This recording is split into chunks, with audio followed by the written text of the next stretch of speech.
Do you have a girl whose eyes are filled solely with you? Jiang Yanchu does, but he has lost her. The girl ultimately left behind only a few messages. Xinran, is it you, Jiang Yanchu? This 3,526.2 is all the money I possess. It seems I have committed murder. I'm truly sorry. I never intended to bother you.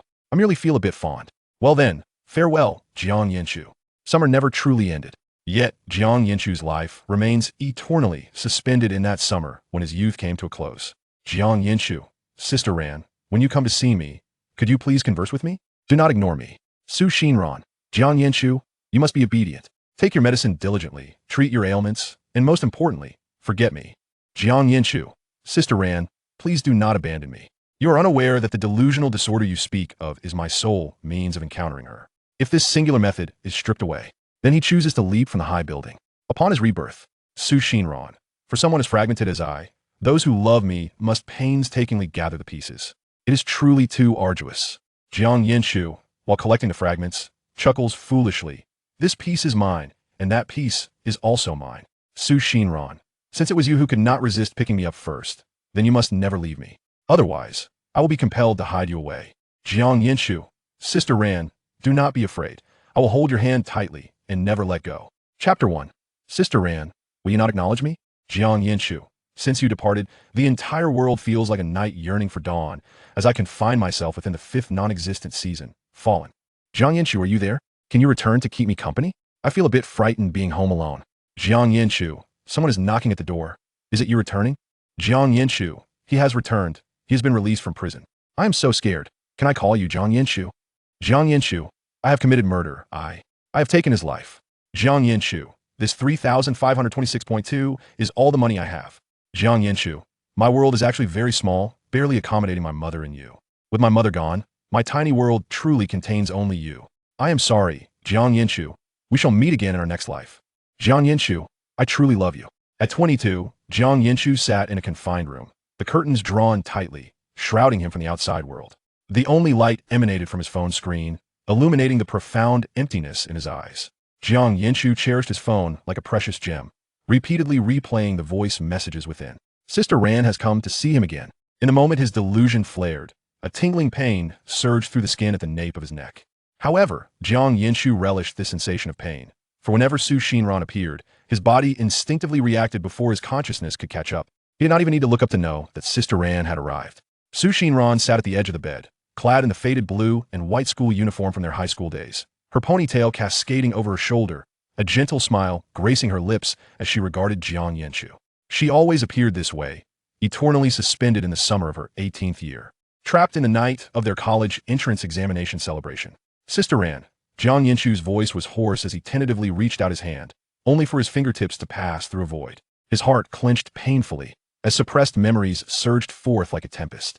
The celebration that night, the deafening music, a multitude of missed calls, a phone inundated with unread messages, and finally, the last transfer notification.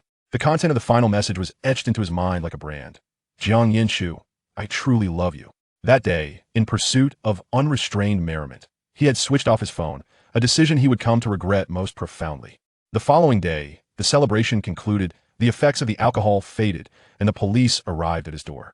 They took him to witness the roses blooming beneath that residential building. Only then did he learn that Xinran, whom he cherished dearly and who always reminded him to be obedient, had leapt from the 7th floor. And the last 17 calls she made to him, along with 52 messages she sent, went unanswered and unreplied. 17 calls. How frightened and desperate she must have been to call this scoundrel repeatedly. Will you not acknowledge me? Jiang Yanchu chuckled, gazing at Xinran seated on the bed. Could you not merely look at me without speaking? Is your silence because my phone was off that day? Come, Sister Ran, call me. Do not remain silent. Just hit me. Sister Ran, will you not strike me? I shall do it myself. Jiang Yanchu raised his hand and slapped himself, the sharp sound echoing in the stillness of the room. You see, Sister Ran, how resounding that was. Are you not angry? Will you not acknowledge me? Sister Ran, will you scold me? Jiang Yanchu struck himself again, applying more force each time, his cheeks quickly flushing crimson. Xinran's figure flickered before his eyes, still gentle and adorned with a faint smile, saying nothing and doing nothing. Speak, will you? Jiang Yanchu abruptly stood, the chair toppling over with a jarring clatter. He resembled a madman, alternating between laughter and tears, his hands gripping his hair as he tugged at it forcefully. Are you still blaming me? Blaming me for not answering your call that day? Am I to blame for not noticing your disquiet? I am a scoundrel, indeed a scoundrel. Su Xinran's smile appeared to wane, her gaze seemingly concealing something elusive. Yet Jiang Yanchu could not discern what it was. Was this reproach? Or perhaps she could not even summon the energy to harbor resentment towards me? Jiang Yanchu found himself collapsing onto the ground, leaning against the cold wall, curling up like an abandoned child. Sister Ran, please make sense of my plight. He repeated this phrase, his voice growing fainter until it transformed into a choked sob. Could you refrain from merely gazing at me in silence? Even a single scolding would suffice, just one. Even the utterance of a solitary word would reassure me that you have not entirely relinquished me. I yearn to hear your voice once more. Su Xinran remained mute. She gently leaned down, the tips of her hair brushing against Jiang Yanchu's cheek, imbued with a faint scent of soap. It was a fragrance reminiscent of her presence in his memories. Then, Su Xinran raised her hand, her fingertips tenderly ruffling Jiang Yanchu's disheveled hair. Jiang Yanchu stared blankly at Su Xinran's face, so close, her delicate brow and eyes, the faint freckles on her nose. She appeared just as he remembered. He wished to smile, yet his lips felt as though they were glued together, and it required immense effort to form even a semblance of a curve, rendering him more grotesque than in tears. Sister Ran, are you trying to comfort me? Thus, you are not ignoring me. You still care for me, do you not? Jiang Yanchu's heart, which had been in turmoil, felt as though it were gently lifted by an unseen force. However, the figure of Su Xinran before him suddenly became indistinct. Jiang Yanchu panicked. Sister Ran? He reached out, only to grasp a handful of frigid air. The patient's delusional disorder and manic episodes have recurred. Please administer a sedative swiftly and prepare for forced treatment. Jiang Yanchu abruptly regained his senses, the bewilderment in his eyes instantly replaced by terror. No, I am not. He struggled to retreat, pressing his back firmly against the wall. I am not a patient. I am perfectly sane. What do you intend to do? Are you going to drive Sister Ran away from me? Two orderlies swiftly approached, restraining his arms. The doctor stood a few steps away, his brow furrowed in concern. Jiang Yanchu, your emotional fluctuations are excessive. You must undergo treatment. I've already stated that I do not require treatment. Jiang Yanchu thrashed wildly, heedless of the red marks forming on his wrists. His voice was laced with both anger and desperation. I am not ill. I truly am not. I am perfectly normal. I can merely see those whom you cannot. I simply wish to behold her once more. Let me go. Please, both of you. He began to weep, his tears mingling with the mucus on his face. Do you not realize that what you term as delusion is my sole means of seeing the one I love? Therefore, I implore you, do not strip away this singular avenue. Please, I beg you. With a sharp sound, the needle pierced his skin. Jiang Yanchu's struggles gradually diminished, his consciousness beginning to fade. Just before succumbing to complete darkness, he glimpsed Su Xinran standing at the doorway, her smile unchanged. Sister Ran, do not depart.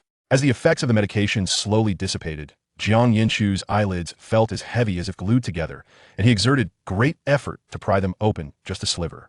The harsh glare of the fluorescent light on the ceiling made him squint, and the lingering bitterness of the tablets coated his throat. He was once again forced to swallow that accursed medicine. Each time he ingested that wretched concoction, Sister Ran would vanish. How long must he endure this time? 3 days? Or perhaps a week? Jiang Yanchu felt as though a damp cotton ball was lodged in his chest, suffocating him with discomfort. These medications and treatments formed an invisible barrier, separating him from his Sister Ran. Chapter 2. I wish to accept treatment. Jiang Yanchu blinked, dispelling the haze of drowsiness that enveloped him. In truth, he was reluctant to open his eyes and confront a world devoid of Su Xinran. It seemed utterly meaningless. However, when he finally did open his eyes, his breath hitched sharply. For there, seated by his bedside, was Su Xinran, clad in her familiar blue and white school uniform. Sunlight filtered through the blinds, casting delicate specks of light upon her hair. She sat there quietly, gazing at Jiang Yanchu with a serene expression. Ran-jie, Jiang Yanchu called out weakly. A wave of yearning and grievance surged within him, causing his eyes to well up with tears. Initially, he thought it was merely a hallucination, a trick of the medication yet to take effect, but as his vision gradually clarified, her presence became increasingly tangible. Su Xinran turned her head and smiled sweetly at him. Her smile akin to a piece of fruit candy unwrapped, dazzlingly sweet. Then, she opened her mouth, her voice ringing clear and bright. Jiang Yanchu, hello. It's been a long time. Jiang Yanchu was utterly stunned. At that moment, the blood in his veins seemed to freeze before rushing to his brain in a frenzy. He could hear his heart pounding audibly, thudding against his chest, reverberating painfully in his eardrums. She spoke. Ran-jie spoke to him. Ran-jie was finally acknowledging him again.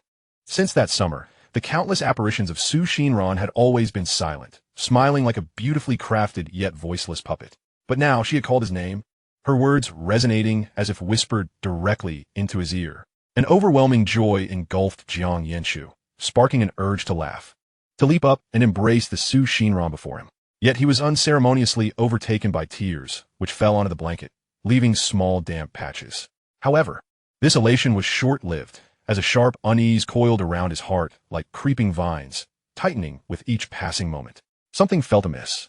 Too amiss. Su Xinran continued to smile, her eyes sparkling as they regarded him. Yet, Jiang Yanchu felt a familiar tingling at the nape of his neck, not the thrill of reunion, but a primal fear. He sensed that Ran-jie was preparing to let him go. Su Xinran observed the tearful, aggrieved expression on Jiang Yanchu's face and spoke softly. I remember that Jiang Yanchu dislikes taking medication, but now you have to take so much every day. You must be feeling quite uncomfortable, right? Her words weighed heavily on Jiang Yanchu's heart, as unease surged like a tide, nearly suffocating him. Ran-jie, he uttered, unable to bear the tension any longer. He wanted to articulate his thoughts, but Su Xinran's next words interrupted him. Jiang Yanchu, please listen to your sister. It's important to take your medicine to get better. All right? She leaned closer, her gaze earnest enough to send a flutter of anxiety through him. Jiang Yanchu is so handsome, he cannot remain stagnant. He must look ahead. As she spoke, she playfully made a gesture of encouragement, her thumb raised high. Jiang Yanchu's lips quivered as he attempted to form a rejection, but the words lodged in his throat, refusing to emerge. Look ahead? How could he possibly look ahead? His world had collapsed that fateful night. These intermittent glimpses of Su Xinran, her silent companionship, barely sustained the ruins of his existence.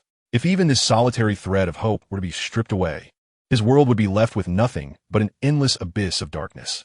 Seeing him silent for an extended moment, Su Xinran suddenly scrunched her nose, adopting a mock fierce expression, elongating her tone. Jiang Yanchu, you must not refuse me. Jiang Yanchu abruptly turned his head away, unable to bear the sight of her eyes. Tears sprung forth once more, this time not from joy, but from anguish. Ran-jie, please don't be like this. His body trembled gently, yet he forced himself to turn back and meet the stern gaze of Su Xinran. He did not wish to disappoint her. He tugged at the corners of his mouth, managing a weak smile that did little to mask the sorrow lurking in his eyes. Ran-jie, do you really want me to get better? Su Xinran did not respond with words, merely smiling at him, a smile so beautiful it made Jiang Yanchu's heart ache. Then, she leaned down and gently embraced him. The familiar scent of freshly laundered school uniform soap wafted to him, stirring a deep sense of nostalgia that made his nose tingle. You must be good and take your medicine, she murmured softly, as if afraid to disturb him, her voice trembling slightly at the end. Jiang Yanchu's body stiffened, his heart feeling as though it had been struck by something heavy, filled with a sense of impending loss. He understood then that this might be the last time, the last opportunity to be this close to her, to feel this ephemeral warmth. Ran-jie no longer wanted him. He inhaled sharply, forcing back tears, striving to sound composed. Ran-jie, I understand. I will obediently take my medicine. Once I recover, I will be discharged. Upon hearing his words, Su Xinran gently encouraged him. I knew Jiang Yanchu would be the most obedient and the best. Jiang Yanchu, you must take good care of yourself.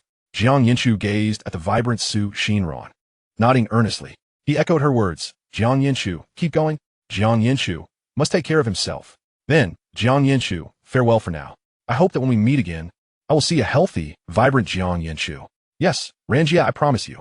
When we meet next, I will be a healthy and cheerful Jiang Yanchu. Su Xinran waved goodbye to him with a smile, her figure beginning to blur. Moments later, she vanished from Jiang Yanchu's sight. The disappearing girl did not witness the profound shadows concealed in the depths of the boy's downcast eyes. When Jiang Yanchu threw off the covers and stepped out of bed, his legs felt somewhat unsteady, likely a lingering effect of the medication. He made his way to the nurse's station, where he unexpectedly encountered the nurse frequently assigned to him. Sister Zhu, who was exiting with a medical record in hand. Sister Zhu, he called out, his voice still slightly hoarse. Sister Zhu looked up, startled to see Jiang Yanchu, and quickly inquired with concern, how come you're out by yourself? Do you need help getting back? She was puzzled by Jiang Yanchu's sudden appearance. Over the years, he had often appeared listless or, at times, vehemently resistant to everything, rarely exhibiting such calmness. Jiang Yanchu shook his head, his gaze falling upon the medical record in her hands, his fingers curling slightly. He took a deep breath and said softly, Sister Zhu, I wish to accept treatment. Sister Zhu nearly dropped the record at his words. She stared at Jiang Yanchu in disbelief, her eyes reflecting her astonishment. Over the years of tumultuous treatment, Jiang Yanchu had thrown countless tantrums and shattered numerous items in his fervent refusal of medications and therapies that could erase Xinran. She had long lost count of his defiance, as it had happened so many times. He was undeniably one of the most obstinate patients. You. Sister Zhu opened her mouth, momentarily at a loss for words. Yet Jiang Yanchu managed a faint smile, though it did not quite reach his eyes. It's what Ran-jie wishes for me. She said she hopes I accept treatment. She told me to look ahead. At the mention of her name, his voice faltered, his throat tightening as if he were affirming something. So, I want to give it a try. As long as it was her wish, he would comply. Chapter 3. I am coming to find you. Sister Zhu gazed at Jiang Yanchu's smile, feeling an unsettling sense of unreality. Within that smile, there was no hint of relief. Rather, it concealed something fragile, as if it would shatter at the slightest touch. She knew this young man far too well. The name Xinran was the deepest thorn embedded in his heart, an obsession from which he could not extricate himself. How could one simply let go? Yet, observing Jiang Yanchu's serene demeanor, she was reluctant to douse his burgeoning hope with cold water. Regardless of whether he had truly come to terms with his feelings or was simply indulging a fleeting thought, his willingness to take this step was commendable. Taking a moment to steady herself, Sister Zhu suppressed her astonishment and infused her voice with genuine warmth. I shall inform the doctor at once. Jiang Yanchu, we shall take this slowly. You will surely recover and become the person your sister Ran desires you to be. Jiang Yanchu nodded, refraining from further words, and slowly made his way back to the hospital room. The corridor lights cast a long shadow behind him, rendering him as fragile as a leaf that might be swept away by the wind at any moment. The subsequent treatments unfolded like a meticulously orchestrated routine. Jiang Yanchu dutifully swallowed the bitter pills each day, quietly cooperating with psychological counseling, behaving mechanically, akin to a puppet program to follow orders. He bore little resemblance to a patient grappling with bipolar disorder. Yet, as days turned into weeks, his various health indicators gradually edged towards normalcy. His smile became increasingly frequent, though only Jiang Yanchu himself understood that the desolation within his heart had yet to yield any signs of renewal. A year later, Jiang Yanchu met the criteria for discharge. On the day of his release, the sun shone particularly bright, streaming through the corridor windows and casting patterned light spots on the floor, reminiscent of the path that lay ahead in his life. Several doctors came to bid him farewell. Nurse Zhu's eyes sparkled with genuine joy as she exclaimed, Jiang Yanchu, you are finally well. You must live life to the fullest from now on, always looking ahead. As she spoke, she leapt excitedly, raising her fists in celebration. Jiang Yanchu curved his lips into a smile, striving to make it appear sincere. Looking ahead, they often said. He nodded, his voice gentle. Yes, I will live well. To others, these words sounded like a promise of rebirth. Only Jiang Yanchu knew that each syllable felt as though it were being forced from his throat, carrying a rust-like bitterness. He picked up the nearly weightless duffel bag and turned, hearing the doctors murmur their quiet approval behind him. Sister Zhu was still conversing with her colleagues, expressing her delight that this child had finally stepped out into the world. Jiang Yanchu did not look back. He walked steadily through the hospital's entrance, where the sunlight struck his face with such intensity that he squinted. The smile faded from his face in that brief moment of turning, like smoke dispersed by the wind. They all believed he had recovered. It was undeniable that the medication had worked. He had not seen Xinran in 6 months and 3 days, and he rarely awoke at night, jolted by piercing memories. Yet this was not healing. It was merely a lesson in burying all emotions and thoughts deeper, to a place even he could scarcely reach. He presented them with the semblance of normalcy they desired. As Jiang Yanchu gazed down at the shadow cast by his feet, elongated by the sunlight, he mused that pretending to be a normal person was not an overly arduous task. He strolled slowly along the road, where the flowers bloomed vibrantly, their fragrance bordering on overwhelming. Drawing in a deep breath, he noticed the air lacked the sterile scent of disinfectant. It had borne no trace of the sweet fragrance of soapwort from his memories. Live well, he repeated in his mind, his fingers instinctively tightening around the strap of his duffel bag. What, after all, constituted a good life? On the 7th day, post-discharge, Jiang Yanchu found himself standing beneath that very building, the one he had never dared to imagine in his mind. The structure appeared unchanged, with peeling paint and a clothesline strung with colorful sheets that fluttered in the breeze like faded flags. He ascended the stairs, the damp, musty smell enveloping him as each step echoed with the sounds of a decade past. It was just as it had been when the police had brought him to identify the scene. He had felt weak in the knees, propelled upward by an invisible force. The door to the top floor was unlocked. A gentle push was all it took for it to swing open. A gust of wind rushed in, tousling Jiang Yanchu's hair. Approaching the railing, he looked down. The ground appeared minuscule, with pedestrians resembling tiny ants in motion. Yet he distinctly perceived a shocking burst of red, like a crushed rose blooming on the asphalt. That was the last hue Xinran had left in this world, the rose she had outlined with her very being. Jiang Yanchu smiled. Not the previous semblance of a smile, but one that surged from deep within, imbued with a sense of liberation. He even began to hum a tune, an old song Xinran used to sing in his ear, her pitch wildly off-key, yet full of buoyancy. Once, Jiang Yanchu had believed that love's sacrifice was merely an ancient fable confined to the pages of books. Yet the days spent in treatment had gradually unveiled the truth. On the first day without her, he had consoled himself with the notion that it was simply the medication's effect. The second day, a gaping void gnawed at his heart, and by nightfall, he found himself weeping into his pillow until he could barely breathe. On the third day, clutching his medical records, he had contemplated storming into the doctor's office to declare his refusal of treatment. Yet, upon reaching for the doorknob, he recalled the admonition to look ahead and hesitated. For he had promised her he would not break his word. From the fourth day onward, he had begun to numb himself. The ensuing days washed over him like a tide of apathy.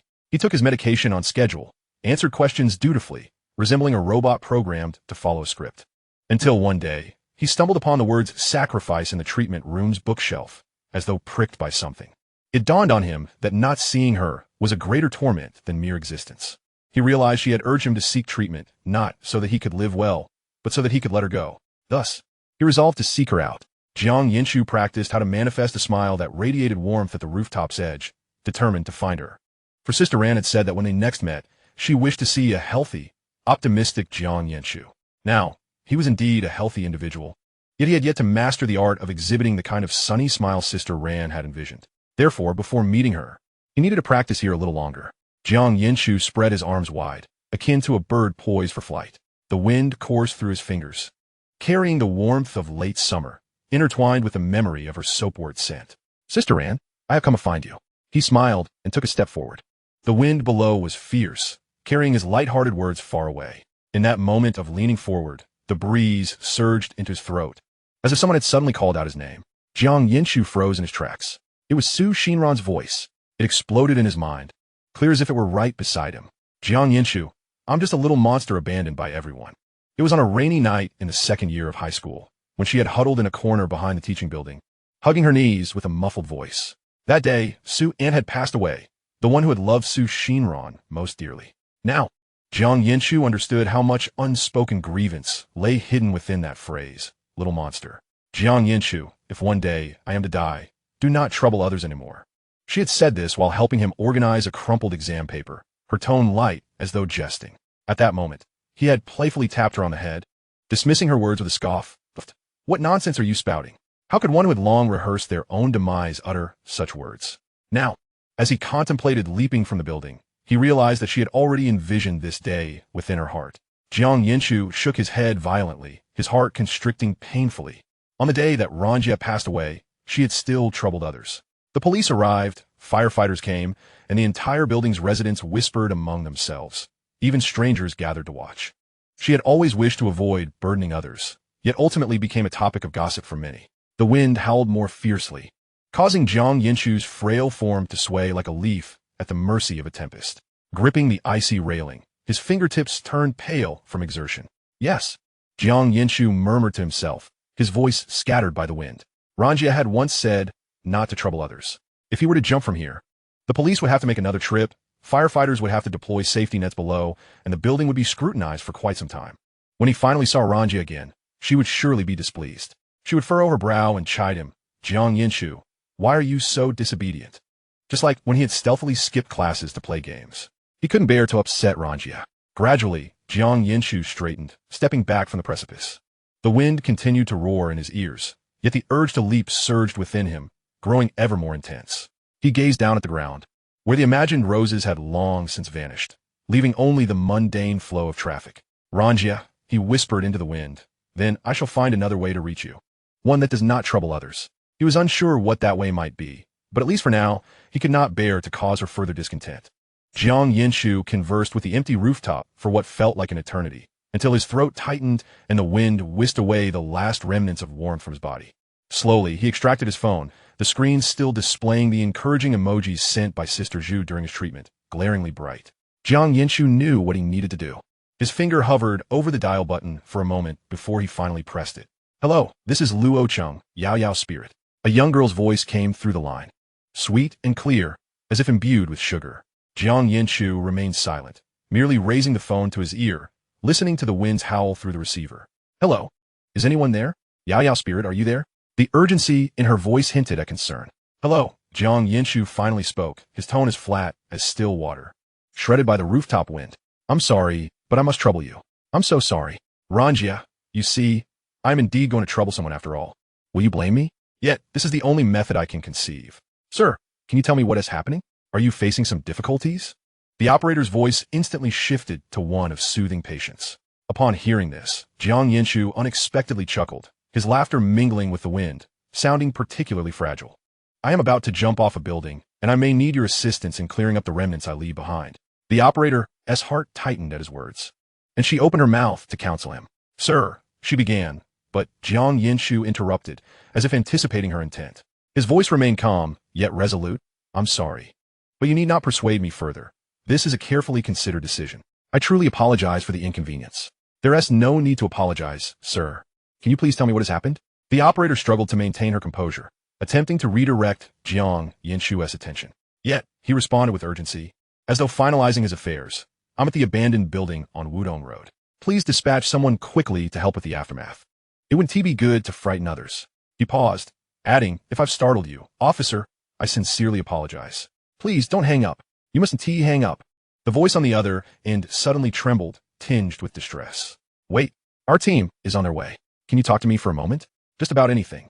Hearing that voice quivering with emotion, Jiang Yanchu lowered his head, his fingers curling into a fist, nails digging into his palm.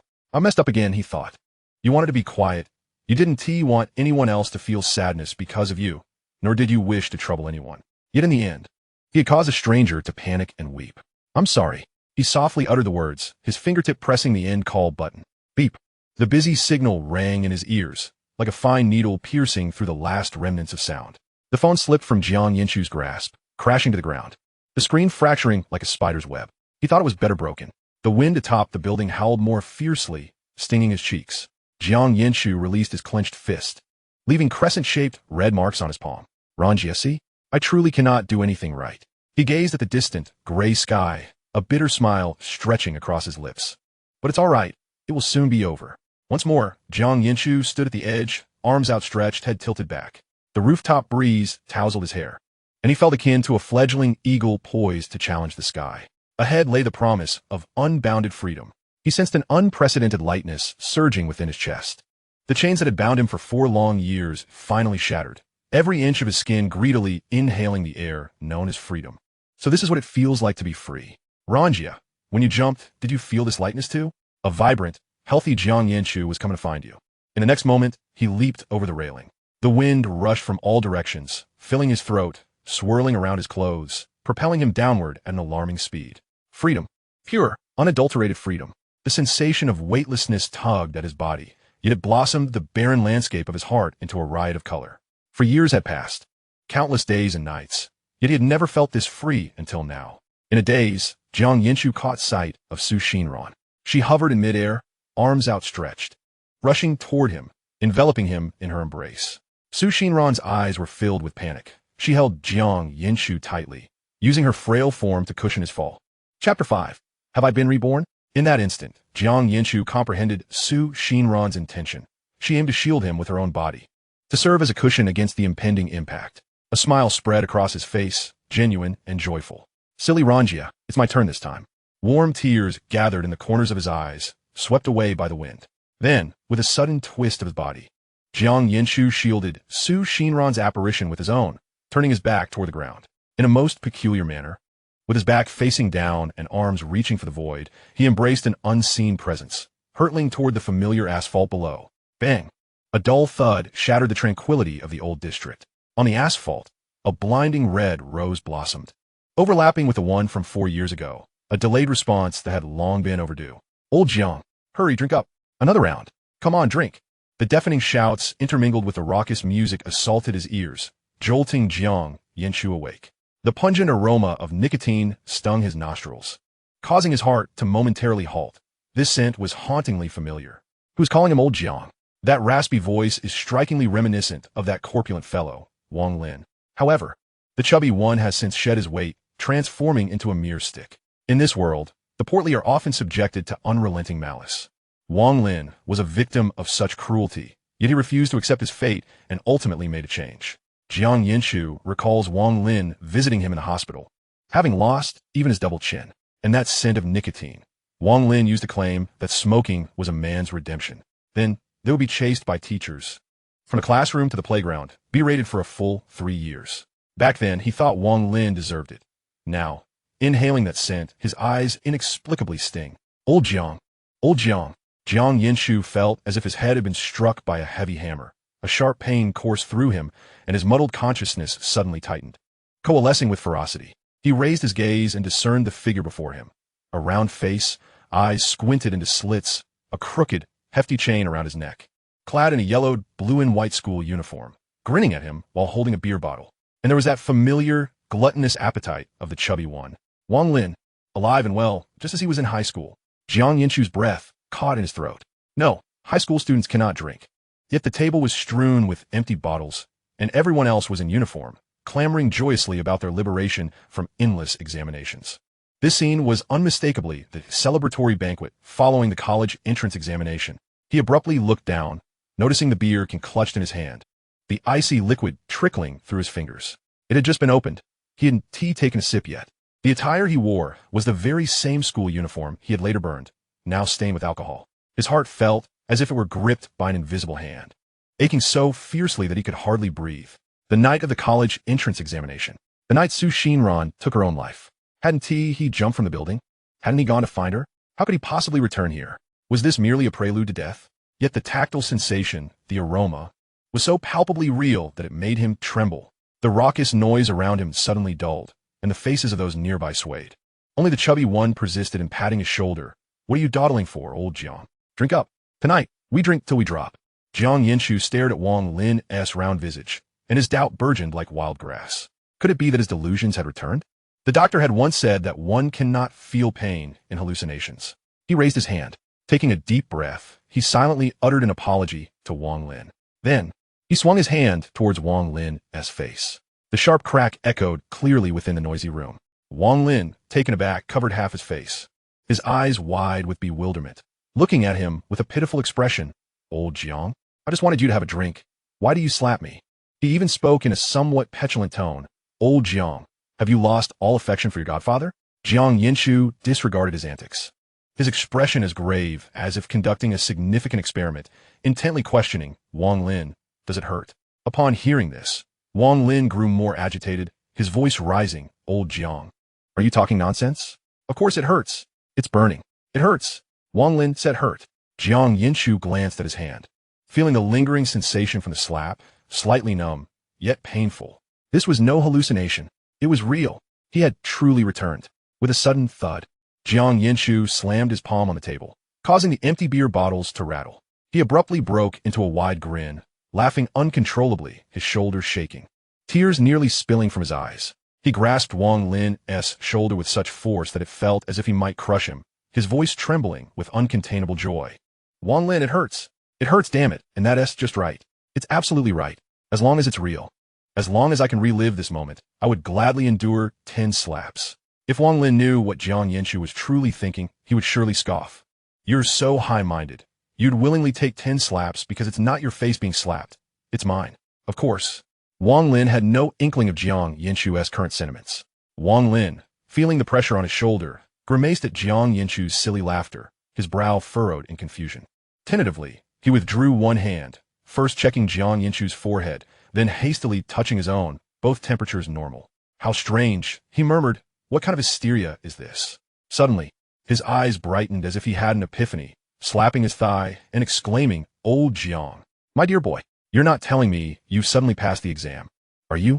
Just finished the college entrance exams, and you've already lost your mind? Surely not, my friend. Upon hearing this, Jiang Yanchu shot Wang Lin a fierce glare. This foolish chubby one, Does he have nothing but mush in his head? Passed the exam?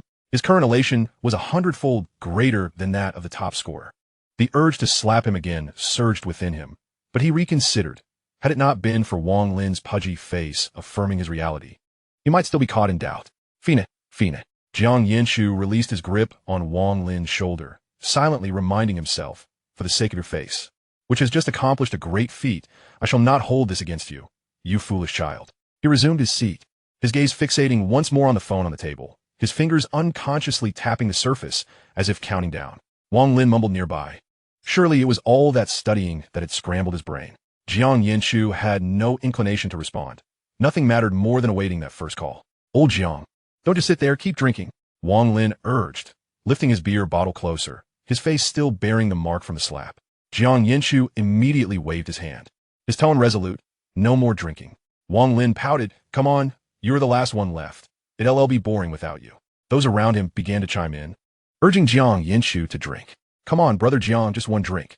Yes, old Jiang, have just one drink. No, Jiang Yanchu felt that restlessness within him rising again. Chapter 6. Xinran's Call. Drink up.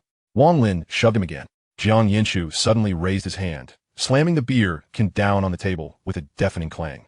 The surrounding ruckus came to an abrupt halt, and everyone froze. Quiet. His voice was hoarse, his eyes bloodshot, fixated on that phone. I'm waiting for a call. After his outburst, Jiang Yanchu stood still. He had relapsed. No, Jiang Yanchu needed to steady himself. Xinran had said she wanted to see a healthy, optimistic Jiang Yanchu. You cannot falter. You're a normal person. Wang Lin murmured, Old Jiang, what's wrong? Don't scare me.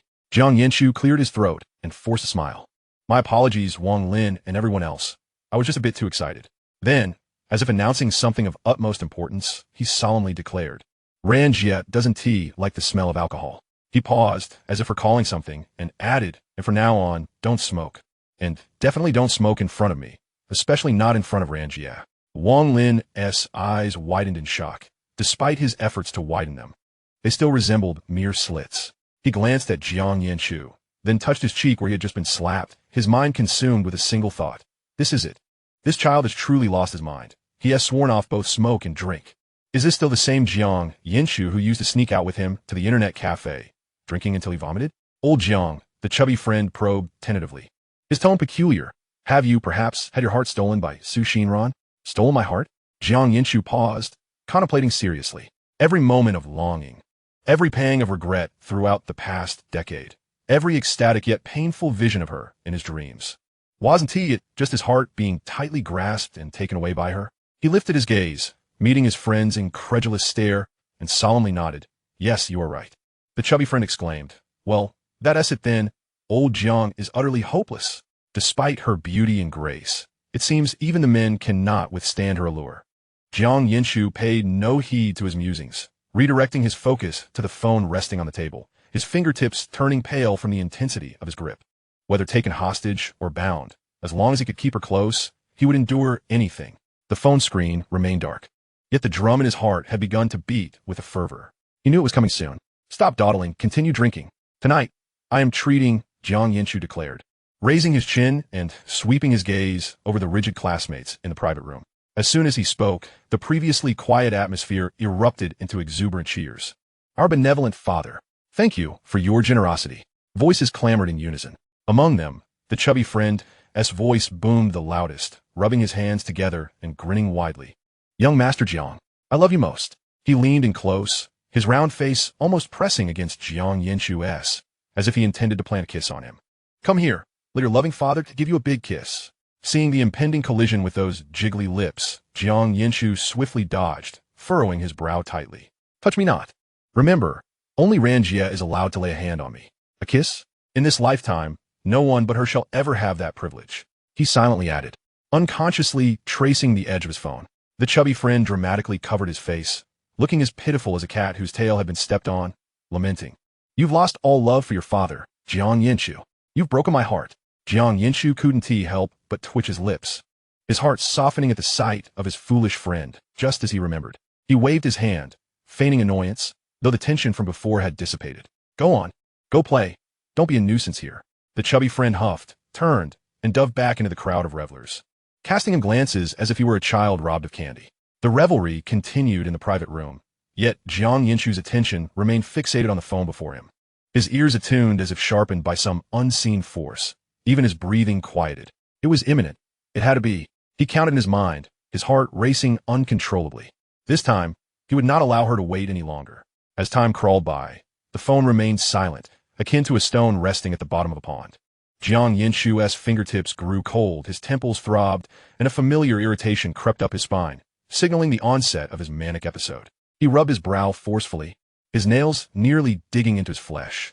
He could not wait any longer. If he did, he feared he might lose control and shatter everything around him. He had to find Ran-jie, and he had to go now, just as Jiang Yanchu sprang to his feet. The phone on the table suddenly vibrated with a sharp buzz. The ringing sliced through the din of the room like a bolt of lightning. Jiang Yanchu's movements froze before he was propelled into action, snatching the phone up. The name flashing on the screen was Sister, a title bestowed by Xinran herself. Adorably naive. In that moment, Jiang Yanchu felt his heart seize, as if gripped by an invisible hand, his breath catching. The previous agitation was extinguished, replaced by a swell of tension and anticipation. His fingertip hovered above the answer key, hesitating. Could it be real? Would it be another illusion? If he pressed the answer button, would she vanish once more? Old Jiang, the phone is ringing. Answer it, the chubby friend called out, passing by with a bottle of liquor. Upon seeing him in a daze, he reached out to press the button. Don't touch it. Jiang Yanchu recoiled as if scalded. Clutching the phone tightly in his palm, his voice trembling, I'll do it myself. This first call must be answered by his own hand. The chubby friend, taken aback by his outburst, mumbled something about insanity before moving on. Taking a deep breath, Jiang Yanchu's trembling fingertip finally pressed the answer button. Jiang Yanchu, are you there?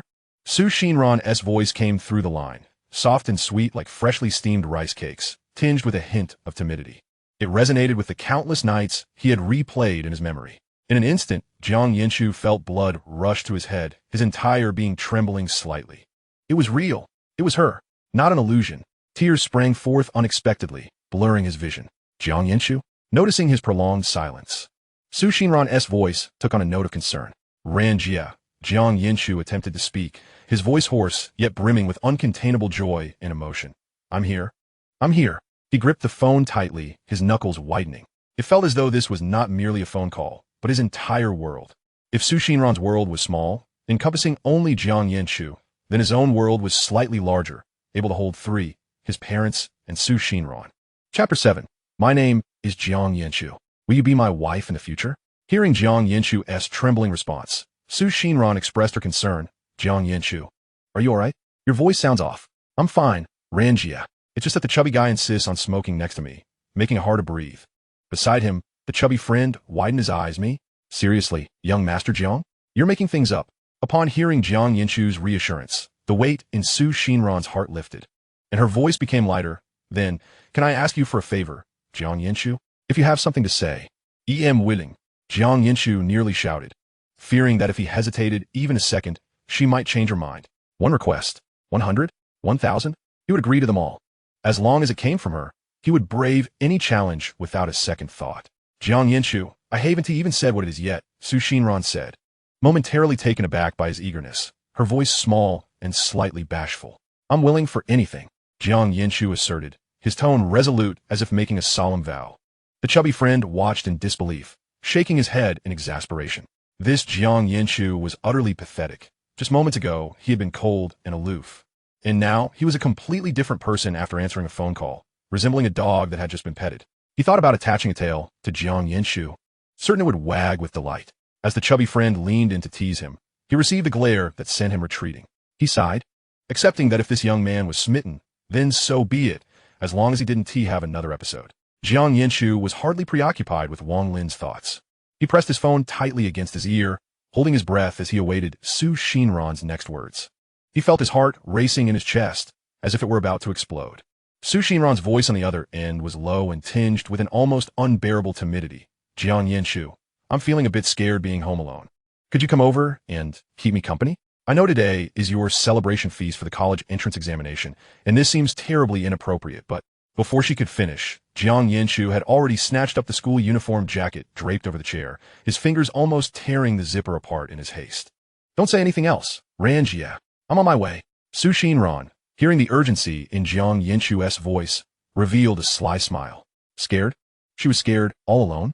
Jiang Yanchu's heart twisted painfully, as if gripped by an unseen force. In his previous life, she too was alone at home, feeling the same dread, while he drowned himself in alcohol. Just stay at home, lock the door, I'll be there shortly, he shouted into the phone, urgency lacing his tone. He leapt off the chair, nearly toppling a nearby beer bottle in his haste. Where are you off to, Lao Jiang? We haven't even bought the drinks yet, the chubby friend called after him.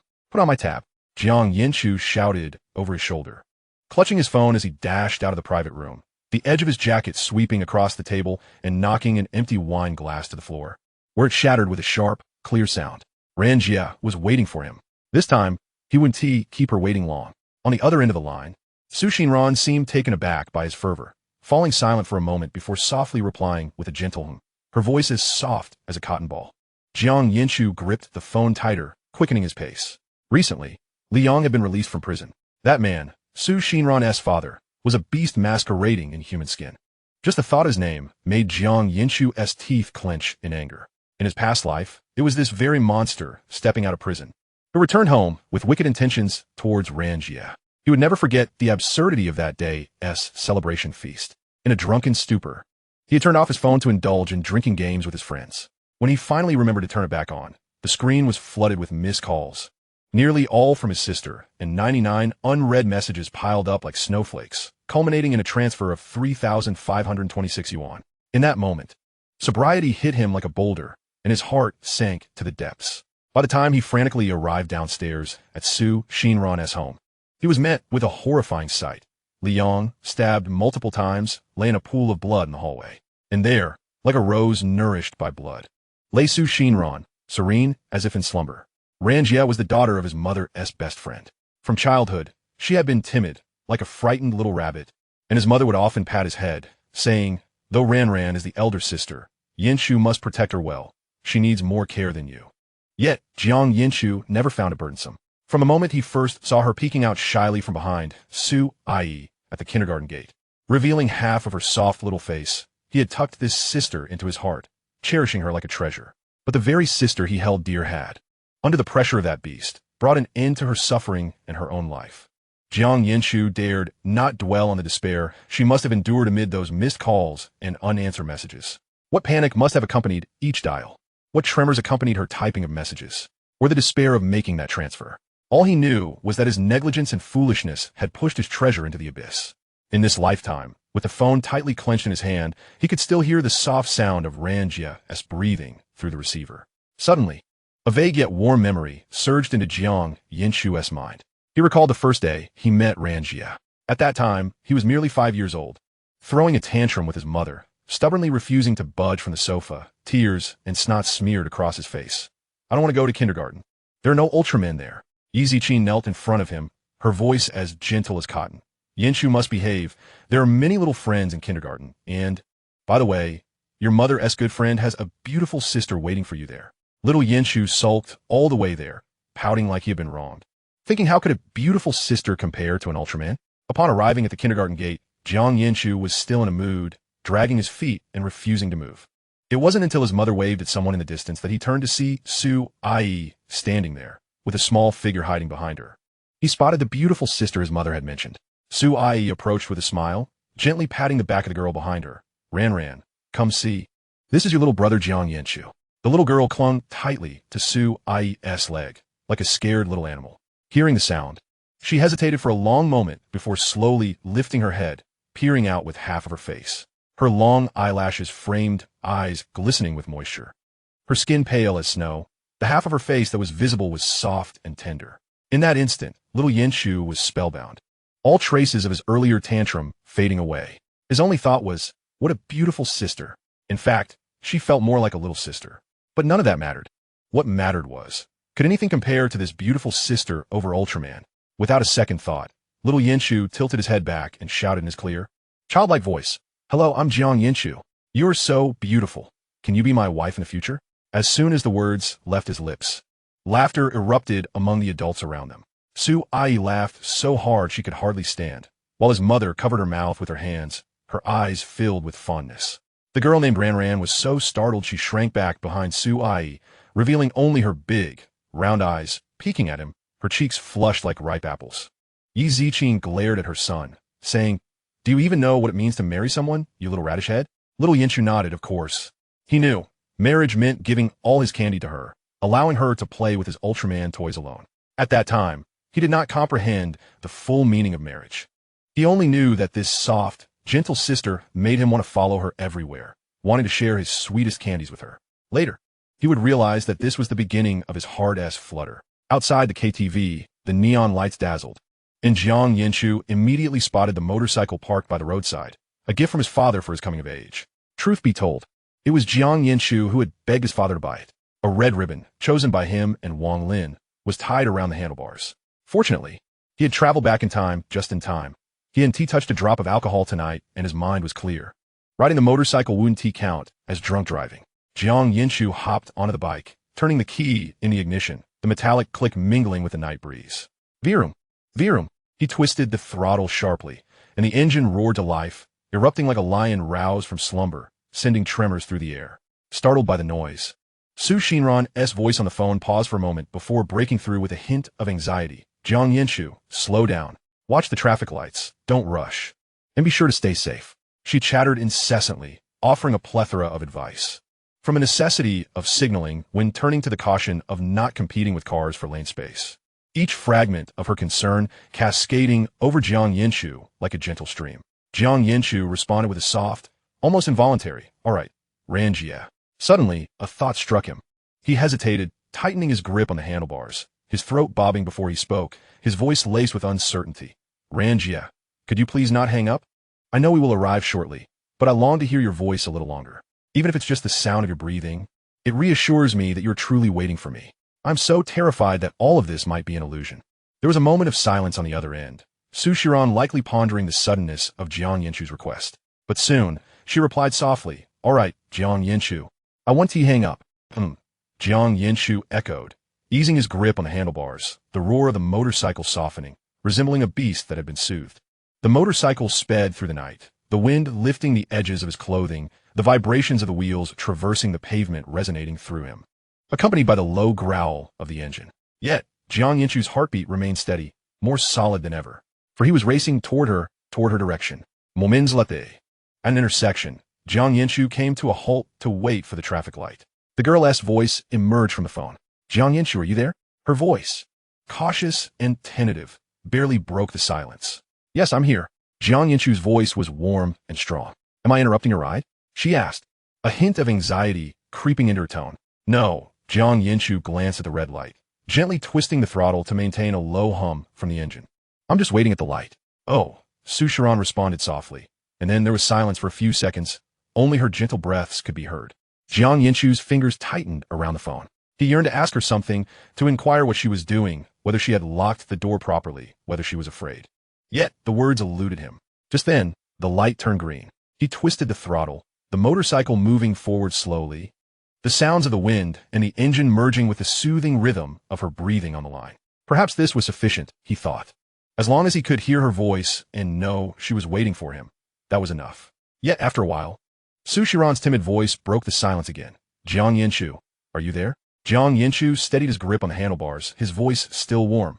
"Yes, I'm here." Xinran responded softly once more, falling into silence again. It seemed she merely needed to reassure herself that Jiang Yanchu was still there. Was she afraid? A pang of concern gripped Jiang Yanchu's heart. Was she afraid this call might suddenly end? Afraid that he would not come? As they continued on their way, Xinran seemed to find a way to ease her anxiety, asking every minute or two, "Jiang Yanchu, are you there?" Sometimes, when Jiang Yanchu was navigating a curve, he would slow down, ensuring the bike was steady before replying, "I'm here." Other times, when he encountered a bumpy stretch, he would raise his voice slightly to ensure she could hear him, "I'm here." Each response was patient, akin to reaffirming a promise. He even intentionally fell silent while passing through a tunnel, waiting for a slightly panicked Jiang Yanchu to come through before he cheerfully responded, "I'm here." Hearing her sigh of relief on the other end made Jiang Yanchu smile beneath his helmet. Time flew by, yet also dragged on.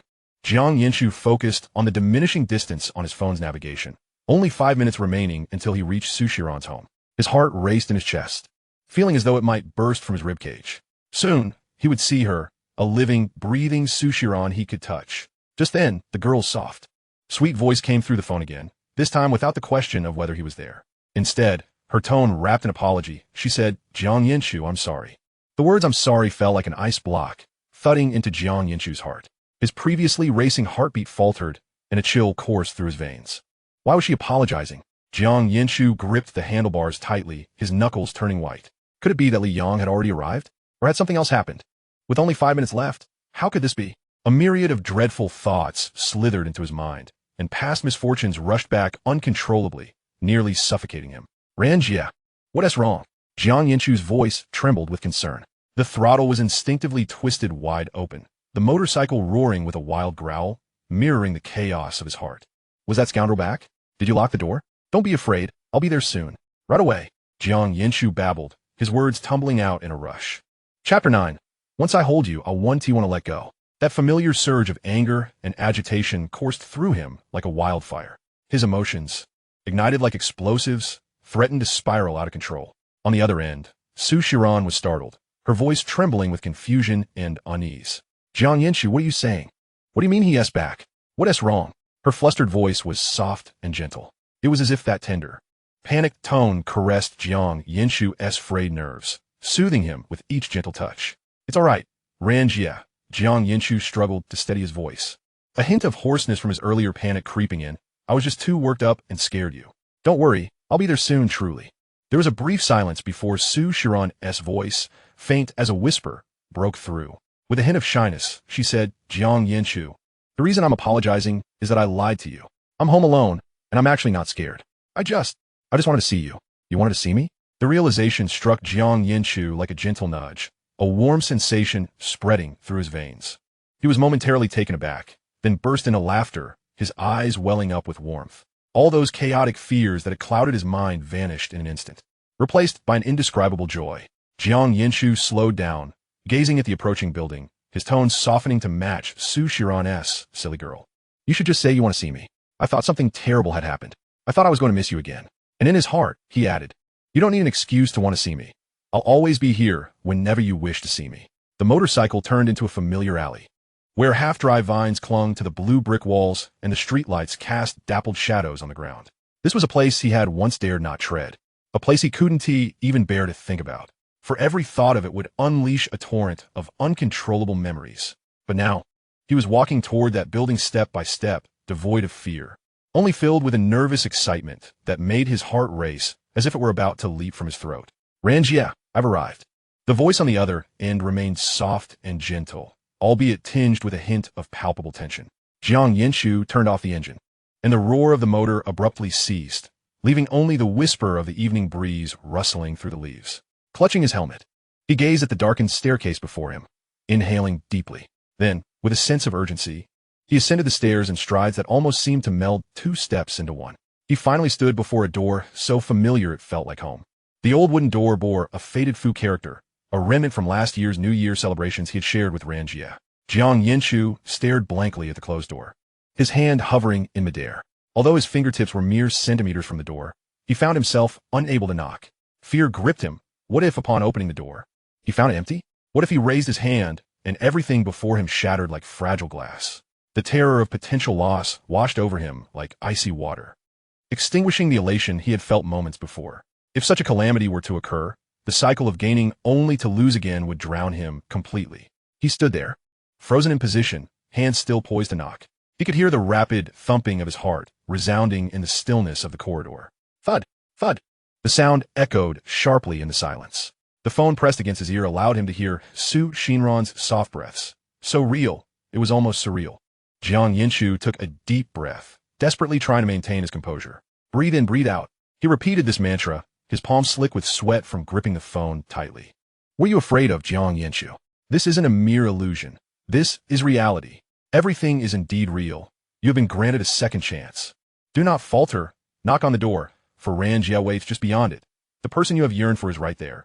The moment is now. As his fingertips hovered over the door, Xinran's voice mingled with the sound of the door lock clicking open. The door creaked inward. The voices from the phone and beyond merged like delicate threads, intertwining seamlessly. Jiang Yanchu, what is taking you so long? I heard you coming up. Xinran's words trailed off mid-sentence, her surprise evident upon seeing him rooted like a statue at the threshold. Their gazes collided unexpectedly. She stood there, with long hair cascading around her shoulders, the ends gently curling. She wore the pale yellow floral dress he vividly remembered, clutching her phone tightly in her right hand, the screen glowing to indicate an ongoing call. Her words faltered as she processed the sight of him, frozen at the door. "I heard you coming up," she whispered softly, her cheeks flushing a delicate pink. "It's her, truly her." Jiang Yanchu's heart leapt as if a stone had disturbed the still waters, sending ripples of emotion through him. The girl before him, with lashes dusted in glimmering light and eyes sparkling with innocence yet tinged with shyness, was the embodiment of countless midnight reveries, more vivid and real than ever before. The images he had longed for during restless nights, the heartbeat that had anchored his fractured spirit. She stood before him in flesh and blood. In that moment, the taut string of restraint within him snapped, and all his apprehensions and fears dissolved into an overwhelming urge to embrace her.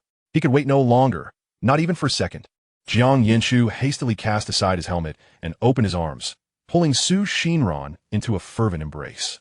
His grip was fierce, as if he wished to meld her into his very being, convinced that only through this act could he verify the reality of this moment. He inhaled the faint scent of her shampoo and felt her warmth envelop him like a cloud. He could hear the rhythm of her heartbeat, a tangible reassurance that this was not a figment of his imagination. "Ran-jie," he murmured into her neck, his voice hoarse and trembling. "I'm here." Did she tremble from shock? He could not help but clutch her tightly, unwilling to release her again. For this time, it was not a dream, nor a fleeting memory. It was not the elusive figure that had haunted his thoughts. Chapter 10. It turns out she wasn't afraid. She wanted to celebrate with him. Xinran, caught in his embrace, struggled for breath. "Jiang Yanchu," she gasped softly. "Why didn't you knock? You're hurting me." Her voice was as light as a feather, brushing against Jiang Yanchu's heart. Startled, he instinctively loosened his grip, retreating a step, his hands frozen in midair, still tinged with the warmth of her fabric. Stammering, his voice quivered. "I'm sorry. I didn't mean to." Curse it. How had he lost control again? Hadn't he promised himself to be more careful? Jiang Yanchu's words faltered as Xinran gently raised a slender finger to his lips, the coolness of her touch accompanied by the faint scent of hand cream. "Shoo," she whispered, blinking her eyes softly, her tone as sweet as honey. "You never need to apologize to me." Her words washed over him like a warm current, dissolving all his anxieties and chaos, penetrating deep into his soul. Jiang Yanchu stood entranced, captivated by her radiant smile, which turned her eyes into crescent moons, revealing sweet dimples on her cheeks.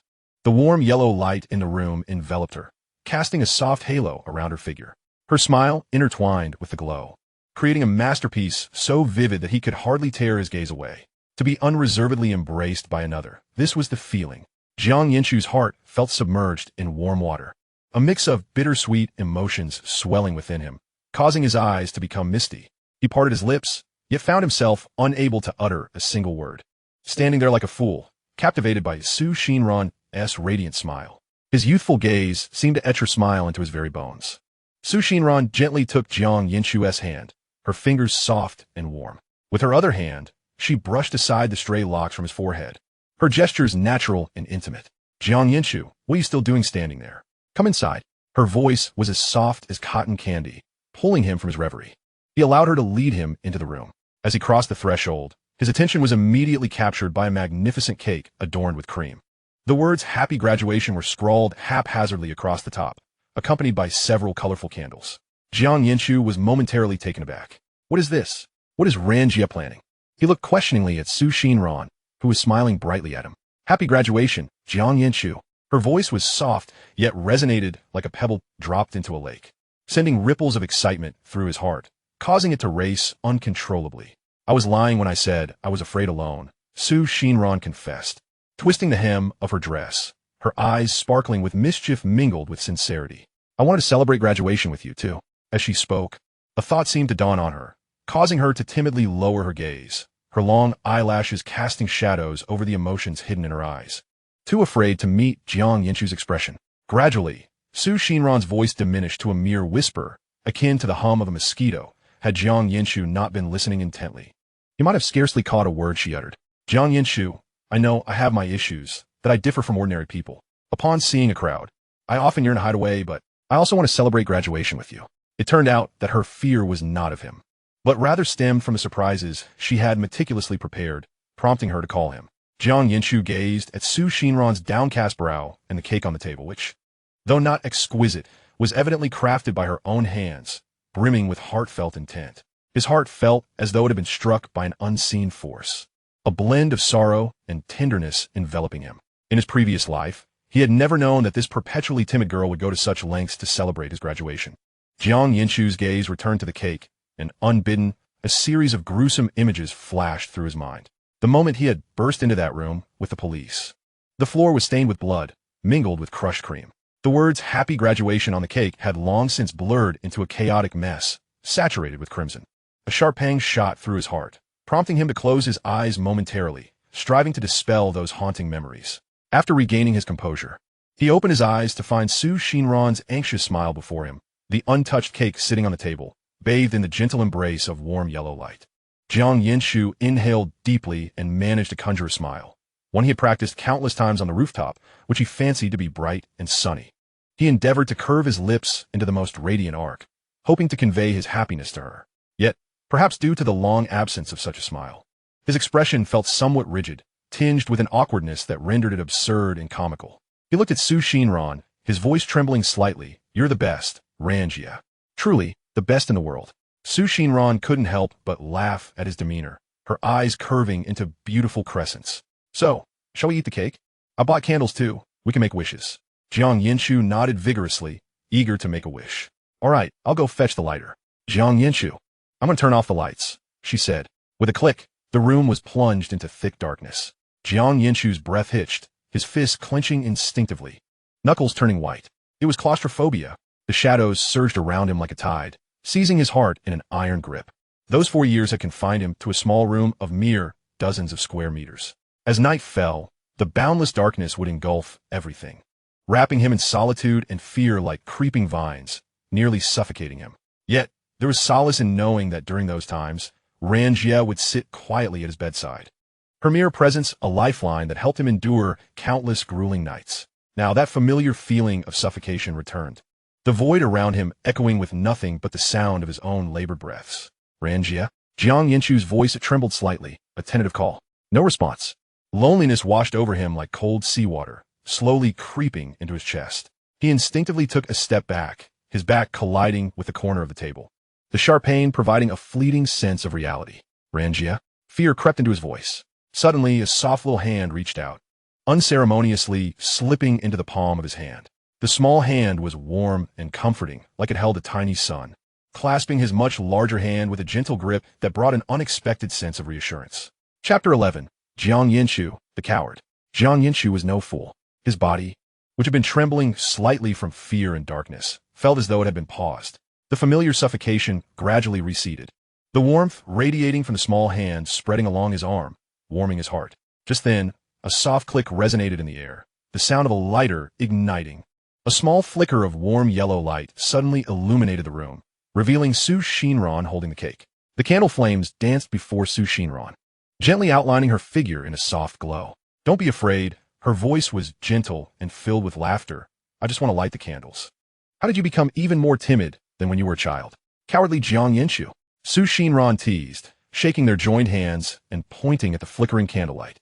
"There's light now.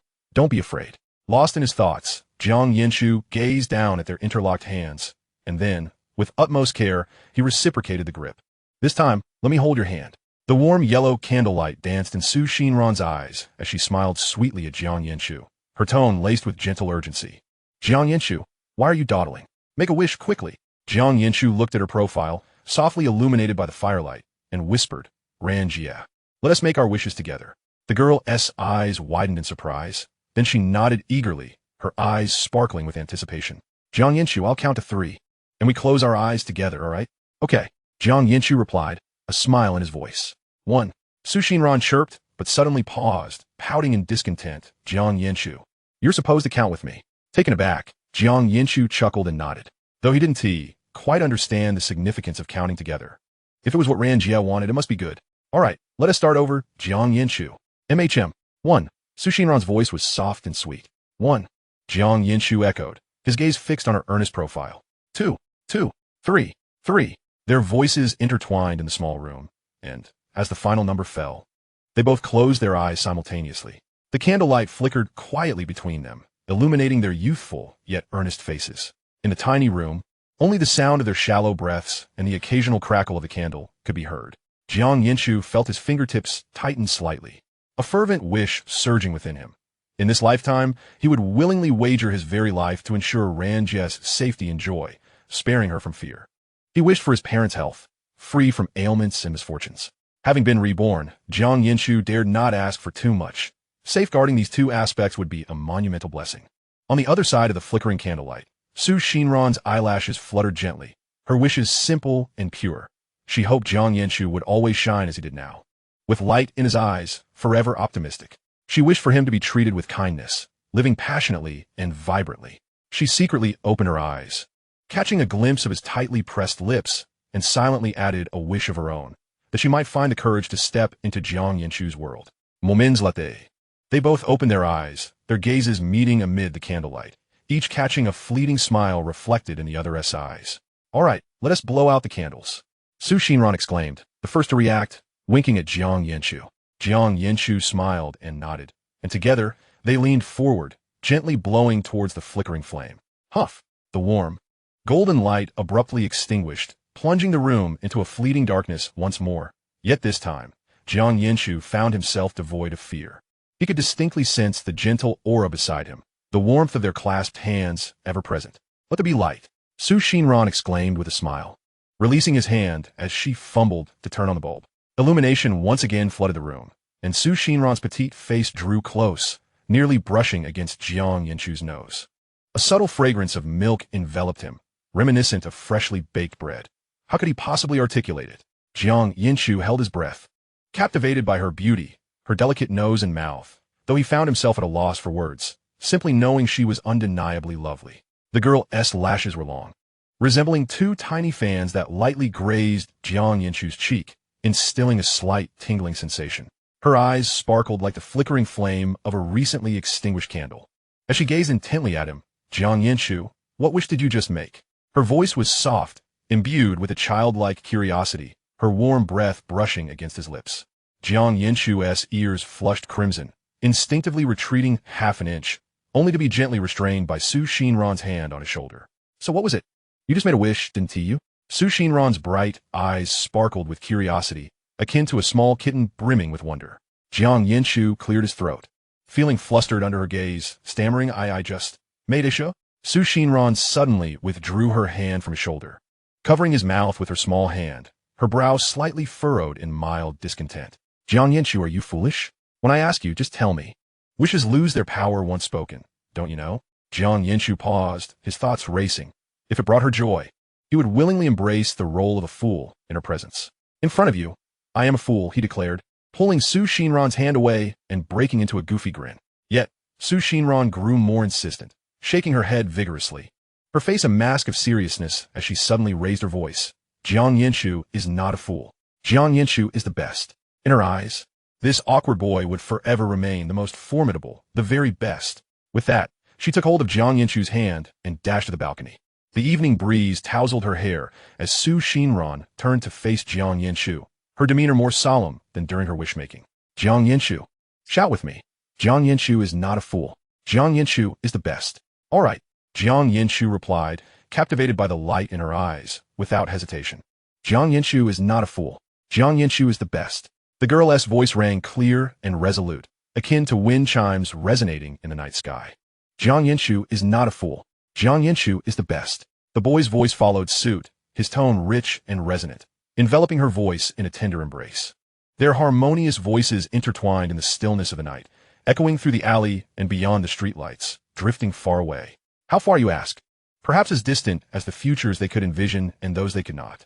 Chapter 12. Jiang Yanchu, let's make a pact. Once their voices faded completely into the night, the girl tilted her head back, her face alight with a silly grin. "All right, it's time for cake, Jiang Yanchu." She bounded over to the dining table like a jubilant fawn, her skirt swaying in a small arc as she hurried. Jiang Yanchu couldn't help but remark, "Xinran, slow down a bit, don't trip." I know. "Jiang Yanchu, come over and have some cake," she called, already wielding a plastic fork, eager to dive into the largest piece of cake. She wanted the biggest slice, but ultimately decided it should go to Jiang Yanchu since it was made for him. Jiang Yanchu nodded with a smile, walking over slowly, though his eyes bore a shadow of gloom.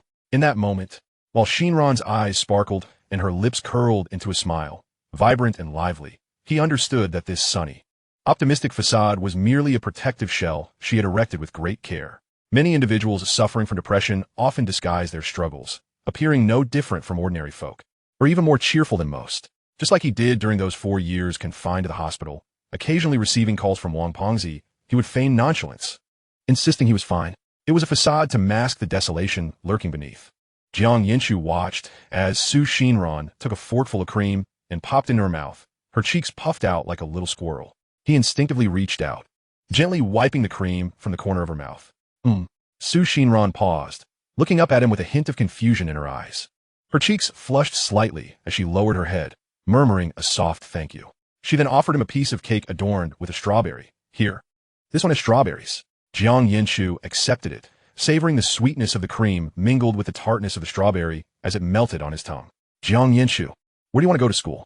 Su Xinran asked, her mouth full of cake, her words slightly muffled, yet her eyes sparkled with anticipation. This was her true motive for the day, along with celebrating Jiang Yanchu's graduation. She feared he might not inform her of his university choice, and if that happened, they wouldn't be able to attend university together. The thought was enough to drive her mad. Jiang Yanchu noted the cream clinging to the corner of her mouth again and reached out to wipe it away, casually replying, I don't know. Wherever you go, I'll follow. Su Xinran was taken aback, then lowered her head, poking at the strawberries on her cake with her fork. I don't know either. Promise me you won't deceive me. Jiang Yanchu. She insisted. It's all right. Take your time to think. There's no rush. Jiang Yanchu's voice was gentle, laced with reassurance. All right, Su Xinran nodded, suddenly lifting her head, her expression turning earnest, but you must promise me you'll apply to the same university as me. If you deceive me, I won't hesitate to tie you up. Okay, I promise, Jiang Yanchu replied without a second thought. No, we need to make a pact. Su Xinran extended her pinky, her fingertips slightly curled, her gaze imbued with unwavering seriousness. It was a childish act. Yet, Jiang Yanchu was more than willing to indulge her in this innocent game. All right, Jiang Yanchu smiled, intertwining his pinky with hers. Pinky swear, 100 years without change. Her voice chimed like pearls clashing against jade. Jiang Yanchu, you say it too. She jiggled their linked fingers, urging him on. Okay, pinky swear, 100 years without change. Jiang Yanchu echoed, his heart softening at the sparkle in her eyes. 100 years isn't enough, Jiang Yanchu. Su Xinran suddenly scrunched her nose, adding earnestly, it should be 1,000 years, 10,000 years, 100 million years. It needed to last an eternity because she couldn't bear to lose Jiang Yanchu before her. Jiang Yanchu tightened his grip on Su Xinran's finger. Feeling the warmth radiating from her palm, his tone more serious than ever. All right, 1,000 years, 10,000 years, 100 million years, whatever you say, it shall be. Jiang Yanchu wanted to say more, but suddenly, bang, bang, bang, a heavy knock reverberated through the door. The relentless pounding from outside struck like a hammer against the door, resonating deeply in Jiang Yanchu's heart. His heart raced, blood seemingly freezing in his veins. Was it Liang? Had that beastly man come seeking him? It had to be. A familiar wave of irritation and fury surged to the forefront of Jiang Yanchu's mind in an instant. In her previous life, Su Xinran had been relentlessly tormented by this scoundrel. In her childhood, he had inflicted indelible psychological scars upon her, causing irreparable harm to Su Ai. And now, he had returned. The haunting images of Li Yang collapsing in a pool of blood intertwined with that of Su Xinran lying beneath the building, exploding in Jiang Yanchu's mind. His hands instinctively clenched into fists, knuckles paling from the pressure, teeth gritting tightly together. No, Jiang Yanchu, you must restrain yourself. He fervently admonished himself internally, determined not to frighten Ran-jie. This time it was different. You have returned, and you can alter the tragedies of your past life. Yet, his body's reactions were beyond his control. Jiang Yanchu's complexion turned ashen, beads of cold sweat forming on his brow. Su Xindang, startled by the urgent knocks and his sudden change in demeanor, instinctively grasped his clothing, her voice trembling. Jiang Yanchu, what's wrong? Someone is knocking. Wait. I'll go open the door. After speaking, she dashed to the door, but Jiang Yanchu, like a cat whose tail had been stepped on, erupted. No. Don't open the door. I'll do it. The urgency and ferocity in his voice startled Su Xinran, leaving her frozen in place. She turned to comfort him. It's okay, Jiang Yanchu, I want to open the door. Just don't panic. I'll see who's making such a loud noise outside. Realizing he had lost his composure, Jiang Yanchu took a deep breath, struggling to suppress the metallic taste rising in his throat. He softened his tone, but remained fixated on the door, his voice strained. Ran-jie, don't move. I'll check who it is. But it was too late.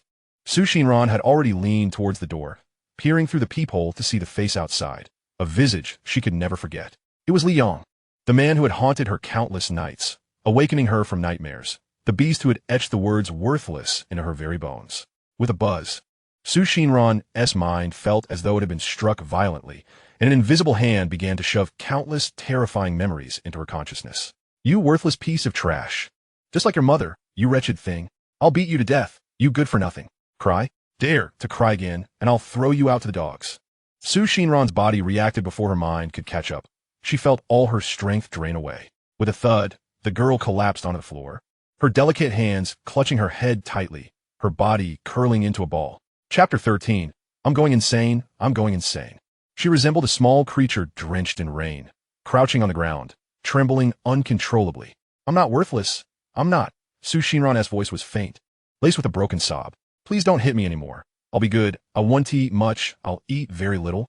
I'll wash the dishes and mop the floor. Please don't hit me. Indeed, Xinran was in shock. Those wounds, long buried and thought to have healed, were violently reopened the moment she saw Liang, bleeding anew. Damn it. Jiang Yanchu watched Xinran curled up on the ground, her gaze vacant, and the fury within him ignited like explosive powder, bursting through all reason. The familiar, almost agonizing irritation gripped his mind. The hatred from his past life, tormented repeatedly by Liang, and the regret for failing to protect Ran-jie surged forth, suffocating him like poisonous vines. His vision blurred, leaving only the sound of his heavy breathing and the frantic beating of his heart in his ears. Outside, Liang's taunts pierced through him like poison needles. Worthless piece of trash. Open the door. Each word tugged at the taut string of his sanity, threatening to snap. Liang, you beast! Get lost! Jiang Yanchu's eyes turned crimson, fixated on the door. The knocking outside paused momentarily, followed by Liang's greasy, flippant laughter. Oh, there's a little bastard in there too. Get that worthless Xinran out here. I need to talk to her. Go find your mother. Jiang Yanchu clenched his fists, the urge to strike, even to kill, surging within him. His knuckles whitened from strain. If you dare say another word, I'll break your leg today. Then, taking a deep breath, he crouched down, trying to make his voice sound calm, infusing it with every ounce of tenderness he could muster. Ran-jie, don't be afraid. I'm here. Xinran, who had just been curled up, straightened her posture, her gaze vacant. She remembered there was a sharp fruit knife in the kitchen. If only she could plunge that knife into Liang's chest, then pull out, and all of this would come to an end. Liang, this beast, could be dealt with by her own hands, and this absurdity could finally be terminated. Then, Xinran, like a puppet with a vacant stare, mechanically repeated, end it all. She stood up, struggling towards the kitchen, the fruit knife now her singular escape. No, absolutely not. Jiang Yanchu's mind buzzed as the image of her lying in a pool of blood from his past life clashed with the present scene, sending chills down his spine. He held Xinran tightly, pressing her against him, letting her fists hammer against his back. Ran-jie, snap out of it. Look at me. I'm here. You don't need to act. Outside, Liang continued to pound on the door, cursing. What are you pretending for? Open the door already. Do you believe I want to break it down? The person in Jiang Yanchu's embrace trembled, but no longer struggled, merely biting her lip, tears streaming silently onto the ground. He couldn't let her hands be stained with blood. He absolutely couldn't. Jiang Yanchu gently pushed Xinran away, wiped her tears. His gaze filled with an unprecedented fierce determination. Ran-jie, stay here, lock the door. No matter what you hear, don't come out. I'll handle him. Trust me. Jiang Yanchu stepped slowly towards the door. He failed to notice that Xinran had already vanished from his side, quietly making her way to the kitchen. With a creak, the door opened. Liang's eyes gleamed with greedy excitement, a twisted smile creeping across his face. He knew that this worthless piece of trash was inherently afraid of him. As long as he persisted, she would eventually comply. This house would soon be his. And he remembered that Xinran had some semblance of beauty, just like her mother in her youth. Selling her to those with peculiar tastes would surely yield a handsome profit for gambling. He rubbed his hands together, leaning towards the barely ajar door, ready to call out, worthless piece of trash. Suddenly, a piercing scream erupted from Liang, shattering the silence of the corridor. Instead of the submissive Xinran he imagined, he was met with a fist the size of a sandbag, propelled by the force of the wind. That struck his face with resounding impact. Who the hell are you calling worthless? Jiang Yanchu's voice was icy. He leaned halfway out the door, his eyes a terrifying shade of crimson, while one hand gripped the doorframe tightly. Liang stumbled back, clutching his nose, blood gushing forth between his fingers. Liang was momentarily stunned, but soon regained his composure and pointed at Jiang Yanchu, cursing, "It was you, you little bastard, who opened the door. How dare you strike me? Quickly, make him compensate me, or get out of my way, you little punk." Jiang Yanchu remained silent, stepping forward with deliberate intent. With each stride, the aura of malevolence surrounding him intensified. He recalled how Liang had berated and beaten Ran-jie in his previous life, how he had driven her to the brink of despair. Those grievances demanded reckoning today. "Strike you?" Jiang Yanchu let out a cold laugh, flexing his wrist as the joints emitted a series of sharp cracks. "Not only will I strike you today, but I shall also render you a worthless wretch. You little bastard, do you dare?" Liang's eyes widened. He found it hard to believe that the seemingly pristine Jiang Yanchu would truly dare to strike him. "Little bastard? Ha ha!" Jiang Yanchu suddenly erupted into a fit of maniacal laughter, the sound resonating through the silent corridor, unsettling in its intensity. He fixed his gaze on Liang, his eyes gleaming unnaturally, as if a long-repressed force had finally found its release. Had he waited too long? Had he truly only to see this scoundrel perish for Ran-jie to be free of her nightmares? Would all suffering cease? Then let this scoundrel be slain. Liang, clutching his swollen face, felt a chill run down his spine under Jiang Yanchu's relentless stare and staggered back a couple of steps. Was this little bastard insane? That gaze was utterly terrifying, and that laughter was not something a rational being could produce. Little did Liang know that all of Jiang Yanchu's suppressed hatred, irritation, and fury had shattered his reason the moment he laid eyes on him.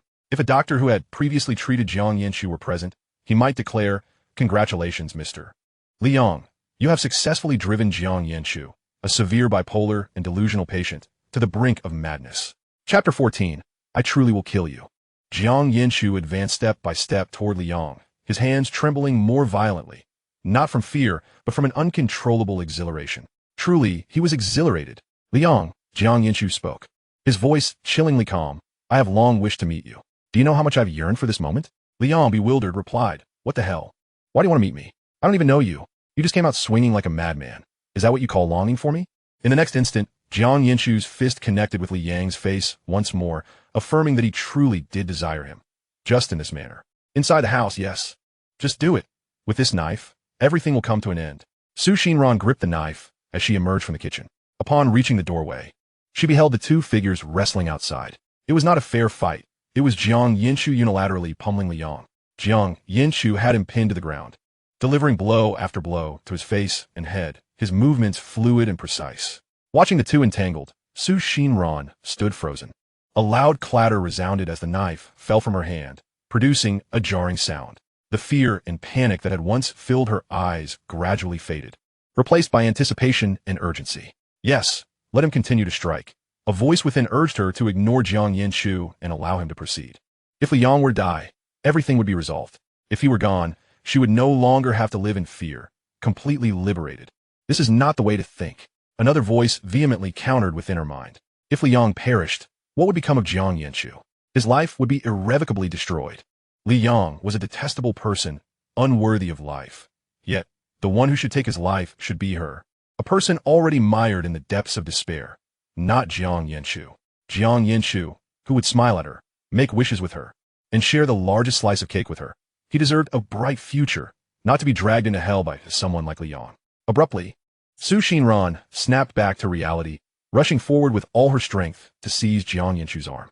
Her voice trembled. "Jiang Yanchu, enough. Stop it. Just stop." It was enough. Jiang Yanchu seemed not to hear her, his fists continuing to descend, blood smearing between his fingers. "Jiang Yanchu." Xinran clung tightly to his back, burying her face in his clothing, her hot tears cascading down his back. If this continued, someone would die. For such a person, it was not worth it. "Please stop. Just listen to me, all right? Stop." Her quivering voice, like a slender thread, finally drew a sliver of clarity from the rage-fueled haze clouding Jiang Yanchu's mind. The girl's searing tears carved a hollow in his back. Jiang Yanchu turned his head, forcing an awkward smile. Still that self-assured, sunny grin. Yet the malice in his eyes rendered it all the more peculiar. Everyone has played King of Fighters, right? At this moment, Jiang Yanchu resembled the berserk Iori Yagami after unleashing a devastating move, turning back to face his foe. "Ran-jie, do not be afraid," Jiang Yanchu said softly, attempting to soothe Su Xinran. Are you frightened? Fear not. Today I will resolve this for you, and he shall trouble you no more. You do believe me, don't you? Rest assured, I keep my promises. As he spoke, Jiang Yanchu raised his fist once more, poised to strike Li Yang again. However, the fist suddenly froze midair. Huh, why can't I move? Jiang Yanchu turned his head stiffly, realizing that Ran-jie was clinging tightly to his arm. Would she try and stop him? Why would she prevent him from delivering justice upon this scoundrel, when all their troubles would vanish? Jiang Yanchu remained oblivious, though he could feel her trembling hand, surprisingly strong despite its delicate appearance. Su Xinran's face was streaked with tears, cascading down her chin, as she fervently shook her head. Her voice choked. Enough, Jiang Yanchu, it truly is enough. The girl's tears fell onto his hand, their warmth akin to flames. Yet they extinguished the fury within Jiang Yanchu's heart. His reason returned. All right, Ran-jie, I will not strike him anymore. Jiang Yanchu softened his voice, cradling Su Xinran in his embrace, gently patting her back.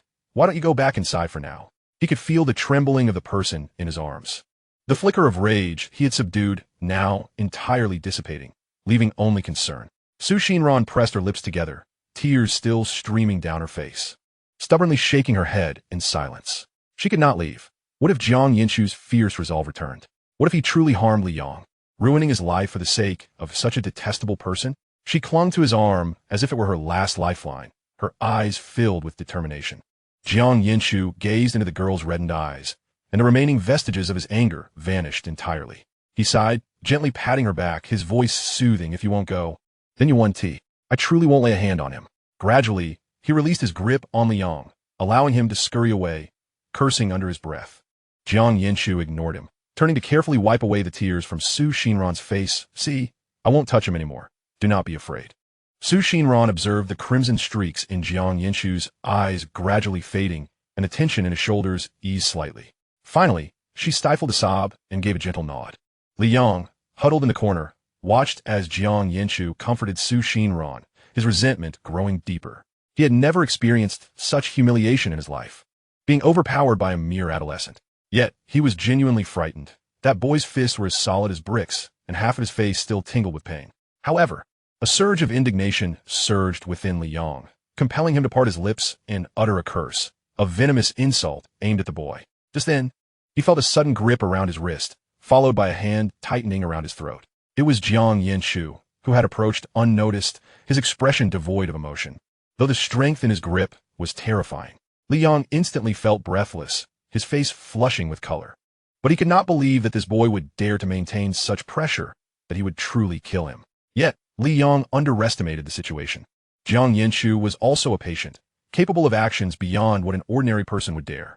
The grip around Li Yang's throat tightened incrementally, suffocating him, his face turning a deep shade of purple. Panic surged through him. This boy really would kill him. What else do you wish to say? Jiang Yanchu's voice was flat, devoid of emotion. Li Yang, unable to articulate a response, could only glare and claw helplessly at Jiang Yanchu's arm.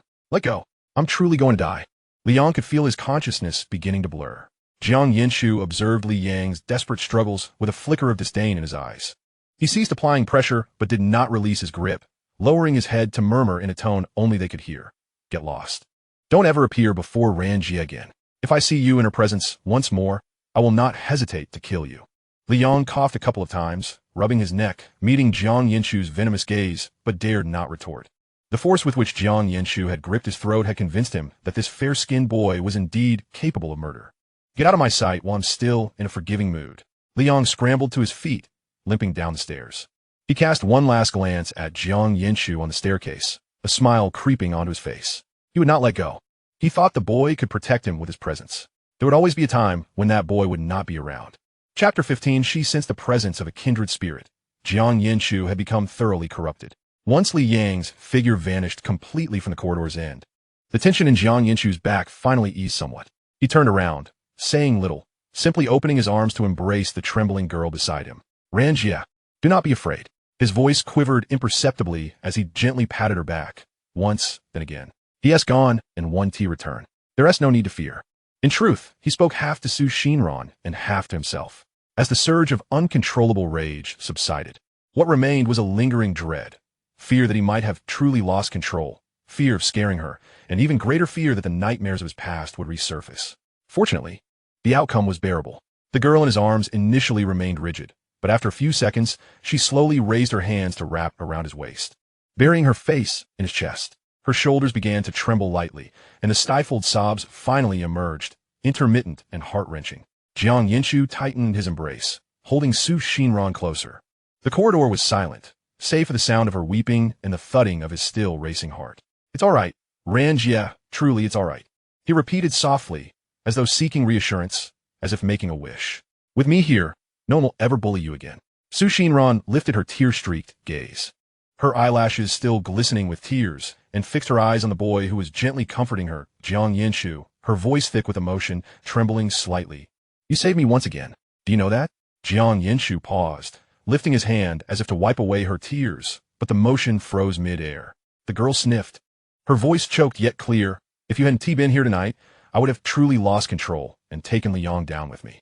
Upon finishing, tears spilled uncontrollably down her cheeks, cascading onto the floor. In that moment, as she emerged from the kitchen clutching a knife, she had not wished to survive. Rather, she had preferred to drag that scoundrel down into the abyss with her. Thankfully, Jiang Yanchu had been there, once again saving her. "I yearn to hide you away, in a place where only I can see you, making you exclusively mine." Jiang Yanchu's heart twisted painfully at her words, rendering him speechless. He leaned down, gently wiping away her tears, his voice hoarse. "Do not speak such foolishness. I will never allow you to reach that point, at least not in this lifetime." Su Xinran gazed into Jiang Yanchu's anxious eyes, and the remnants of her fear gradually transformed into a sense of security. "All right, Jiang Yanchu, I am no longer afraid. Because you are here, I am no longer afraid." Su Xinran sniffled, hastily wiping her face with her hands. She then gently tugged at Jiang Yanchu's hand, her voice still somewhat hoarse but infused with a deliberate lightness. "Jiang Yanchu, let us return inside." After a pause, she glanced at the lit room and added, "The cake is still unfinished. It won't taste as good if left out too long." Jiang Yanchu looked down at Su Xinran's tear-reddened eyes, then at her hand clasping his, the tips of her fingers slightly cold. He responded with a soft, "All right, let us go and eat the cake." At the dining table, Su Xinran kept her head down, taking small bites of the cake. The sweetness of the cream lingered on her tongue, yet it felt surreal, as Jiang Yanchu's earlier display of aggression against Liang suddenly invaded her thoughts without warning.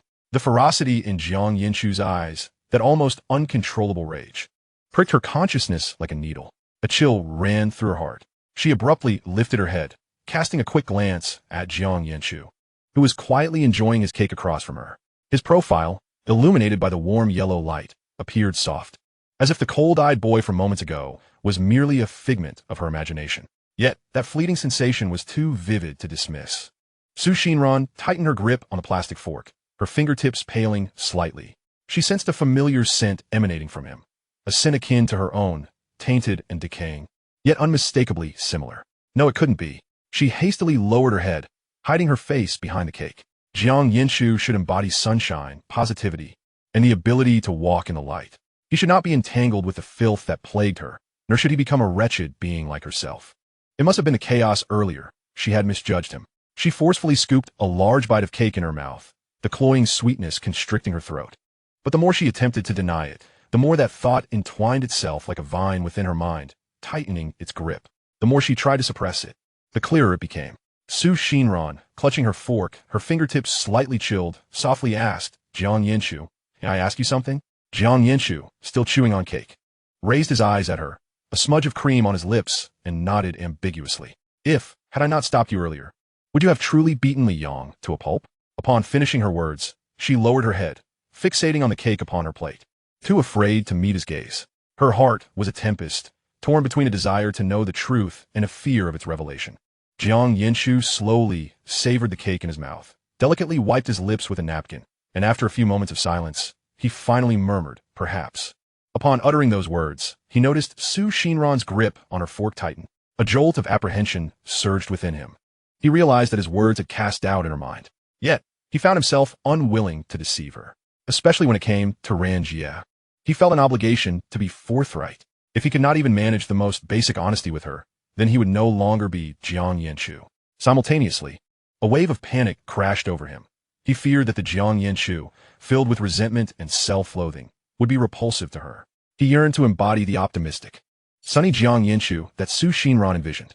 However, The Jiang Yanchu who had returned was far from that ideal. For years, shrouded in despair, had left him marinated in solitude, regret, and self-contempt, deeply corroding his very essence. His struggles with depression had taught him to resolve issues with fists, to conceal every emotion, leaving only a hardened exterior. Jiang Yanchu clenched his hand, his throat constricting, yet he remained silent. He could not bear to look into Xinran's eyes, fearing he would see disappointment and distance reflected there. Xinran's small hand gently rested upon the taut back of his hand. Once, twice, thrice. She sought to soothe the anxious Jiang Yanchu in her own clumsy manner. Chapter 16. The cowardly Jiang Yanchu, the weepy Jiang Yanchu. Jiang Yanchu abruptly lifted his head, locking eyes with the girl. Her eyes, recently stained with tears and reddened, held no trace of the disdain he feared, only a softness he could not comprehend.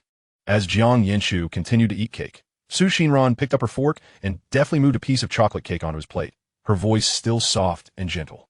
She did not press for explanations, nor did she impart any profound truths, as if the heavy question from before had never been raised. Would she find him peculiar if he spoke up? Would she gradually distance herself from him? Yet, to remain silent would be worse. Jiang Yanchu. Had he forgotten his promise to never deceive her again? Inwardly wrestling with himself, he concluded that honesty was indeed the best course. Ran-jie. Jiang Yanchu's voice was barely above a whisper, tinged with hesitation. The truth is he stammered, his nerves palpable. I'm not quite normal. He chose his words carefully, for it was more than just abnormal. He was profoundly unwell. Yet, he thought, perhaps saying he was not quite normal would suffice. As soon as the words left his lips, a wave of regret washed over him. He feared Xinran would push him away, and he leaned forward, stumbling over his words in a frantic attempt to clarify. But I promise, I will. With each subsequent word, his voice grew fainter, until it was nearly inaudible. Was it really that simple? He lacked confidence. He was like an uncontrollable bomb. For years of rage and bitterness had etched themselves into his being. How could he change overnight? He didn't even know if he could truly improve. Jiang Yanchu lowered his gaze, fixating on the back of his hand, still warm from her earlier touch, igniting a flutter of anxiety within him. He dared not look at Xinran's expression, instead concentrating on the table before him. Suddenly, he felt a shadow loom over him. Xinran had risen, her silhouette casting a shadow beneath his eyes. Jiang Yanchu's heart raced. Why was she standing? Was she leaving? Had his earlier ramblings frightened her? His fingertips instinctively curled, his nails digging into his palm from the tension. He could almost envision her possible expressions, perhaps a pursed lip, her eyes betraying a hint of discomfort, or perhaps a cold indifference, eager to conclude this conversation.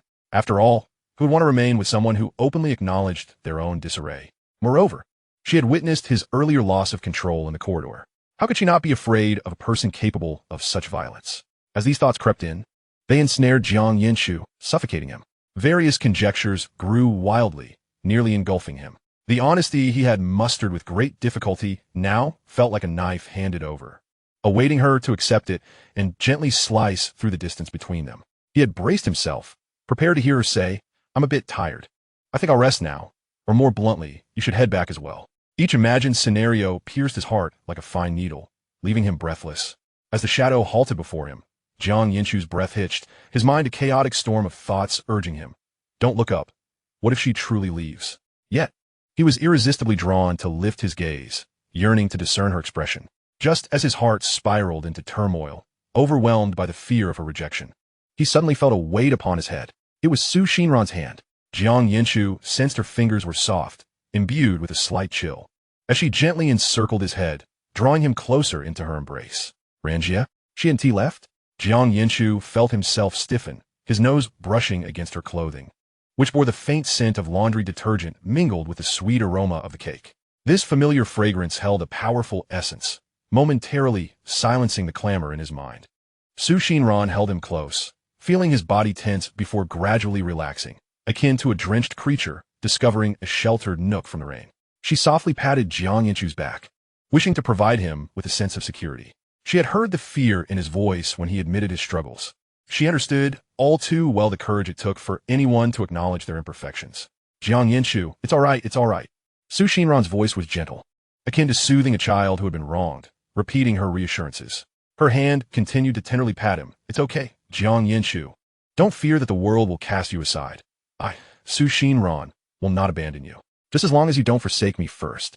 Jiang Yanchu's shoulders subtly slumped, the tension that had gripped him moments ago dissipating, and his eyes grew warm with unshed tears. Why do you always feel like crying in front of Ran-jie? Jiang Yanchu, you're so hopeless. He buried his face deeper into Xinran's embrace, muffling a soft sound of acknowledgement. It turned out she wasn't frightened, nor did she intend to leave. It appeared that after his candid admission, what awaited him was not rejection, but a warm and comforting embrace. Xinran sensed the boy in her arms trembling softly, feeling the dampness against her neck.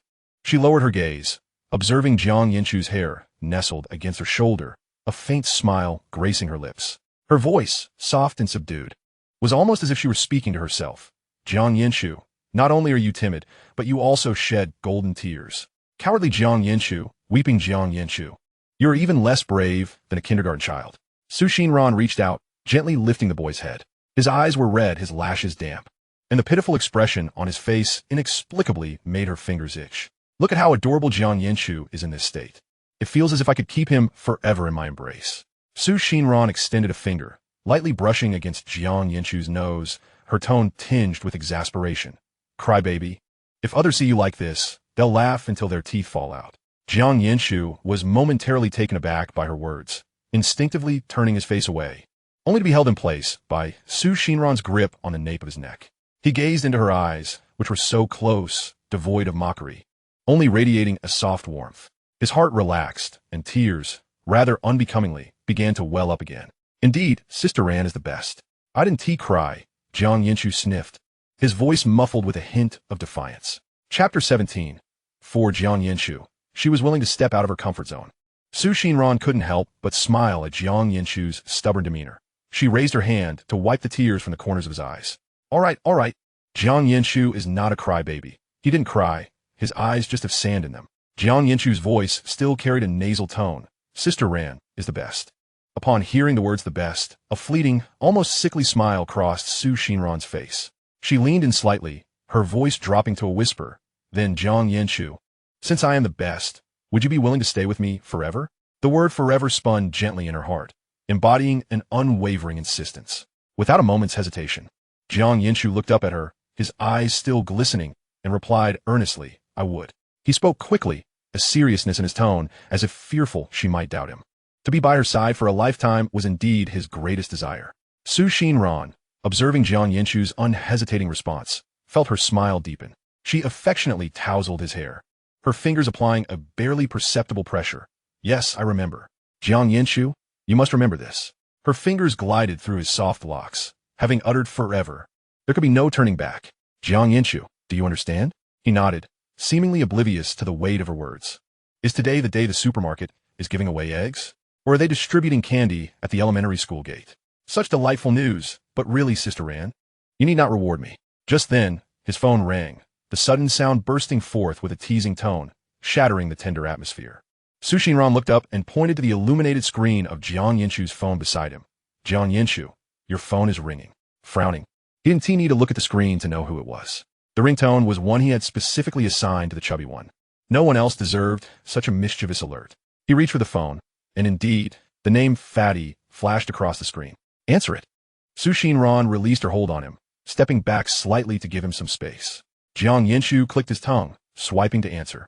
His tone still laced with lingering annoyance. What is it, Fatty? If you don't tell me 1, 2, 3, 4, I'll knock the fat off you.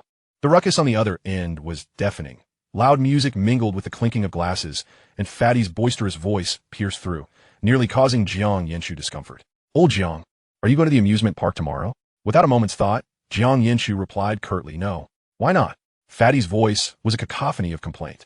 You're the only one missing. We agreed to go shooting together. Jiang Yanchu shot a glance at Xinran, who was bent over, wiping the cream off the edge of the table, her profile tranquil under the light. His throat tightened, and the soft feelings he had just suppressed surged back. Tomorrow, he wanted to accompany Sister Ran. He wouldn't go anywhere else. I simply want to go, he stated, his tone rigid. There was no need for a plethora of reasons. He simply did not wish to. What was the point of mingling with that crowd?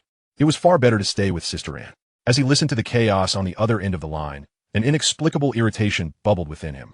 In the past, he might have found the clamor entertaining, but now it only felt annoying. He said, I'm busy, I'm hanging up. Jiang Yanchu had no patience to let Fatty ramble on. Hey, don't hang up, old Jiang. Is it because of your Sister Ran? Fatty exclaimed hurriedly. Just bring her along, and besides, there's also Ran Yanchi. Jiang Yanchu's finger hovered over the hang-up button, hesitating. Besides, it had been quite a while since they had seen Sister Ran. He missed her. Miss her? Why do you think you can? Jiang Yanchu's brows knitted together. You should have hung up earlier. Sister Ran was his. Only he could cherish her. Jiang Yanchu remained silent, his finger brushing the edge of the screen. Fatty continued babbling on the other end. Just think of it as taking Sister Ran to breathe some fresh air. Staying cooped up alone all day is rather dreary, right? It seems she hasn't gone out to have fun in a long time.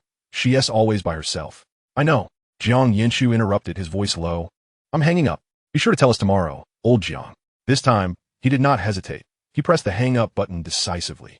He placed the phone on the table and glanced up to find Xinran looking over, her eyes filled with curiosity.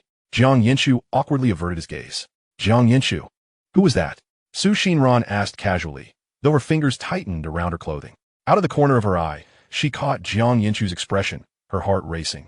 It couldn't he possibly be some girl, could it? He was only hers, and she was aware that such thoughts were irrational, yet they flourished in her heart, making it difficult for her to breathe. Wang Lin, that chubby one, Jiang Yanchu replied nonchalantly, taking a sip from the cup on the table. He contemplated Fatty's words, realizing that Sister Ran had been cooped up alone for too long. He should indeed take her out for a change of scenery, even if just to enjoy the fresh air. Oh, it's him. Xinran elongated her tone, her voice unintentionally infused with a hint of excitement. Thankfully, it was no one else, especially not a girl. Xinran lowered her head to conceal the flicker of relief in her eyes, her fingers gradually relaxing, the shadows in her heart dissipating somewhat. By the way, Jiang Yanchu. By the way, Sister Ran. They both spoke simultaneously, then paused. You go first. Jiang Yanchu gestured with his chin. No, you go first. Xinran stepped back slightly. After a brief silence, the girl timidly asked Jiang Yanchu, I want to know what Wang Lin wants with you. If it's something, could you take me along? When Xinran uttered those words, her fingers quietly curled into a fist behind her back.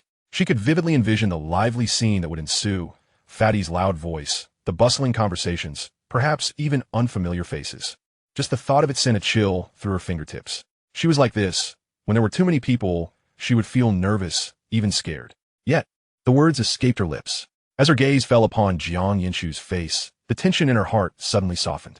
When Jiang Yanchu spoke of Fatty and the others, his eyes sparkled with enthusiasm. That was his world, vibrant and bustling. She had always avoided it, making herself an outsider. It was she who was afraid, fearful of crowds, anxious about awkwardness, and most of all, terrified of being clumsy and unable to integrate. Yet, what haunted her more was the thought that, over time, the conversation surrounding Jiang Yanchu would be filled with names and events she was utterly ignorant of, leaving her relegated to the sidelines, unable to contribute a single word.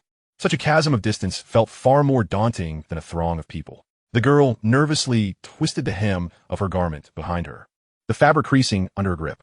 Xinran lowered her gaze, her long lashes casting a delicate shadow beneath her eyes, concealing the mixture of trepidation and stubborn resolve within her heart. For Jiang Yanchu, she believed she could step beyond the confines of his habitual comfort zone. Even if it culminated in merely standing by his side, observing his familiar world, she felt that this modicum of fear was trivial. There was no particular reason. If one had to be offered, it would simply be that this person was Jiang Yanchu. Chapter 18. Come home with me. I have finished speaking, Jiang Yanchu. What would you like to say? As Xinran spoke, her head instinctively dipped, her gaze settling upon her intertwined fingers, her nails gently pressed in her palm. The slight sting grounding her momentarily, yet her heart raced incessantly. Would he find her burden? Would he concoct an excuse, claiming the crowd made it inconvenient? Suddenly, a voice filled with surprise emanated from above her, bright as a light flickering to life. Sister Ran, do you want to go? Xinran's head snapped up, colliding with his sparkling eyes, momentarily rendering her speechless. That's wonderful. Jiang Yanchu leaned closer, his tone brimming with uncontainable excitement. The chubby one just told me we're going to the amusement park tomorrow. I had intended to invite you, but worried you might decline due to the crowd. As he spoke, his lips curled into a broad smile, the light in his eyes causing Xinran's heart to skip a beat. Had he truly wanted to invite her all along? The lingering anxiety that had hovered dissipated, as though something had gently lifted it away. She observed Jiang Yanchu's exuberance, and the tightness in her chest gradually eased. Xinran bit her lip, striving to suppress a smile that threatened to break free, softly responding, okay. Her voice was so delicate, it seemed to fear disturbing something. It was filled with warmth. Jiang Yanchu suddenly extended his hand, pinky raised, wiggling it before her. It was a gesture of a pinky promise, sealing their agreement. Xinran stared at the small arc of his finger, momentarily dazed, before gradually extending her own hand, her pinky gently entwining with his. It's settled, she murmured, her voice barely above a whisper. The warmth where their fingers touched felt comforting, and Jiang Yanchu playfully shook her hand, as if to affirm their pact. Xinran kept her head lowered, gazing at their intertwined pinkies. The anxiety that had once gripped her heart now settled, accompanied by a sweetness that blossomed from the courage she had mustered for him. Pinky swear? 100 years without change, Jiang Yanchu added with a playful exuberance that nearly overflowed from his eyes. Xinran couldn't help but smile slightly, responding with a soft mm.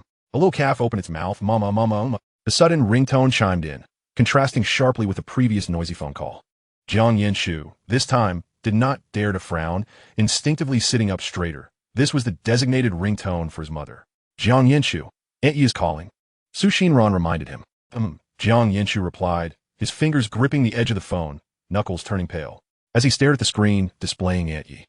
A wave of anxiety washed over him. Flashbacks from his past life crashed into his mind. Xinran's figure lying in a pool of blood shattered his world into fragments. Not long after, the unexpected tragedy that befell his parents was the final blow, crushing him into despair. Hello, Mom. He attempted to keep his voice steady, yet the hand holding the phone trembled slightly. In this life, he clutched Xinran's hand tightly, while also needing to ensure his parents' safety. Oh, you've really become quite capable. On the other end, Mrs.'s voice rang out like a spark, bombarding him with her words. You finished your exams today and are already out gallivanting? Your skills have reached the heavens. The familiar tone of his irritable mother arrived punctually, a comforting reminder. Yet, it was her familiar voice that caused Jiang Yanchu's tensed body to relax instantly. He held the phone a little farther from his ear, the volume reverberating painfully, refraining from interrupting. Do you know what time it is? Mrs.'s voice rose again. It's nearly 11. Since you finished your exam at 6, you've practically vanished. Are you trying to ascend to heaven? Xinran, listening from the side, inched closer to Jiang Yanchu, concern flickering in her eyes. Tell me, are you fooling around with some girl? Mrs.'s tone suddenly turned serious, adopting an interrogative stance. Jiang Yanchu, I warn you, if you dare to mess around with other girls, I will cut off your third leg. The last words startled Jiang Yanchu, causing him to shout into the phone, Mom. What are you saying? Let me explain. I want to listen to your excuses. Don't call me Mom. Mizzy was unyielding, her words final. Jiang Yanchu, no messing around with girls outside. Do you hear me? Jiang Yanchu helplessly rubbed his forehead. The familiar scent of her unreasonable demeanor was all too familiar. Mom, I'm with Ran-jie. On the other end, Mizzy's voice paused momentarily. With Xinran, her tone noticeably softened. Why didn't you say that earlier? I thought you were off gallivanting with that Wang Lin. Well, that is not acceptable either. It's getting late. You behave yourself. Don't bully the girl. Understood? Got it, Jiang Yanchu quickly replied, feeling the pressure around his ears finally ease. I'll be back soon. I'm hanging up. He turned to Xinran, feeling a bit sheepish as he scratched his head. My mom just worries too much. Xinran lifted her gaze, a gentle smile gracing her features as she gently shook her head. It's fine. Aunt Yi cares about you. She watched as Jiang Yanchu set down his phone and spoke softly. Jiang Yanchu, it's truly wonderful to have a mother who cares. She paused, her eyes tracing the dancing light reflections in her cup, her lashes casting a subtle shadow beneath. Unlike me, my mother has passed away. It seems as though you are the only one left in this world. As the words slipped from her lips, she felt they were too blunt, her cheeks warming slightly. Still, she met Jiang Yanchu's gaze, her expression earnest. So, cherish Aunt Yi's concern. Don't always make her angry. After saying this, she forced a smile, hoping to soften the sudden pang of bitterness that had arisen. In truth, there was little to mourn. After all, she still had him. You should head home too, Jiang Yanchu. Otherwise, Aunt Yi will worry. Jiang Yanchu glanced at the time on his phone. It was indeed late. It was time to return. Yet, as his gaze lingered on Xinran, another thought emerged. He wanted to take her home as well. Don't think too much. It's not what you're imagining. He chastised himself internally, merely concerned for her safety on the way home. After all, Liang's matter had yet to be resolved, and who knew if he would reappear to cause trouble. Jiang Yanchu was a gentleman, his thoughts devoid of any improper notions. With that in mind, he cleared his throat and casually remarked, Ran-jie, why don't you come home with me? As Jiang Yanchu spoke, he felt a twinge of uncertainty regarding his words. After a brief pause, he added, perhaps, why not come to my house tonight and stay for a while? I'm concerned about Liang. Chapter 19. This shall be your new home from now on. Do not return to the past. After Jiang Yanchu finished speaking, he cautiously glanced at the girl's delicate, fair face, his heart taut with apprehension. Had he been too abrupt? Surely, she must have misunderstood, thinking he harbored ulterior motives. Why had he uttered such words? Each second of silence stretched interminably. The quiet enveloped them like a tightening web. Jiang Yanchu observed the girl's downcast eyes, unable to discern her expression. But he noticed her fingers fidgeting with the hem of her garment. Was she contemplating something? Jiang Yanchu swallowed hard. Indeed. Why did he have to invite her to his home? This thought emerged and was swiftly suppressed, yet the lingering sense of inadequacy crawled back like a persistent tide. Eventually, Xinran slowly lifted her head. A gentle smile graced her lips as she softly shook her head at Jiang Yanchu. I want to go back with you. Jiang Yanchu, I'm quite all right here. Her voice was warm and gentle, devoid of any discernible emotion. Jiang Yanchu's heart felt as though it had been lightly struck. Sinking heavily, he had anticipated this response. Xinran averted her gaze, her thoughts a chaotic mess. This was the place where she had once lived with her mother. The air still seemed to carry the faint scent of the laundry detergent she had used, a remnant of her last memories. And a person like her, who would want her? Xinran curled her fingers, pondering whether you would find her presence burdensome at Jiang Yanchu's home. Would she think of her as an unwelcome addition? The girl had grown accustomed to hiding in her little corner, terrified that even a small step forward might render her a burden to others. Perhaps it was best to refrain from going. Here, at least, she would not fear inconveniencing anyone. She raised her head and offered Jiang Yanchu a smile, striving to appear as natural as possible. Really, it's unnecessary. I feel safe here. Safe? The word echoed in Jiang Yanchu's mind, a voice suddenly rising in pitch, laden with uncontainable anxiety. The gruesome images from his past erupted in his thoughts. If it were truly safe, how could such horrors have occurred? He abruptly lifted his head, his chest rising and falling violently, his gaze locking on Xinran with intensity, as if he sought to pierce through her very being. Do you find my home unappealing? His voice dropped, tinged with an unrecognized sense of grievance. Did she still suspect his intentions? Jiang Yanchu. Xinran interjected hastily, her voice barely above a whisper, laced with a hint of panic. I do not think poorly of your home, nor do I doubt you. She cast her eyes downward, her long eyelashes trembling. In truth, she was afraid that his family would radiate warmth and joy, while she would merely be an unwelcome shadow. Afraid that Aunt Yu would initially find her presence intriguing, but would eventually grow weary of her, deeming her a nuisance. Most of all, she feared that one day, even Jiang Yanchu would view her as a burden and cast her aside. These thoughts lodged in her throat, unable to escape. She could only clutch the hem of her garment and repeat, it's really not that. Please don't overthink it. Jiang Yanchu observed the redness at the corners of her eyes, and his irritation dissipated, replaced by a profound ache. Sister Ran, he softened his tone. A hint of pleading in his voice. Please come back with me just for one night. I need to see you. It puts my mind at ease. A mischievous thought flickered in Jiang Yanchu's mind. Once she returned, there would be no longer a question of one night versus another. Xinran's lashes fluttered, obscuring her expression. Jiang Yanchu's tone, imbued with a desperate plea, rendered her incapable of voicing a refusal. This side of Jiang Yanchu was impossible for her to reject. Yet, two opposing voices warred within her mind, disturbing her peace. One voice, lurking in the shadows, ominously whispered, Xinran, you are merely a forgotten little monster, burdened with a multitude of chaotic thoughts, shadowed by the troublesome Liang. Do you truly believe you deserve to be welcomed into someone else's home? You will only be an eyesore, a source of annoyance. The other voice, however, stood defiantly, urging her. What is there to fear? That is Jiang Yanchu. He wishes to bring you closer. By going to his home, you will catch a whiff of his world, glimpse where he sleeps. This is everything you desire. Xinran's fingers tightened and relaxed around the hem of her garment. Stealing a glance at Jiang Yanchu, she found him still gazing at her, his brow furrowed, an urgency glimmering in his eyes that tugged at her heartstrings. Should she go? But what if, as the shadowy voice suggested, her presence disrupted his life, and he eventually grew weary of her? Xinran bit her lip, the words of acceptance lodged at the tip of her tongue. Yet she forced them back down. Her eyes suddenly grew warm, and she quickly lowered her head, focusing on the tips of her shoes. Time dragged on, the air thick with silence, punctuated only by the distant chirping of insects outside. As the two voices in her mind gradually quieted, the one filled with greed emerged victorious. If she went to his home, she would be able to see the places he frequented, to breathe in the scent of his space, and perhaps even catch a glimpse of his room. Once this thought surfaced, it became overwhelming. She longed to be nearer to him.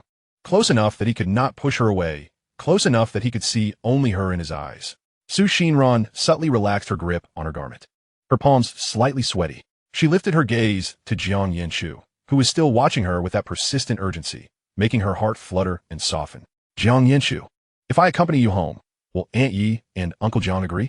Her voice was soft, laced with trepidation, her fingers unconsciously fidgeting with the hem of her dress. After a moment's pause, she raised her eyes again, her lashes glistening as if touched by dew. And, will you one day come to see me as a burden and push me away? Never. Jiang Yanchu's voice rose in urgency, echoing with fervor, as if fearing that any delay would drain his strength. My parents, they adore you. How could they ever find you troublesome? He stepped closer, his gaze shining with intensity, locking on her eyes as he spoke each word fervently. And I, Jiang Yanchu, will never perceive Su Xinran as a burden. Just because it is you, Su Xinran. There is no reason and no need for an explanation. As he finished, Jiang Yanchu himself was momentarily taken aback, surprised by his own sudden candor. His ears flushed with warmth. Su Xinran gazed at his anxious demeanor, and the weight of her previous apprehensions lightened, as if something were securely supporting her. She lowered her head, unable to suppress a gentle smile that crept onto her lips, her voice barely above a whisper. Oh. The girl's lips moved several times before she managed to utter a few words, soft as a whisper. Then, all right, I will go home with you. Chapter 20 he had meant to say, we have arrived home, yet they both sighed. Downstairs, Jiang Yanchu's sleek black motorcycle stood under the street lamp, its metallic frame glinting coldly. He approached, helmet in hand, gently brushing away the dust from its edges before carefully placing it on Su Xinran's head. As she secured the strap beneath her chin, her fingertips inadvertently brushed against her skin, causing both of them to pause momentarily. Su Xinran stood still with her small backpack, gazing up at Jiang Yanchu and then glancing at the high seat of his motorcycle. She quietly raised her toes on the ground, attempting to test her reach, only to realize that, indeed, her legs were insufficiently long to mount it. Just as she was lost in thought, Jiang Yanchu effortlessly swung his long legs over the bike and settled onto it with a fluidity that seemed almost effortless. Su Xinran bit her lip, feeling a twinge of frustration. Had Jiang Yanchu's legs grown that long? It was rather exasperating for her to feel so short. Slowly, Su Xinran edged closer to the motorcycle and gently poked Jiang Yanchu's arm with her finger, her voice soft and tinged with a hint of grievance. Jiang Yanchu, it's too high. I can't get on. After speaking, she furtively glanced at the elevated seat, her eyelashes drooping like a little rabbit faced with a dilemma. Jiang Yanchu, noticing the unmasked discontent on her face, couldn't he help but smile, his tone softening. It's all right. Ran-jie, I'll help you. Okay, Su Xinran replied quietly, still pondering how she might elegantly climb aboard. However, Jiang Yanchu simply dismounted and circled around to stand behind her. Before she could react, he slipped his hands under her arms and gently lifted her. Su Xinran felt her feet leave the ground, her body floating up as if she were a tiny kitten being picked up. Yes, it was quite literally flying. Su Xinran's mind buzzed, her eyes widening in astonishment, as she watched Jiang Yanchu place her securely on the back seat of the motorcycle like a child being cradled. Hold on tight, Jiang Yanchu said, patting the back of her hand before turning to mount the driver's seat, his voice still laced with lingering amusement. Su Xinran, flustered, grasped the edge of the seat, her cheeks ablaze. Why couldn't he have employed a more conventional method? The motorcycle glided smoothly along the road, the evening breeze carrying a hint of early summer's coolness, brushing against Su Xinran's hair. She wrapped her arms around Jiang Yanchu's waist, her cheek nearly pressed against his back, her voice barely audible against the wind. Jiang Yanchu, do you usually ride this slowly? Jiang Yanchu paused, a flicker of his usual riding speed flashing through his mind, and he acknowledged that it was indeed not fast. Old Jiang often lectured him, insisting that riding should follow the rules, cautioning against trying to look cool. Speed alone did not equate to being stylish. Stability was what inspired confidence. He merely responded with a non-committal from behind. Su Xinran's soft "oh" carried a note of disappointment that fluttered across Jiang Yanchu's back like a feather. Feeling a shift in his heart, he slowed the bike further, turning his head to inquire, is it too slow for you? Su Xinran quickly shook her head, realizing he couldn't see it, and quietly explained, no, I just feel like it's not that thrilling. She chuckled at herself, feeling somewhat foolish. Yet, Jiang Yanchu understood. The corners of his mouth curving upward as he gently accelerated, the motorcycle emitting a low rumble, increasing in speed while still maintaining its steadiness. How about this? He asked. Her arms tightened around him, and she responded, her voice laced with laughter. Yes, this is quite nice. Jiang Yanchu tilted his head, the wind carrying his voice to her. You can't ride too fast in the city. It disturbs people, and with so many vehicles around, it's unsafe. If you want an adrenaline rush, you need to hit the racetrack. He paused before adding, if you're interested, I can take you next time. Xinran buried her face against his back, muffledly replying, I'm okay. As they turned into a high-end residential complex, Jiang Yanchu parked the motorcycle in the garage, turning to look at the back seat with a smile. Ran-jie, can you get down? The teasing tone was unmistakable, and Xinran knew exactly what he was implying. Still recalling her earlier struggle to mount the bike, she pouted slightly, playfully tapping him on the back, her touch barely perceptible. Jiang Yanchu chuckled softly, nimbly jumping down and coming around to her side, extending his hand. Here, let me help you. Xinran felt a wave of heat wash over her. Want to try on her own? She lowered her foot, realizing it was still quite a distance from the ground. Biting her lip, she hesitantly placed her hand on his arm. Jiang Yanchu supported her waist, gently lowering her until she was firmly on her feet. Xinran quickly released her grip and took a step back, muttering softly, I said I didn't need to be carried. Jiang Yanchu removed her helmet, noticing the flush of her ears, his smile growing broader. All right, next time you can do it yourself, as long as you can reach the ground. You. Xinran shot him a glare before turning to stride towards the hallway, her steps light and brisk. At the entrance, Jiang Yanchu lowered his voice. We've arrived. Xinran, looking down, replied with a soft a sweetness blooming in her heart at the thought that Jiang Yanchu had said we. However, after a moment of stillness, nothing happened. Jiang Yanchu neither knocked nor entered the password, remaining awkwardly frozen at the door. Xinran lifted her gaze, her eyes reflecting her confusion as she silently questioned why he wasn't opening the door or knocking. Jiang Yanchu scratched his head, chuckling nervously. I'm a bit anxious. How about you knock? Xinran remained silent, taking a half step back, her large, glistening eyes fixed on him, motionless. The implication was clear. If someone was to knock, it ought to be him. She was too timid to do so. Jiang Yanchu couldn't help but feel a mix of amusement and exasperation at her innocent stance, returning the awkwardness to him. A bead of sweat formed in his palm. He couldn't quite fathom why he felt nervous, as it was merely a return to his own home. Taking a deep breath, under Xinran's watchful gaze, he slowly raised his hand and knocked 3 times on the door. Just as the sound faded, a thunderous roar erupted from within. It was Ms. Yi's signature move, the lion's roar. Xinran immediately understood why Jiang Yanchu was anxious. Yi Ziqin stood with her hands on her hips, her voice booming even louder than on the phone, glaring at Jiang Yanchu. Jiang Yanchu, you little rascal, how dare you come home? Tell me honestly, where have you been gallivanting around? Jiang Yanchu instinctively recoiled, awkwardly chuckling at the bewildered Xinran. Then, the door swung open, and Yi Ziqin reached out, ready to twist Jiang Yanchu's ear. Look at how your mother is chastising her well-behaved son. Mom, calm down. Look who's standing beside me. At the sight of the girl standing quietly next to him, Yi Ziqin paused, her words caught in her throat. Her eyes widened as she recognized Xinran, and the fire in her demeanor quickly dissipated, transforming into surprise and warmth. Oh, it's Ran. Come in, it's chilly outside. As she spoke, she playfully slapped Jiang Yanchu's arm, lowering her voice as she glared at him. Why are you just standing there? Let Ran in. Chapter 21. From now on, Ran will live at home. Only then did Jiang Yanchu breathe a sigh of relief, quickly stepping aside. Ran-jie, please, come in. Ovinan similet seiri, giriting. Hello, auntie. Yi Ziqin immediately beamed, taking Xinran's hand and leading her inside, chattering incessantly. Why did you come back with this little rascal? Did he pester you again? Have you eaten dinner? Should I make you some late-night snacks?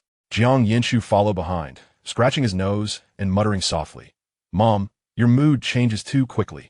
Yi Ziqin shot him a glare over her shoulder. Do you have a problem with that?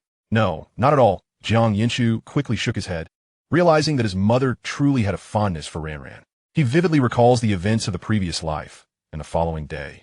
Yi Ziqin sat at the edge of his bed, her gaze vacant and shrouded in a veil of sorrow. She clasped his hand tightly, repeatedly imploring, Yanchu, please tell Mommy why your phone was turned off last night, all right? Can you explain to Mommy why you didn't answer Ran's call? Mom, I'm sorry, she continued, Yanchu. Please don't cry. Mommy doesn't hold it against you. She simply wishes to understand why you didn't turn your phone on, why you didn't answer Ran's call. At that moment, Jiang Yanchu buried his face in Yi Ziqin's embrace and wept inconsolably. He dared not meet his mother's eyes, nor confess that it was he who had turned off his phone to play, missing Ran-Ran's call. He distinctly remembered how, in his childhood, Yi Ziqin had pointed at the timid little girl and squeezed a small hand, saying, "Jiang Yanchu, this is Sister Ran-Ran. You must protect her well, understand?" He had raised his little face and thumped his chest proudly, declaring, "Absolutely." Such a resounding promise ultimately became a piercing thorn in his heart. Later, his mother's eyes grew red and tears streamed down her cheeks. "It was Mommy's failure to look after you both. I'm so sorry." In the days that followed, Yi Ziqin often sat in silence, lost in thought, perpetually blaming herself. She would suddenly grasp Jiang Yanchu's hand, her voice trembling as she recounted, "I remember Ran-Ran's mother, lying weakly on the hospital bed, holding my hand and saying, 'Ziqin, I entrust Ran-Ran to you. I am not a qualified mother. Please fulfill this last wish for me.'" As she spoke, her eyes glistened with tears, her fingers whitening from the grip. "Ran-Ran is the daughter of my dearest friend. I had promised to love her as my own." In the end, she would curl up on the sofa, repeatedly striking her legs, tears cascading down. "But back then, she refused to come home with me. Why didn't I insist more? Why didn't I simply bring her back? If only I'd held on a little longer." Those words pierced Jiang Yanchu's heart like needles. Observing his mother's gradual decline, he finally understood the weight of that guilt, not only for failing to protect Ran-Ran, but also for his mother, who was tormented day and night by her inability to uphold her promise to a friend. "Jiang Yanchu, why are you in a daze?" Yi Ziqin turned to him and chided lightly, "Ran-Ran's backpack is heavy. Won't you take it?" Jiang Yanchu snapped back to reality, hastily reaching out to accept the bag from Ran-Ran's hands, his fingertips trembling slightly. In this lifetime, he must solidify that promise. Upon entering the house, Jiang Yanchu raised his voice, "Mom, let's have Ran-Ran stay with us from now on." Xinran, who had just stepped inside, halted in her tracks and looked up at Jiang Yanchu, her voice barely a whisper. "Wasn't he it just for a few days?" Yi Ziqin, pouring water for her. "Turn around. Ran-Ran, why only for a few days?" Because Xinran fumbled with the hem of her clothes, struggling to articulate her thoughts. Jiang Yanchu quickly interjected, fanning the flames, "Mom, you know that beast is out of prison. He came looking for Ran-Ran today. Thankfully, I was with her. I shudder to think what might have happened. I believe it's safest for Ran-Ran to stay here. She is too vulnerable on her own." "What?" Yi Ziqin slammed the cup she was holding onto the table, her expression darkening instantly. "That monster dares to come after Ran-Ran? No, for her safety, I command you, Jiang Yanchu, to tidy up your room within half an hour. From now on, Ran-Ran is living here, and she's not to go anywhere. Aunt Yi, but..." Xinran attempted to voice her objections. "No buts," Yi Ziqin interrupted, her tone leaving no room for argument, then turned to Jiang Yanchu. "Why are you still standing there? Get moving." "Yes, Mom," Jiang Yanchu responded loudly, exchanging a knowing glance with Xinran before dashing toward his room. Xinran opened her mouth, but her quiet protest fell flat. Jiang Yanchu's words had struck at the very core of Yi Ziqin's deepest fears. Watching the tension and determination on Yi Ziqin's face, her lingering hesitations were suddenly enveloped by an inexplicable warmth. In truth, Aunt Yi had always treated her with kindness, a fact Xinran understood better than anyone. After her mother passed away during her second year of high school, Yi Ziqin had knocked on her door almost daily, bringing freshly cooked meals and gently persuading her. "Ran-Ran, come stay with me. My home is lively." Yet she had always evaded, crafting various excuses to avoid going. She was afraid that Yi Ziqin would uncover the stubbornness hidden beneath her meek exterior, afraid that her inexplicable gloom and anxiety would be discovered. She was different from other girls. Her heart felt like a patch of overgrown weeds, chaotic with the slightest breeze. More than anything, she feared becoming a burden. Aunt Ye's family had already been more than kind to her, and she shouldn't impose further, nor should she lay her meager existence bare before them. Back then, she thought solitude was comforting, tranquil, free from a need to gauge others' moods or fear being scorned. But now, standing in this bright home and watching Yi Ziqin bustle about, Xinran found herself momentarily disoriented, realizing that being so resolutely pulled into someone's embrace felt like this. "Mom, the room is clean." Jiang Yanchu's voice echoed from down the corridor. "Ran-Ran, come see how it looks." Yi Ziqin took Xinran's hand and led her towards the room.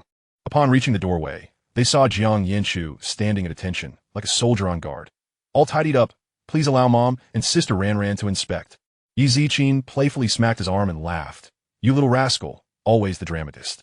Xinran lowered her head, a smile creeping on her lips, her eyes shimmering with a hint of joy. She discreetly glanced into the room, and at just one look, tears sprang to her eyes. The space was unmistakably a girl's sanctuary, with several pots of small green plants adorning the windowsill, the wardrobe doors ajar revealing several new seasonal outfits. What struck her most was the wall, which was entirely covered with photographs. Most were of her as a child with her mother, some depicting moments feeding pigeons in the park. Others showing her laughing on the back of a bicycle, and a few captured the three of them together, her and her mother, with a beaming Yi Ziqin standing beside them. The largest of all was a family portrait featuring her mother, herself, and Jiang Yanchu. Chapter 22. Someone still wants her. Xinran bit her lip tightly, fighting back tears, her nose tingling painfully. She turned to Jiang Yanchu, who was scratching his head and smiling at her. His expression one of tentative eagerness. What a silly expression Jiang Yanchu had. Yi Ziqin gently patted her back, her voice soft as cotton. We specifically searched for some old photos, fearing you might feel out of place living here. We wanted to know if you like it, Ran. Xinran remained silent, merely blinking rapidly to suppress the moisture threatening to spill. The room was evidently prepared long in advance. They had been ready for her arrival, had longed for her to come. The realization that they had been waiting for her all along warmed her heart. With her eyes glistening, her voice thick with emotion, she murmured, "Aunt Yi." The moment the words left her lips, she abruptly turned and enveloped Yi Ziqin in a tight embrace, burying her small head against her chest. The pent-up emotions that had long been bottled up finally broke free, and she sobbed uncontrollably. She had always believed that after her mother's departure, her world would inevitably collapse. A child like her, unwanted and discarded, would go unnoticed in the shadows, and death would be a release. Yet, Jiang Yanchu had barged in without reason, becoming an unwavering pillar in her fragile world, a support she could cling to. She had clung to that support with gritted teeth, enduring until now. In this fragile world on the brink of collapse, a pair of hands, named Yi Ziqin, meticulously stitched it back together. Yi Ziqin paused for a moment, then gently patted Xinran on the back, her eyes glistening with unshed tears, her voice choked with emotion. Ran, let it out, cry if you must. From now on, this will be your home, and you need not be afraid anymore. As she continued to comfort Xinran with gentle pats, her voice trembled yet remained tender. Do not cry anymore, Ran. From now on, Aunt Yi and Uncle Jiang will be your new parents. This will be your new home, where you can live securely. Ye Zijin hesitated briefly, then deliberately adopted a serious expression as she turned to Jiang Yanchu, her tone laced with humor. If you ever feel unhappy or wronged, feel free to punch that rascal Jiang Yanchu. He is tough and can take a beating, and you won't need to compensate for any damages. Jiang Yanchu stood to the side, observing the close embrace of the two, and discreetly turned away, preparing to wipe the tears that had begun to form at the corners of his eyes. Upon hearing his mother's words, he nearly suppressed the tears that had just begun to flow. In his heart, Jiang Yanchu rolled his eyes. Mom, is that really appropriate? What do you mean I'm tough? Am I just a portable punching bag? He felt a surge of panic at the latter part of her statement. And Mom, you and Dad can't just assume the role of new parents. You should be acting as grandparents instead, right? If you go on like this, the generational hierarchy will be all messed up, and how will I address Ran later? Your son's daughter-in-law will surely be lost if you keep this up. Jiang Yanchu cautiously glanced at Xinran, still nestled in his mother's embrace. Noticing that she was oblivious to his gaze, he hastily averted his eyes, pretending he had heard nothing. Yet, the tips of his ears turned crimson. All right, Ran, you should go rest now. It's getting late, Yi Ziqin gently said, patting Xinran's back. She then turned her attention sharply to Jiang Yanchu. And you, Jiang Yanchu? Jiang Yanchu muttered softly, Mom, you're being so hypocritical. Yi Ziqin raised an eyebrow. He quickly changed his tune, smiling innocently. Oh, nothing, Mom. I was just saying how wise and mighty you are. Yi Ziqin scoffed lightly. Clearly unconvinced, Jiang Yanchu performed a mock bow, extending his tone. Then I shall take my leave, Your Majesty. Xinran wiped her eyes and softly said, Aunt Yi, I will go rest as well. Go on. Yi Ziqin replied with a smile, waving her hand, watching the two retreat into their respective rooms. Yi Ziqin remained rooted in place, the smile on her lips lingering as her eyes glistened with unshed tears. How wonderful it was. Little Yun's child was finally safe and sound beside her. As they lay in their separate beds, Jiang Yanchu and Xinran both tossed and turned, unable to find sleep. Jiang Yanchu stared at the ceiling, his fingers unconsciously tracing patterns on the quilt, ultimately reaching for his phone. He opened WeChat, hesitated for a moment while staring at the familiar avatar, and typed out a message. Simultaneously, in another room, Xinran held her phone, the screen glowing as it hovered over her chat with Jiang Yanchu. She bit her lip and gently pressed the send button. Two identical messages almost simultaneously appeared in each other's chat windows. Are you asleep? I can't sleep. Let's chat, Jiang Yanchu. Okay, Jiang Yanchu replied. I want to see your face. Uh-huh. Jiang Yanchu's fingers paused, a tightening sensation in his chest. Should I come find you, Ran-Ran? He tentatively asked. Let us video call. Jiang Yanchu. Sure. Almost as soon as the words left his lips, a video invitation popped up. Xinran quickly accepted, her freshly washed face appearing on the screen. Hair cascading loosely over her shoulders, her eyes still bearing a hint of redness. Jiang Yanchu leaned against the headboard, his phone propped beside his pillow, the soft light casting gentle contours across his face. For a moment, they simply gazed at one another through the screen, the only sound in the room being their faint breaths. After a while, Jiang Yanchu broke the silence. Do we really need to video call when there's just a wall separating us? Jiang Yanchu, you don't understand. It feels more intimate this way. Oh, Jiang Yanchu replied, pausing as Xinran continued softly. Thank you for today, Jiang Yanchu. Jiang Yanchu scratched his head and chuckled. No need to be so polite with me. The screen reflected Xinran's smile, her lips curving ever so slightly as moonlight streamed through the curtain, sparkling in her eyes. As Xinran gazed at Jiang Yanchu's face on the screen, her heart felt as though it had been submerged in warm water, softening her insides. What she did not voice was that without him today, Jiang Yanchu, she might have recklessly dragged along that scoundrelly Yang to destruction.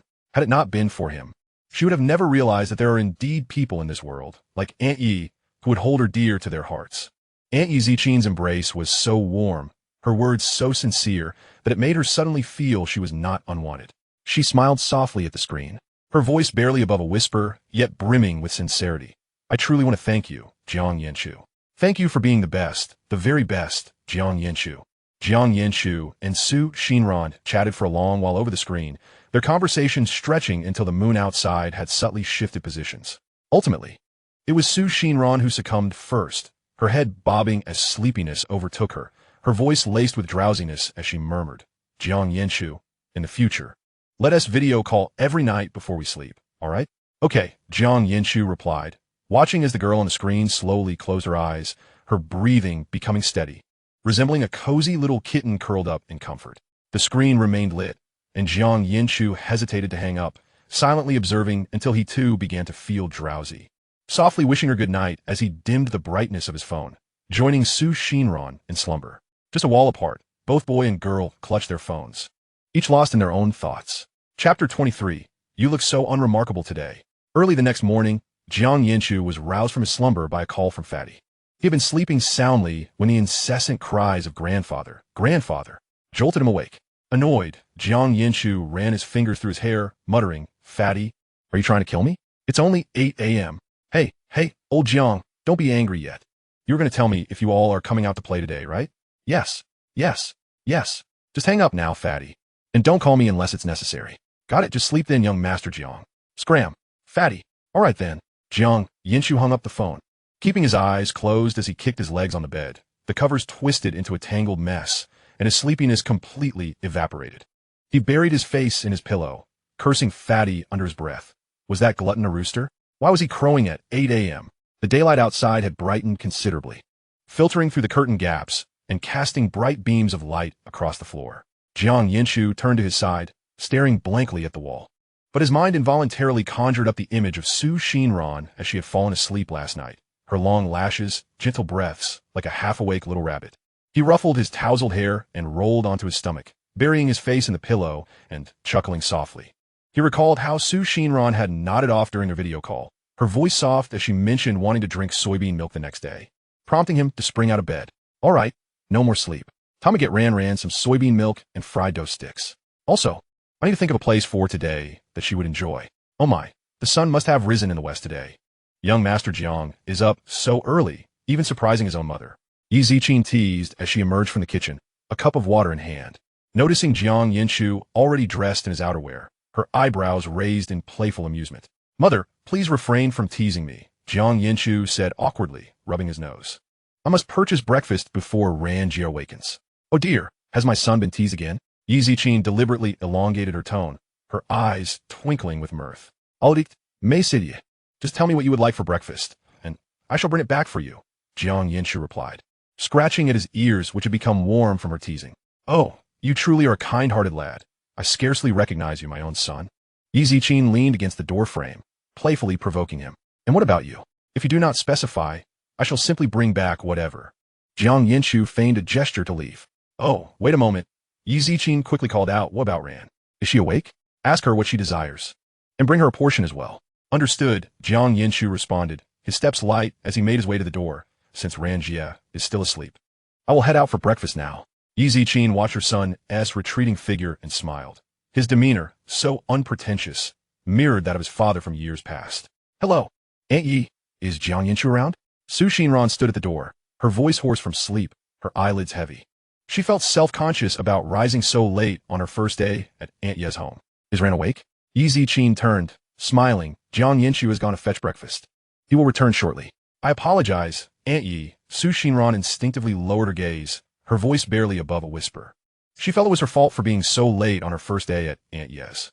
Yi Ziqin posed, her heart tugging at the sight of the girl with furrowed brows, appearing so flustered. This child always seemed so cautious, too tightly wound. Setting down her cup, Yi Ziqin approached and gently embraced Xinran, then ruffled her tousled hair, her tone soft as cotton. "Why are you apologizing, dear?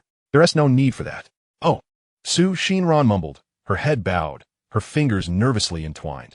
"It's quite all right, dear," Yi Ziqin said, taking Xinran's hand and leading her to the living room. "You need not feel anxious here. You may sleep as long as you wish." Xinran looked into Yi Ziqin's gentle eyes and nodded slightly. A thought flickered in her mind. She understood why Jiang Yanchu was so kind. His family truly radiated warmth, like little suns, drawing one closer. Just then, the door clicked open, and Jiang Yanchu entered, carrying a large bag of breakfast, exclaiming, "Mother, I'm back." "Ah, has Ran woken up too? Perfect timing. Go wash up and have your meal," he said, placing the bag on the table. He then added, "By the way, Mother, do not drink the soy milk. I specifically bought the sweet kind for Ran-jie." He then produced another cup. "This is for you, black rice porridge, sweetened with osmanthus." Yi Ziqin shot him a sidelong glance. "Such a thoughtful son. Do you realize how admirable you are?" "Admirable? What do you mean?" Jiang Yanchu was momentarily perplexed, wondering if Ms. Yi was about to praise him for his attentiveness. "Honestly, it's nothing remarkable," she teased. Jiang Yanchu scoffed. "Oh, come on, that's an exaggeration. Only a mother could say such things. Whether it's remarkable or not is irrelevant. As long as Ran-jie is happy," he mused, although internally, he still craved a bit of recognition. Jiang Yanchu scratched his head, ready to retort, when he heard Xinran softly say, "Thank you, Jiang Yanchu." The girl's cheeks flushed. Her head bowed, her voice barely audible. Jiang Yanchu felt warmth rush to his heart, opening his mouth to say "You're welcome," but was halted by a sharp look from Yi Ziqin, leaving him to chuckle awkwardly. Xinran nervously grasped the hem of her clothing, feeling a surge of warmth. Jiang Yanchu had actually remembered her casual remark. The steaming cup of soy milk, glistening in the morning light, made her heart flutter with sweetness. "By the way, Mother, when will Dad be back?" Jiang Yanchu asked, sipping his soy milk. Yi Ziqin, peeling an egg, replied without looking up, "Your father is out of town." "I have no idea." Jiang Yanchu quickly set down his cup, grinning as he leaned closer. All right, please don't be upset.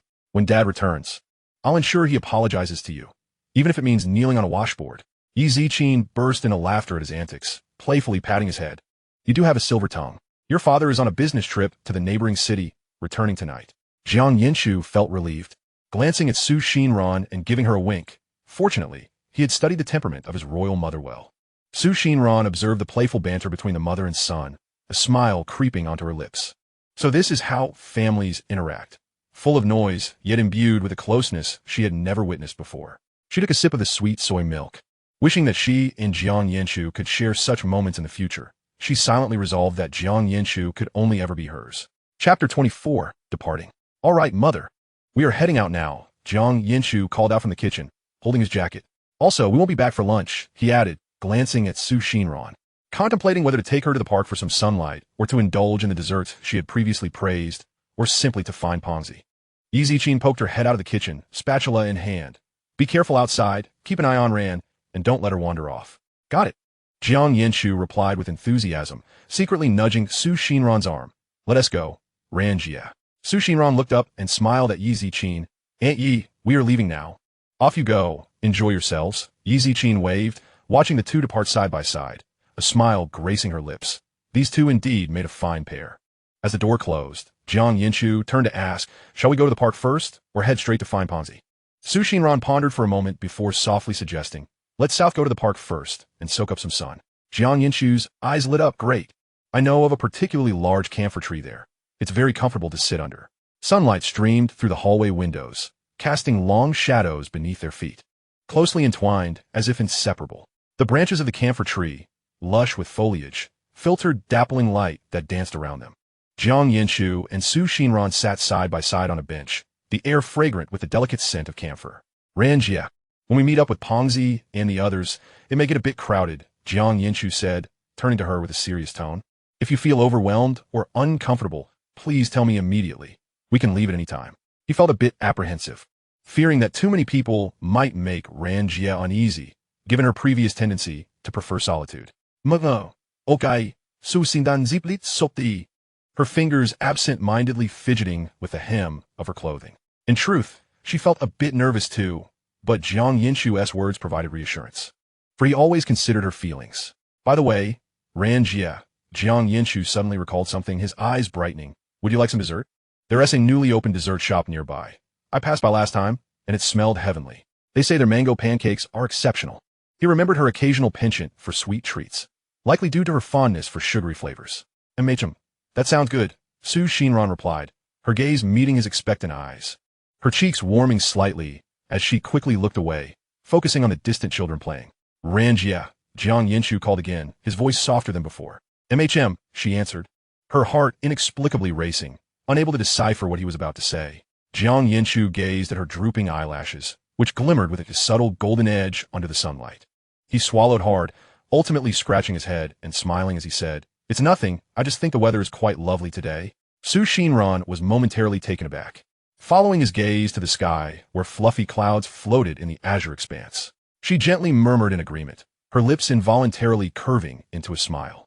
"Indeed, the weather is delightful. If only every day could be like this." Suddenly, his phone erupted with a peculiar ringtone from his pocket, prompting him to fumble and retrieve it. The screen displayed the words "Fatty" bouncing energetically. "Hey, Lao Jiang, have you taken Ran-jie out yet?" The voice on the other end was boisterous, accompanied by laughter from others in the background. Jiang Yanchu cast a sidelong glance at Su Xinran, deliberately elongating his tone. "Yeah, we're heading out, should arrive in 5 minutes." "You're lying to me," Fatty exclaimed. "5 minutes? I bet you haven't even left yet." Jiang Yanchu chuckled softly, a hint of pride in his voice. "Indeed, Fatty. You are quite astute. However, no candy for you. I'm really fed up with you." Fatty retorted, "Hurry up. We're just waiting for you too. If you don't come soon, well, just get here quickly." Got it. I'm on my way," Jiang Yanchu replied, ending the call and raising his hands in a gesture of surrender to Su Xinran. "Well, I've been found out. Let us go before Fatty flips the table." Su Xinran looked at him, a hint of exasperation mixed with a playful charm, and smiled. "All right."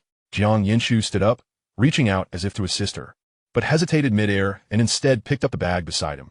"Let us go." Sunlight filtered through the leaves of the camphor tree, casting a warm glow on Jiang Yanchu's upright figure. Su Xinran watched the silhouette and felt a sudden notion that following Jiang Yanchu like this seemed rather enjoyable. The familiar motorcycle was parked by the roadside. Su Xinran stood beside it, tiptoeing to test her height, but ultimately sighed in resignation. "Jiang Yanchu, I can't get on." She looked up at him, her tone laced with helplessness, and skillfully extended her arms in a gesture asking for a hug. Jiang Yanchu chuckled softly, his eyes brimming with affection. "All right, I'll help you." He bent down, securely supporting Su Xinran's waist, and with a slight effort, lifted her onto the seat. Su Xinran felt the ground vanish beneath her, and in the next moment, she was firmly seated on the back, once again experiencing the thrill of takeoff. Instinctively, she grasped the edge of the seat and turned to glare at Jiang Yanchu, her voice soft. "Couldn't you be a bit gentler?" Jiang Yanchu hopped onto the driver's seat, glancing at her with a smile playing at the corners of his mouth. "If I were gentler, you might not hold on tight enough." "Hold on tight. Ran-jie, we're off." The engine roared to life, and Su Xinran quickly wrapped her arms around his waist. The wind rushed past her ears, carrying a hint of the fragrance of grass and trees. She leaned her face against his back, unable to suppress the smile creeping on her lips. The sensation of takeoff was exhilarating, and she found herself relishing it. As they approached the amusement park, the sound of Fatty's boisterous voice reached Jiang Yanchu from afar. "Lao Jiang, over here." Hey, Lao Jiang." Jiang Yanchu parked the motorcycle steadily in front of him, removed his helmet, and his tousled hair was slightly ruffled by the wind. I can see you. No need to shout. Fatty scratched his head and grinned. I've just been waiting for you guys. My eyes are about to fall out. Nearby, Su Wei nodded at Jiang Yanchu with a raised eyebrow, acknowledging him, his gaze briefly landing on Su Xinran before casually shifting away. Xian Yin, licking an ice cream cone, pouted when she saw them arrive. Jiang Yanchu, why are you so slow? We've been waiting forever. Before she could finish, her eyes brightened upon seeing Su Xinran on the back seat. She quickly shoved the ice cream into Fatty's hands and hurried over. Ah, Ran, you're here too. Her tone was filled with excitement, and she dashed towards Su Xinran like a small cannonball. Just as Su Xinran was being helped down from the motorcycle, still unsteady, Xian Yin seized her hand, her eyes sparkling with delight as she looked at Su Xinran. Su Xinran lowered her head, her voice barely a whisper. Yes, I'm here too. Jiang Yanchu observed from the side, his heart fluttering slightly. Xian Yin, this time I managed to answer the call. Chapter 25. The Unfinished Promise. Xian Yin's voice carried a tremor of tears, each word piercing Jiang Yanchu's heart like a needle. Jiang Yanchu, why did you turn off your phone? Do you realize how many times Ran tried to call you? Jiang Yanchu, she didn't call anyone else. If she had just reached out to me, to Fatty, or to Su Wei, she wouldn't be in this predicament. She only called you. Xian Yin's voice escalated, questioning Jiang Yanchu. She trusted you completely. She believed you would come to her aid. But you turned your phone off. You turned it off. Jiang Yanchu stood frozen, his face as pale as a sheet, his lips trembling, unable to utter a single word. Xian Yin's words fell heavily upon him, like a hammer striking his chest, rendering him breathless. Jiang Yanchu. Xian Yin's eyes were reddened, tears streaming down. Don't you feel any pain? How could you sleep at night? Do I feel pain? Jiang Yanchu clenched his fists tightly, his nails digging into his palms, causing a sharp sting that paled in comparison to the agony of his heart being ripped apart. How could he not feel pain? Every time he recalled Su Xinran's despair, remembered that she had only dialed his number, and realized that he had missed her call for help due to his drunkenness and turned off phone. He wanted nothing more than to punch himself. Trust? She had placed her sole trust in him, and he had lost it. Xian Yin, sorry. I'm so sorry. Jiang Yanchu's voice was choked in his throat, hoarse and rough, as if something were lodged there. He repeatedly murmured those 3 words, feeling their emptiness. Xian Yin wiped her face, tears continuing to fall, cooling against her skin. Jiang Yanchu, you shouldn't be apologizing to me. She sniffed, her voice thick with emotion. It's Ran. I can't replace her forgiveness, you big fool. The last few words nearly caught in her throat, her voice barely complete. Jiang Yanchu suddenly crouched down, his back tense, hands tangled in his hair, fingers pressing against his scalp as if trying to restrain something. Yes, he needed to apologize to Ran-jie. Jiang Yanchu's voice was muffled against his knees, a low hum. I'm a jerk. I deserve this. Seeing him like that, Xian Yin felt her anger dissipate, replaced by a wave of sorrow. She crouched down too, her knees touching his, speaking softly. I'm sorry for shouting at you just now. Tears trickled down her cheeks, pooling on the ground. It's not your fault. Jiang Yanchu lifted his head, his eyes alarmingly red, tears still unbidden on his face. It's all my fault. It always has been. The wind swept by, stirring the leaves on the ground into a whirl. The two of them remained crouched there, silent, their breaths mingling with the wind, heavy and stifling, like stones lodged in their chests. Not far away, Fatty turned his face away, wiping his eyes, while Su Wei furrowed his brow, swallowing hard. That summer, the cicadas cried out as if trying to boil the entire world. Su Xinran, with a resolute farewell, had firmly ensnared Jiang Yanchu, Xian Yin, Fatty, and Su Wei in place. June ought to be a season immersed in the effervescence of chilled soda. The fluttering corners of white shirts caught by the breeze, the whispers exchanged in the back row of the classroom, and the soft rustle of pens gliding across paper during the filling of college applications, an exuberant chapter of their youth that should be unfolding vibrantly. Yet, since Su Xinran's departure, all hues seemed to have been drained away. In the subsequent summers, regardless of the intensity of the sunlight or the cacophony of cicadas, an indescribable void lingered. The 4 of them appeared ensnared within an invisible barrier, a barrier devoid of seasons, eternally trapped in that moment of June, perpetually frozen on the day she left. No one dared to mention the promise of the amusement park, nor did anyone dare touch the mango pancakes from that dessert shop. Jiang Yanchu's motorcycle accumulated dust, and Xian Yin no longer shared her ice cream with anyone. That non-existent 5th season ensnared 4 spirited youths, entrapping them for many years. Jiang Yanchu hung his helmet on the handlebars and patted the chubby boy's shoulder. Have you bought the tickets? Already got them. The chubby boy patted his chest. Just waiting for you two. Let us go, let us have some fun. Go, go, go. With one arm draped over Jiang Yanchu's shoulder, he playfully nudged him forward, his voice brimming with excitement, while the other hand clutched several crumpled tickets. Jiang Yanchu stumbled slightly from the push, swatting the chubby boy's hand away. Stop jostling, or I'll leave you here to feed the pigeons. Su-wei, hurry up. Coming. Su-wei trailed alongside, holding a sealed bottle of mineral water, his gaze sweeping over the throngs ahead, his pace leisurely, a slight smile gracing his lips. On the other side, Xianyan firmly held Su Xinran's hand. The girl's fingertips cooled to the touch, which she warmed with her palm, babbling as they walked. Ran, look at that Ferris wheel. We must ride it later. They say wishes come true at the top. Su Xinran nodded, being pulled along by Xianyan, the wind tousling her bangs. The Ferris wheel turned languidly, its iron frame glinting in the sunlight, the cabins resembling strings of colorful beads, inching higher and higher. Su Xinran let Xianyan lead her forward, her gaze irresistibly drawn to it. Xianyan had just mentioned that wishes at the summit were potent. Could it be true? She discreetly glanced at Jiang Yanchu ahead, who was laughing and joking with the chubby boy, his profile sharply defined in the sunlight, his tousled hair fluttering in the breeze. A sudden thought bubbled up within her. She wished to ride that Ferris wheel with him, ascending to the pinnacle together. Would the wind be stronger up there? Would he glance down at her? She yearned to make a wish, though she had yet to articulate it. Perhaps it would be a hope that every summer would be as lively as this one. Or perhaps just a desire to always see his back as clearly as she did now. The musings of a young girl fluttered like a tender sprout, lingering in her heart, sweet yet slightly anxious. She quickly lowered her head, matching Xianyan's pace, her fingertips instinctively curling inward. Xianyan, Ran, hurry up. The chubby boy turned back, waving at them, one hand still grasping Jiang Yanchu's arm as if afraid he might flee. All right, let us pick up the pace, Ran. Okay. The five shadows elongated on the ground, occasionally overlapping. The air was filled with the clamor of voices, the roaring of roller coasters, and the shouts of vendors.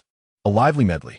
They had finally arrived, ready to fulfill a long-awaited promise to the amusement park. The distant roar of the roller coaster sounded like a long-overdue overture for them. Chapter 26. Jiang Yanchu, fear not, for your sister will protect you. Let me tell you, our first stop should be the haunted house. What does that sound? The chubby boy rubbed his hands together, his eyes sparkling. This haunted house has just been renovated. They say it's terrifying. He paused dramatically, giving a thumbs up to the group, absolutely top-notch. Su-wei leaned against the railing nearby, merely nodding in agreement. I have no objections. Xianyan turned to Su Xinran, who was staring down, her fingers gently twisting her shirt hem. I'm also on board, Xianyan declared. But we'll have to see if Ran is brave enough to try it. Su Xinran suddenly lifted her head, an almost imperceptible excitement gleaming in her eyes. Her voice soft yet clear. I'm fine with it too. Jiang Yanchu raised an eyebrow, slightly surprised. He remembered Su Xinran as someone who wasn't particularly bold. He expected her to be willing to enter a haunted house. He couldn't help but glance at her again, noticing a hint of a smile at the corner of her lips, as if she held a tiny secret. Well then, since Ran has no objections, I'm sure I'm fine with it too. Let us go. The chubby boy waved his hand, his excitement palpable. Let us go. Xianyan and Su-wei echoed in unison, and even Su Xinran softly responded with an Aye. Jiang Yanchu opened his mouth, but the words caught in his throat. The chubby boy, sharp-eyed, squinted and leaned closer. Old Jiang, you're not afraid of ghosts, are you? Aye. Jiang Yanchu's face flushed slightly. It wasn't fear of ghosts. The haunted house was pitch dark, suffocatingly airless. If his mild claustrophobia acted up, he would be gasping for breath inside, ruining everyone's fun. He turned his face away, his voice awkward. I'm just a bit reluctant to go. A silence enveloped them for 2 seconds. Xianyan paused, then seemingly understanding, tugged at Su Xinran's arm without a word. Su-wei also glanced at Jiang Yanchu, his eyes conveying understanding as he slowly remarked, if you don't want to go, then don't. After all, the haunted house isn't a must. The chubby boy scratched his head, his earlier enthusiasm waning.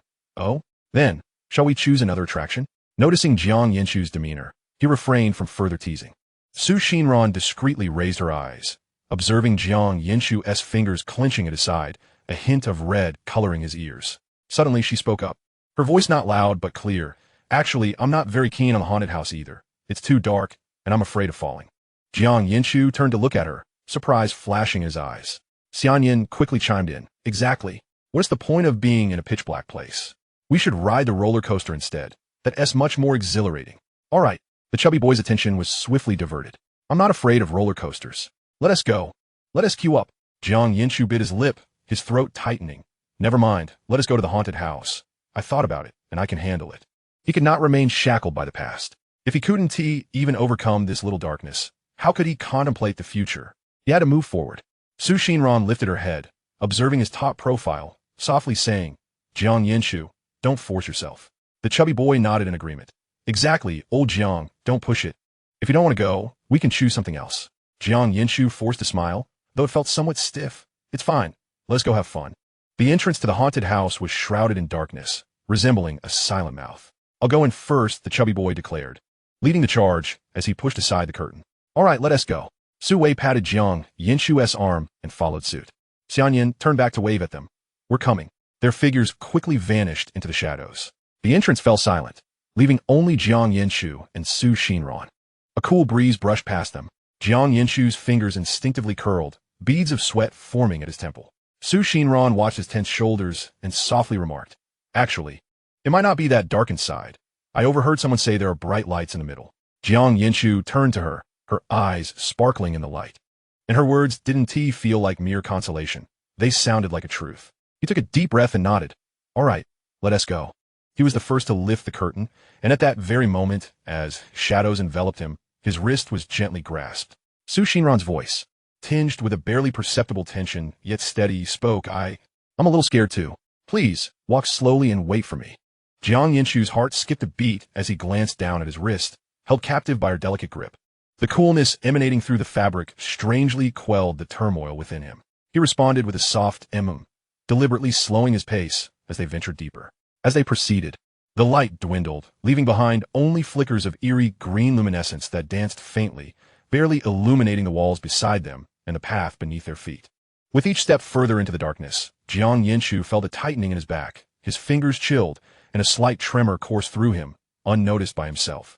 He clenched his fist tightly, his palms slightly stinging from his nails, internally reassuring himself. It's just darkness. What is there to fear? As he stood there, rigid in the gloom, Su Xinran's voice floated to him, soft as a breeze rustling through leaves.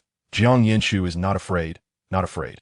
Immediately after, her small hand tightened its grip on his wrist. Though her hand was also cool, it felt solid and comforting, a warm sensation emanating from their point of contact, akin to holding a small heater. Not afraid, she reiterated, her voice trembling slightly at the end, the sound strikingly clear in the oppressive darkness. Jiang Yanchu inhaled deeply. The anxiety that had lodged in his chest seemed to ease a little with her words. He could distinctly feel the warmth of her hand and the strength of her grip, the suffocating sensation that had earlier gripped him loosening its hold. Jiang Yanchu enveloped Su Xinran's hand entirely in his palm, affirming softly, no, not afraid. In the depths of the blackness, their shadows nearly melded into one. Around them, shrieks and peculiar growls erupted sporadically, yet the hand they held remained steadfast, becoming the most stable anchor amidst the chaos. After a while, the darkness settled into a silence, broken only by their synchronized breaths. Su Xinran sensed the tension in his grasp and, contemplating for a moment, deliberately elongated her tone. The fearless Jiang Yanchu is actually afraid of the dark? Noticing his silence, she leaned in closer, her breath brushing against his ear playfully. Jiang Yanchu, don't be afraid. I'll protect you. Her hair brushed against his elbow, causing a slight tickle. He responded with a low hum, his voice muffled and devoid of discernible emotion. Yet instinctively, he tightened his grip on her hand. In his heart, he secretly replied, Jiang Yanchu fears nothing in this world, except for the absence of you. The thought startled him, and he found himself momentarily taken aback, before a subtle smile crept onto his lips. In the darkness, her expression remained obscured, yet the mere thought of her possibly smiling brought him a sense of joy. Chapter 27. I want to ride the Ferris wheel with you. As the curtain at the exit of the haunted house was drawn aside, light flooded in, warm and vibrant, accompanied by the distant sounds of laughter. Jiang Yanchu stepped outside, his body relaxing instantly, releasing a long breath. The tension in his back began to ease under the sun's rays. The anxiety that had enveloped him inside seemed to dissipate in the sunlight. As he squinted against the brightness, he felt a gentle poke at his waist, a soft yet insistent pressure. Looking down, he saw Su Xinran standing there, her eyes crescent moon-shaped with a smile that was dazzling in the light. Congratulations, Jiang Yanchu, she said, her voice light and laced with mirth. You bravely made it through.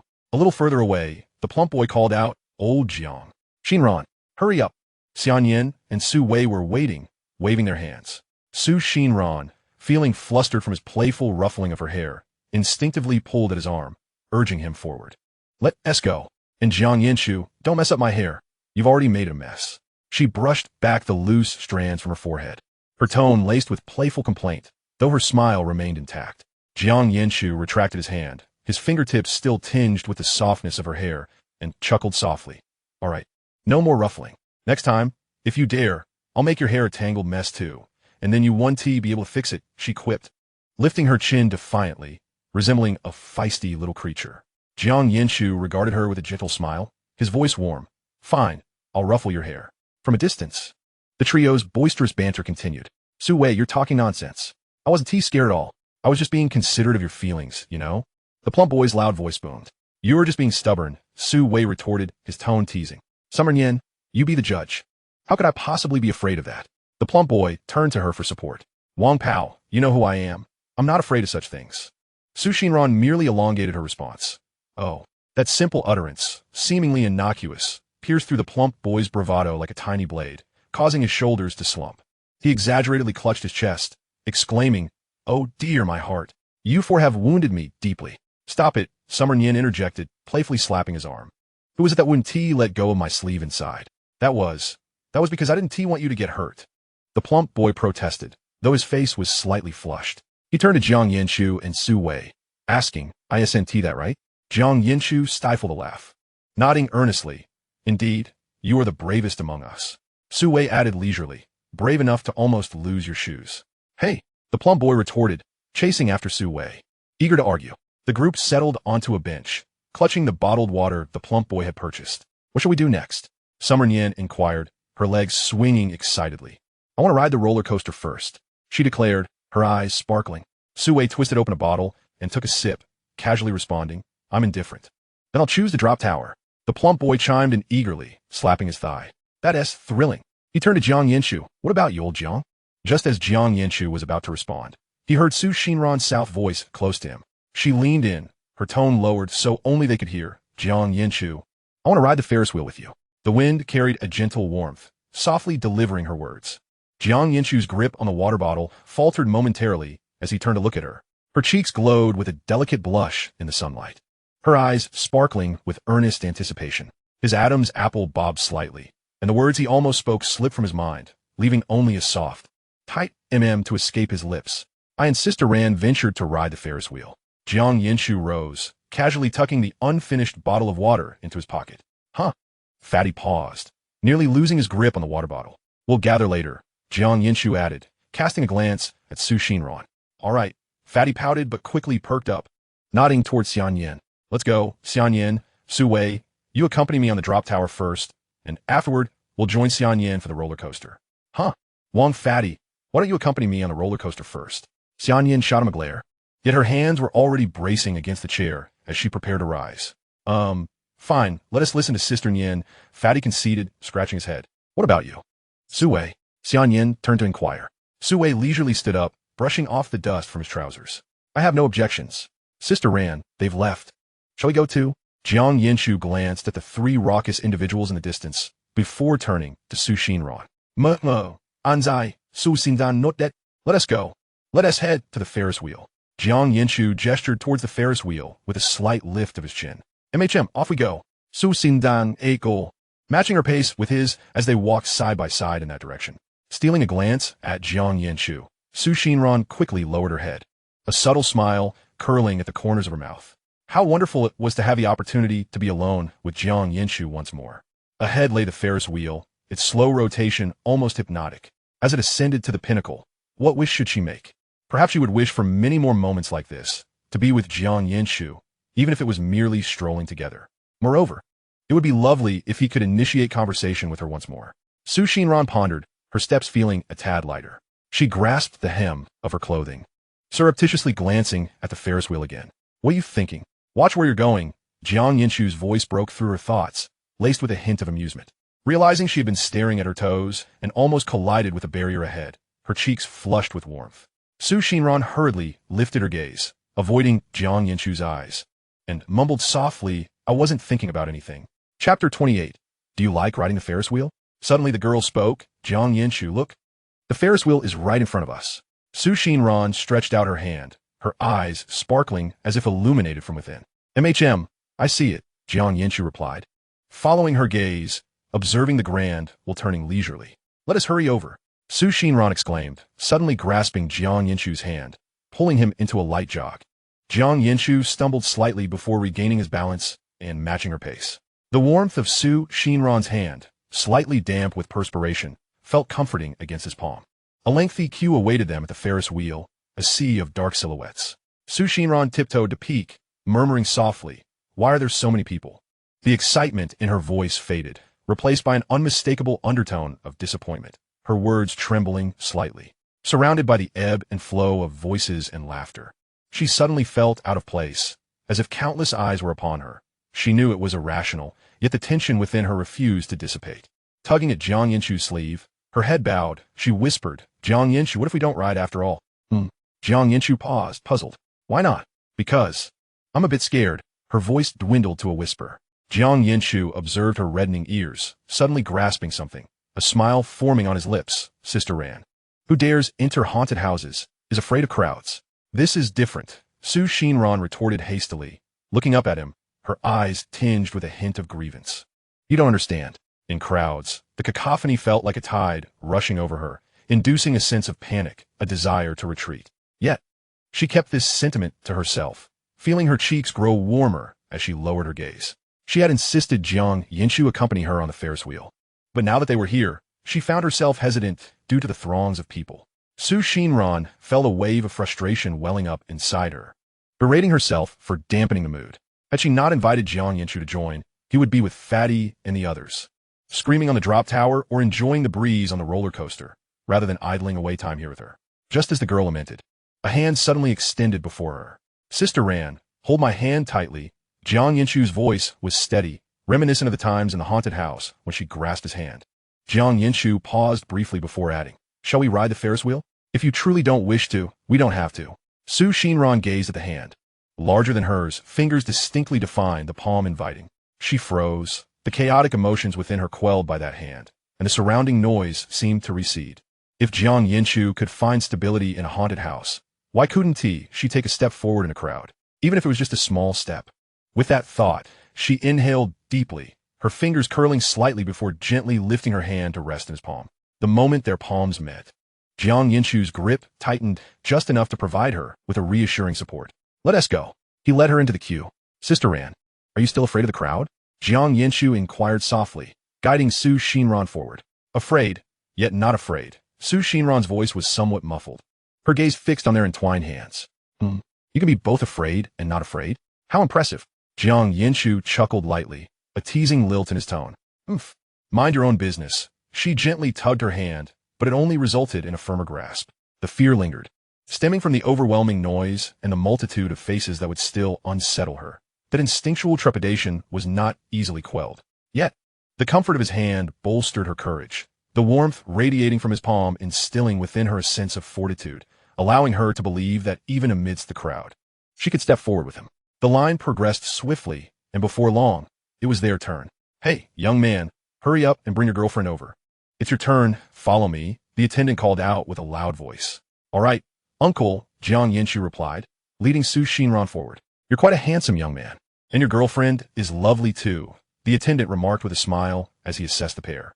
"Uncle, she is not my," Jiang Yanchu began to clarify, but was suddenly pinched by Xinran, causing him to yelp in surprise. Xinran didn't acknowledge him, instead smiling at the attendant. Noting their interaction, the attendant chuckled. "Ah, you young couple, the world of youth is truly beyond my understanding. Go on up." He discreetly turned away, and, as Xinran approached, he lowered his voice to say, "Little beauty, let me tell you a secret. It's said that couples who kiss at the top of the Ferris wheel will be together for a lifetime." Xinran's face flushed instantly, her ears radiating heat. Without replying, she hurriedly pulled Jiang Yanchu into the cabin, her heart racing as if it might leap from her chest. Jiang Yanchu stumbled slightly as she yanked him, and once seated, he rubbed his arm and asked, "Sister Ran, why did you pinch me?" Xinran turned her face away, gazing out at the gradually rising ground, her voice scarcely more than a whisper, "No, nothing." Yet her heart was in disarray. The uncle's words reverberating within her like a small stone cast into a tranquil lake, sending ripples across her emotional landscape. It appeared that the Ferris wheel was not merely a vessel for wishes at its apex, but also a symbol of eternal togetherness through a kiss. Xinran subtly pressed her lips together. Moments ago, she had been troubled about what to wish for at the highest point, but now, an answer blossomed within her. As the cabin ascended slowly, the figures below shrank into insignificance, and a cool breeze slipped through the window seams. Stealing a glance at Jiang Yanchu, she found him gazing out, his profile softly illuminated by distant lights. The nascent wish in her heart unfurled like a sprouting seed, reaching upward. Jiang Yanchu, are you afraid of heights? She suddenly inquired as the cabin climbed higher, her gaze fixed on the tiny crowd below.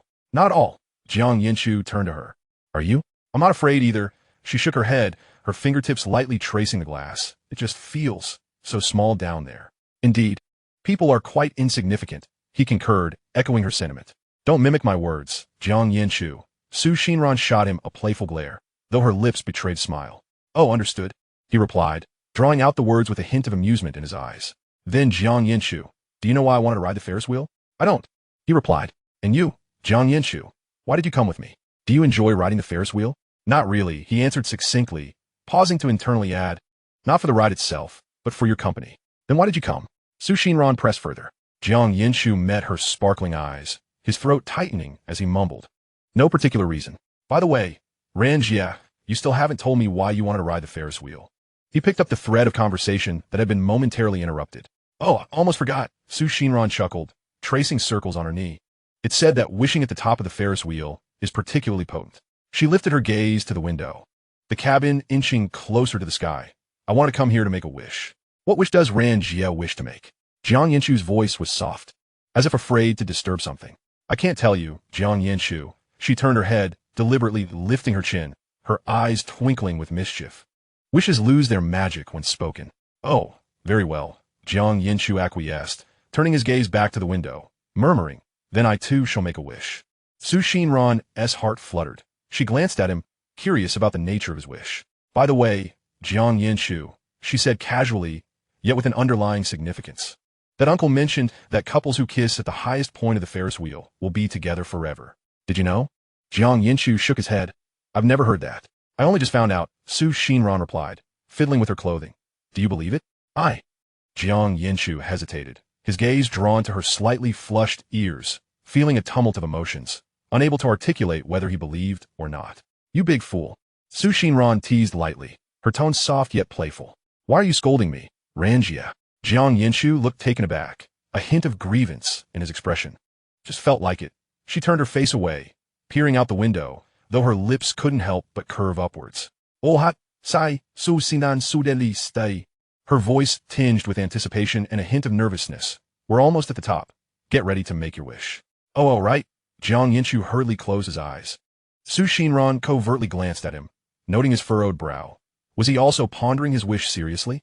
The cabin came to a steady halt at the apex, the clouds outside appearing within reach. She quickly redirected her focus, her hands clenching into fists on her lap. Softly chanting in her heart, she wished to ride the Ferris wheel with Jiang Yanchu again and at the summit to kiss him. The thought ignited a flush on her cheeks. Stealing another glance at him, a more earnest desire surfaced. She wanted to be with Jiang Yanchu for a lifetime. The wind slipped through the window, brushing against her ear, as if whispering her wish to the universe. Xinran promptly closed her eyes, feigning her own wish, her heart racing as if it might leap from her chest. All right, Jiang Yanchu, I've made my wish. She opened her eyes, exhaling deeply. She felt certain her wish would come true. I've finished too, Jiang Yanchu replied, opening his eyes just in time to meet hers. What did you wish for? Xinran leaned forward, her eyes sparkling with curiosity. I want to tell you, Jiang Yanchu smirked, mimicking her earlier tone. You just said wishes lose their power when spoken. If you want to tell, then you want to tell. Humph. Xinran leaned back, feigning seriousness. Jiang Yanchu, you're such a rascal. Yes, I'm a rascal, he replied straightforwardly, though his eyes sparkled with mirth, watching her pouty expression fill him with an indescribable sweetness. The cabin began its descent, the figures on the ground becoming clearer. Jiang Yanchu, we're landing, Xinran remarked softly, her gaze fixed on the approaching ground. Yes, we are, Jiang Yanchu agreed, his attention lingering on their clasped hands. Shall we come back to ride the Ferris wheel again next time? She turned to him, her eyes alight with hope. Yes. Let us come back, he replied succinctly, yet tightened his grip on her hand. Jiang Yanchu, are you a robot? You only say it's okay. Su Xinran feigned a frown, her tone playfully reproachful. Yes, Jiang Yanchu began to respond, but she interrupted him. Fool! Su Xinran lightly punched him, her smile radiating joy. The cabin settled firmly on the ground, and as the doors swung open, the cacophony of the outside world flooded in. Jiang Yanchu took Su Xinran's hand, leading her out into the sun-drenched warmth. A nearby couple passed them, laughing lightly, their voices just loud enough to catch their attention. Remember to kiss at the top. The girl teased. Of course, baby, I want to forget, the boy chuckled in response. Jiang Yanchu instinctively turned a glance at their retreating figures before swiftly redirecting his gaze to Su Xinran, who was now focused on the ground, her ears slightly reddened. His heart fluttered as he recalled the wish he had made at the peak. Next time they rode the Ferris wheel, he would ensure they did so as a couple. And at the summit, they too would kiss, vowing to be together forever. Ran-jie, let us go find the others, Jiang Yanchu announced, pulling out his phone to unlock the screen. Okay, Su Xinran replied, falling into step with him toward the heart of the amusement park. Jiang Yanchu dialed the number, placing the call on speaker. Hello, fatty, where you guys? The voice of Xian Yan responded from the other end, tinged with a hint of exasperation. Hello, Jiang Yanchu? We're by the garbage bin next to the roller coaster. Huh? What is up? Is something wrong? Jiang Yanchu frowned. What could happen? After all, it's just Wang Pang Pang. Xian Yan sighed, commenting on his limited aspirations, as he had a penchant for both playfulness and incompetence. After merely one ride on the roller coaster, he emerged here, retching uncontrollably. Su Xinran couldn't help but chuckle, while Jiang Yanchu stifled a grin and spoke into the phone. Understood. We shall head over immediately. Don't slander me. Sister Nyen. Wang Pang Pang clutched his belly, his complexion pale, yet he stubbornly defended himself. I didn't throw up on the roller coaster. It was because I was too excited yesterday and drank too much. Goodness, your stubbornness is remarkable, Su Wei chimed in, brandishing a bottle of water. Who was it that boasted before the ride, saying it was no big deal, only to now cling to the trash can for support? I didn't puke from the ride. Wang Pang Pang insisted vehemently, his eyes wide with desperation, but he turned away and gagged a couple of times, inciting laughter from Xian Yan. As Jiang Yanchu and Su Xinran approached, they stumbled upon this scene. Su Xinran quickly retrieved tissues from her bag, handing them over, while Jiang Yanchu patted Wang Pang Pang's back. All right, stop being so stubborn for now. Are you feeling better? Wang Pang Pang took the tissues to wipe his mouth, muttering, I was fine to begin with. Yet before he could finish, a gust of wind made him shrink his neck, prompting more laughter from the group. After a considerable pause, he unscrewed the bottle cap and took a hearty swig of water, wiping his mouth and declaring, All right, my dear friends, I, your esteemed Wang, have finally recovered my spirits. His eyes gleamed as he surveyed the group. Perfect timing. Everyone is here. Let us conquer the drop tower together. Xian Yan raised an eyebrow. Wang Pang Pang. Are you really up for it? Don't end up back at the trash can again. Sister Nyen, I absolutely must, he replied, defiantly thrusting his chin forward, waving his hand dismissively. Oh, it's nothing, come on. Let us march to the drop tower. Wang, don't be so obstinate, Su Wei interjected coolly. Old Suyu? Wang Pang Pang glared at him. Jiang Yanchu nodded in agreement. I concur. Old Jiang Yu. Wang Pang Pang stammered, turning to Su Xinran, his tone softening. Sister Ran is the best. She surely believes in me. Su Xinran suppressed a laugh, whispering, Actually, I think you should take a break, Wang Pang Pang. You all. You're ganging up on me. Wang Pang Pang placed a hand over his heart. Jiang Yanchu stepped closer, gently patting Wang Pang Pang's shoulder with just the right amount of pressure. All right, Wang, it's for your own good. Just take a moment. He tugged at Wang Pang Pang's arm, tilting his head toward another direction. Come. I'll take you to ride the merry-go-round. What? Wang Pang Pang's eyes widened in disbelief, hastily shaking his head. No way, old Jiang. That thing is all pastel and frilly. It doesn't suit my image. Enough of the excuses, Jiang Yanchu chuckled, giving a firm tug. Let us go, you stubborn fool. Wang Pang Pang stumbled slightly, muttering, I'm not going. Upon reaching the merry-go-round, an amusing scene unfolded. 2 men and 2 women stood outside the fence, all grinning and watching intently. On the merry-go-round, the towering figure of Wang Pang Pang, standing at 6 feet and weighing nearly 200 pounds, was perched atop a pastel pink and white wooden horse, slowly spinning in circles, his large frame rendering the horse particularly petite, an appearance both comical and endearing. Wang Pang Pang. Strike a pose, Xian Yan exclaimed, raising her phone, her eyes crinkling with laughter. I'll take a photo to commemorate this. Not a chance, Sister Nyen. Wang Pang cried out in a fluster, trying to turn around, but fearing he might fall, he could only stubbornly shout, "No ugly photos of me." Su Wei, Jiang Yanchu, and Su Xinran exchanged knowing glances. Quick, let us spread out and capture him from every angle. He won't be able to escape. Got it. Su Wei promptly moved to the left, while Jiang Yanchu cooperatively shifted to the right, and Su Xinran discreetly raised her phone, aiming it at the merry-go-round. Don't! Wang Pang wailed, darting left and right on the horse, but he was unable to evade the 4 sets of eyes and cameras. My glorious name. Nearby, a little girl with pigtails watched Wang Pang's comical evasion, her innocent big eyes blinking as she spoke. Big brother, why are you hiding? She waved her cotton candy, adding earnestly, Xin rides the merry-go-round, and Mommy always takes my picture. I never hide. Xin loves to take pretty pictures on the merry-go-round. She concluded with a sweet smile at Wang Pang. Xianyan immediately chimed in, deliberately elongating her tone. Exactly, Wang Pang, don't hide. Listen to the little sister. Your sister Nian will take you some beautiful photos. Yes, big brother, don't hide. The little girl echoed. Wang Pang found himself at a loss for words. The little girl's innocent remark softening his resolve. As he sat atop the horse, his face flushed slightly, his evasive movements slowed. Su Wei seized the opportunity to snap a picture. Wang Pang glanced at the gathering outside the fence, and then at the beaming little girl beside him, finally resigning himself.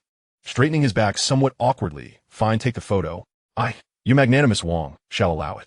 Let us go, time for the drop tower, Wang Pang declared, dismounting from the merry-go-round and striding resolutely towards the drop tower, his back exuding a sense of tragic determination. Xianyan followed closely, shaking her phone. Wang Pang, don't be so glum. Look at all the beautiful photos I've taken of you. Wang Pang abruptly turned around, his expression one of despair. Sister Nian, you might as well just end me. Oh, that won't do, Xianyan laughed, dodging his playful lunge. You still need to accompany me on the drop tower. After we're done, I'll share the photos in the group chat for a keepsake. Please no, Wang Pang immediately pleaded, his feet quickening. Let us go. Right now. I beg you, don't share them in the group. The group soon boarded the drop tower, 5 of them squeezed together. Su Xinran sat on the far left, with Jiang Yanchu beside her. The machine began to emit a low hum, signaling its imminent operation. Jiang Yanchu inhaled deeply, his gaze fixed ahead. Yet his thoughts unexpectedly drifted back to their sophomore year. At that time, Aunt Sue had just passed, and Ran was in a dire emotional state. Although she still occasionally exhibited signs of distress, back then, Su Xinran seemed utterly devoid of strength, her eyes perpetually vacant. He recalled one afternoon when she sat by the window, clutching a clipping from an old newspaper depicting a story about someone jumping off a building. She suddenly turned to him and asked, Jiang Yanchu, what do you think they feel when they jump? At that moment, he simply shook his head. I don't know. Perhaps regret? No. She gently shook her head, her voice soft yet imbued with a stubborn seriousness. They are flying. Don't they look like young eagles about to soar into the sky? Her finger pointed at the figures in the image, her gaze shimmering with an ungraspable longing. They are free. Free? At that time, Jiang Yanchu could not comprehend how jumping off a building could symbolize freedom. It wasn't until later, when he found himself standing at the edge of a tall building, the wind howling fiercely, making it hard to stand, that he began to understand. Looking down, cars appeared as mere toys, and people seemed like ants. Every cell in his body greedily inhaled the air of what he now knew as freedom, while a voice in his mind screamed wildly, take one more step, and you won't have to think about anything. Just like a bird breaking free from its cage. How liberating. In that instant, he finally understood what Ran had meant by freedom. It wasn't about truly flying. It was about the audacity to let go of everything. The liberating abandon of disregarding all. The jarring alert jolted Jiang Yanchu back to reality as the drop tower surged upward, the sensation of weightlessness hitting him abruptly. Instinctively, he turned his head to see Su Xinran with her eyes closed, her lashes fluttering slightly, yet she wasn't screaming like the others. The wind howled in her ears as Jiang Yanchu tightened his grip on the hand resting on the armrest. This time it was not a fall, but a lift upward alongside her. For the first time, for the second time, the drop tower surged upward once more, and Jiang Yanchu felt a tumult in his stomach. He did not scream. Instead, he instinctively clutched Su Xinran's hand tighter. Her fingertips were slightly cold, growing warm under his grasp. Turning his head to glance at her, Jiang Yanchu noticed that Su Xinran had opened her eyes at some point. She gazed at the sky, her eyelashes fluttering in the wind, her expression neutral, not one of fear, but rather as if she were lost in thought. Chapter 31, Brothers. Jiang Yanchu swallowed hard, the words that had risen to his lips retreating. The wind roared in his ears as the machine propelled them toward the pinnacle once more. All he could think about was to hold on tighter, grip even more firmly. Jiang Yanchu, can you feel the liberating breeze? Can you smell the essence of freedom? As the drop tower ascended to its zenith, the wind, accompanied by a howling sound, filled their ears. Suddenly, Xinran turned her head and asked him, her voice slightly scattered by the gusts. Brother Jiang, do you enjoy this exhilarating sensation? Without waiting for his response, she laughed to herself. In any case, I do. No sooner had she finished speaking than she spread her arms wide, as if to embrace the wind rushing towards them. With a radiant smile on her face, she shouted into the sky, Jiang Yanchu, this is freedom. This is the essence of liberation. The wind tousled Xinran's hair and brushed across Jiang Yanchu's cheek, carrying a hint of shampoo's fragrance. The drop tower continued its erratic ascent and descent, waves of weightlessness crashing over them. Yet Jiang Yanchu's gaze remained firmly fixed on her outstretched arms and beaming face. Ever since Aunt Sue departed during their second year of high school, he had never seen Xinran laugh so freely. Her laughter was devoid of shadows, bright as the sun shining overhead. He could genuinely feel the joy bubbling from deep within her heart. Suddenly, he recalled a moment from a previous life when he had inadvertently overheard a conversation between doctors while tending to patients in hospital. An elderly physician had remarked that some patients, harboring emotional scars, tend to gravitate toward thrilling activities, like racing cars or visiting haunted houses. Such stimuli, which send adrenaline coursing through their veins, allow them to tangibly sense the essence of life, as if they were challenging themselves or seeking an outlet.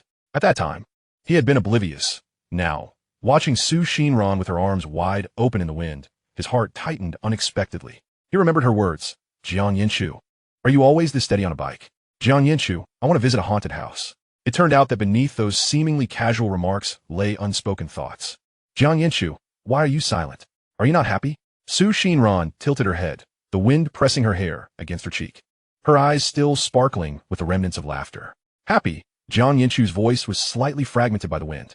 Then shout with me, she exclaimed, shaking her wrist in his grasp, her smile more radiant than the sun itself. All right, he replied decisively. Xinran took a deep breath and called out toward the distant horizon, elongating her tone, Jiang Yanchu. Her voice echoed in the wind, carrying a hint of reverberation. Jiang Yanchu, observing her lifted chin, suddenly joined in, releasing the words he had long restrained. Sue, accent, ran. Just as they descended from the drop tower, Fatty crouched on the ground, clutching his stomach, retching, ugh. I will never partake in such thrilling attractions again. He groaned, waving his hand as he continued to heave, his voice trembling. Xianyan offered him a tissue, laughing uncontrollably. Wang Fatty, let's see how tough you can be now. Not tough anymore, not tough anymore. Ugh, he retched so violently that he couldn't lift his head. What toughness is left? Jiang Yanchu twisted open a bottle of water and handed it to him. Have a sip to settle your stomach, Fatty. Thanks, old Jiang. Fatty accepted the water, taking a couple of swigs before recovering slightly, his complexion pale as paper. Sue stood beside him, patting Fatty's back. All right. Jiang Yanchu pulled Fatty up. Let's walk a bit and buy some ice cream to cool down. Fatty stumbled slightly as he was pulled, responding weakly, okay. Wang Fatty, I want chocolate flavored. Xianyan clapped Fatty, who was still dizzy. All right, he replied feebly, still clutching his stomach. Fatty turned to Xinran. Sister Ran, what flavor do you want? Xinran looked up at Jiang Yanchu and replied softly, whatever flavor Jiang Yanchu chooses, I'll have the same. Jiang Yanchu felt a gentle stir in his heart, a smile unconsciously tugging at his lips. Then I'll have strawberry. I mentioned. She nodded, a hint of mirth glimmering in her eyes. Fatty then turned to Sue. What about you, old Sue? Anything, Sue replied, hands in his pockets, staring at the ice cream cart in the distance, his tone indifferent. Fatty was being ushered along, muttering as they walked, got it, chocolate, strawberry, and whatever else. Ugh, I can't take it anymore. Let us hurry and buy it. Then find a spot to rest. Fatty, Sue, and Jiang Yanchu made their way toward the ice cream cart, leaving only Xianyan and Xinran behind. Suddenly, Xianyan grabbed Xinran's hand, her eyes sparkling. Ran, do you need to use the restroom? Xinran paused. Huh? I want to go. Will you accompany me? Xianyan gently shook her arm, her tone playful. Sure. Xinran nodded without much thought. You're the best, Ran. Xianyan beamed, leading her toward the restroom indicated by the sign. As Xinran was pulled along, watching Xianyan's cheerful figure, a sense of gloom settled in her heart. She actually wanted to wait for Jiang Yanchu here.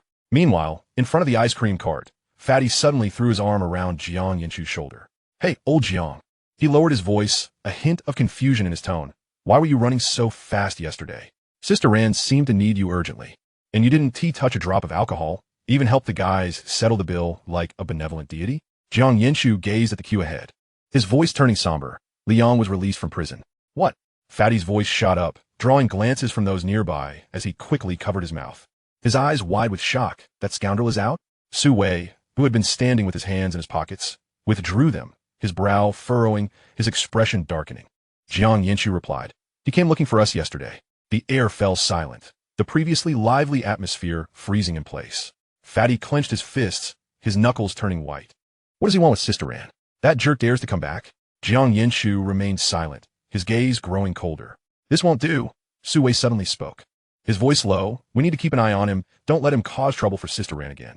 Jiang Yanchu nodded, his gaze drifting toward the direction where Xinran and Xian Yan had departed, a heavy weight pressing down on his heart. I know. Let us get the ice cream first. Jiang Yanchu took a deep breath, suppressing the tumultuous emotions. We can't keep them waiting. Fatty patted his back with considerable force. All right, old Jiang, don't bottle everything up inside. Yumi and old Su, after all, we grew up as brothers. If there's anything, share it with us. Don't keep it to yourself. I know, Jiang Yanchu replied softly, a faint smile curving his lips, a 1T bared alone. Chapter 32. I want to spend more time with you. Wang Fatty, where's my chocolate ice cream? Xian Yan urged, her hand still empty. Right here, right here. Don't be anxious, Ran-jie. Fatty came running, holding the ice cream, a sheen of sweat on his forehead. Thanks, Wang Fatty. Xian Yan smiled as she accepted it.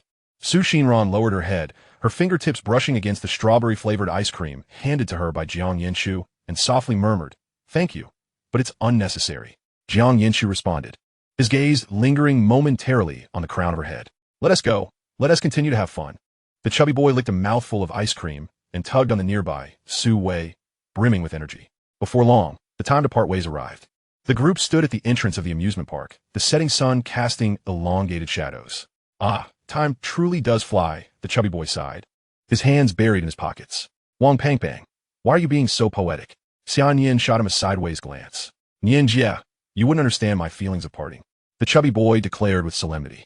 Like a pig's nose stuck with green onions, putting on airs, Su Wei quipped coolly from the side. What do you mean by that? Lao Su, the chubby boy glared at him. The literal meaning, Su Wei replied, his expression unchanging.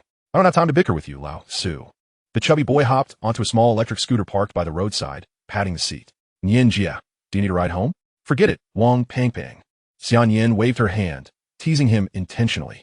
I'm afraid I'll break your scooter. I'll just head back myself. All right, Ran-jie, do take care. The chubby boy twisted the throttle and waved goodbye. I'm off first. Lao Jiang, Lao Su, Ran-jie, Ran. The scooter zipped away, swiftly merging into the flow of traffic. I shall take my leave as well. Jiang Yanchu, Su Wei, Ran. Xian Yan waved at them, retreating a couple of steps. Su Wei, why don't you escort Xian Yan? It's unsafe for a girl to be alone, Jiang Yanchu suggested. Su Wei nodded coolly, turning to Xian Yan. Let us go, Xian Yan, I'll see you home.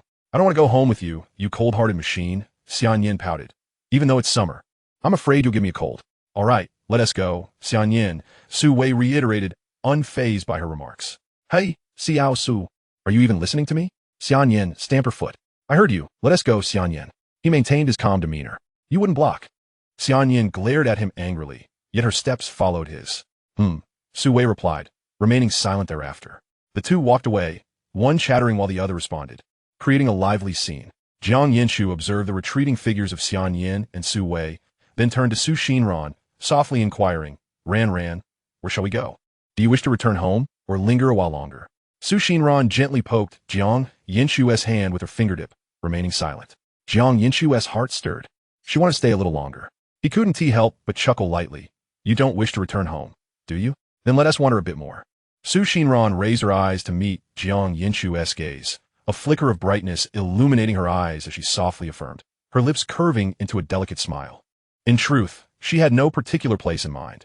She merely cherished the thought of spending a little more time alone with Jiang Yanchu. How did you find today as outing, Ran-jie? What does that mean? Jiang Yanchu chuckled. It simply means it was all right, Xinran replied, her gaze fixed on her toes, her voice barely above a whisper. Is that so? Yes. Did you have fun, Jiang Yanchu? She suddenly inquired, her eyes sparkling with anticipation. Of course, I had a great time. Jiang Yanchu answered candidly. How could I not be happy being here with you? Olhat, su sindan zet. Feeling a weight lift from her heart. What's wrong? Jiang Yanchu noticed a change in her demeanor. It's nothing. Su Xinran quickly turned her face away, fearful of revealing her innermost thoughts to Jiang Yanchu. Just tell me, Ran-jie. It really is nothing. Su Xinran bit her lip. Are you sure you want tea, tell?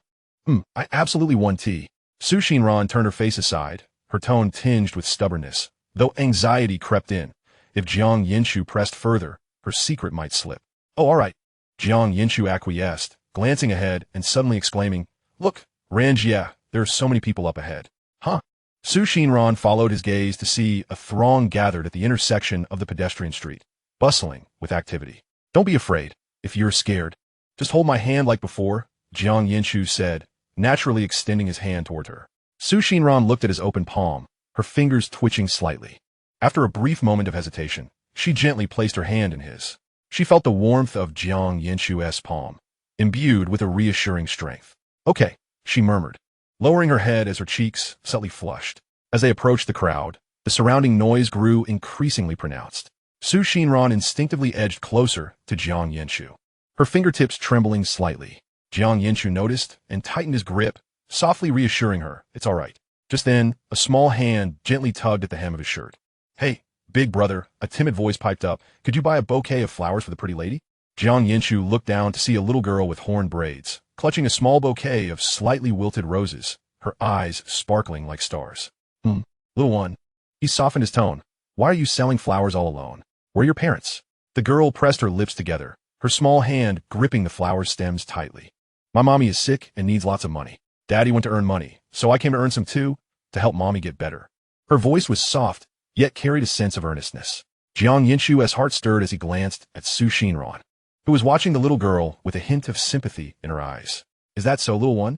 Su Xinran suddenly knelt down, gently stroking the girl's head, her eyes twinkling with a smile. You're so brave, helping your mommy fight the monsters. Thank you, pretty big sister, the girl grinned, revealing 2 tiny tiger teeth. Su Xinran glanced at the flowers in her arms. How much for a bouquet, little one? 5 yuan for a bouquet. All right, I'll take one if that's all right.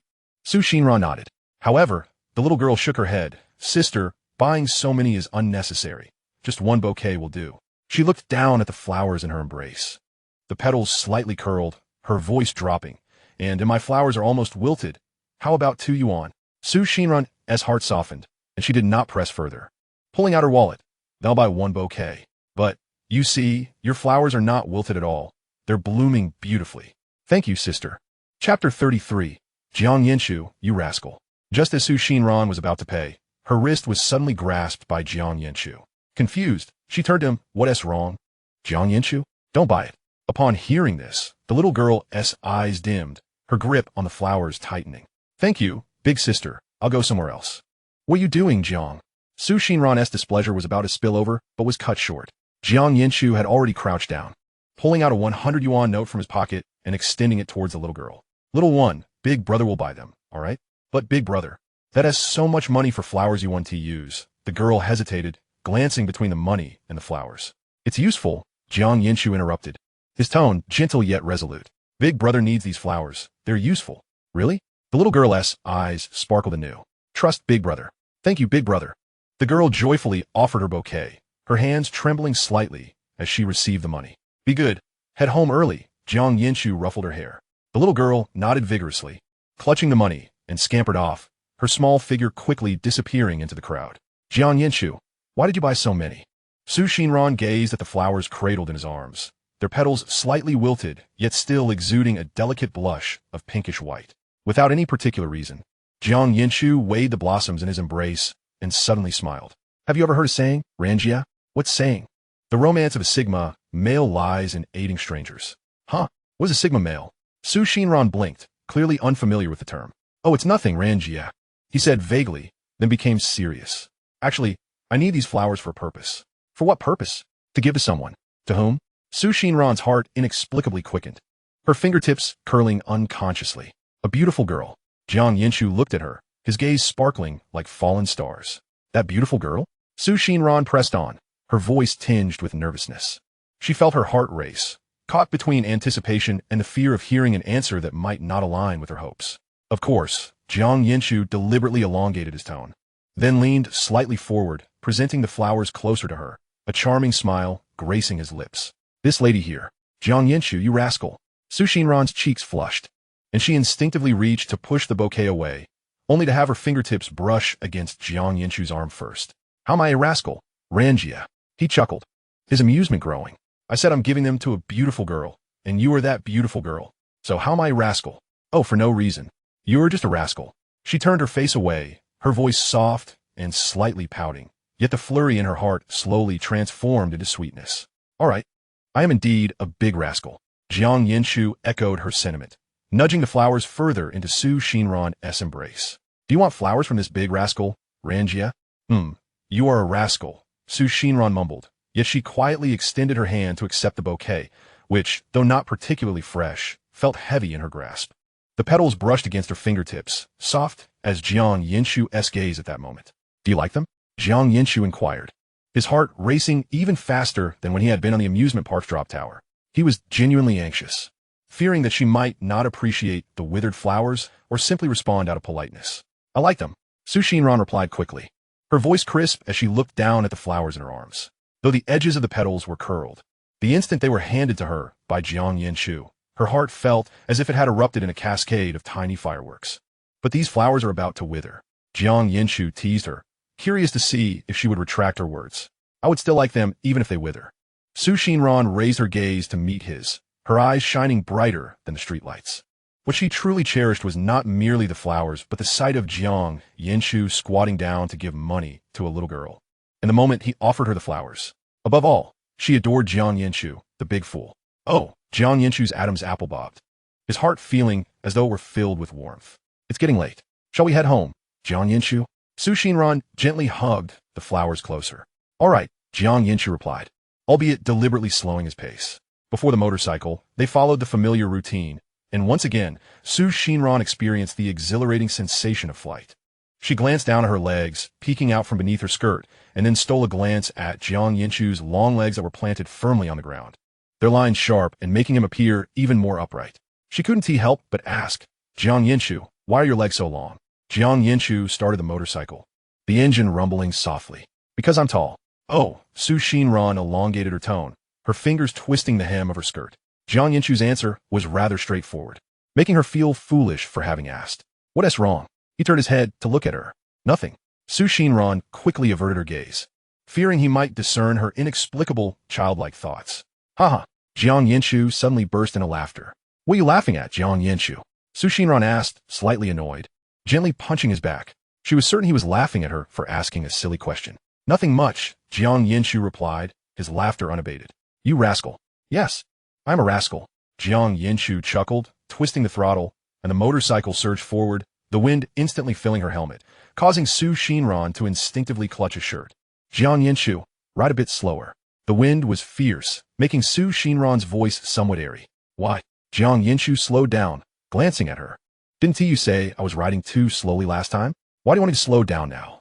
Because Xinran bit her lip, her gaze settling on the flowers in her arms, the petals swaying slightly in the wind. She tightened her hold on them, deciding there was no reason. She simply wanted him to ride a bit slower. This was Jiang Yanchu's first time giving her flowers, and even if they were slightly wilted, they were one of a kind. She feared that the strong wind might scatter the petals, or that the speed might damage the stems. Jiang Yanchu, please ride a bit slower, she urged softly once more, her fingers gripping his shirt tightly. All right, he replied. Jiang Yanchu, I'm so happy today. Why are you so happy? Jiang Yanchu's voice came from ahead, laced with laughter. Because today was filled with so many firsts.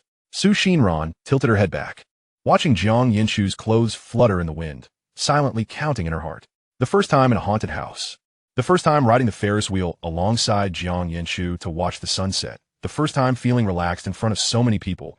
And most importantly, his first time giving her flowers, which was the most precious. I'm happy too. Jiang Yanchu's voice carried a smile. Because today I also experienced many firsts. Chapter 34. The Phone Call. As soon as Jiang Yanchu opened the door to his home, he spotted Yi Ziqin sitting in the living room, engrossed in the television. She turned to see them, her face lighting up with surprise. You're back. Yes, we're back, Jiang Yanchu replied. Why is Ran carrying so many flowers? Yai.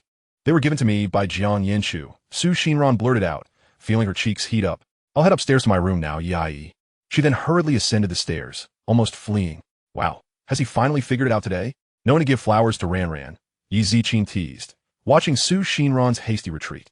Mom, stop gossiping. I'm going to wash up too, Jiang Yanchu said helplessly. Go on, Yi Ziqing chuckled, waving her hand. Dingling. His phone vibrated on the bedside table. Jiang Yanchu was drying his hair with a towel when he casually picked up his phone. The screen lighting up with a message from Su Xinran. Jiang Yanchu, have you finished washing up? Yes, just finished. What is up? After a few seconds, she replied, nothing. Just. Jiang Yanchu, observing her message, discerned her thoughts and decided to tease her. What's it about? Just what we agreed on yesterday. Her words hinted at a bashful inquiry. In the adjacent room, Su Xinran read Jiang Yanchu's message, pouting slightly as she muttered, rascal. Jiang Yanchu chuckled softly, his fingers dancing over the keyboard. What did we agree on yesterday? The moment he sent the message, he could already envision the girl on the other end, biting her lip, looking anxious. If you forgot, then forget it. Just rest early, Jiang Yanchu. Su Xinran tossed her phone onto her pillow, her cheeks warm as she felt sure Jiang Yanchu was doing this on purpose. Why didn't you remind me what we agreed on last night? Jiang Yanchu's message arrived in quick succession. I don't want to remind you, she typed with her cheeks puffed out. Oh, I remembered. Was it to have a video call? Jiang Yanchu's message came back almost instantly. Su Xinran looked at the screen, unable to suppress a smile, her finger hovering over the answer button before ultimately pressing the decline option. Jiang Yanchu stared at the screen, where the call ended notification lingered, momentarily taken aback before breaking into a soft chuckle. Was she throwing a minor tantrum? He tapped the screen thoughtfully. Why isn't Ran-jie answering the phone? I don't want to, came the swift reply, imbued with a hint of sulkiness. Why don't you want to? He playfully pressed further. Just don't want to. Well then, Jiang Yanchu mused, picturing her frowning as she typed. How about I don't call anymore? Su Xinran pouted at her phone S display, irritated by the words, all right, I want to call. Not at all. Jiang Yanchu, you deceitful rascal. She rolled over on her bed, clutching her pillow, her hair disheveled. Yet the small spark of annoyance within her remained unresolved. Glancing at her silent phone, she huffed again, resolutely deciding to roll 3 more times. That would surely help her cool off. Just as she completed her second roll, her phone suddenly chimed, displaying Jiang Yanchu's name. Su Xinran abruptly halted her movement, her heart skipping a beat. Though her little face remained stubbornly pouty, her fingers itched to respond, yet she bit her lip and pressed reject. After all, he had been deliberately playing coy moments ago. No sooner had she hung up than the screen lit up again, revealing Jiang Yanchu's video request. Frowning, Su Xinran swiftly rejected the call once more. After several back-and-forth attempts, a message popped up. Ran-jie, I was wrong. Could you please answer? Su Xinran glanced at the pleading expression conveyed through the text, a secret smile creeping onto her lips as she replied, no. Really sorry, he messaged back. She scoffed softly at the screen, typing, well, I suppose I'll reluctantly forgive you. Hey, you're the best, Ran-jie, followed by a cheerful emoji. And within the next moment, another video call came through. This time, Su Xinran hesitated no longer. She tapped the screen to accept. As she observed Jiang Yanchu's face on the screen, she deliberately puffed up her cheeks in a pout. He couldn't help but chuckle at her indignant appearance. Hey, don't laugh. Su Xinran shot him a glare, her cheeks flushing. All right, I won't laugh anymore, Jiang Yanchu replied, stifling his amusement. Oomph, you're so naughty. Jiang Yanchu, she reiterated, though her tone had softened considerably. Yes, I'm the worst, aren't I? He responded, mirroring her words. Su Xinran lowered her gaze, gazing at Jiang Yanchu on the screen, her heart quietly adding, in truth, he is not bad at all. Rather, he is exceptionally good. Jiang Yanchu, she called softly, her voice tender. I'm here, he replied promptly, his eyes fixed on the screen, unwavering. Su Xinran elongated the sound, tracing circles on the bedspread with her fingertip. Jiang Yanchu, she called again, as if verifying something.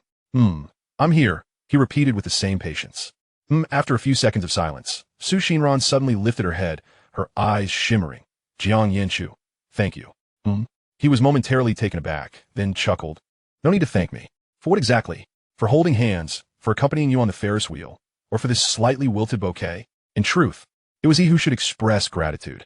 Jiang Yanchu, I've come to realize that life is quite fascinating. Su Xinran rested her chin in her hand, gazing at him through the screen, her eyes sparkling with excitement. What is up, Ran-jie? Nothing. I just think there are so many things to do in life. She shook her head, as if counting treasures. For instance, we can ride the Ferris wheel to watch the sunset, take evening strolls together, and drive in your car. There are just so many delightful things. Listening intently, Jiang Yanchu's smile widened. Yes, there will be even more in the future. For instance, watching the sunrise together, waiting for flowers to bloom. Anything is interesting as long as it's with you. By the way, Ran-jie, what is it? Su dan boding get? Noticing Jiang Yanchu suddenly straighten up. Let's go out for dinner tomorrow. Why? Because I realized that last night you celebrated my graduation, and I haven't properly celebrated yours yet. Jiang Yanchu stated earnestly. Oh, that's unnecessary, Jiang Yanchu. Xinran felt a twinge of embarrassment, though secretly. She hoped for it. No, it's absolutely essential. He emphasized, as if declaring something monumental. It's settled then. Tomorrow. Together. No refusals. Oh, all right then, Xinran replied softly, her lips curving upward despite herself. Chapter 35. Is this how you wash your face? Ran-jie, what do you want to eat? I'm fine with anything, Jiang Yanchu. I'll follow your lead. Xinran's fingers twisted the bedspread, though in truth, she didn't have any particular craving. Anything would suffice as long as it was with Jiang Yanchu. No, you must choose what to eat, Jiang Yanchu insisted, his brow slightly furrowed on the screen, as if clinging to a principle. This is a celebration for your graduation. It's your call. Oh, I don't know. The girl's voice softened, her lips pursing slightly in distress. She rarely dined out. One could say she had hardly ever done so, rendering her momentarily at a loss for something special. Take your time to think it over. Jiang Yanchu's tone softened, his eyes twinkling with a smile. Whenever you're ready, just let me know. There's no rush. Oh, then I'll think about it. Xinran nodded. After quite some time, she suddenly sat up straight, her eyes sparkling like stars. Jiang Yanchu, I know what I want to eat. What is it? Jiang Yanchu raised an eyebrow, expecting her to mention a quaint little restaurant. Let us go for a buffet. Huh? What? A buffet? He paused, momentarily unable to process her words. A buffet? Yes. Let us go for a buffet. Xinran affirmed, her tone brimming with excitement. Ran-jie, don't you want to eat something, well, fancy? Jiang Yanchu scratched his head, struggling to find the right words to describe those aesthetically pleasing restaurants. What do you mean by fancy food? Xinran tilted her head, her eyes brimming with confusion. I haven't heard of that. Can we please go for a buffet? Looking into Xinran's eager eyes, Jiang Yanchu couldn't possibly refuse, smiling as he agreed. All right, sounds good. Now, Ran-jie, could you tell me why you want to go for a buffet? He inquired with genuine interest. Because it's convenient. You can take whatever you want to eat without any hassle. Xinran explained matter-of-factly, her eyes crescent-shaped with delight. What do you mean by hassle? Well, she pondered for a moment, then earnestly elaborated. It means you don't have to worry about what others like to eat, nor do you have to compromise your own preferences for someone else's. Oh, I see. Jiang Yanchu nodded thoughtfully. In truth, no matter what they ate together, there was no hassle, for as long as it was her choice, he would enjoy it. Exactly. Xinran nodded emphatically. Thus, the two continued exchanging thoughts, transitioning from the buffet dishes to the weather for the following day. Jiang Yanchu, I'm so sleepy. Xinran's voice trailed off, laden with fatigue. Jiang Yanchu watched as her little head bobbed like a chick pecking at grains, unable to suppress a chuckle. I'm really so tired. Can we sleep, Jiang Yanchu? She rubbed her eyes, her eyelids nearly sticking together. Sure, he softened his tone. Sleep well. Good night, Jiang Yanchu. As her words faded, the little head on the screen tilted, as if she were already on the verge of slumber. Good night. Jiang Yanchu gazed at her serene, sleeping visage, softly responding. After a considerable time, he reluctantly ended the video call.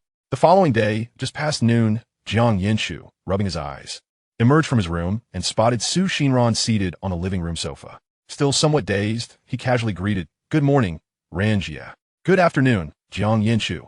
Xinran replied, tilting her chin slightly in the direction of the wall clock. Jiang Yanchu, the little sloth, had certainly indulged in a lengthy slumber. Sai, where's my mom?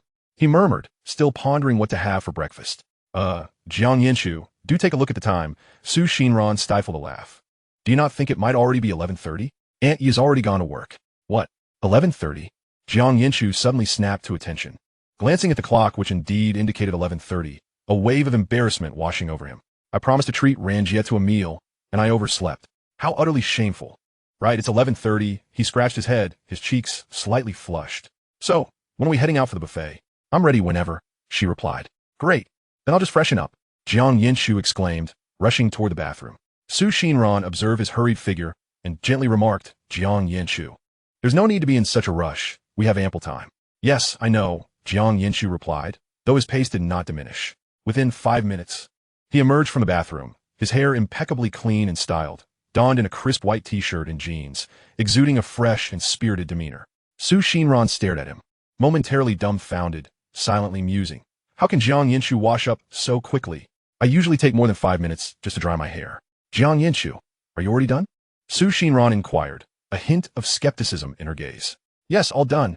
Jiang Yanchu patted his chest confidently. Did you wash your face? Of course.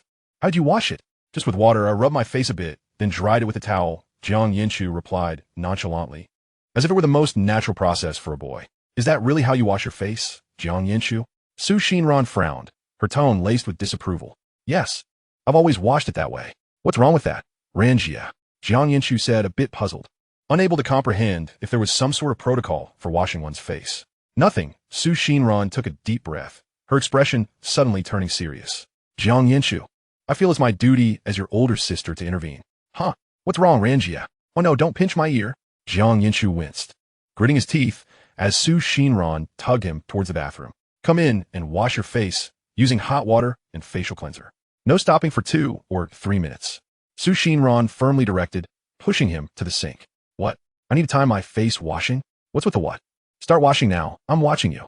Su Xinran stood with her hands on her hips, resembling a taskmaster, a hint of amusement glimmering in her eyes. Jiang Yanchu, oblivious to the importance of skincare, was wasting his handsome face. Oh, Jiang Yanchu sighed, obediently following her instructions, squeezing cleanser into his palm to create a lather, applying it to his face. After several moments, he tentatively asked, Is it done, Ran-jie? Not yet. Keep washing, Jiang Yanchu. Su Xinran crossed her arms, watching intently, noting that he had yet to fully work the lather into his skin. Oh, Jiang Yanchu complied, continuing to massage his face in circles. A while later, he glanced at his reflection in the mirror and asked again, How about now? Keep washing.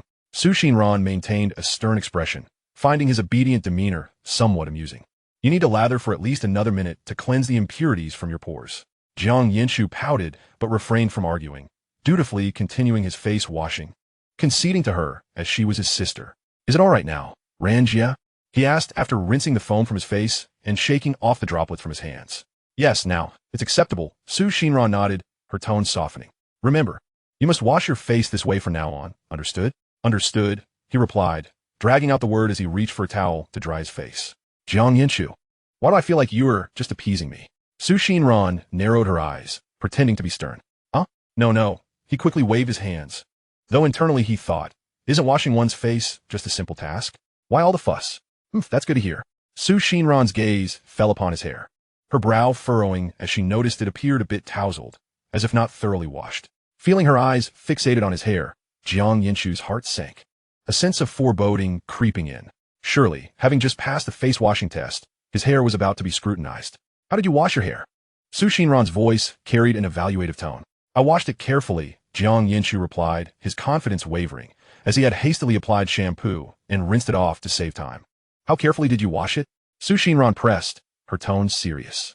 I just rub it a bit, he stammered, his gaze evasive. Just rub it a bit. Jiang Yanchu, you had 5 minutes to wash your face, hair, and change clothes. Can you honestly say that counts as a thorough wash? Well, it was like that, he replied, his ears beginning to burn. No lying, Jiang Yanchu. Su Xinran crossed her arms, resembling an agitated little lion. Jiang Yanchu glanced at her serious demeanor, realizing he could not evade the truth. He drooped his head, conceding, I just kind of rubbed it. As soon as he finished speaking, Su Xinran turned and pulled out a bottle of shampoo from the cabinet, thrusting it into Jiang Yanchu's hands. Wash it again. This time, do it properly for at least 5 minutes. Jiang Yanchu looked at the shampoo bottle, exclaiming, What? I have to wash it again? Absolutely. No negotiation. Su Xinran's tone was resolute as she stood with her arms crossed, resembling an unyielding overseer. Fine, I'll wash it. Jiang Yanchu resignedly turned on the hot water and began wetting his hair. Su Xinran continued to admonish him from the side. Jiang Yanchu, you must prioritize cleanliness. From now on, wash your hair and face thoroughly, understood? Otherwise, clogged pores will lead to breakouts and greasy hair. I know. Jiang Yanchu muttered as he massaged his hair, but he added, But Ran-jie, most boys wash like this. It's an unspoken rule among us. Huh? And what of it? Su Xinran raised an eyebrow, her tone growing firmer. Others are others. You are you.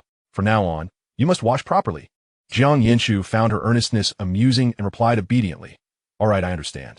As he diligently scrubbed his hair, He listened to Su Xinran's continuous chatter, unable to suppress a smile. In truth, he felt quite pleased. It was rare to encounter such a vivacious and lively Su Xinran.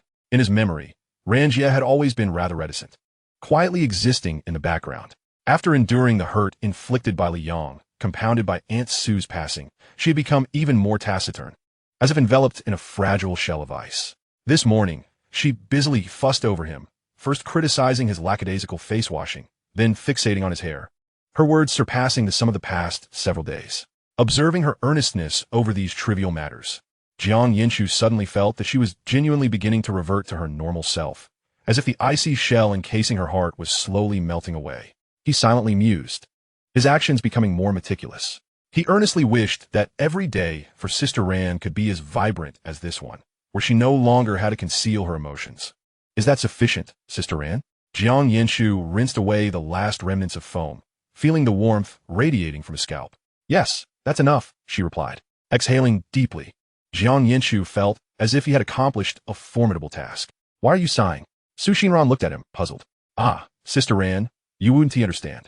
It's mentally exhausting, Jiang Yanchu said, massaging his temples and feigning fatigue. What is so exhausting? Oh, I simply didn't anticipate that preparing a clean, fragrant, and fluffy little cake would be this troublesome. Huh? Su Xinran blinked, not quite grasping the metaphor. Sister Ran, you see, just washing up involves so many steps. Jiang Yanchu lamented, spreading his hands. It's more exhausting than playing a game. Jiang Yanchu, it's your own habits that are to blame. No, Sister Ran. This is merely the grooming protocol for us boys. Simple and efficient. He defended himself. Oh, regardless, you must wash properly in the future. Those protocols can be disregarded. Su Xinran declared with utmost seriousness. Jiang Yanchu sighed dramatically. Once he was ready again, he approached Su Xinran, resembling a soldier awaiting inspection. Sister Ran, may we finally venture out? Yes, we may. She appraised him from head to toe, noting his soft, voluminous hair and the faint scent of shampoo that lingered. Nodding with satisfaction. Okay, let us go. Jiang Yanchu made a gesture of charge, excitement gleaming in his eyes. Yes, just follow my lead, Sister Ran. I've already made arrangements, he assured her confidently. Jiang Yanchu grabbed the motorcycle keys and retrieved 2 helmets from the entrance cabinet, stepping out first. Su Xinran trailed behind him like a little tail, watching as he hung the helmets on the motorcycle, her heart suddenly racing. Jiang Yanchu, she asked softly, am I about to experience that flying sensation again? Huh? He paused, realizing she was referring to being embraced, and lifted onto the bike. Oh, it's nothing, Su Xinran said, lowering her head. Riding Jiang Yanchu's motorcycle was indeed somewhat cumbersome. It was too high, and he always had to bend down to lift her up, which made her feel a bit embarrassed. However, being held by him allowed her to bask in his fresh scent, and his steady arms brought her a sense of joy. Jiang Yanchu scratched his head, observing Su Xinran obediently donning her helmet, feeling somewhat conflicted. In truth, the motorcycle had foot pegs, and she could easily climb on herself. It wasn't that complicated. Yet, he swallowed the words that lingered on his tongue. After all, the last time he had lifted her onto the bike, he noticed her ears turn crimson, and although she had said nothing, she hadn't resisted either. If he mentioned the foot pegs, would there be any reason left to carry her? Perhaps it was best to keep that to himself. Chapter 37. The Buffet. The enticing aroma of grilled steak wafted from the buffet restaurant, causing Su Xinran to halt abruptly, her eyes sparkling with the discovery of a secret as she turned to Jiang Yanchu. Following her gaze, he glanced at the sign and then back at her. What is the matter, Sister Ran? Jiang Yanchu, let me share a little secret with you. She leaned closer, her voice low and tinged with pride. I've actually done some research. What kind of research? Jiang Yanchu leaned in as well, feigning mystery. It's about how to eat your way to value at a buffet, she exclaimed quickly, casting a nervous glance at the entrance, as if fearing the proprietor might overhear. Watching her earnestly divulging her strategy, Jiang Yanchu sighed inwardly, thinking how naive she was. It wasn't that easy to eat one's money's worth at a buffet. The owners had done their calculations long ago. However, he had no intention of disillusioning her. Jiang Yanchu leaned in further, his tone grave. Oh, then how does one eat to get their money's worth? Teach me, for I haven't studied it all.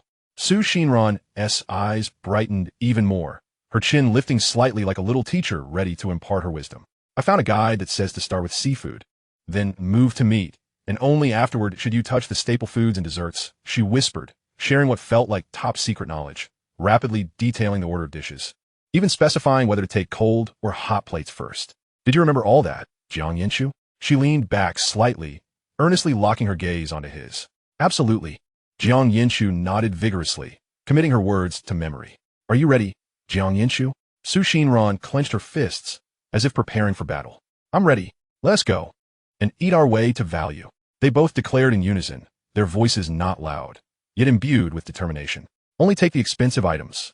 Xinran added, her face resolute. Avoid staples and soft drinks. Jiang Yanchu chimed in, perfectly in sync. After exchanging glances, they couldn't help but burst into laughter. Jiang Yanchu pushed open the door, gesturing grandly. Then, Sister Ran, shall we commence our grand plan for value? Xinran strode in confidently, like a little general poised to showcase her prowess. Onward. 10 minutes later, Jiang Yanchu returned, cradling several bottles of chilled soda, and upon raising his head, he spotted multiple plates of exquisite little cakes and puddings on the table. With Xinran gleefully digging in with a spoon, her eyes gleaming. He placed the sodas on the table, suppressing a laugh. Sister Ran, can we truly eat our way to value with this? Xinran puffed her cheeks, mumbling in protest. Jiang Yanchu, didn't you also grab a bunch of sodas? Moments later, their plates were piled even higher, filled with grilled wings, sushi, and a small bowl of ice cream. Jiang Yanchu rubbed his belly and burped. Well, I suppose when it comes to buffets, one must try a bit of everything. Wouldn't you agree, Sister Ran? Yes, exactly. Xinran put down her fork, cheerfully agreeing. This is all just a trifle, Jiang Yanchu. I feel I can still go another round. Jiang Yanchu patted his belly, brimming with ambition. Me too. Another round. Xinran perked up, her eyes alight with determination. I feel I can still eat. Ultimately, they exchanged glances, both bursting into laughter at the sight of each other's slightly swollen cheeks, having completely forgotten their grand plan to eat their way to value. An hour later, they practically leaned on one another as they staggered out of the buffet, their steps a bit unsteady. Jiang Yanchu plopped down onto a public bench at the entrance, one hand resting on his round belly, panting. Sister Ran, we did it. We made it out. Xinran settled beside him, gazing up at the sunshade overhead. Her expression somewhat dazed, her voice weak. But we didn't really get our money's worth. Jiang Yanchu turned to her, noticing her slightly drooping smile. And couldn't help but chuckle. It's all right, Sister Ran. Let us consider this a scouting mission. We'll conquer it next time. Yes, sounds good. Xinran replied feebly, her hand gently resting on her belly. Chapter 38, The Arcade. After resting for a while, the two finally regained their composure, their stomachs no longer feeling so bloated, and they had the energy to converse. Where shall we go next, Jiang Yanchu? Back home. Xinran tilted her head, gazing at Jiang Yanchu, her eyes glimmering with curiosity. Not home. Since we're already out, let us meander through the mall for a while. It'd be a nice way to work off some of that food, shall we? Jiang Yanchu suggested, rising to his feet and extending his hand towards Xinran. All right. Xinran replied, placing her hand in his and using it for support to stand up, giving a gentle nod. Let us head to the second floor. There's an arcade up there. Jiang Yanchu pointed enthusiastically towards the interior of the mall. Oh, sounds good, Xinran responded. Following Jiang Yanchu, Xinran trailed behind him like a little tail, her steps slow. In truth, her impression of the arcade was limited to mere hearsay. She could hardly fathom what delightful amusements awaited inside. However, upon seeing Jiang Yanchu's animated demeanor, his lips curved into a bright smile, and his eyes sparkled with anticipation. Her pace unconsciously quickened. Seeing Jiang Yanchu so exhilarated, the arcade must surely be an intriguing place. As they arrived at the claw machine, Jiang Yanchu's eyes lit up, and he turned to Xinran, asking, Sister Ran, would you like to try catching a plush toy? I'm not good at it. Xinran shook her head, glancing at the fluffy toys encased in glass, feeling a bit at a loss. Not to worry. I'll teach you. It's quite simple, Jiang Yanchu assured her, inserting a coin into the machine and deftly maneuvering the joystick. See? First, align it with the toy, adjust the angle, just so, and then gently press this button. The claw wobbled, but successfully grasped a rabbit plush, though it ultimately released it midair. Nonetheless, the execution looked quite promising. Xinran watched Jiang Yanchu's demonstration, and a flicker of understanding began to dawn on her. Got it. Jiang Yanchu tilted his head to look at her. Yes, Xinran nodded, feeling as though it might not be so difficult after all. All right, Sister Ran, why don't you give it a try? Jiang Yanchu stepped aside, handed her a few coins. Okay, Xinran took a deep breath, grasping the joystick with slightly tense fingers, slowly moving it while her eyes remained fixed on the seemingly well-behaved little bear. Holding her breath, she pressed the button, only for the claw to wobble and miss the little bear, returning empty-handed. Staring at the unmoving toys behind the glass, Her shoulders slumped slightly, disappointment creeping in. I didn't catch anything. Don't fret, Sister Ran. It's your first time, and it's perfectly normal to be a bit clumsy. Try again. Jiang Yanchu encouraged from his side. Oh, Xinran inserted another coin, but subsequently, the claw either missed the target or released the toy halfway, leaving her empty-handed. Xinran pouted, her eyes reddening, and with a hint of grievance, she said, "This isn't fun at all, Jiang Yanchu. I don't want to play anymore." "It's all right. If you don't want to play, then don't," Jiang Yanchu chuckled, ruffling her hair. Sister Ran, pass me a few coins. Huh, Su Xindan, Baoset, but eventually handed over the remaining coins. Watch closely, Sister Ran. Jiang Yanchu raised an eyebrow with a smile, inserting a coin into the machine. His fingers danced nimbly over the joystick, eyes narrowed in concentration. At the moment he pressed the button, the claw descended steadily, perfectly clasping the little bear by its neck, and triumphantly lifted it to the exit, dropping it with a satisfying thud. Xinran's eyes brightened instantly, her earlier disappointment evaporating as she clapped excitedly. "You're amazing." Jiang Yanchu picked up the bear, brushed off the dust, and handed it to her. "Here, this is for you."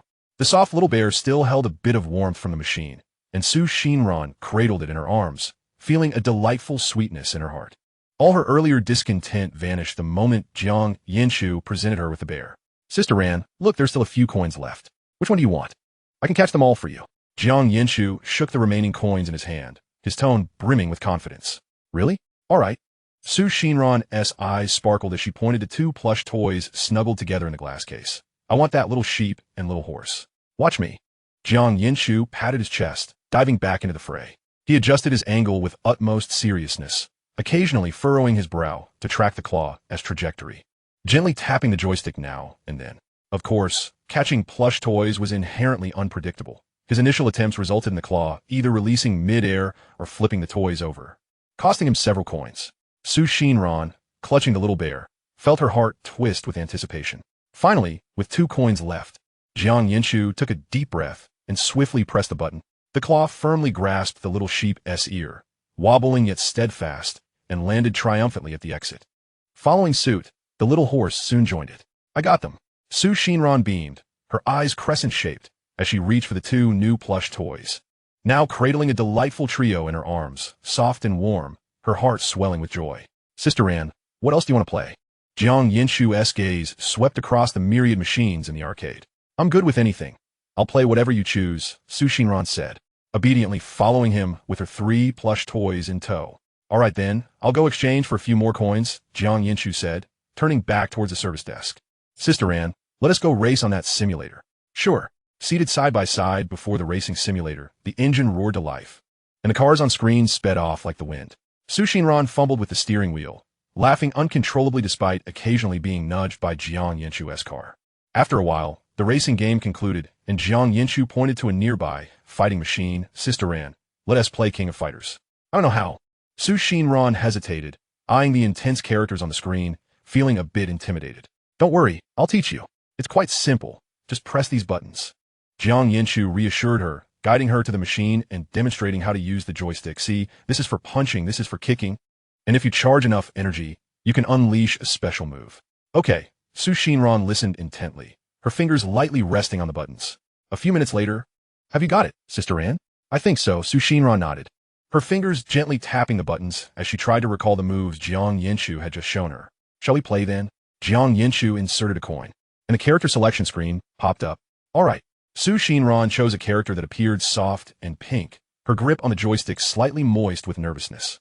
Jiang Yanchu selected a rugged fighter and deliberately slowed down his pace. Initially, Xinran stumbled, mistakenly pressing several buttons. But gradually she found her rhythm and managed to knock Jiang Yanchu's character back with a sidekick. "Wow, Sister Ran, you're doing great," Jiang Yanchu exclaimed dramatically. Xinran's eyes curved in delight. She understood Jiang Yanchu was trying to uplift her spirits. After exiting the arcade, Jiang Yanchu continued to lament about his performance in the last round of King of Fighters, looking rather unsatisfied. He turned to Xinran, asking, "Sister Ran, did you find it enjoyable?" "Well, I think it was okay," Xinran replied softly, her gaze lowered as she hugged the 3 plush toys. Jiang Yanchu paused for a moment, observing her demeanor, and felt a pang of guilt. He realized he had been so preoccupied with his own feelings that he hadn't inquired about hers. Rubbing the back of his head awkwardly, he said, "Sister Ran, I'm sorry. Huh? What is wrong, Jiang Yanchu? Why are you apologizing? Su Xinran lifted her head, her eyes filled with confusion. I think I may have focused too much on my own enjoyment, Jiang Yanchu admitted, looking at her earnestly. Could you tell me what you would like to do? Jiang Yanchu need not apologize any longer. Su Xinran suddenly chuckled and shook her head, saying, What else do I wish to do? I want to tell you. Stealing a glance at Jiang Yanchu beside her, she realized that her desires were incredibly simple, just to accompany him, whether he dragged her to catch dolls, even if her clumsiness rendered her unable to grasp a single one, whether he pulled her into racing games, despite her inability to handle the steering wheel with finesse, whether he taught her to play King of Fighters, even if she muddled the moves, she would be exceedingly happy as long as she could be with him, as long as he did not leave her behind. Huh? Why won't you tell me? Jiang Yanchu inquired, a hint of urgency in his tone, reminiscent of a small puppy with its ears covered. I don't want to tell you, she teased, elongating her words, before shifting to a serious demeanor. However, I can tell you this, Jiang Yanchu, you haven't solely considered your own feelings. She lifted the plush toys in her arms, shaking them gently. Look at these 3 toys and all those games you just taught me. I am truly, genuinely happy. So, you see, you haven't just taken care of your own emotions. After Su Xinran finished speaking, she lowered her head, biting her lip while smiling. Jiang Yanchu noticed the light in her eyes and felt a wave of relief wash over him. He grinned. Then shall we head to the 3rd floor? Sure. Su Xinran immediately nodded, her eyes sparkling with excitement. The 3rd floor primarily showcased electronic products. Upon reaching the level, Jiang Yanchu led Su Xinran directly into a watch store. As soon as they entered, a sporty watch caught his eye. 2 models, one pink and one black, displayed side by side, their design both simple and elegant. Of course, his interest was not merely piqued by the fact that they were matching couple S styles. Sister, could you take that watch out for me? Jiang Yanchu inquired, pointing at the pair. The salesgirl's eyes brightened as she enthusiastically retrieved them. Young man, you have an eye for quality. This is a brand new release and indeed a couple's watch. It even has a location feature. Why don't you and the lovely lady beside you try them on? A few minutes later, after they had both tried on the watches, the salesgirl remarked, They are such a perfect match for you and your girlfriend. Her words struck Jiang Yanchu's heart directly. He feigned calmness while internally rejoicing, and with a grand gesture, he declared, I'll take them. Su Xinran was momentarily stunned, clutching the 3 plush toys in her arms, her mouth agape, unable to voice a single question about why he was purchasing them. Before she knew it, Jiang Yanchu had already paid, and the salesgirl was expertly wrapping the watch. She quietly tugged at Jiang Yanchu's sleeve and whispered, What are you buying this for? Jiang Yanchu turned and smiled at her, handing her the pink watch. As a graduation gift for you. Oh, thank you, Su Xinran said, feeling the coolness of the watch strap against her skin, her heart warming in response. You're welcome. Put it on quickly. Look, I've already put mine on. Jiang Yanchu shook his wrist adorned with the black watch, its face glimmering under the light. All right, Su Xinran acquiesced, carefully fastening the strap around her wrist, pleasantly surprised at how perfectly it fit. It looks beautiful, Jiang Yanchu said, staring at her wrist, his eyes crinkling with delight. Indeed, it does, Su Xinran replied, glancing down at the pink strap that accentuated her fair skin.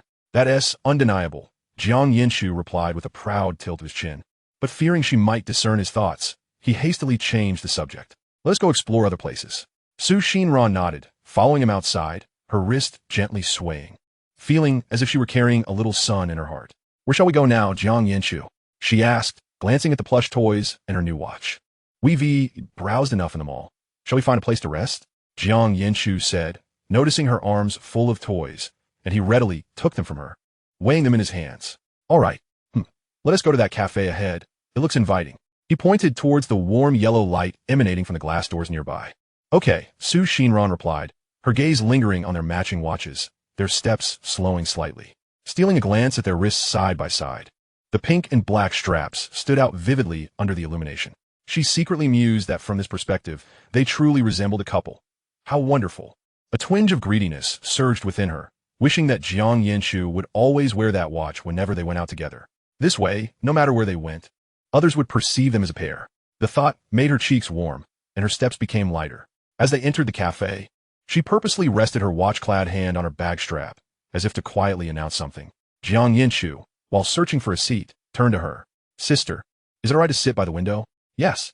Su Xinran nodded vigorously, her eyes sparkling. The window's light was perfect.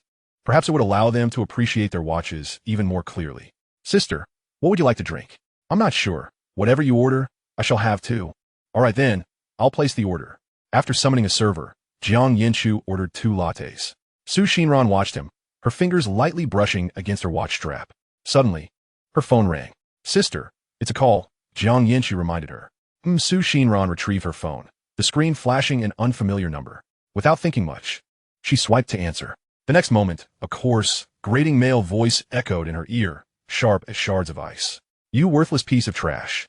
I've been trying to find you these past few days. The malice and familiar insults in his voice sent a chill racing through Xinran's veins. It was him. Fear surged like a cold tide, constricting her breath, her fingers trembling violently around the phone, turning pale. Worthless piece of trash. Chapter 40, Memories. I know you can hear me. Don't even think about hanging up. The man's voice boomed through the receiver, dripping with unmasked hostility.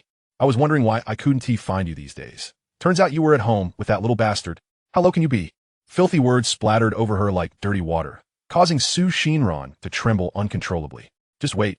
I'll come find you in a couple of days, you worthless thing. The call abruptly ended with a loud beep, leaving only the busy signal in her ear. Xinran remained frozen in her position, her face as pale as paper. Her lips quivering, the light in her eyes gradually dimming. Sister, what's wrong? Your face looks so pale. Jiang Yanchu noticed her distress, his brow furrowing as he leaned closer, reaching out to touch her arm. His worried tone jolted her back to reality. She suddenly looked up, meeting his concerned gaze, her heart clenching painfully. She couldn't let him know, absolutely not. Shrinking back as if scalded, she forced a stiff smile. I'm fine, Jiang Yanchu. It's just my stomach feels a bit uncomfortable, probably something I ate at the buffet. I need to go to the restroom. With that, she nearly bolted upright, grabbing her bag and stumbling towards the restroom. Inside, Xinran leaned against the cold ceramic tiles, the chill pressing against her back as her stomach churned violently, unable to suppress the urge to retch. It was utterly nauseating. Upon merely recalling Li Yang's visage and hearing his grating voice, she felt an unsettling, prickling sensation coursing through her skin, accompanied by an overwhelming wave of nausea. The derogatory words hurled at her, the blunt pain inflicted by his fists, and the frigid floor upon which she was thrust, replayed in her mind like a low-quality, yet vividly clear film. Xinran twisted the faucet, splashing cold water on her face in an effort to suppress the nausea and dread that engulfed her. Yet the reflection in the mirror revealed reddened eyes, a pallid complexion, and trembling lips. Unconsciously, her fingertips traced the cool surface of the mirror.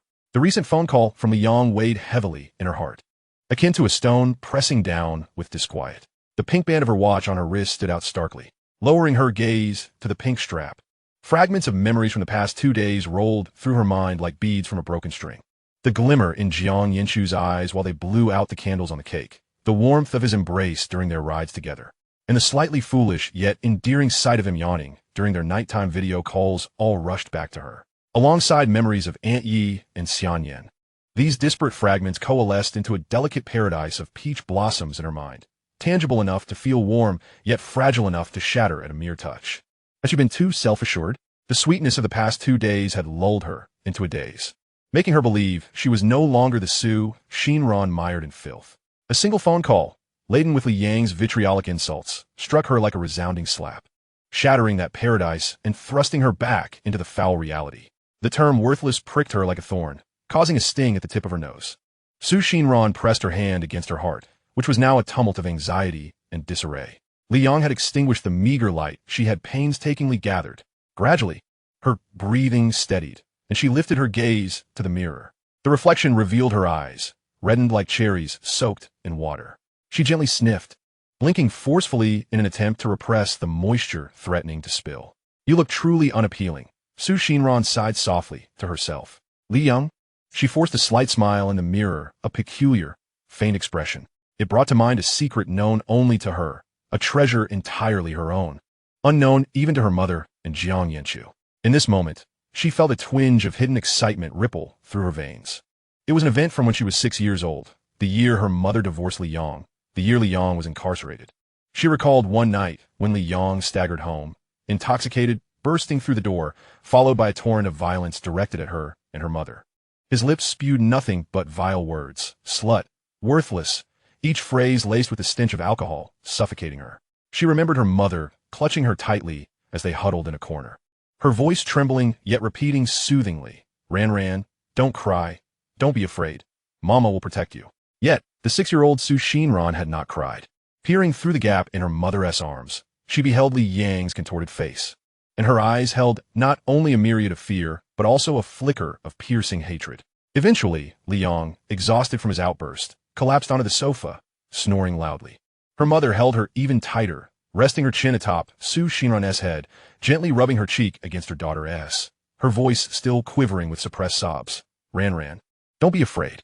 Xinran felt her mother's tears, cool against her small face. Momentarily stunned, the little girl lifted her tiny hand, tenderly wiping her mother's cheek. Her soft voice earnest. Ran isn't afraid? Not at all. Mama, don't cry. Upon hearing her daughter's comforting words, Sue's sobs intensified, as though the dam of pent-up grievances had finally burst, causing her arms to tremble even more fiercely around Xinran. That night, Sue's exhaustion eventually led her to guide her 6-year-old daughter back to their room. The dim light illuminated her mother's swollen eyes. Xinran looked up, asking, Mama, why's he turned into this? Her mother's voice was hoarse as she stroked her head. Ran, he is your father. He is not my father, she retorted sharply. Her small face set with defiance, tears pooling in her eyes. Her mother fell silent, merely sighing as she tucked her into bed. Ran, shall I tell you a story to help you sleep? Yes, please, she nodded, obediently lying down, her small hand gripping her mother's clothing. Tell me a story, Mama. All right, Mama will tell you a story, and then you'll sleep soundly.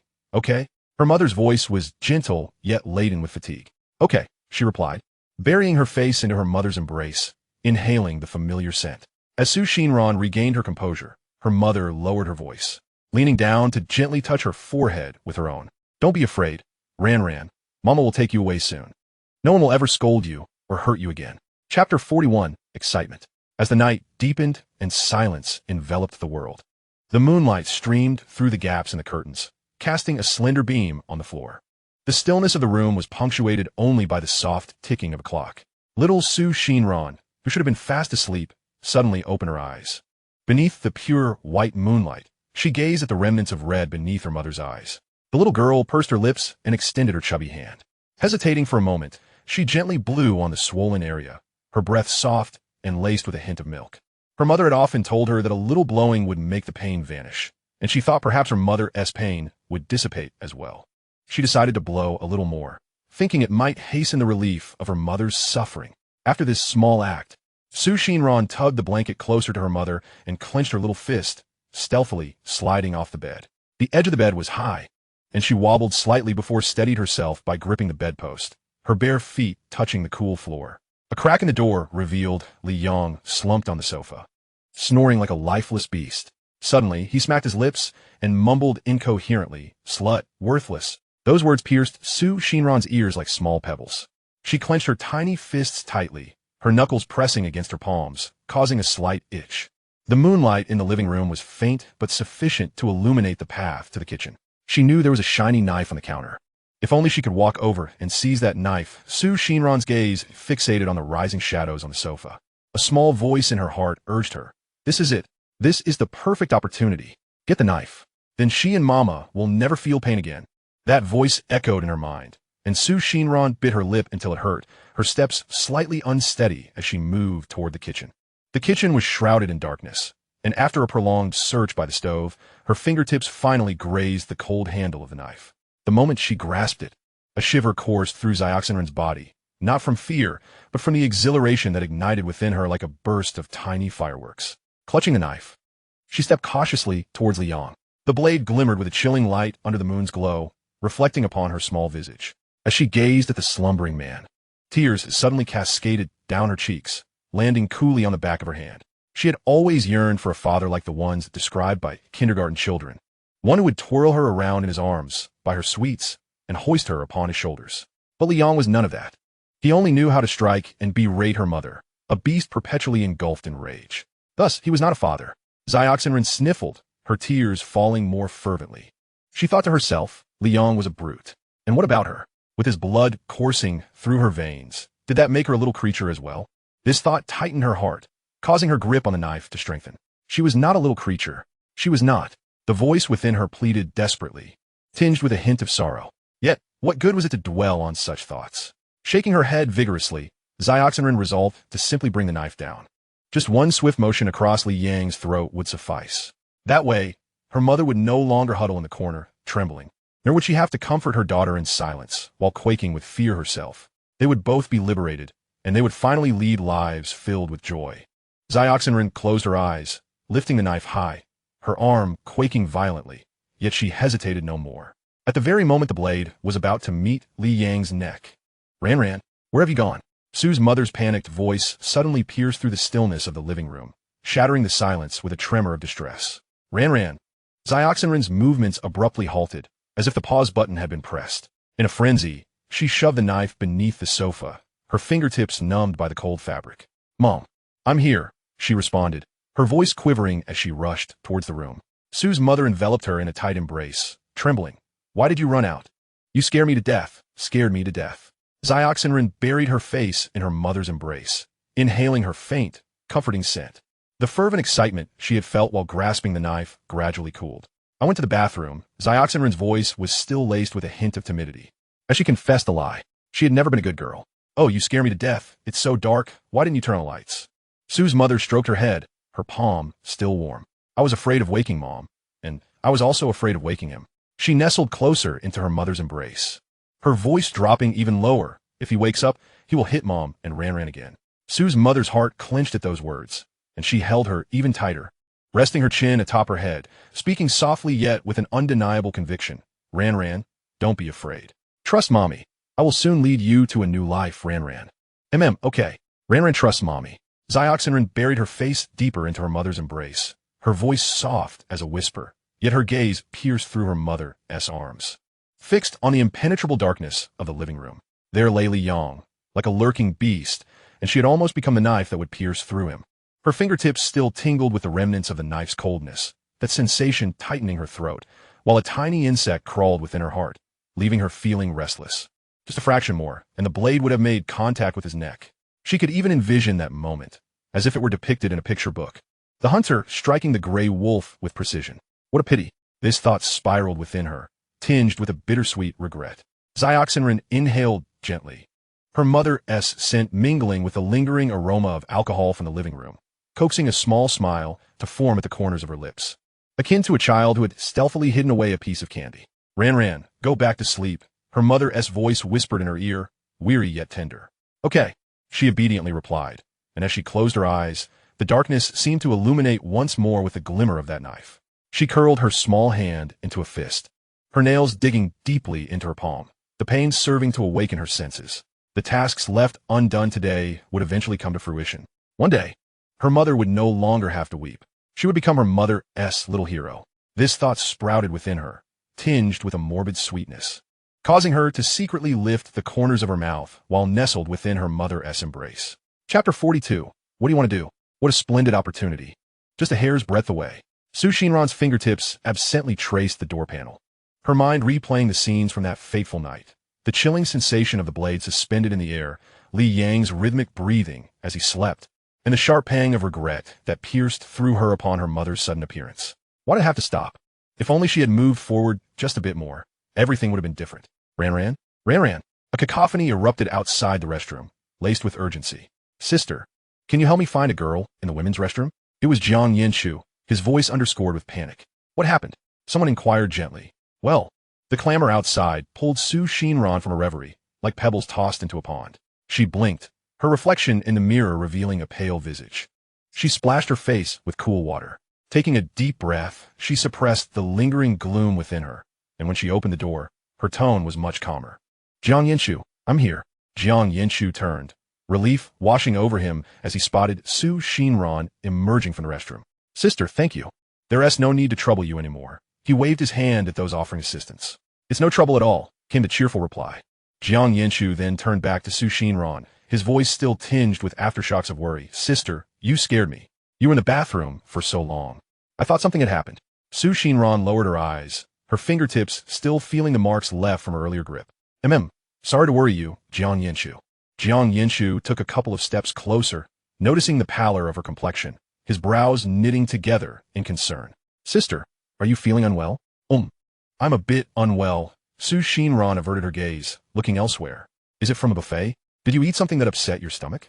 Jiang Yanchu's tone carried a hint of guilt. I should have known better. It's not that. Jiang Yanchu. Su Xinran lifted her head, gently shaking it. It has nothing to do with you, so please don't blame yourself. Okay, Jiang Yanchu replied, still looking at her, his expression fraught with unease. It really is fine. Su Xinran reiterated, hoping to dissuade his scrutiny of her unease. All right, Jiang Yanchu nodded softly. So, where shall we go to have fun next? Su Xinran attempted to steer the conversation back to a lighter tone. Let us not, Jiang Yanchu responded rather bluntly. Why not? Su Xinran was taken aback. Let us go home. Sister, you're not feeling well. We should rest at home, Jiang Yanchu asserted firmly, leaving no room for rebuttal. Ohat, Su Xindan Ziplit. Her heart a medley of emotions. The earlier thoughts that had sunk within her felt like uncleaned water weeds, still tangled in her heart.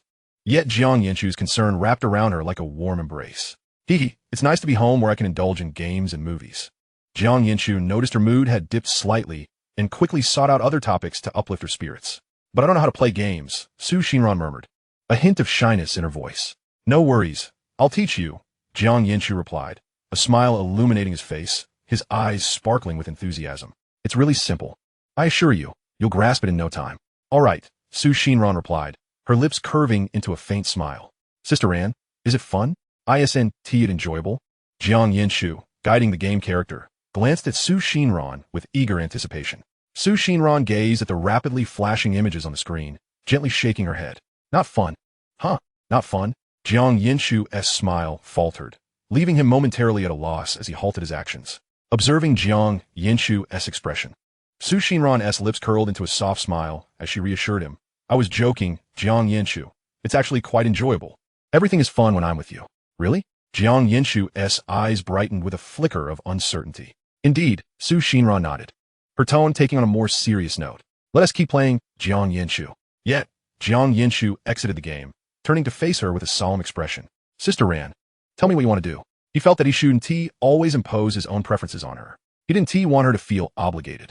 Su Xinran hesitated. I don't know. Take a moment to think, Jiang Yanchu urged, looking into her eyes. I don't want you to always follow my ideas. I want to hear your thoughts, Sister Ran. Me? Su Xinran lifted her gaze, a sense of confusion washing over her.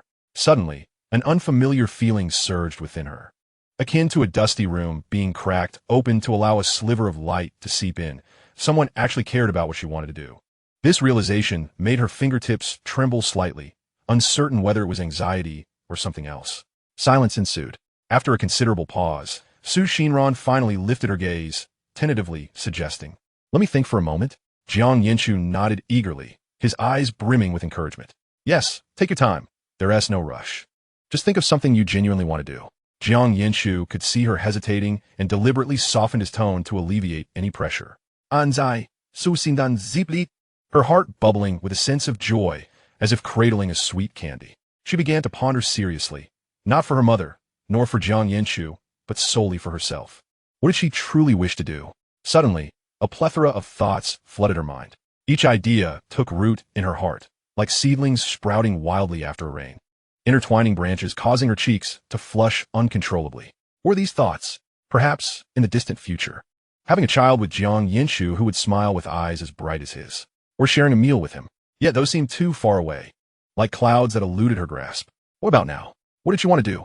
Su Xinran suddenly froze, her eyes lighting up. Jiang Yanchu, I know what I want to do. What is it? Jiang Yanchu leaned closer, his eyes filled with curiosity. Let us watch a movie together, Su Xinran said, suppressing a smile, her heart fluttering with excitement. She wished to choose a film she genuinely wanted to see and quietly enjoy it with him. That was her desire in the moment. All right, Jiang Yanchu replied without hesitation. Su Xinran teasingly elongated her tone. Jiang Yanchu, aren't you going to ask me what movie I want to watch? Jiang Yanchu paused for a moment, then laughed. What movie? I want to tell you. Su Xinran tilted her head, as if hiding a sweet secret. Let us go, Jiang Yanchu. Let us turn on the TV and watch a movie. Su Xinran suddenly sprang to her feet, reaching out to grasp Jiang Yanchu's wrist. Okay, Jiang Yanchu responded, rising alongside her. Feeling the warmth of her palm, even though her grip was not tight. He watched her lively figure as a smile unconsciously crept onto his lips. Chapter 43. What is home, if not nurtured? Su Xinran's fingers lightly tugged at Jiang Yanchu's sleeve, leading him to the television. As the girl bent down, her hair brushed against his hand, creating a ticklish sensation. Xinran opened the playlist, her fingertips gliding slowly across the screen, bypassing the covers of horror films and romantic comedies without pausing. Jiang Yanchu sat beside her, observing her serious profile, wondering about her thoughts. The spark of joy in her eyes earlier didn't seem indicative of her choosing a heavy film. It wasn't until her finger hovered over the cover of What Is Home that she gently selected it. The moment the screen lit up, Jiang Yanchu's breath hitched slightly. He turned his head, his gaze landing on Xinran's face. Her eyelashes cast delicate shadows in the screen's glow, her expression serene. Betraying no emotion. What is home, if not nurtured? This phrase pierced Jiang Yanchu's heart like a fine needle, leaving him grappling with an inexplicable mix of bitterness and something else, his gaze darkening. At that moment, Xinran turned to him, her eyes shimmering in the light, silently watching him with a hint of a gentle smile. The film's opening music was soft, and the raspy voice of Zane resonated. I want to sue my parents for giving birth to me. Xinran's fingers dug into the sofa cushion, the screen's light making her lashes tremble. The memory of Liang shouting at her to compensate for the broken vase, and her mother trembling in the wardrobe, suddenly overlapped with the quarrels depicted in the film. The arguments continued on screen, Zane's shouts echoing against the wall, rebounding into the silence enveloping them. Xinran suddenly turned to Jiang Yanchu, her eyes earnest as she asked, Jiang Yanchu, do you think not everyone who has children deserves to be a parent? Jiang Yanchu froze momentarily, about to respond when she interrupted him. What is home if it is not nurtured? What is a home if it is not raised? Xinran softly recited, as if confirming something. She tightened her grip on Jiang Yanchu's hand, her gaze resolute. Jiang Yanchu, I believe not everyone who has children deserves to be a parent. The pent-up grievances within her seemed to gently surface with those words. The film carried on, Zane's anger gradually dissipating into suppressed sobs. He curled up in a corner, resembling a kitten abandoned by the world. Xinran's gaze remained locked on the screen, her voice barely above a whisper. Jiang Yanchu, look, he is still just a child himself. Her fingertips stirred against Jiang Yanchu's palm, imbued with an indescribable sense of sorrow. Yet she was learning to protect her sister, to confront the absurdities of adulthood. Jiang Yanchu followed her gaze to the screen, where Zane's face was covered in dust. He softly remarked, sometimes, children forced to grow up understand responsibility better than adults. As the film depicted Zane stuffing sanitary pads into his sister's backpack, Xinran suddenly shared, when I was young, I always hid my mother's painkillers. After Liang hit her, she always said it was nothing, but I could see the clear bruises on her arms. Yet, I wasn't as brave as Zane. Xinran's voice dwindled. Once, when Liang pushed my mother, I picked up an ashtray intending to smash it, but I couldn't bring myself to do it, fearing he would retaliate harder, fearing my mother would have to plead with him again. The film soon reached its conclusion, leaving Xinran yearning for more. She turned to Jiang Yanchu. Jiang Yanchu, do you think Zane was very scared when he sued his parents? She did not wait for Jiang Yanchu to respond and continued. I believe he is truly terrified, yet he fears even more the thought of others walking the path he has chosen. However, the ones he desperately tried to keep by his side are still beyond his reach. Jiang Yanchu replied, but, Ran-jie, Zane has done everything within his power. The effort itself is commendable. Xinran lowered her head, a faint smile gracing her lips. Indeed, Jiang Yanchu, the effort itself is truly remarkable. She softly echoed, her gaze fixated on the shadows cast by the dimming screen, yet a peculiar glimmer sparked within her eyes. A thought began to crystallize in her mind. She discerned how to confront the scoundrel Liang. Perhaps the most direct approach would suffice. In contemplating how to deal with Liang, she resolved that such a wretch deserved to be addressed in a manner befitting his character. It was time for her to strive toward rectifying the mistakes she had made at the tender age of 6. Ran-jie, what troubles you? Jiang Yanchu observed her momentary distraction, his voice softening. Xinran blinked, retracting her gaze, her fingertips absently brushing against the sofa. It's nothing. I just suddenly recalled some events from the past. Oh, Jiang Yanchu responded, refraining from probing further. After a few moments of silence, Xinran abruptly lifted her head to gaze at Jiang Yanchu, softly uttering, Jiang Yanchu. Yes? Jiang Yanchu met her gaze. Xinran glanced at him momentarily, then lowered her head again, a delicate curve forming at the corners of her lips. It's nothing. I merely wish to call your name. Jiang Yanchu, I am weary. I shall retire to my room for some rest. Xinran stood, her voice intentionally laced with a hint of fatigue, as if she had just finished watching a film. All right then, I shall also take my leave to rest, Jiang Yanchu replied, rising alongside Xinran. He watched her retreat to her room before he returned to his own. At the moment the door closed, Su Xinran leaned against the doorframe for a brief moment, her chest gently rising and falling with a breath. She retrieved her phone from her pocket. The screen's light illuminated her face, reflecting the sickly excitement in her newly brightened eyes. Taking a deep breath, she dialed the unmarked number. Hello. A familiar, hoarse voice, tinged with the stench of alcohol, came through the line. Hello. Su Xinran's voice was faint, devoid of discernible emotion. It's me, Liang. Liang paused briefly, then erupted into a harsh, mocking laughter. I knew you, the worthless one, would call. What is this? Gain some courage. Daring to utter your father's name? Oh, I see. Liang drawled, malice dripping from his tone. Is it because you have that little bastard backing you up? Let me tell you, I will always be your father, today and forever. Shut your mouth, Liang. Su Xinran clenched her phone tightly, her knuckles turning white. Her voice suddenly turning icy. I do not have a father like you. Denial 1T help. Liang's voice escalated, laced with disgust. You worthless piece of trash. Half of your blood is still mine. The labored breathing on the other end of the line continued, while Su Xinran listened quietly, the last remnants of her hesitation extinguishing like a candle snuffed by the wind. Liang, is it not money you desire? I shall give it to you. Chapter 44. A proper farewell? Money. You hit the nail on the head. I want money. But do you have any? Just say you'll give me money. Liang's voice, infused with the scent of alcohol, crashed through the phone. I see. It's that little bastard-s family that s wealthy. Isn't it? Liang suddenly chuckled, his tone vile and bitter. You're just like your mother, a cheap piece of trash. Liang, you're truly disgusting. Su Xinran's hand trembled around the phone, her voice cold. If you still wish for money, then apologize to my mother and Jiang Yanchu. To hell with your apologies. Liang roared. Apologize to you? You think I owe you that? You filthy whore, I already know where that little bastard lives, he continued, his voice dripping with thinly veiled threats.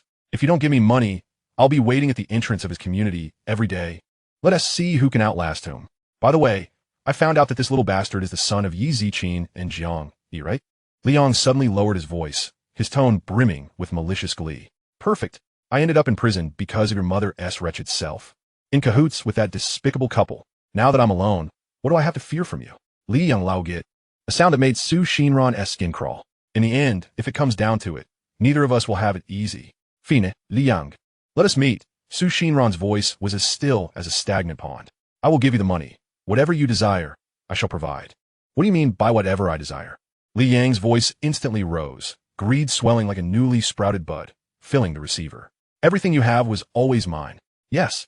All of it is yours, Liang, Su Xinran replied, her fingertips grazing the edge of the phone, her nails digging into her flesh without her noticing the pain.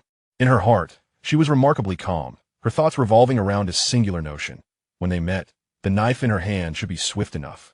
Now we're talking. Liang's tone softened, exuding a sense of entitled satisfaction. So when and where? Su Xinran gazed at the sliver of light seeping through the curtain, her eyelids remaining unlifted. Tomorrow, in front of my mother's gravestone. She must ensure that Liang kneels before her mother to offer an apology. Fine. Liang didn't think much of it, his mind solely focused on money. Just don't pull any tricks, or you'll regret it. I want tea. Su Xinran whispered before hanging up the phone. The room was filled only with the sound of her own breathing. She opened a drawer, her fingertip brushing against the cold blade, and a gentle smile crept upon her lips. What a splendid knife, gleaming brightly, heavy in her hand. Su Xinran ran her finger along the blade, the icy sensation creeping up her fingertip. It was a pity that tomorrow it would be stained with the blood of someone as filthy as Liang. She returned the knife to the drawer, gently closing it. On the other side, Liang hung up on Su Xinran, a greedy smile still on his face. In an instant, he dialed another number, his tone shifting to one of insincere flattery. Hello, Boss Zhang, it's done. I tell you, my daughter isn't good for much. But one thing, she has got a pretty face, I guarantee you'll be satisfied. As for the debts I owe you, Liang rubbed his hands together, urgency lacing his voice. Let us not delay. Everything will be as you say. Goods and money will arrive simultaneously. A derisive laugh came from the other end. Liang, you truly are something else, selling your own daughter. Boss Zhang, you jest, Liang dismissed, clicking his tongue. This daughter is nothing but a liability.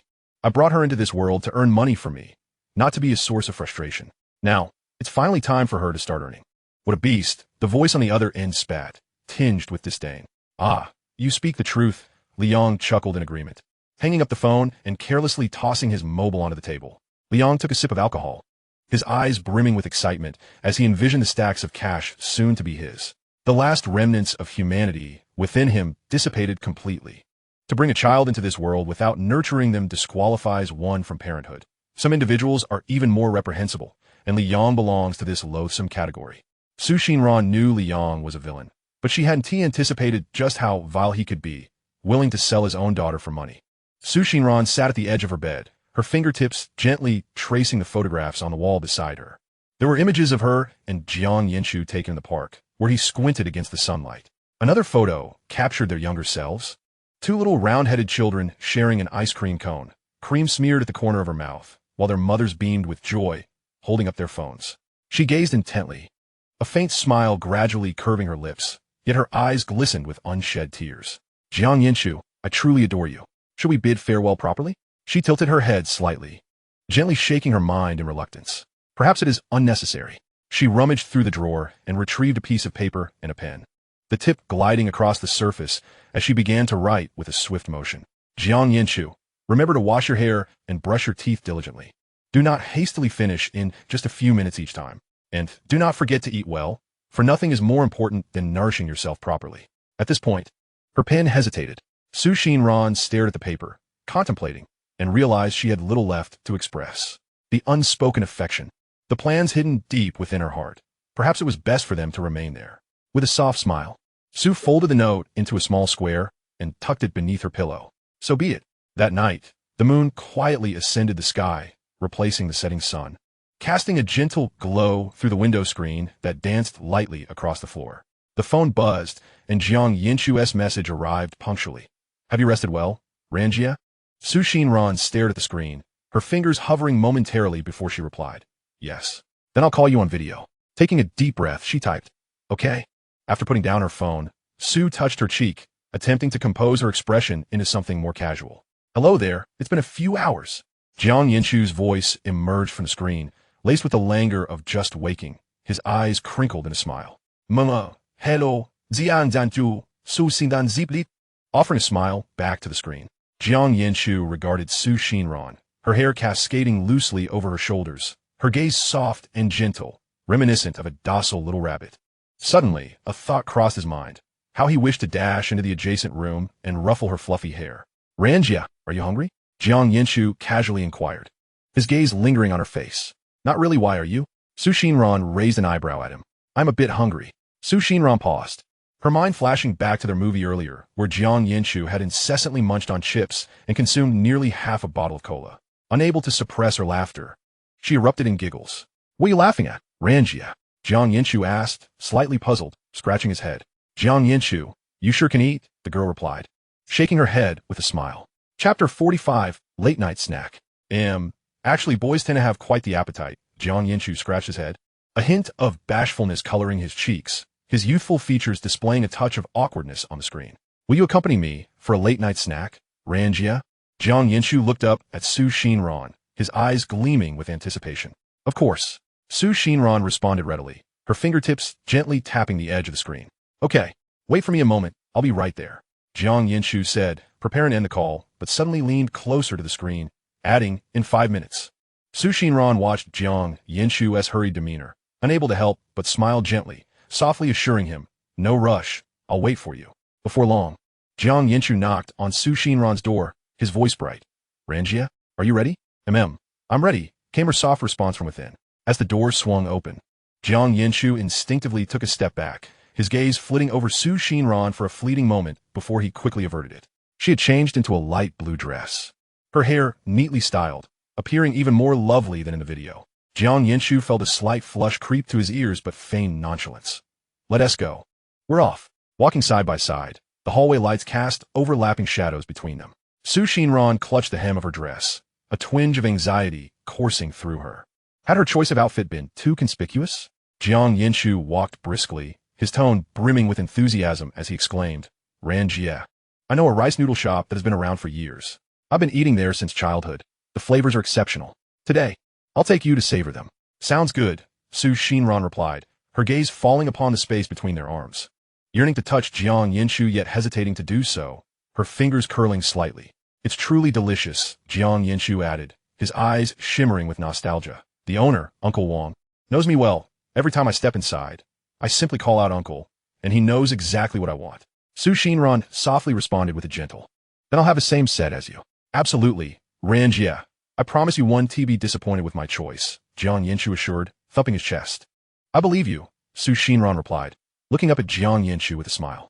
The moonlight fell perfectly across Jiang Yanchu's face, casting a small shadow from his eyelashes, prompting Su Xinran to quickly avert her gaze, her heart racing slightly. Throughout their walk, Jiang Yanchu chattered animatedly about the rice noodle shop's amusing anecdotes, recounting tales ranging from Uncle Wang's special sauce to the embarrassing moments when he had sneaked in for a bite only to be caught by his mother. Su Xinran listened intently, occasionally murmuring soft affirmations, her voice gentle and soothing, ensuring the atmosphere remained warm. She lowered her head, secretly counting the times their footsteps aligned. Each time their shoes nearly touched, she would smile at Jiang Yanchu, shifting her foot away. "Ran-jie, look, we've arrived." "This is the place," Jiang Yanchu exclaimed, halting before a small shop.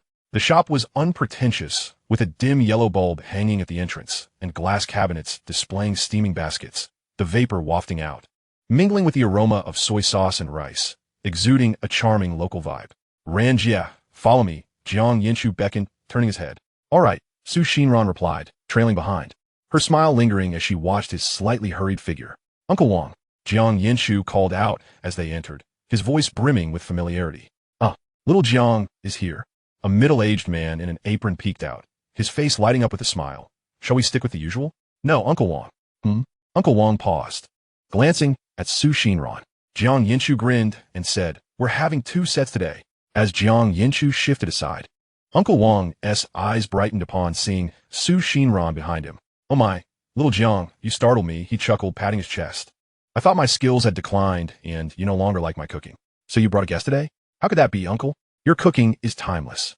I've been indulging since childhood, and it only makes me crave it more." Jiang Yanchu scratched his head, feeling a blush creep up, stealing a glance at Su Xinran. Uncle Wang observed the two, winked at Jiang Yanchu, and lowered his voice to ask, "Little Jiang, is this don't think too much, Uncle?" Jiang Yanchu quickly waved his hand, her ears flushing even more. "She's my sister. I brought her to try your culinary skills." "I understand." Uncle Wang replied with a knowing smile, nodding at Su Xinran. "Please, young lady, take a seat.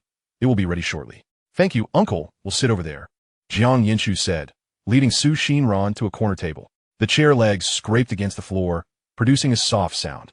And only then did Jiang Yanchu realize she had been holding on her arm a tad too tightly. He quickly released his grip, whispering, "Let's sit here, Ran-jie." "Jiang Yanchu, what were you and Uncle whispering about?" Su Xinran asked curiously, not yet seated.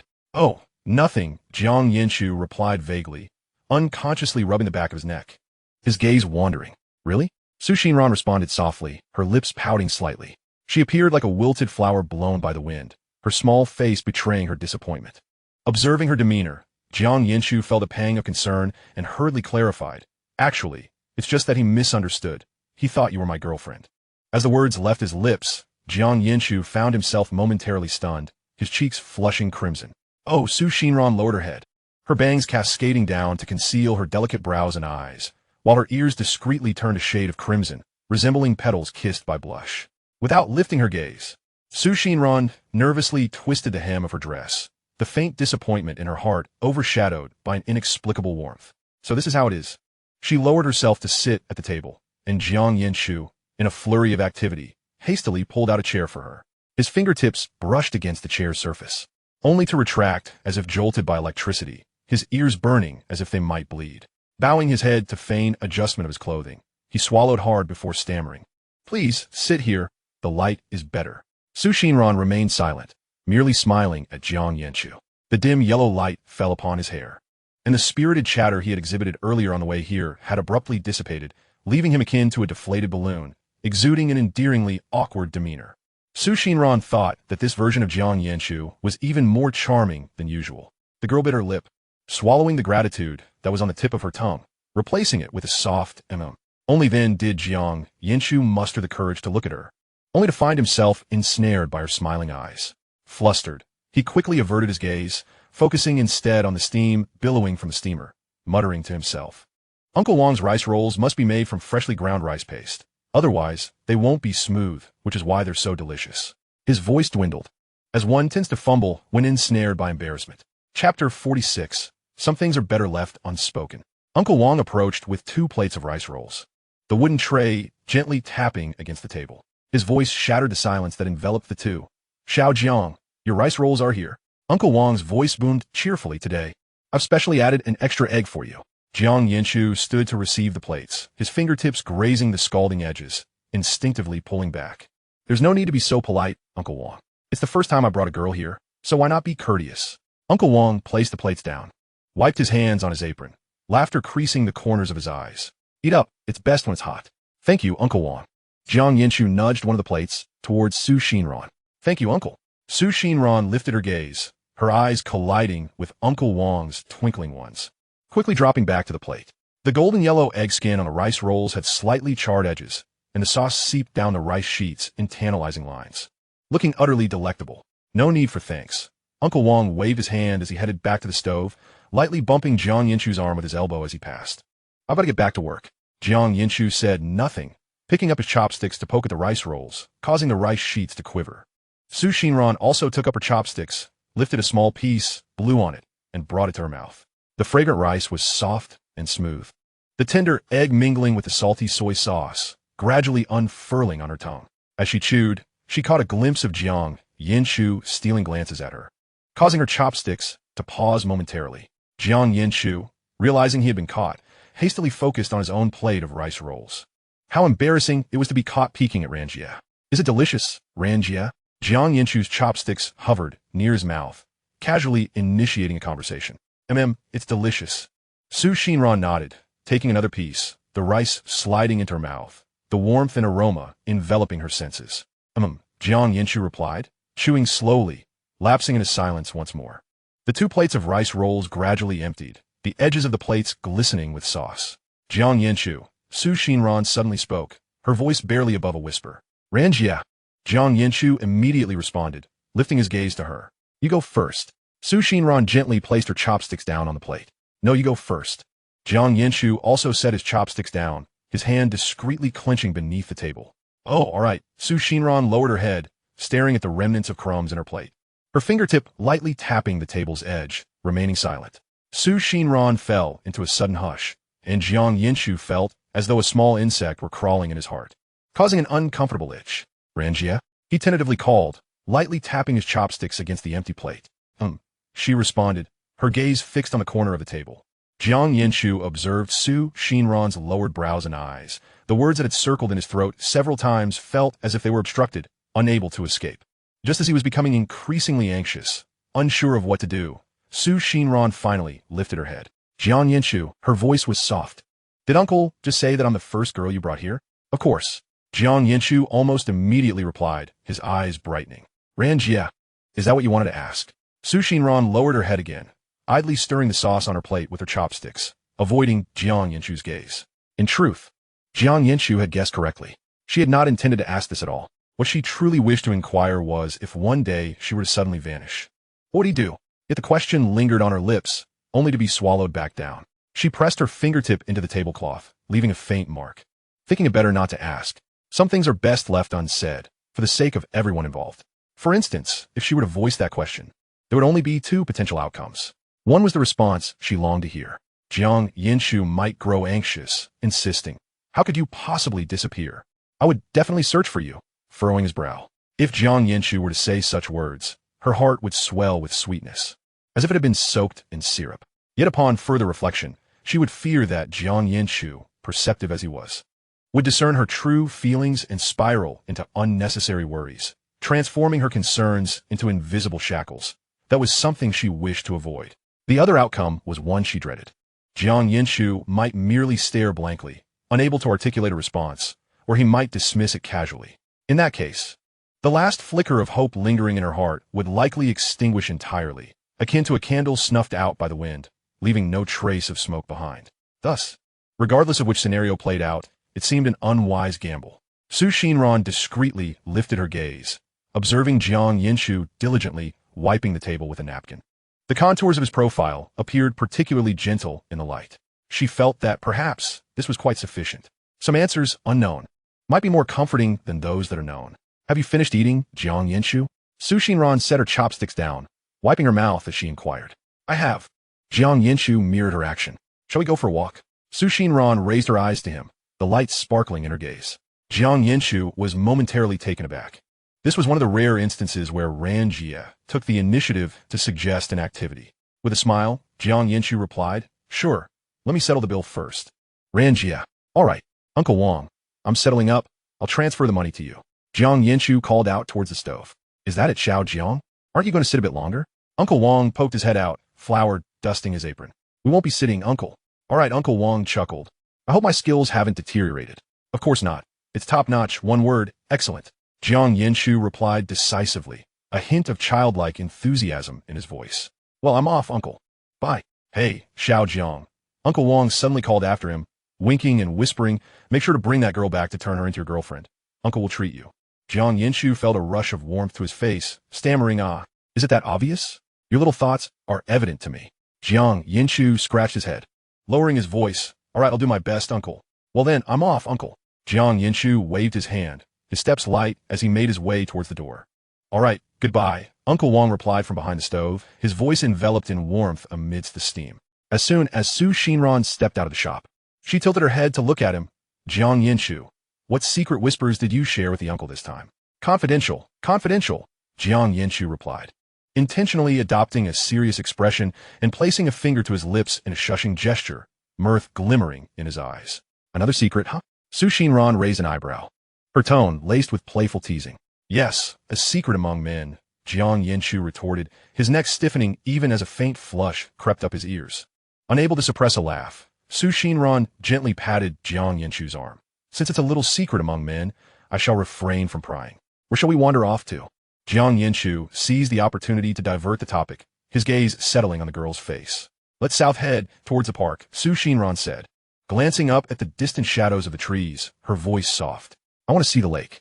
"All right," Jiang Yanchu replied, naturally slowing his pace to walk alongside Xinran. In the park, they found themselves seated in a small pavilion by the lake.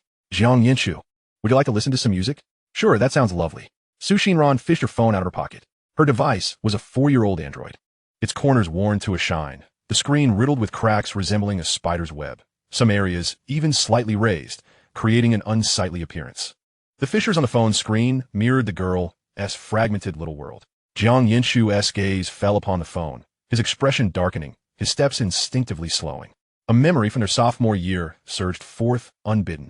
At that time, some boys often gravitated towards beautiful girls, as if engaging in some outrageous antics could elevate their sense of self-importance. Xinran, quietly beautiful, naturally became their target. To those adolescent boys, she seemed like a gentle rabbit, easily toyed with and unlikely to resist. I recall a chaotic physical education class, where during free time, Xinran, clutching a book, strolled towards the shade of a tree when suddenly, 2 boys burst forth, playfully bumping into her. The impact caused her to lose her balance, and her phone clattered to the ground, the plastic casing shattering open, a jagged crack appearing on the screen like a serpent that had suddenly emerged. Stunned, she crouched to retrieve it, her fingers trembling as they brushed against the icy fissures. The 2 boys continued to laugh nearby, uttering half-hearted apologies that reeked of insincerity. Initially, Xinran remained silent as she painstakingly picked up her phone.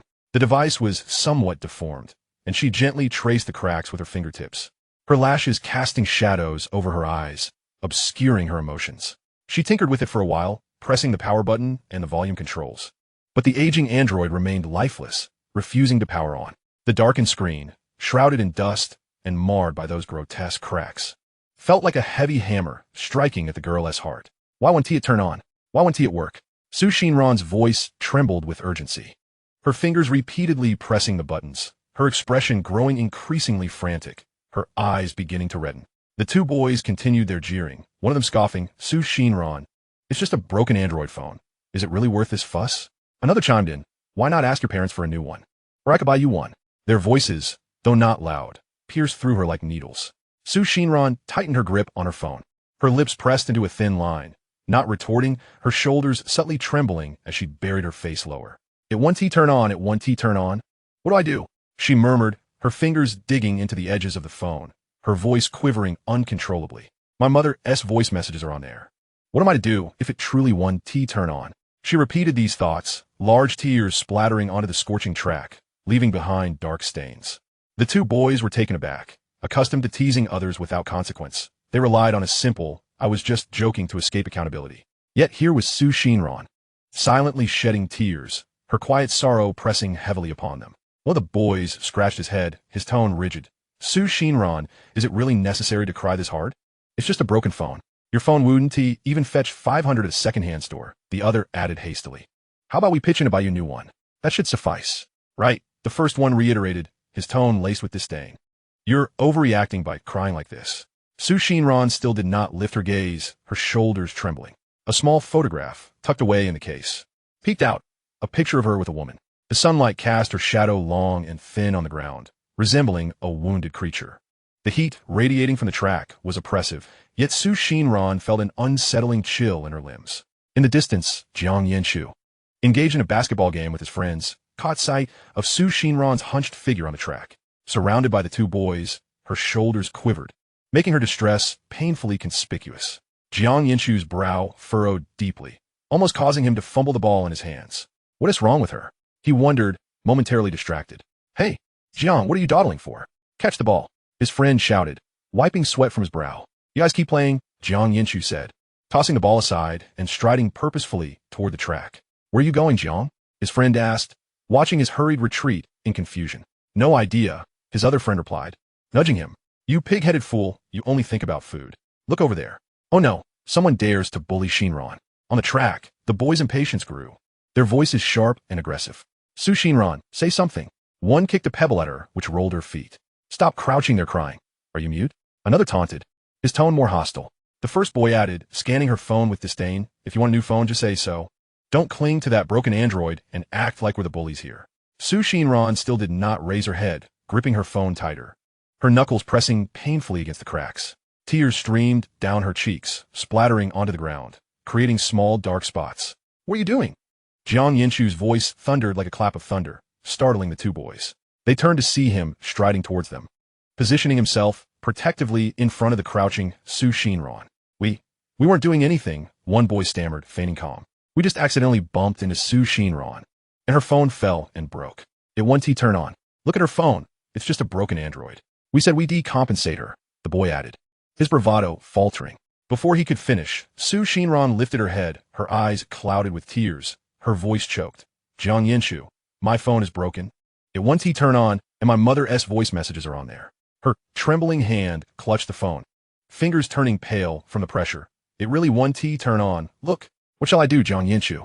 What should I do? Jiang Yanchu's heart tightened abruptly. He refrained from glancing at the two boys any longer, crouched down, and focused his gaze on the girl's reddened eyes, softening his tone. Ran-jie, please don't worry. Let me take a look. Chapter 48, Repairing the Phone. All right.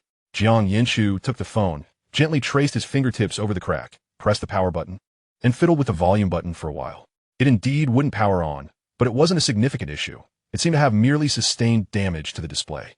Jiang Yanchu looked up at the girl, striving to keep his tone calm. It's all right, it can be fixed. Ran-jie, do you trust me? Xinran, resembling a frightened rabbit that had found solace, gazed at Jiang Yanchu with her tearful eyes and gently nodded. Yes, I trust you. Although her voice trembled slightly, it carried an undeniable conviction. Her trust stemmed solely from the fact that he was Jiang Yanchu. Is Jiang Yanchu really that important to you? One of the boys snickered, impatience lacing his tone. It's just a broken Android phone. This remark ignited a spark of anger within Jiang Yanchu, flaring up like a lit match. He abruptly turned his head, his gaze icy as he gritted his teeth, and declared, Do you know that this phone contains recordings of Xinran's mother? Of course we know, one of them shrugged nonchalantly.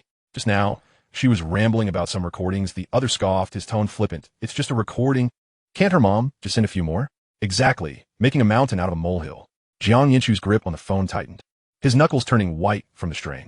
Observing the indifferent expressions of the two boys, the rage brewing in his chest felt as if it would erupt.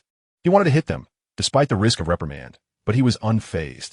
Just as Jiang Yanchu was about to rise, his wrist was gently tugged. Looking down, he saw Xinran.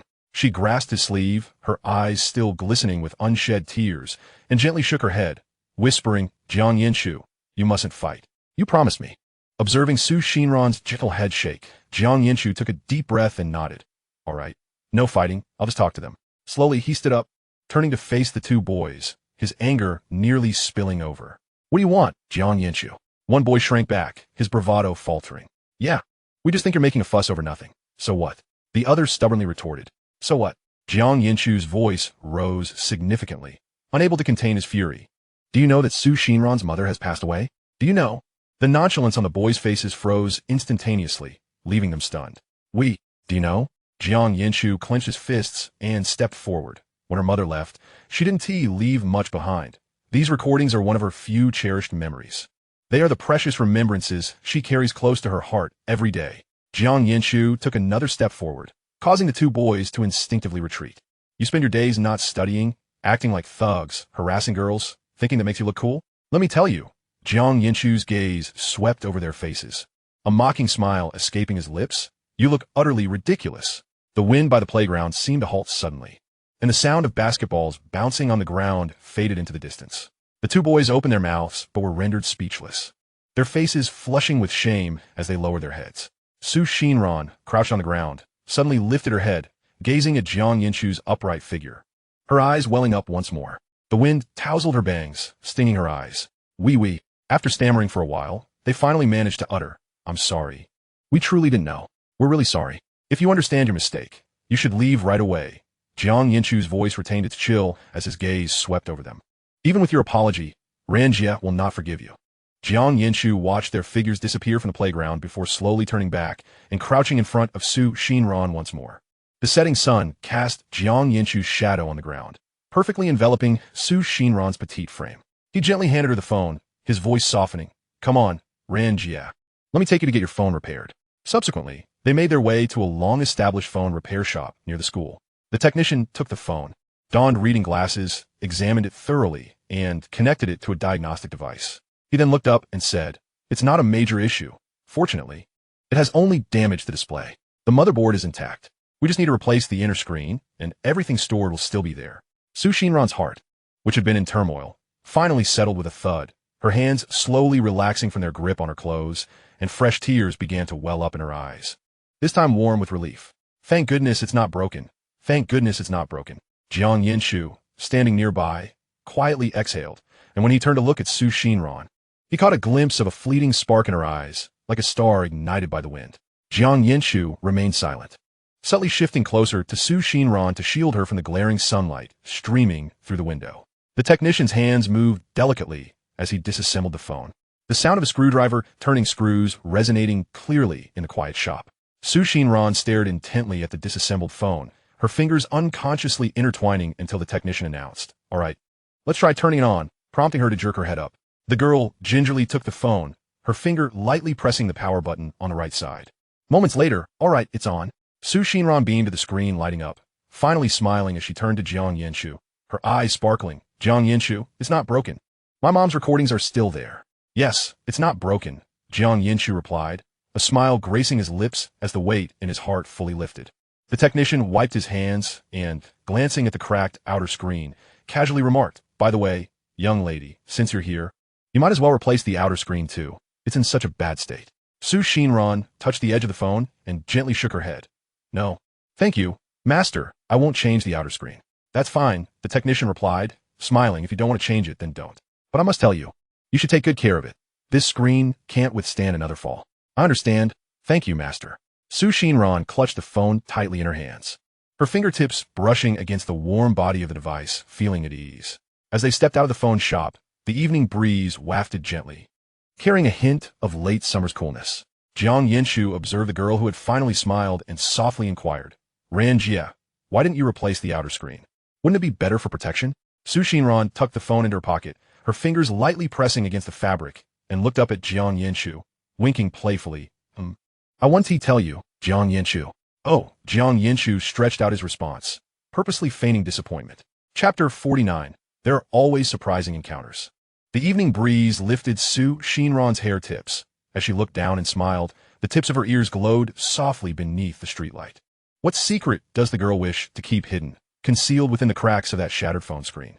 These fragmented fissures mirror her currently fractured little world. After her mother's departure, her life felt like shattered glass, strewn with sharp edges and impossible gaps to piece together.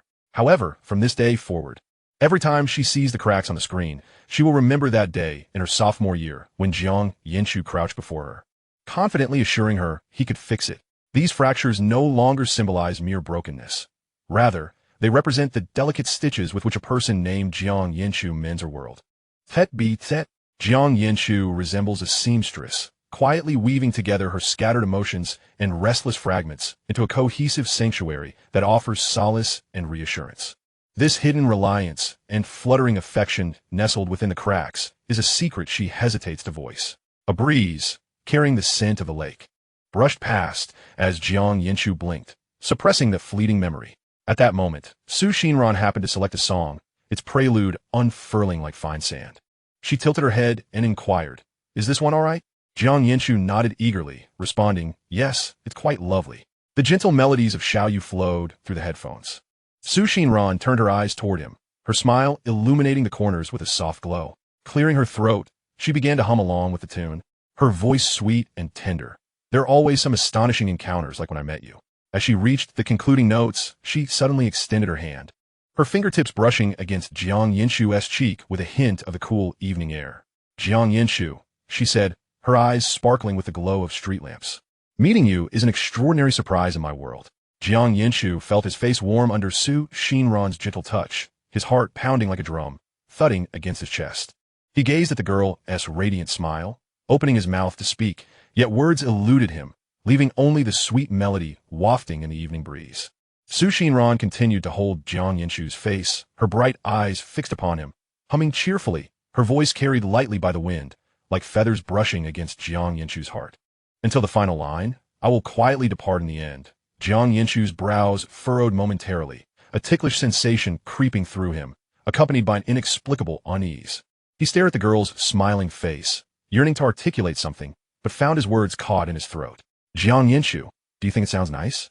Xinran released her grasp, her fingertips still lingering with warmth on his cheek. "It sounds lovely," Jiang Yanchu replied, his voice slightly muffled. Xinran stood up, leaning down with a playful smile that swept her hair across his arm. "Let us go home, Jiang Yanchu." With that, she clasped her hands behind her back and skipped ahead, her shadow stretching and shrinking beneath the streetlights. "Wait for me, Ran-jie." Jiang Yanchu hastily stood and hurried after her. Watching Xinran's swaying hair, the last lyric echoed in his mind, akin to a thorn that had not been fully extracted. When Xinran glanced back, a tuft of hair danced in the wind, her eyes shimmering with starlight. "Jiang Yanchu, hurry and catch up." "All right," he responded, his pace quickening, as the inexplicable flutter he felt moments ago was whisked away by the breeze. "Come on, Jiang Yanchu." Xinran paused after a few steps, waving her hand with laughter lacing her voice. Jiang Yanchu grinned as he caught up, his soles dancing upon the patches of light cast by the street lamps. Inching closer to her buoyant silhouette, in the evening breeze lingered the remnants of Xiaoyu and the faint scent of her shampoo, making Jiang Yanchu feel as though this night could stretch on a little longer. Upon returning home, having completed his evening routine and settling on the edge of his bed, Jiang Yanchu's phone chimed. He picked it up, momentarily taken aback to see a video call request from Xinran. "Ran-jie is unusually proactive today," he mused. After a brief pause, he accepted the call, and the screen illuminated with her visage, her damp hair cascading over her shoulders, still glistening with the steam of her recent bath. "Have you finished washing up, Jiang Yanchu?" Xinran's voice emanated from the receiver, soft and somewhat drowsy. "Of course I have," he chuckled. "How could I answer your call otherwise?" In the video, Xinran blinked, her cheeks suddenly flush, her voice lowering to a whisper. "It seems I asked a silly question." "You're the silly one," Jiang Yanchu teased intentionally. "I'm not silly. You're the silly one, Jiang Yanchu," she retorted, scrunching her nose, though her tone lacked any real bite, akin to a kitten's gentle pawing. Jiang Yanchu, observing her pouting expression, felt his heart soften, chuckling quietly, "Indeed, I am a silly one." The girl on the other end paused, then burst into a laugh, her eyes curving like crescent moons. "Would you like to hear a song?" Xinran shifted her phone to the bedside, adjusting it for a more comfortable view. "Yes, I want to hear you sing," he replied, leaning against the headboard. His gaze locked onto her smiling eyes on the screen. "All right, tell me what you want to hear, and I'll sing for you." Xinran tilted her head, her fingers lightly tapping a rhythm on the blanket. "Anything you sing, I'd love to hear." Jiang Yanchu spoke earnestly, his voice imbued with mirth. "Okay," she sang out, her tones stretching like a feather. Clearing her throat, she began softly. "How can I best describe you, and what can I compare you to that would be special?" Her voice, more delicate than before, carried a hint of cautious exploration, as if afraid to disturb something precious. The screen captured her gaze cast slightly downwards, her lashes casting faint shadows beneath her eyes, the moonlight filtering through the window, enveloping her in a gentle glow. Jiang Yanchu remained silent, simply listening intently. The glow from the phone screen illuminated his face, betraying the smile he could not contain. That night, the girl sang for a long while, one song after another, her voice soaring like a kite unbound, until Jiang Yanchu's eyelids grew heavy, his head gradually sinking. Ran-jie, aren't you tired?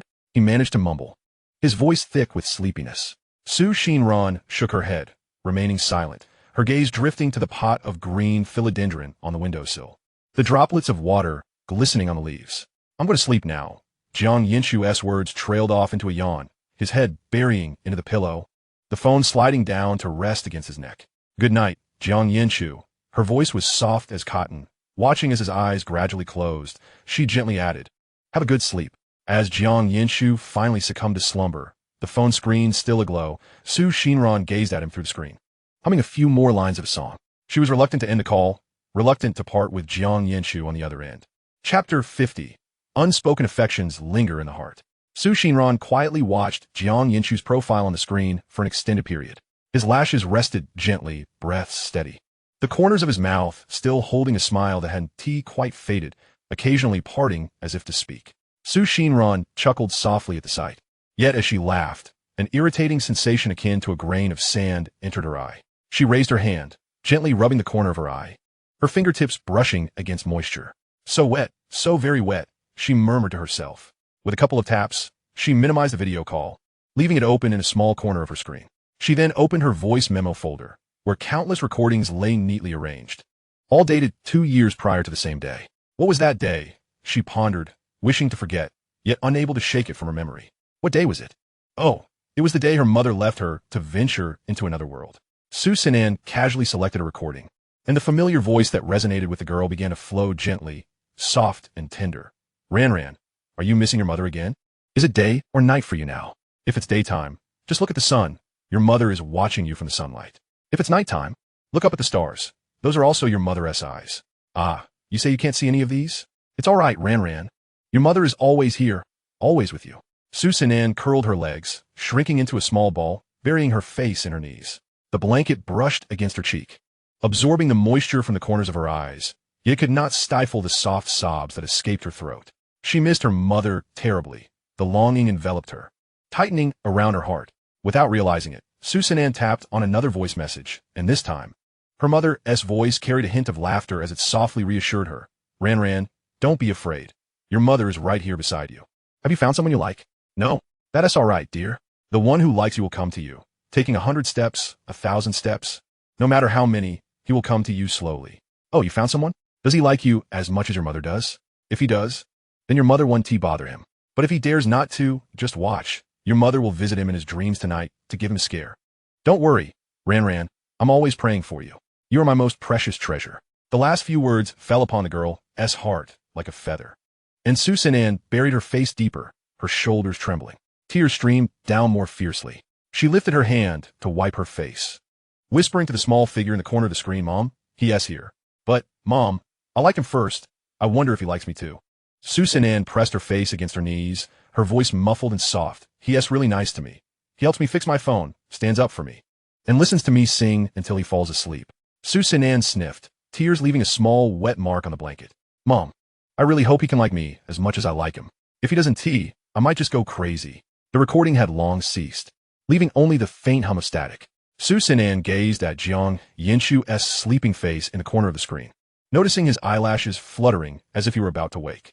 She hurriedly wiped her face with her sleeve, enlarging the minimize call window, pretending to merely watch him sleep.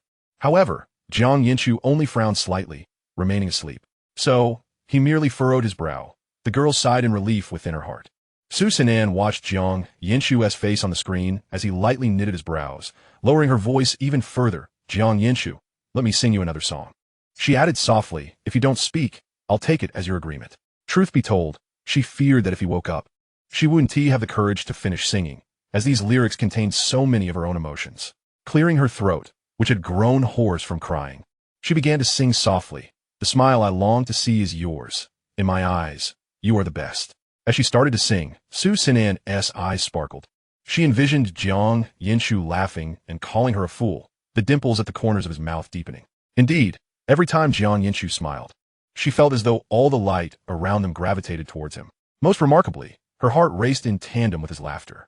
You wouldn't know how my love is quietly concealed. Her voice dropped lower, her cheeks flushed as if she could fry an egg on them. How could she dare to express such feelings? She could only hide them in the song, telling him, I like you, like so much that I want to see you every day, like so much that even when you speak to someone else, I feel a bit anxious. How do I continue the conversation? It's all my fault for being so timid, only able to smile foolishly at you. What should I do? As she sang the word timid, her throat constricted. Indeed, every time she walked alongside Jiang Yanchu, the words at the tip of her tongue transformed into what nice weather we have today. And what she truly wished to say was it's wonderful to walk with you. Each time she watched him play basketball, she longed to shout, you're amazing. Yet she could only clap for him in her heart. But I never expected you to hold me in your embrace. As she sang this line, her heart thudded violently against her chest, as if it were about to leap out. Su Xinran glanced at the cracks on her phone screen. 2 years ago, when Jiang Yanchu crouched in front of her and said he could fix it, she had truly wanted to rush over and hug him, even if just for that moment. You don't know, do you? The way you stood up for me is warmer than the sun. The world suddenly fell silent, leaving only the sound of her heartbeat, solidifying her resolve to love him. At this moment, you were the only one. The words I love you almost escaped her lips in a hum. And Su Xinran's expression grew slightly pained as she fixated on Jiang Yanchu's face on the screen. Yes, I like you, Jiang Yanchu. I adore the way you play basketball, the way you stand up to others, even the way you laugh at my foolishness. You are unlike anyone else. I want to hide you away, in a place where only I can see and touch you. The world suddenly turned quiet again, and she dared not breathe too deeply, for she feared this might be a dream, one that could shatter if she stirred. Su Xinran's voice trembled, her eyes reddening once more. She was genuinely frightened. Never mind. If that is the case, let these words hidden in the song rot in my heart. After finishing her song, she softly uttered a phrase to the sleeping face on the screen, one that only she could hear. Jiang Yanchu, I like you. I really like you. How much do I like you? It's like I've merged with your soul, completely and utterly intertwined. Chapter 51, Waiting. Good night, Jiang Yanchu, sweet dreams. After uttering these words, Su Xinran hovered her fingertips over the end call button for 2 seconds before gently pressing it. Once the video call was terminated, she opened Jiang Yanchu's chat window, finding the input field empty. The girl's finger lingered on the screen for several seconds. Then, taking a deep breath, she began to type, Jiang Yanchu, remember to wash up properly, okay? Whether brushing your teeth, washing your face, or showering, you must do it well. No slacking off. After typing these words, she stared at the 2 exclamation points for a long while, her gaze gradually dimming. Her finger hovered above the send button as she hesitated. Should she send it? If she did, Jiang Yanchu might notice something unusual. In truth, her heart was in turmoil. On one hand, she hoped he could discern something different from these ramblings, even if it was just that Ran seemed a bit chatty today. On the other hand, she feared he might truly notice that slight abnormality. Sometimes, human emotions twist and turn like a tangled ball of yarn, impossible to untangle, yet too precious to cut. Su Xinran bit her lower lip, her teeth gently grazing her soft flesh. The light from the screen flickered in her eyes, brightening and dimming. Forget it, just send it. Su Xinran closed her eyes and pressed the send button. Having completed this, Su Xinran walked to her bedside table, opened the bottom drawer, and retrieved a silver fruit knife from within. Su Xinran returned to the edge of her bed and opened her phone, intending to organize the items she needed for the following day. However, as she scrolled through the screen, the icons became a blur. In truth, there was little to prepare. It seemed that bringing along this knife would suffice. She carefully placed the knife into the side pocket of her backpack, and as she zipped it up, her fingertips brushed against something cold. Turning her head, she spotted the sports watch that Jiang Yanchu had gifted her during the day, quietly resting beside her pillow. The pink strap was not to her taste. She preferred the sleek black one that adorned Jiang Yanchu's wrist. Yet, since it was a present from him, she cherished it all the same. Approaching the watch, she gently cradled it in her palm. The plastic strap still held a hint of warmth, and the digits on the dial illuminated momentarily, revealing the current time. She resolved to take it with her. There was little else in this world worth clinging to, aside from Jiang Yanchu. Su Xinran tightened her grip, the edge of the watch pressing painfully into her palm. She then placed the watch delicately into the small inner pocket of her backpack. As dawn broke, the sunlight filtered through the gap in the curtains, warming her eyelids. Jiang Yanchu rubbed his weary eyes, his head still heavy, and instinctively reached for his phone by the pillow. The screen lit up, revealing his conversation with Xinran, with her last two messages at the top. He read aloud, "Brush your teeth well, wash your face well, wash your hair well." He couldn't help but chuckle at the end, poking the screen with his fingertip. Xinran truly cared. Well, it seemed he would have to be more diligent with his hygiene from now on to avoid being caught slacking. As he smiled, a furrow suddenly appeared on Jiang Yanchu's brow. The timestamp beneath the messages was clear, 9:34 a.m. Had Xinran stayed up so late last night? He recalled that during her singing, he had felt incredibly sleepy, his eyelids growing heavier until he seemingly succumbed to the exclusive skill of boys, instant sleep. "Si Li Su," he murmured under his breath, feeling a twinge of unease, wondering if she would still be asleep when he woke up. Jiang Yanchu opened the input box, intending to inquire about her sleep, but a quick glance at the time, 9:37 a.m., made him recall that Xinran usually kept a regular schedule. He wondered if she had woken up yet. After typing and deleting several messages, he settled on a simple, "Are you awake? What would you like for breakfast? I'll bring it." Minutes passed without a reply from her side. It seemed she was still asleep, since Xinran had not yet awakened. He decided to head out for breakfast himself. Over the past few days, he had learned her preferences. She was not picky about food. A few fried dough sticks and 2 boiled eggs would light up her eyes with delight. Jiang Yanchu quickly got dressed, heading to the bathroom while mumbling to himself, "Brush your teeth well, wash your face well, wash your hair well." Suddenly, he felt a pang of embarrassment, akin to a kindergarten child chanting a slogan. As he brushed his teeth, the foam accumulating, he raised an eyebrow at his reflection in the mirror. Yes, the chant may be childish, but Xinran's words warranted attention. Thus, he resolved to thoroughly massage his hair with shampoo today. After finishing his morning routine, Jiang Yanchu made his way to the nearby breakfast shop, and after a round trip, he returned home just past 10. Looking up at the closed door of Xinran's room, he noticed an unsettling silence. Was she not awake yet?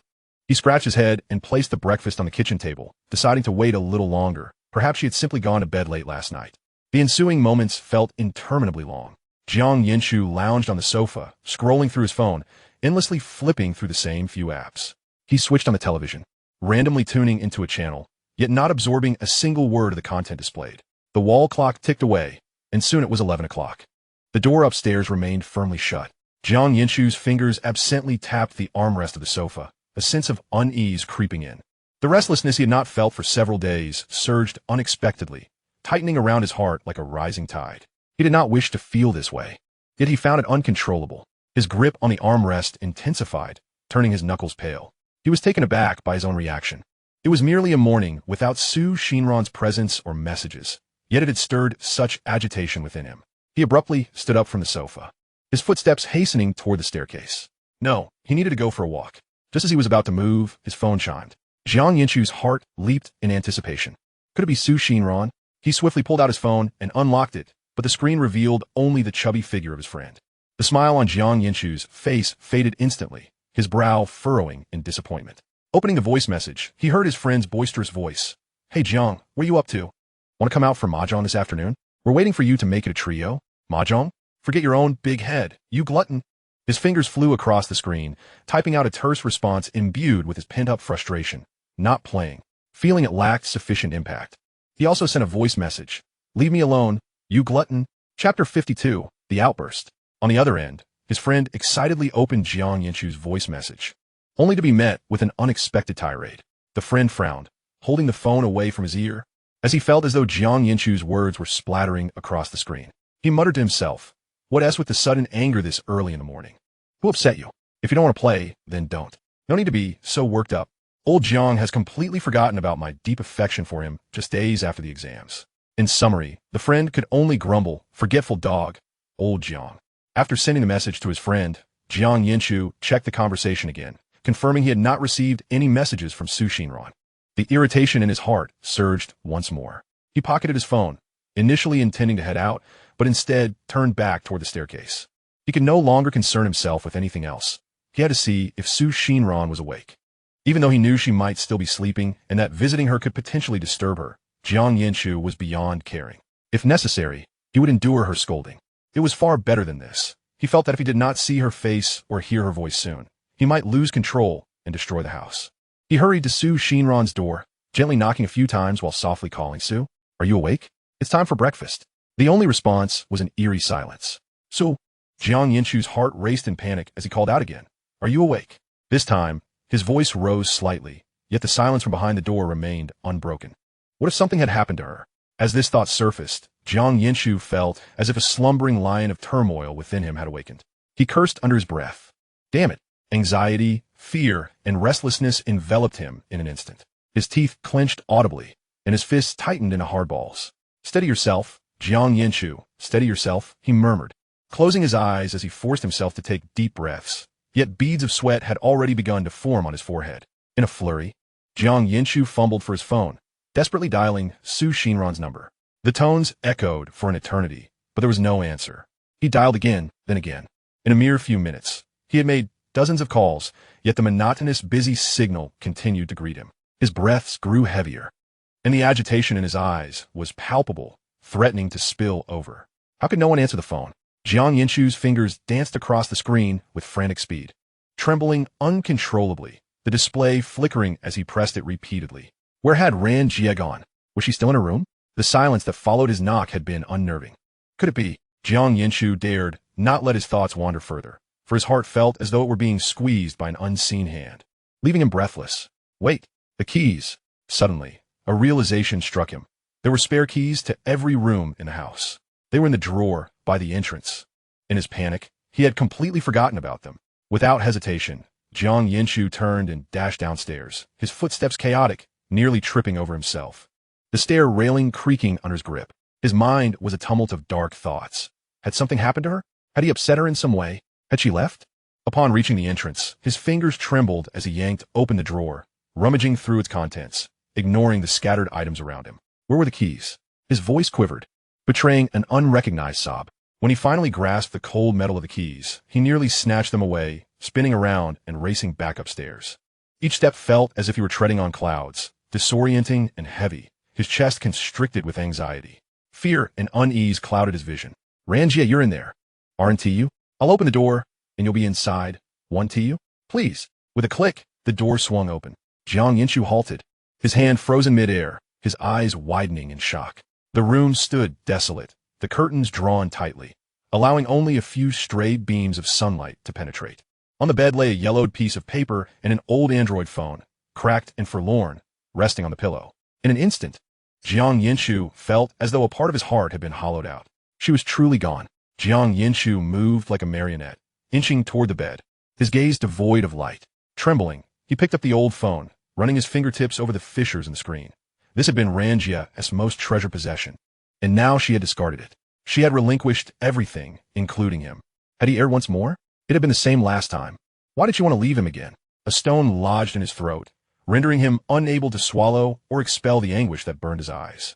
Jiang Yanchu lifted the piece of paper, his fingertips trembling violently, the pages rustling softly. He numbly read the words, almost identical to her messages from the previous night. Remember to brush your teeth, wash your face, and wash your hair. It was accompanied by a few additional phrases. Eat well, stay happy, every day. The handwriting was crooked, reminiscent of a childish scrawl. What a clumsy farewell note. Jiang Yanchu fixated on those few lines, crouching down and burying his face in his knees. The phone slipped from his grasp, hitting the floor with a dull thud, echoing the sound of his heart. In the empty room, only the sound of his muffled sobs reverberated.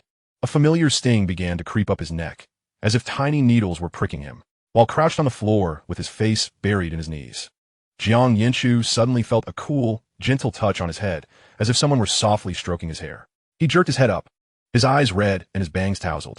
Xinran stood before him, smiling, her hands still resting on his head, gently caressing him. Ran-jie. Jiang Yanchu's voice was hoarse, tinged with lingering nasal congestion. Where have you been? I thought. You didn't want me anymore.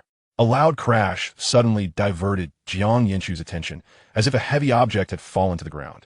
He turned to see his mother, Yi Ziqin, standing at the doorway. Yi Ziqin's face was pale, a plastic bag slipping from her hand, its contents scattering across the floor. Sweetheart, who are you talking to? Her voice trembled with evident concern, her eyes sweeping over the vacant room. Jiang Yanchu paused, pointing beside him as if it were the most obvious thing. Mom, I'm talking to Ran-jie, of course. Ran? Where is she? Why can't I see her? Mom, what's wrong? Jiang Yanchu gestured toward the edge of the bed. Ran-jie was sitting right here. Look, chapter 53. Kneel down and bow to me, or I'll call your dad. Jiang Yanchu's hand froze in midair. There was nothing there. No Xinran. The space beside the bed was empty, save for the old phone and the yellow note. Where had Ran-jie gone? How could she just vanish? Jiang Yanchu's voice trembled. His hand still suspended in the air. She was just here rubbing my head. Jiang Yanchu whipped his head back to Yi Ziqin, his eyes brimming with panic. Mom, you can see her too, right? She was sitting right here, look. He repeated the words twice, his tone laced with desperation. A person on the brink of collapse, yearning for affirmation, even the slightest reassurance. Mom, you can see her, can't you? Yi Ziqin gazed at Jiang Yanchu's reddened eyes and trembling shoulders, asking no questions, saying nothing. She simply knelt down slowly, extending her arms to gently embrace him. Sweetheart, don't rush. She hasn't left, she is still here. She repeated the words, cradling Jiang Yanchu while softly patting his back, once then again. Jiang Yanchu nestled in his mother's embrace for a moment, the tempest of his anxiety gradually subsiding. He leaned into her, his voice small and laced with unspent grievance. Mom, what is wrong, sweetheart? Yi Ziqin losenet had grip sidaitli. Her hand resting on his arm, her eyes warm and gentle, patiently awaiting him to confide in her. Mom, Ran-jie is gone. She disappeared without a word. Jiang Yanchu's voice was muffled, tinged with tears, having found an outlet in front of his mother. I found her, but then she vanished again. Yi Ziqin raised her hand to wipe the corner of Jiang Yanchu's eye, her tone softening further. Sweetheart, don't cry. How could Ran disappear? Perhaps she simply went out for a stroll and forgot to tell you. Jiang Yanchu shook his head vigorously, his eyes growing even redder. No, Mom, I know Ran-jie. Jiang Yanchu sniffled, his voice trembling. She left a phone filled with Aunt Sue's voice memos at home. That was her most treasured possession. She just left without saying goodbye. The last few words slipped from Jiang Yanchu's lips like fragile scraps of paper caught in the wind, drifting in the air. Upon hearing this, Yi Ziqin's heart sank, yet her expression remained unchanged. She merely reached out to gently ruffle Jiang Yanchu's hair. Jiang Yanchu, she said, attempting to adopt a slightly stern demeanor, her voice still soft. You're over 1.80 meters tall now. You must learn to remain calm in the face of challenges. Then, she paused momentarily, her fingertips gliding down the ends of Jiang Yanchu's hair, her tone softening. So, dear, take a moment to ponder. What distinct differences have emerged over these past 2 days? What feels amiss? Jiang Yanchu closed his eyes, his brows knitting tightly together, as fragments of the past few days played through his mind like a film reel. Just days ago, everything was perfectly fine, if you were to pinpoint a divergence. It was on the day of the buffet. That phone call. Suddenly, Jiang Yanchu's eyes flew open, his voice brightening. The phone call. Yes. On the day of the buffet, Ran-jie received a call, and after hanging up, her expression shifted dramatically. I even asked her about it, but she merely brushed it off. From that moment onward, she had been acting strangely. Jiang Yanchu's words quickened, his fingers unconsciously tightening into a fist. Her demeanor had changed, becoming particularly proactive, engaging him in more conversation, joking, even singing. Those details, which once felt warm, now cast an inexplicable shadow of oddity upon recollection. Oh, the watch. And the watch. Jiang Yanchu suddenly slapped his thigh, his eyes brightening, recalling that the waiter had mentioned the watch possessed a tracking feature. Yi Ziqin remained silent, quietly observing him as he spoke to himself. Once he steadied himself, she gently pinched his cheek, her voice soothing. Dear, let me tell you, a man's maturity is not measured by age, but by the methods he employs to resolve issues. Do you understand? Jiang Yanchu nodded earnestly. Mom, I understand. With that, he snatched up the jacket draped over the edge of the bed, hurriedly slipping it on, and dashed toward the door. Where are you going? Yi Ziqin called after him. Mom, the watch has a tracking feature. I'm going to bring Ran-jie back. Jiang Yanchu's voice resonated from the hallway, accompanied by the sound of rushing wind. Yi Ziqin stood in place, bending down to slowly gather the scattered items on the floor, moving step by step to collect them, brushing the dust from the scattered belongings. That rascal, always causing me worry, she muttered softly, her lips curling into a bittersweet smile. She turned and sat on the edge of the bed, picking up the old Android phone with its cracked screen, her fingertips gliding gently over the fissures, as if caressing some fragile treasure. And that little girl of yours. Yi Ziqin spoke softly to the phone, her voice barely above a whisper. How did you raise such a beautiful child to be so sensitive and cautious? Never mind. It's not entirely your fault. With a gentle sigh, she set the phone back in its place, adding if blame is to be placed, it should be on that scoundrel Yang. He is utterly reprehensible. Downstairs, Jiang Yanchu had fastened his helmet and raised his hand to illuminate the black watch on his wrist. The screen displayed a red dot flashing on another watch, pinpointing a location at the cemetery in City A. He furrowed his brow. Was Ran-jie thinking of Mom? There was no time for further contemplation. Jiang Yanchu gritted his teeth, inserting the key into the ignition and turning it forcefully. The motorcycle beneath him roared to life like a wild beast, shaking the very air around him. He twisted the throttle, and the bike surged forward like an arrow released from its bow. "Hello, Fatty." "Oh, isn't this old Jiang, who has forgotten his roots?" Fatty's nonchalant voice came through the receiver. "What has got you in a hurry to call me?" "I recall someone saying just 2 hours ago that he didn't want to be bothered." "Fatty, stop joking around." Jiang Yanchu's voice was laced with urgency. "I think Liang went to find Ran-jie." "What?" The tone of Fatty's voice instantly shifted, losing its previous levity. "Location, city, a cemetery." "Got it, old Jiang. Hang tight, I'm on my way." The line crackled with hurried movement before being abruptly disconnected. Meanwhile, at the city, a cemetery, Xinran carried a small backpack, bending down, her fingers clutching tissues as she delicately picked up litter scattered before a gravestone, her movements gentle as if she feared disturbing her sleeping mother. "You worthless piece of trash." A coarse shout rang out, causing her to pause momentarily, slowly straightening up. As she turned, her expression remained impassive. "Liang, you've come. What should I call you?" The man sneered, his face contorted with malice. Xinran gazed at Liang, tugging at the corners of her mouth, her voice barely above a whisper. "Are you my father? Fine, if you kneel down and bow to my mother, then I'll call you Dad. How about that? You've forgotten the pain from the beatings." Liang, enraged, raised his hand to strike her across the face. Chapter 54. Little fish swim quickly. Watching Liang's hand approach, Xinran felt an involuntary tremor run through her body. "You worthless piece of trash. Fox spirit, looking for a beating. I'll kill you." Those countless venomous words loomed over Xinran's past like a waterlogged net, pressing down heavily, ensnaring her in a suffocating embrace, where even the slightest movement felt like a struggle for breath. If the girl was a fish yearning for freedom, then this net was a prison, confining her from swimming in any direction. But in the next moment, the trembling of her body ceased. She stood her ground, looking into the twisted, menacing face of Liang. Her gaze sharpened with resolve, and she clenched her fists tightly. With a sharp crack, Xinran slapped Liang's hand away. His eyes widened in disbelief, filled with incredulity that she had dared to defy him. "You dare to stand up to me?" Liang, like a wild dog whose tail had been stepped on, barked furiously. "You're rebelling against me?" Xinran's arms still trembled, her palms stinging. But something within her that had been cowering suddenly expanded. She stared at Liang, silent, her fists tightening even more. "Speak up, you worthless piece of trash. Daring to defy me?" Liang spat, his foul breath mingling with the stench of alcohol, overwhelming her senses. "Have you forgotten the pain from the last time?" He stepped closer, casting a shadow that made it hard for her to breathe. Xinran's voice quivered. Yet she gritted her teeth and refused to back down. "What do you want me to say? To keep obeying you? To continue taking your beatings?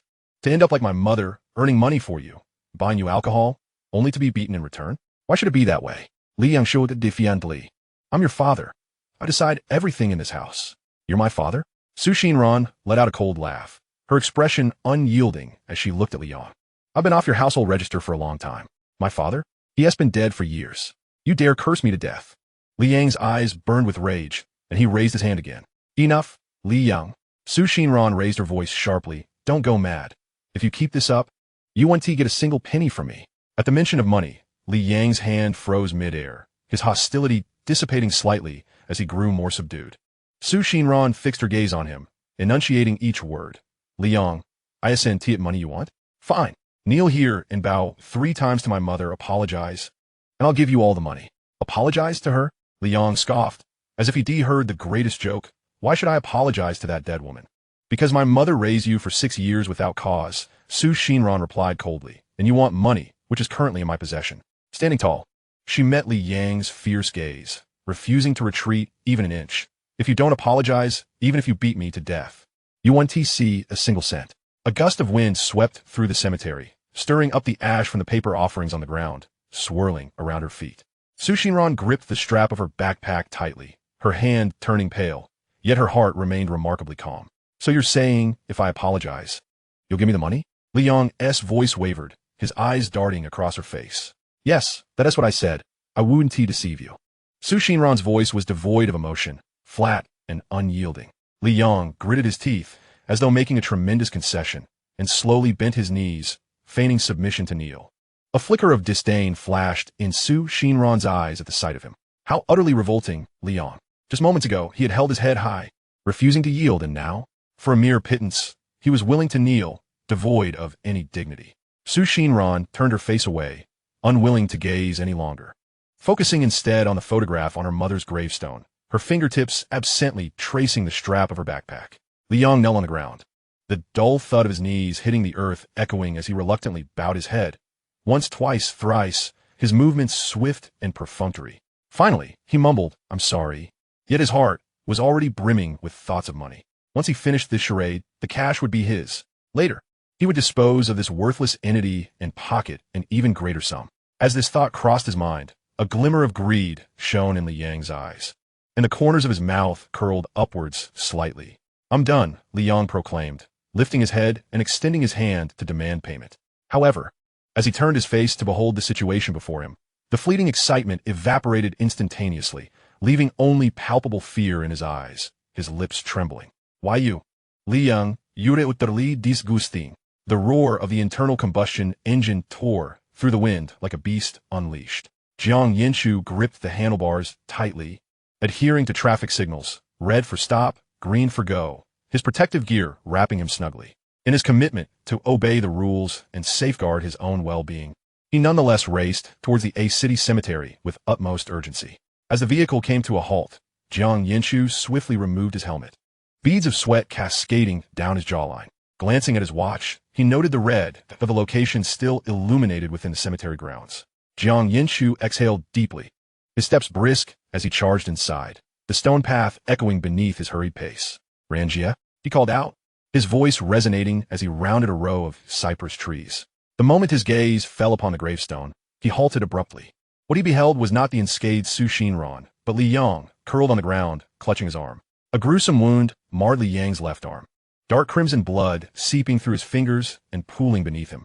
Jiang Yanchu's eyes locked onto the man before him, his teeth grinding together. His voice low and menacing. "Liang, I distinctly remember warning you that if you dared to show your face again, I would be unable to restrain myself from killing you." The tumult within his chest raged like a wildfire, consuming the last remnants of Jiang Yanchu's reason. "Oh look, isn't that the little bastard child of Yi Ziqin and Jiang Yishan?" Liang gasped in pain, yet his expression remained defiant, his eyes filled with venomous malice. Jiang Yanchu clenched his fists, knuckles turning white, as he advanced step by step towards Liang. "Where's Ran-jie?" Jiang Yanchu's voice was as frigid as the cemetery's wind. "That worthless piece of trash?" Liang grimaced, baring his teeth in agony. Yet a glint of malicious pride flickered in his eyes. "I sold her off for a hefty sum. Right now, she is probably enjoying herself at the boss's place." "You sold Ran-jie?" "Of course," Liang retorted defiantly, his expression one of reckless abandon. "She dared to cut me with a knife. So why should I keep her around?" Jiang Yanchu's pupils constricted sharply, a buzzing sound filling his mind as the thread of his restraint snapped completely. With a fierce kick, he struck Liang in the chest. "Damn you! Ha ha ha, little bastard, go ahead and hit me. Even if you kill me, that little slut won't come back." Liang curled up on the ground, coughing up blood, yet he laughed maniacally, emboldened by the money he had received. As long as he survived this beating, he could revel in his newfound fortune. "Where's Ran-jie? Who did you sell her to?" Jiang Yanchu grasped Liang by the collar, his eyes bloodshot with fury, his fists clenched tightly at his sides. "I want to tell you." Liang spat, bloodied saliva dripping from his mouth, a venomous grin on his face. "Little bastard, if you have the guts, kneel down and beg me. If it makes me happy, maybe I'll tell you." The wind whipped up dust from the ground, striking Jiang Yanchu's face as he stared at Liang's contorted expression, the fury within him exploding like a child throwing a tantrum. He longed to land a punch that would end Liang's life right then and there. Jiang Yanchu lowered his head and let out a humorless chuckle, devoid of warmth. "Beg him? Very well, I shall." He slowly took 2 steps back, his movements measured. Seeing Jiang Yanchu retreat, Liang assumed he was finally yielding, a smug expression overtaking his face. "Little one, if you'd only done this sooner." "Yes, Liang, you're absolutely right. I should have begged you sooner," Jiang Yanchu replied softly, as if discussing something trivial. "So kneel." Before Liang could utter the word kneel, Jiang Yanchu's figure lunged forward suddenly, akin to a leopard poised to strike, his hand wrapping around Liang's throat. "Beg you?" Jiang Yanchu leaned in, his nose nearly touching Liang's face, a deranged glint in his eyes. "I implore you to reveal Ran-jie's whereabouts right now, or I will ensure you never have the chance to revel in your fortune again." Liang's face flushed a deep shade of purple. His attempts to pry Jiang Yanchu's hand for his throat futile, as panic replaced his earlier bravado. Did this kid truly intend to kill him? Was he insane? As the realization sank in, Li Yang's thoughts raced. Jiang Yanchu was indeed serious about taking his life. Why you? Li Yang flailed desperately, his face contorting in distress. Jiang Yanchu leaned closer, his lips nearly brushing Li Yang's ear, whispering softly, "What? Did you think I wouldn't dare to kill you?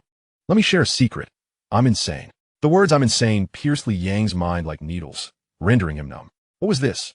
Why didn't he said it sooner? I'll tell you. I'll tell you. Li Yang gasped, summoning every ounce of strength to utter those words. His hands growing weak and falling limp. Jiang Yanchu released his grip, and Li Yang gasped for air like a fish out of water. His coughs echoing harshly in the desolate cemetery. "Speak. Where's Ran-jie?" Jiang Yanchu demanded, looming over Li Yang, his expression devoid of any emotion. Li Yang, now genuinely frightened, abandoned his bravado and hurriedly replied, "In the East District of the city, there's a nightclub. I was gambling there and lost a fortune. I had no money to pay, and the boss threatened to take my arm. I told him my daughter was beautiful." Li Yang instinctively began to utter the word compensation, but upon meeting Jiang Yanchu's suddenly icy gaze, he recoiled, quickly amending.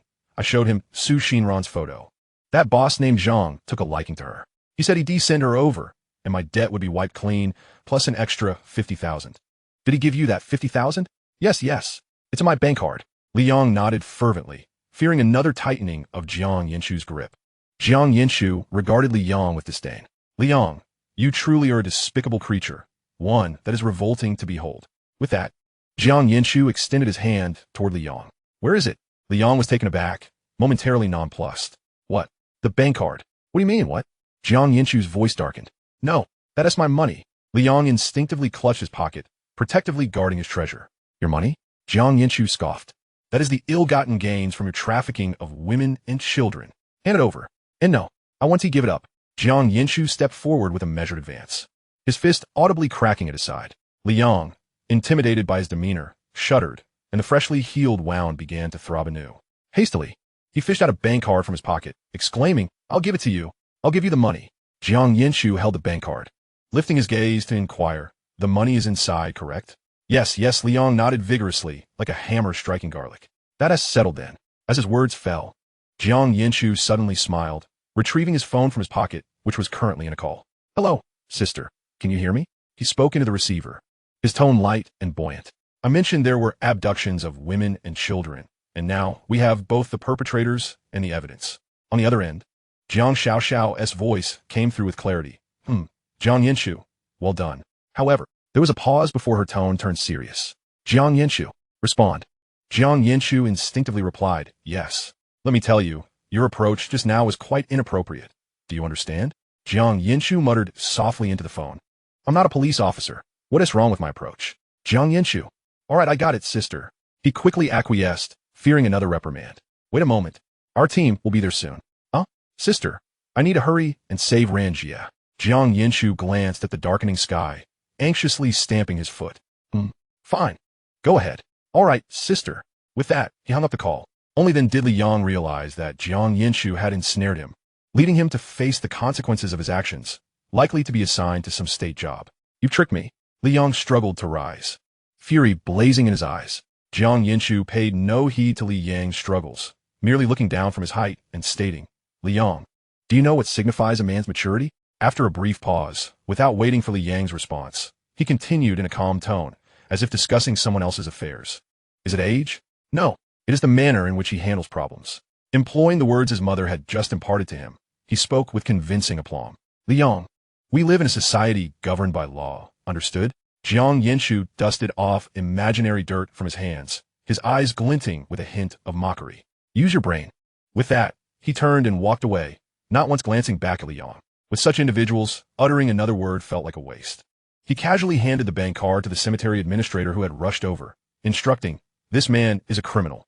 Keep a close watch on him until the police arrive." Without another word, Jiang Yanchu sprinted towards the cemetery's exit, his steps more urgent than before. Chapter 56. The dead of rescue outside the cemetery. Jiang Yanchu mounted his motorcycle, the engine's low rumble barely breaking the silence, as he dialed a number on his phone. "Hello, Dad." Meanwhile, a black sedan sped towards the eastern district of City A. In the back seat, a man made a call. "Hello, boss. The goods have been secured." A deep voice resonated from the other end, How is the cargo? The goods are satisfactory, the man replied, glancing back at the bound figure in the rear seat, scoffing. I initially thought Li Yang was deceiving us, but it turns out he truly procured such a lovely girl. Boss, at least she has top quality. Send her over, came the response. Understood. Hanging up, the sedan accelerated sharply, tires screeching against the pavement, resembling a beast eager to prove its worth as it raced toward its destination. The man turned to look at the girl bound beside him, who had curled up in the corner, utterly still. He let out a derisive hum, his tone laced with mockery. She has quite a beauty, unlike that ugly Li Yang. It's truly bizarre he could father such an attractive girl. The man in black seated in the passenger seat also turned to scrutinize the girl, clicking his tongue. Boss, look at her. From the moment she got in, she hasn't cried or made a sound. Do you think she might be simple-minded? The boss furrowed his brow, his gaze lingering on the girl's face. Her head hung low, long hair obscuring most of her features, revealing only her tightly pressed lips and pale jawline. I doubt it, Xiaohu, he replied ambiguously, though doubts gnawed at him. Unusual silence fell off, leading him to wonder if Li Yang had indeed duped them into acquiring a simpleton. The boss nudged the girl gently with his foot. Hey miss, what is your name? Xinran slowly lifted her head, her eyes lacking luster, her voice barely a whisper. How much did Li Yang sell me for? Not a penny less, 8,000 in total, the boss answered casually. Oh, 8,000. Xinran Tuka Sokti. I should have just stabbed him in the neck. Oh dear, you've got quite the temper. The boss raised an eyebrow, unperturbed. But really, with a father like Li Yang, I do want to stab him too. He paused, switching to a more congenial tone. But don't overthink it. Being with our boss guarantees you'll have good food and drink. Xinran remained silent, gradually lowering her head again, her long hair concealing her face once more. Only her clenched fingers betrayed her emotions, nails digging deep into her palms, drawing beads of blood unnoticed. The car swerved abruptly, causing her body to collide with the door, producing a slight sound, yet she remained silent. The boss noted the blood on her palm and clicked his tongue. Oh dear miss, there's really no need for that. Although Li Yang is a scoundrel for selling you, our boss isn't a bad person. Being with him will surely be better than your current plight. No need to demean yourself like this. Xinran let out a soft huff, refusing to respond, and turned her head toward the window. The scenery outside blurred into a cascade of light and shadow, her vacant gaze seemingly oblivious to it all. The passenger, Xiaohu, turned back, puzzled. Boss, what's up with this girl? I don't know, the boss scratched his head. I can't fathom a girl's mind. She is probably heartbroken over Li Yang. I certainly want to give him a beating. Xiaohu remarked. Boss, look at her. She is so beautiful. If I had a daughter like her, I'd cherish her like a precious gem. I wouldn't let her suffer like this. The boss nodded in agreement, sighing, I feel the same. The car fell into silence once more, the only sound being the tires rolling over the road. Xinran gazed out the window, her fingers stealthily reaching into her pants pocket, where a small, sharp knife lay concealed. This was her escape plan. The vehicle arrived at a resplendent villa, coming to a gradual halt. The boss opened the car door and stepped out first, calling back. We've arrived. Noticing Xinran remained motionless, he raised an eyebrow, his tone darkening. Please, miss, don't compel me to take action. At his words, Xinran slowly descended from the car. As her feet touched the ground, the dazzling chandelier at the villa's entrance caused her to squint. Xiaohu leaned closer to the boss, whispering, Boss, do you really intend to hit this girl? The boss smacked Xiaohu on the back of the head. Of course not. Just scaring her a bit. When have I ever struck a girl? Xiaohu rubbed his head, chuckling lightly.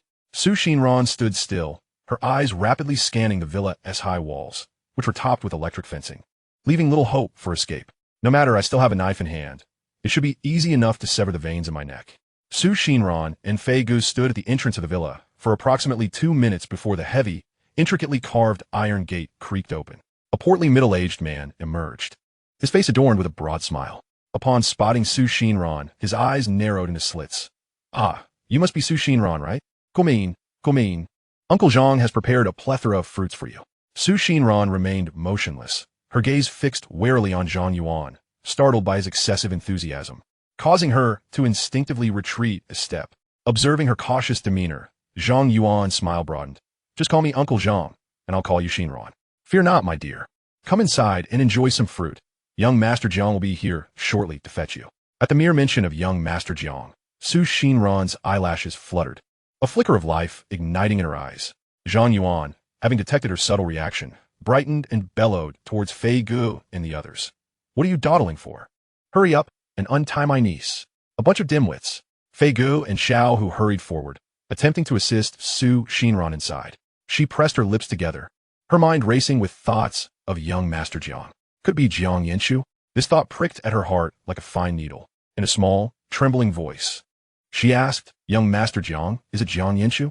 Zhang Yuan clapped his hands emphatically, his smile becoming even more earnest. Yes, yes. Young Master Jiang is indeed Jiang Yanchu. Come on, Xinran, step inside. There are freshly cut fruits awaiting you. However, Su Xinran shook her head, her gaze lingering at the entrance of the villa, stubbornly asserting, "I'll wait for him right here." Very well. Zhang Yuan did not press her further. He turned and kicked Fei Ge, exclaiming, "What are you still standing there for? Go fetch a chair for my niece." "Oh yes, right away, boss." Fei Ge stumbled slightly before nudging Xiao Hu. "Hurry up." "Got it." Fei Ge. Xiao Hu dashed inside. And Zhang Yuan called after Xiao Hu, "Bring out the fruit platter. Make sure to select the best." Su Xinran stood still, her grip on the blade loosening. Sunlight bathed her face, casting a half-light, half-shadow. Once again, Jiang Yanchu had saved her life. What should she do now? In ancient times, one would have to repay such a debt with their body, after all. Regardless, she would willingly oblige. Chapter 57. Jiang Yanchu truly came to retrieve her. Zhang Yuan pulled Fei Ge aside, lowering his voice to inquire. "You haven't harmed her, have you?" "No, boss." Fei Ge quickly waved his hands. "You know her brothers. They would never lay a hand on a young girl." "That's good." Zhang Yuan sighed in relief, though his brow remained furrowed. Fei Ge leaned in closer. Confusion etched on his face. "By the way, boss, what exactly is going on? Didn't you say you dared question me? I want to know what's happening too." Zhang Yuan snapped, shooting him a glare, his voice dropping further. "To put it plainly, that old fool Li Yang set me up." Fei Ge paused, about to ask again when he caught Zhang Yuan's warning glance, signaling him to remain silent. Reluctantly, Fei Ge sealed his lips, his heart racing, given the boss's demeanor. This matter was likely far from simple. Moments earlier, Zhang Yuan had just hung up on Fei Ge, excitement still evident on his face as he rubbed his hands together. Muttering, "A-grade goods? That's splendid." Suddenly, his phone rang again, and Zhang Yuan frowned, irritated by the interruption. However, upon seeing the caller ID, his displeasure evaporated instantly. He hurriedly answered, his tone dripping with flattery. "Oh, Assistant Zhao, what brings you to call me personally? Please, do let me know your instructions." "What? Director Jiang?" Zhang Yuan's voice sharply escalated, then abruptly lowered, beads of sweat forming on his forehead. "Understood. Rest assured. Please speak favorably of me in front of Director Jiang." "All right. You hang up first. Call me anytime if you need anything, Assistant Zhao." After ending the call, Zhang Yuan stared at the name Assistant Zhao on the screen, slamming his phone onto the table, the screen shattering like a spider's web.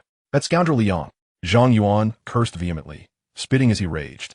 "You never mentioned that your daughter was the girlfriend of the young master of the Jiang family." "I swear, Li Yang." Zhang Yuan kicked over a nearby chair, the wooden leg crashing against the wall with a dull thud. His anger flared intensely. After years of navigating the treacherous waters of business, he had nearly fallen victim to this debacle today. Damn it. Back in the present, Zhang Yuan's frustration mounted, and he raised his hand to slap Fei Ge on the head. Smack. "Boss, why are you hitting me?" Fei Ge complained, cradling the back of his head, looking aggrieved. "It's nothing, just venting my frustration." "What's wrong? You got a problem with that?" Zhang Yuan glared, his eyes fierce. No. Fei Ge hastily shook his head. "Could not hit him?" A soft voice suddenly interjected from the side. "He's actually quite nice." In truth, Su Xinran had overheard the conversation between Xiao Hu and Fei Ge. Zhang Yuan paused for a moment, then donned a sycophantic smile. "Ah, my dear niece is right. It was indeed Uncle's fault." As he spoke, he leaned closer to Fei Ge, pointing at his own head. "Come now, Xiao Fei, hit me back. Right here, hit hard." Fei Ge, startled, repeatedly waved his hands. Boss, isn't that a bit inappropriate? Just hit me if I tell you to. What's with all the fuss?" Zhang Yuan's glare intensified. Then he immediately softened his tone towards Su Xinran, saying, "As long as my niece is happy, that's all that matters." Su Xinran remained silent, her gaze drifting back to the path ahead. The sunlight grew increasingly intense. "You've offended the boss." Fei Ge gritted his teeth, encouraged by Zhang Yuan's expression, and raised his hand to strike Zhang Yuan's head. Hit hard," Zhang Yuan urged. Smack. A sharp sound echoed. The force was indeed considerable. "Ouch," Zhang Yuan grimaced. Baring his teeth, "Xiao Fei, you're quite strong. Do you harbor some resentment towards me?" Fei Ge recoiled slightly, looking innocent. Boss, do you believe me when I say I couldn't control my strength?" "I believe you not." Zhang Yuan reached to retaliate again, but caught sight of Su Xinran's gaze, forcing himself to withdraw his hand, instead rubbing his head. All right, I'll give you credit. That was a good hit. Fei Ge chuckled softly, but dared not respond further. The atmosphere at the villa's entrance lightened inexplicably. Niece, don't just stare. Young Master Jiang will arrive shortly, Zhang Yuan said, ingratiatingly offering a segment of orange. Oh, Su Xinran replied, her eyes still fixed on the path. Here, dear niece, have some fruit. It's freshly cut and quite sweet. Zhang Yuan pressed the platter closer. Oh, how about some water? It's just the right temperature, not too hot. Oh, Zhang Yuan persisted, rubbing his hands together. Niece, what would you like to eat? Just tell Uncle Zhang, and I'll fetch it for you. Finally, Su Xinran turned her gaze back to Zhang Yuan, her voice soft. Plump uncle, you're rather bothersome. You know? Zhang Yuan's smile faltered for a moment before he restored it, awkwardly patting his belly. Uncle was merely eager. I'm not bothersome. Not at all.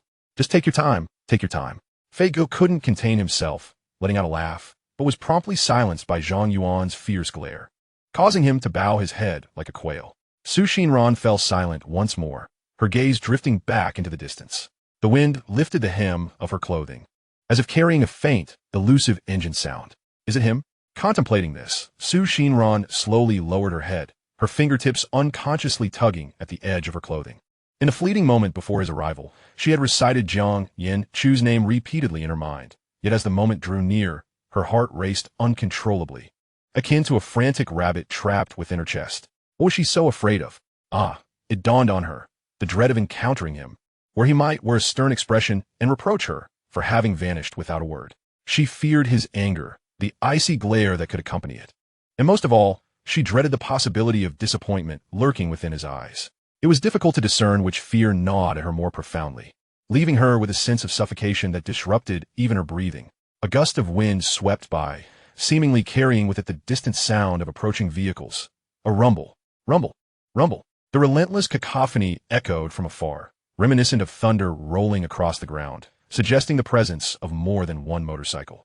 Fei Ge and Xiao Hu instinctively straightened their postures, while Zhang Yuan's previously ingratiating grin faded, replaced by an air of wariness. Only Su Xinran, amidst the clamor, abruptly lifted her gaze. Her ears, as if attuned to some unseen force, expertly discerned a familiar roar amidst the chaotic engine sounds. It was Jiang Yanchu's motorcycle. The moment she heard it for the first time, it had etched itself into her memory. Her heart raced with an intensity surpassing earlier, but this time, amidst the chaos, there blossomed a different sensation, akin to a barren tree finding spring and quietly sprouting tender buds. Jiang Yanchu had truly come to fetch her. Chapter 58. Embracing the sunlight should not merely be a grand escape. One motorcycle, two, three, a total of 4 motorcycles came to a synchronized halt at the entrance of the villa, their engines still rumbling. A gust stirred by the youthful riders, sending leaves into a whirl. The sturdy boy atop the red motorcycle swiftly removed his helmet, leaping off with a flourish, his voice ringing out like a gong. Today, Fat Uncle shall see who dares to bully our Ran-jie. Step aside, Wang Pang Pang, came the disdainful retort from Xian Yin on the pink motorcycle, as she tossed her wind-tousled hair. Indeed, Xian Yin speaks wisely. Su Wei, straddling the silver-gray motorcycle, nodded in agreement, his gaze already fixed upon the villa entrance. Only Jiang Yanchu, atop the black motorcycle, remained silent. He dismounted slowly, his steps measured as he approached, raising his hand to remove his helmet, revealing hair tousled by the wind. When his gaze met the figure by the villa door, his previously taut jawline softened. Jiang Yanchu bestowed a gentle smile upon Su Xinran. Su Xinran, captivated by Jiang Yanchu's smile, suddenly bowed her head. What should she do now that her eyes felt warm? Zhang Yuan, spotting Jiang Yanchu at the entrance, broke into a wide grin, eagerly rushing over. Young Master Jiang. However, Jiang Yanchu merely cast a fleeting glance at Zhang Yuan, remaining silent. That single glance rendered Zhang Yuan rooted to the spot, his enthusiasm abruptly freezing. He obediently retreated to the side. Jiang Yanchu's attention then fell upon the girl who stood with her head bowed, motionless. He lightened his footsteps, gradually approaching her. Su Xinran sensed a shadow enveloping her, the darkness cast by Jiang Yanchu, who now stood before her. Her heart raced even faster, fingers tightly twisting the hem of her clothing, chin pressed against her chest, as she dared not look up. She feared that if she raised her gaze, she would see the furrowed brow of Jiang Yanchu and hear his fiery reproach. At that moment, all her thoughts were eclipsed by a sudden wave of trepidation, leaving her in a state of utter disarray. Jiang Yanchu, the girl's apology barely began before Jiang Yanchu gently interrupted her. He leaned in slightly, lowering his voice with a deliberately softened tone. Ran-jie, look at me. My hair, my face, and my teeth. Jiang Yanchu ruffled his hair haphazardly with one hand and rubbed his cheek with the other, resembling a child awaiting the inspection of homework. I assure you, I have been obedient today. Each part has been washed for over 3 minutes. Sunlight illuminated his face, revealing the mirth in his eyes, devoid of any anger. Lift your head and take a look, he urged, his tone even gentler. Am I meeting the standards today? After a moment's hesitation, she slowly raised her head, her gaze colliding with the dazzling brightness of Jiang Yanchu's eyes. There was no anger, no reproach, only anticipation. Jiang Yanchu's hair was indeed impeccably clean, carrying the faint fragrance of shampoo, and the weariness that once marred his face had vanished, along with the sharpness of his demeanor, now softened considerably. Xinran gazed at him, and suddenly, her nose tinged with warmth. The unfinished apology transformed into a quiet murmur. You meet the standards. Xinran's eyelashes fluttered, unable to hold back any longer. Tears cascaded down her cheeks like pearls spilling from a broken string, her sobs enveloped in a mix of grievance and confusion. Why did Jiang Yanchu not chastise her? She had disappeared without a word, causing him worry. Why was he not angry? She had acted on her own, foolishly creating chaos, only to burden him with the task of cleaning up the mess. Why was Jiang Yanchu so kind? So kind that she felt like a mere nuisance, an encumbrance adding to his troubles. The more she cried, the more fervently her shoulders heaved, releasing the fear, grievance, and that indescribable sense of dependency that had been pinned up within her. Jiang Yanchu observed her tear-streaked eyes, his heart tugged by an unseen force. He remained silent, extending his hand to awkwardly pat her back. Cry, Ran-jie, he murmured softly. Once you have finished, we shall return home. Upon saying this, Jiang Yanchu turned his gaze toward Zhang Yuan, who stood nearby, head bowed, wearing a smile of obsequiousness. You did well, he stated in a neutral tone, pausing before adding, by the way, the police will arrive shortly. Zhang Yuan's expression stiffened, hastily explaining, Young Master Jiang. It's fine, Jiang Yanchu interjected. I didn't intend for you to face any repercussions, merely to provide a statement. I wish to send Liang back inside. I appreciate your assistance. Jiang Yanchu regarded Zhang Yuan, pausing briefly, then gritted his teeth, forcing out a word. Uncle. Zhang Yuan, taken aback, quickly waved his hands. Not a bother. Not a bother. It's the least I can do. Jiang Yanchu ignored him, turning back to Xinran, who still stood rooted in place. Extending his hand. Let us go. Ran-jie, it's time to head home. Xinran gazed at Jiang Yanchu's outstretched palm, still warm from the motorcycle engine. After a moment's hesitation, she gently placed her hand upon his. All right, Xinran replied, her voice still slightly choked, though steadier than before. Jiang Yanchu grasped Xinran's hand and turned around, their eyes meeting the trio at the entrance, Fatty, Xianyan, and Su Wei, each cradling their helmets in one arm, leaning casually against their motorcycles as they waved cheerfully. Just then, the cloud that had obscured the sun began to drift away leisurely. Sunlight, liberated from its constraints, cascaded down in a warm embrace, gilding the figures of the young riders. Xinran instinctively lifted her gaze to Jiang Yanchu, who walked ahead of her. The sunlight graced the side of his face directed towards her, casting the shadow of his eyelashes upon his cheeks. Xinran then turned her attention back to the trio ahead, their smiles illuminated by the sun, their eyes sparkling with the entirety of summer's glow. Xinran stared in awe. Was it the sunlight? Wrapped warmly around her, it was impossible to resist the urge to squint her eyes. Yet, it wasn't merely the sunlight. Before her stood Jiang Yanchu, along with 3 others nearby, all radiating a similar warmth. No, that wasn't quite right either. It was light, Jiang Yanchu was light, and so were the 3 individuals outside. She felt like a solitary little monster, where her mother's departure and Liang's abandonment did not manifest as a tempest, but rather as an interminable, damp sorrow. This dampness resembled the empty kitchen in the early morning and the darkened window at night. It would stir up fierce gales on the most tranquil of days, torturing this little monster whose future was destined for solitude. Simultaneously, this lonely little monster was unaware of when she had contracted a weather syndrome. For her small world had lost the cycle of seasons. Tomorrow promised sunshine, yet all that remained were autumn and rainy nights. The lonely little monster found herself trapped in this mire of dampness. However, at this moment, the boy holding her hand was steadily pulling her out from that sticky, humid abyss. The 3 companions who accompanied him laughed and played, akin to 3 flickering flames, illuminating her vision and creating a sea of light. There would always be someone destined to be that ray of light in your life. Su Xinran gazed at Jiang Yanchu's profile, illuminated by the sun, and suddenly recalled a phrase. There truly would be someone who becomes light. They transformed into light, guiding the radiance that enveloped this solitary little monster. They laid the light gently at her feet, pulling her toward the luminous horizon, urging her to take another step. If she were to speculate on a reason, she might think it was because Jiang Yanchu had once adored Ultraman Digga as a child. Back then, he lent his light to Ultraman, and now Ultraman had returned the light to Jiang Yanchu, who in turn lent it to her, illuminating her being. As she watched, her previously reddened eyes gradually relaxed, and the corners of her mouth could not help but curl into a gentle smile. Chapter 59, the song exclusive to this midsummer. Jiang Yanchu. I can't get onto the motorcycle, Su Xinran softly remarked, eyeing the not-so-short seat. It's all right, I'll carry you, Jiang Yanchu replied, turning around, his hands slipping beneath her knees and around her back.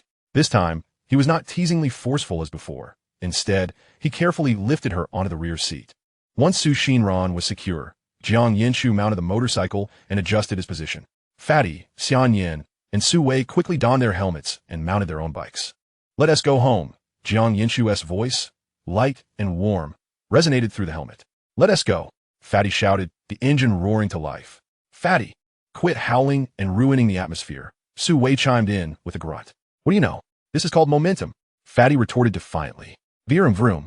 Jiang Yanchu's black motorcycle surged ahead like a streak of black lightning, racing into the sunlight. Following closely was Xianyan on her pink motorcycle, who turned back and waved at Fatty, announcing, Wong Fatty, we're off. Su Wei, riding his silver-gray bike, quickly joined the chase, darting forward like an arrow. Fatty, in a flurry, stomped his feet in frustration, only to realize his legs couldn't touch the ground, helplessly watching them speed further away. Wait for me, he yelled, twisting the throttle, the red motorcycle finally roaring into action, pursuing the distant figures ahead. The wind howled past Su Xinran's ears, causing her to instinctively grip the hem of Jiang Yanchu's shirt. Sunlight bathed them, and the vibrations of the motorcycle reverberated through the seat, instilling a sense of grounded strength. Jiang Yanchu, Xianyan called back, giving him a thumbs up. Then, with a sudden acceleration, her pink motorcycle zipped past the black one like a radiant rainbow. Su Wei, not to be outdone, also gestured with his chin, mimicking the thumbs up as his silver-gray bike followed suit. Lastly, there was Wong Fatty. Twisting his body, he flashed a thumbs up from within his helmet, and his red motorcycle surged ahead with a roar. The three bikes gradually widened the distance, leaving behind only the flickering taillights glimmering in the sunlight. Jiang Yanchu gazed at the distant silhouettes of their motorcycles, a light chuckle escaping his throat as he turned to the person seated behind him. Ran-jie, shall we overtake them? Su Xinran remained silent, but the arms wrapped around Jiang Yanchu's waist tightened, her cheek gently pressed against his back. Understanding her unspoken desire, Jiang Yanchu maintained a steady pace, not accelerating further. Su Xinran lifted her head, catching sight of the three motorcycles glimmering in the sunlight, resembling a series of dancing musical notes, and together with Jiang Yanchu, they followed this melody, journeying towards home. The black motorcycle trailed steadily behind, and wrapped around Jiang Yanchu's waist. Su Xinran inhaled the faint scent of soapberry mingled with the warmth of the sun. This aroma brought her a profound sense of peace. The three motorcycles occasionally slowed, their shadows elongating and shortening on the asphalt, like a flowing ellipsis, concealing unspoken concerns within. The wind tousled Su Xinran's hair, brushing past her lips with a teasing tickle. She looked up at the sky, a brilliant blue akin to untouched glass. Sunlight illuminating everything. Jiang Yanchu's profile, Xianyan's high ponytail, Su Wei's slightly raised chin, and Fatty's occasional silly faces cast backward. The sounds, the images, and the warm embrace of sunlight amalgamated into a youth's wild symphony exclusive to this midsummer. Simple notes, yet more moving than any complex composition. Su Xinran pressed her face gently against Jiang Yanchu's back, the smile at the corners of her mouth captured by the wind's whisper. On the homeward path paved by sunlight, the roar of the engine blended with the exuberance of youth. Did you hear it? A song uniquely belonging to this summer. Titled Youth. Jiang Yanchu, I hope talking to you now isn't distracting while you ride. Su Xinran's voice, carried by the wind, was soft and tentative. No, it's fine. Jiang Yanchu's voice came through, steady amidst the breeze. What is up? Oh, nothing. I just want to learn how to ride a motorcycle. Sure. Can you teach me? I can't. Su Xinran's voice dipped slightly. Oh, all right then. Silly girl, Jiang Yanchu chuckled, You need a license to ride this kind of bike, just like a motor vehicle. I certainly can't let you ride unlicensed. That would be too dangerous. Oh, is that so? She realized, a hint of embarrassment creeping in her tone. What did you think? The girl lowered her head, unable to suppress a laugh. I didn't think anything. Silly girl, Jiang Yanchu reiterated. I'm not a silly girl. You are, Su Xinran lightly retorted, her tone laced with playful affection. I'm not. You are, Jiang Yanchu countered, his voice rising slightly at the end. Oh, then I suppose I must be, Su Xinran conceded with a smile. Tightening her embrace around Jiang Yanchu's waist, pressing her cheek closer. Suddenly, a serious tone mingled with the wind. Jiang Yanchu, I'm sorry for worrying you. There's no need to apologize, Jiang Yanchu replied, his voice steady. I really am a silly girl. Su Xinran's voice dropped, tinged with frustration. Feeling as though she could manage everything, yet ultimately failing, only to make a mess of things. You're not a silly girl, Jiang Yanchu interrupted, his tone earnest. You are a brave one, a brave soul who dares to confront the burdens of the past, who faces their deepest fears and tears apart the shadows that bind them. Jiang Yanchu paused momentarily, his voice resonating clearly against the wind as he shouted the final words. So I'm not a fool. Rather, I am a brave soul. Su Xinran was momentarily stunned, her eyes brimming with warmth. She buried her face against his back, letting out a muffled hum. This version of Jiang Yanchu was truly wonderful. So wonderful that a small, selfish thought blossomed in her heart, a desire to conceal him away, to possess him entirely. Jiang Yanchu, you are truly wonderful. Su Xinran's voice was soft and tender. The fingers of Jiang Yanchu, gripping the handlebars of the bicycle, tightened unconsciously. A voice within him rebelled. What was so wonderful about Jiang Yanchu? He had promised to protect her, yet it seemed he relied solely on words. He remained oblivious to her unusual demeanor. When he discovered her absence that morning, his heart felt as though it had been grasped by a hand, nearly plunging him back into that world of mere imagination, a realm shrouded in unending darkness. Ah yes, and there was another figment of his imagination that had never spoken. Fortunately, he had managed to grasp her this time. Chapter 60. These opening lines are essentially my way of saying I miss you. Jiang Yanchu. You need not respond. Oh, I merely wish to call your name. Thus, Jiang Yanchu, Jiang. Su Xinran repeated his name, each utterance gently caressing the very core of his heart. With every call, her hands wrapped around his waist tightened instinctively, as if to affirm that this person was indeed by her side, confirming that this light emerging from the dampness was not merely a dream. So, Jiang Yanchu, do you know? All questions like what are you doing? Are you busy? Have you eaten? Are simply a way of saying I miss you. Oh, and calling your name is the same. So, Jiang Yanchu. These opening lines are essentially my way of saying I miss you. Jiang Yanchu. This is not the way home. Su Xinran observed the unfamiliar streets passing by outside the window and gently remarked. I know, Jiang Yanchu replied, his voice tinged with amusement. Where are we headed? We're going to sell you to a foreign land. Are you frightened? He deliberately lowered his voice, adopting a mischievous tone. Oh, I'm not scared. Su Xinran's voice was remarkably calm. Huh? Jiang Yanchu was momentarily taken aback, not expecting such a reaction from her. Because you're Jiang Yanchu. Su Xinran replied softly, her tone imbued with unwavering trust, as if stating an undeniable fact. Jiang Yanchu's heart felt as though it had been struck by something. Perhaps the invisible allure of her words. He chuckled helplessly, fool. Su Xinran responded, pressing her face closer. The motorcycle rounded a bend, revealing a bustling street of snacks ahead. Jiang Yanchu slowed down, turning his head to Su Xinran. Let me treat you to something sweet. The aroma of grilled skewers and milk tea wafted through the air, and Su Xinran blinked, realizing that this direction of selling didn't seem too bad after all. For motorcycles parked side by side, and Xianyan swiftly removed her helmet, her hair tousled and neglected, rushing over to Jiang Yanchu and Su Xinran. Ran, are you hurt? She asked, gripping Su Xinran's arms and inspecting her anxiously.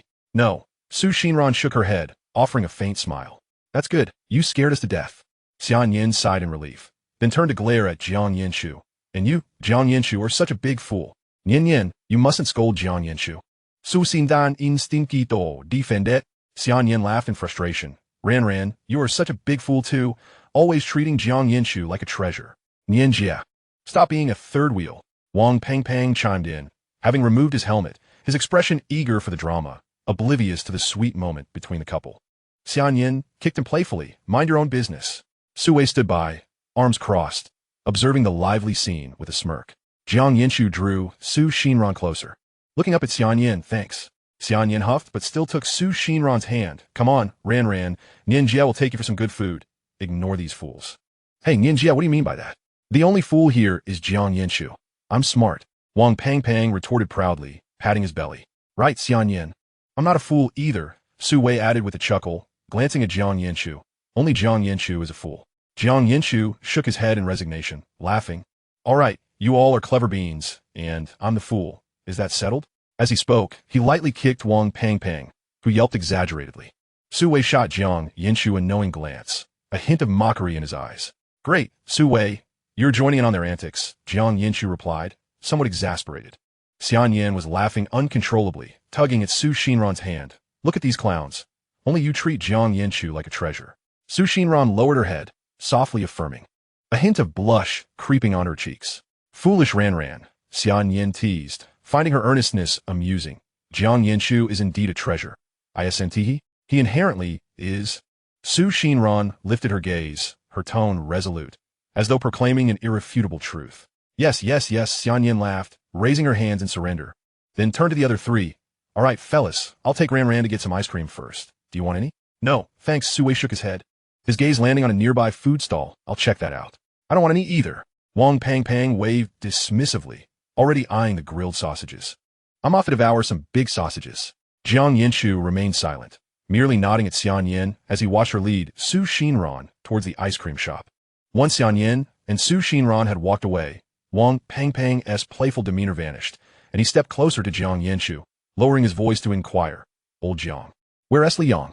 Su Wei leaned in as well, the playful glint in his eyes replaced by a more serious demeanor. Jiang Yanchu gazed toward the ice cream shop, his tone calm, yet laced with a chill. Unless something unexpected occurs, he should be enjoying his meal in the system. Wang Pang scoffed. Ha, will let him relish that. He clenched his fists, a glint of ferocity flashing in his eyes. In that case, I'll have to prepare a little surprise for Ran. See you all later.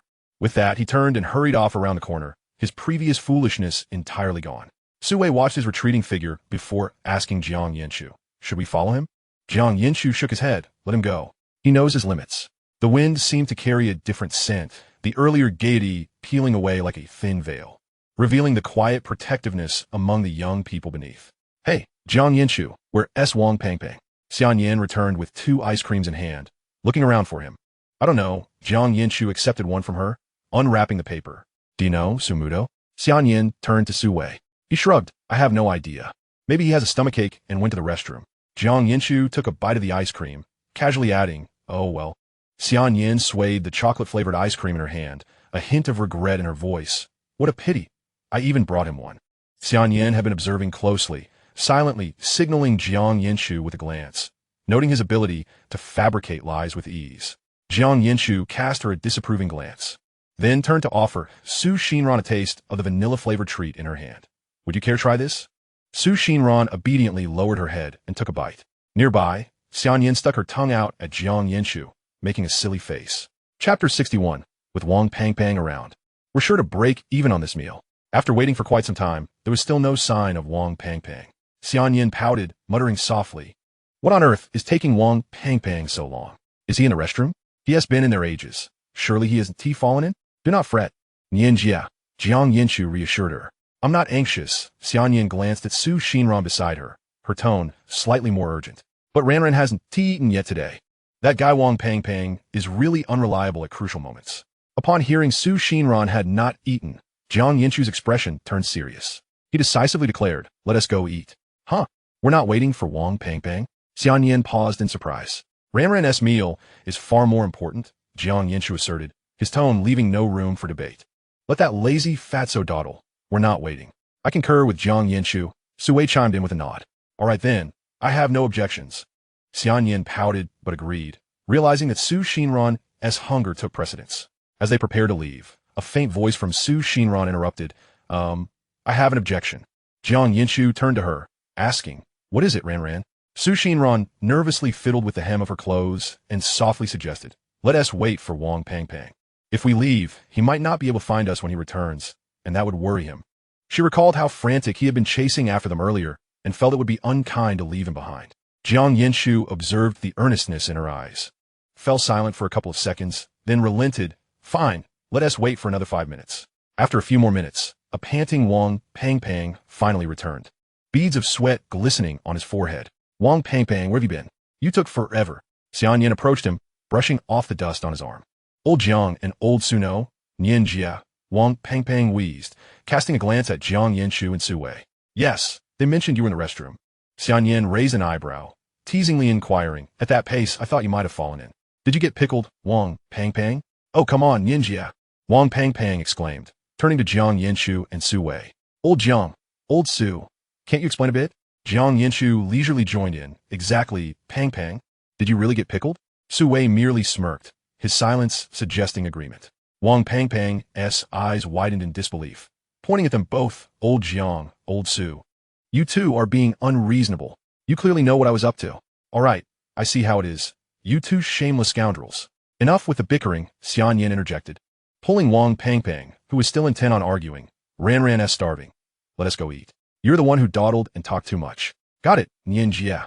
Wang Pangpang immediately settled down, turning to Xinran with an apologetic expression. Ran, you must be starving. I'm sorry for making you wait so long. It's fine. I'm not hungry, Xinran replied, shaking her head with a gentle smile, reassuring him that no apology was necessary. Wah. Wang Pangpang pretended to wipe away tears, exaggerating. Look how mean you three are. Only Ran is the best. Jiang Yanchu glanced at the playful Wang Pangpang and then at the softly smiling Xinran, an involuntary smile tugging at his lips. Little Jiang is jealous, he teased. That fatso keeps calling you Ran. Let us go, let us eat. What does Ran want? Xianyan eagerly asked while holding Xinran's hand. I'm fine with anything. Xinran smiled, displaying no particular preference for food. Anything?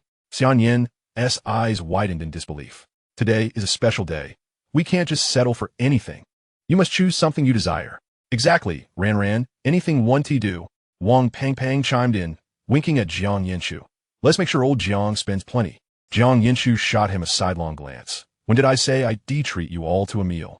Wang Pangpang feigned innocence. I don't know old Jiang. I just said it off the cuff. Jiang Yanchu decided not to engage further and turned to Xinran. All right, today I'll treat. Ran, where would you like to go eat? Young Master Jiang is quite generous. Wang Pangpang immediately showered him with flattery, even performing a mock bow.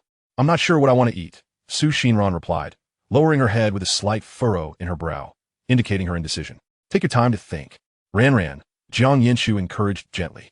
Oh, she responded, tilting her head in contemplation. After a short while, Xinran suddenly brightened, her gaze landing on Wang Pangpang. I know what I want to eat, Jiang Yanchu. What is it? Jiang Yanchu asked with curiosity. Let us go for the buffet from yesterday, she exclaimed excitedly.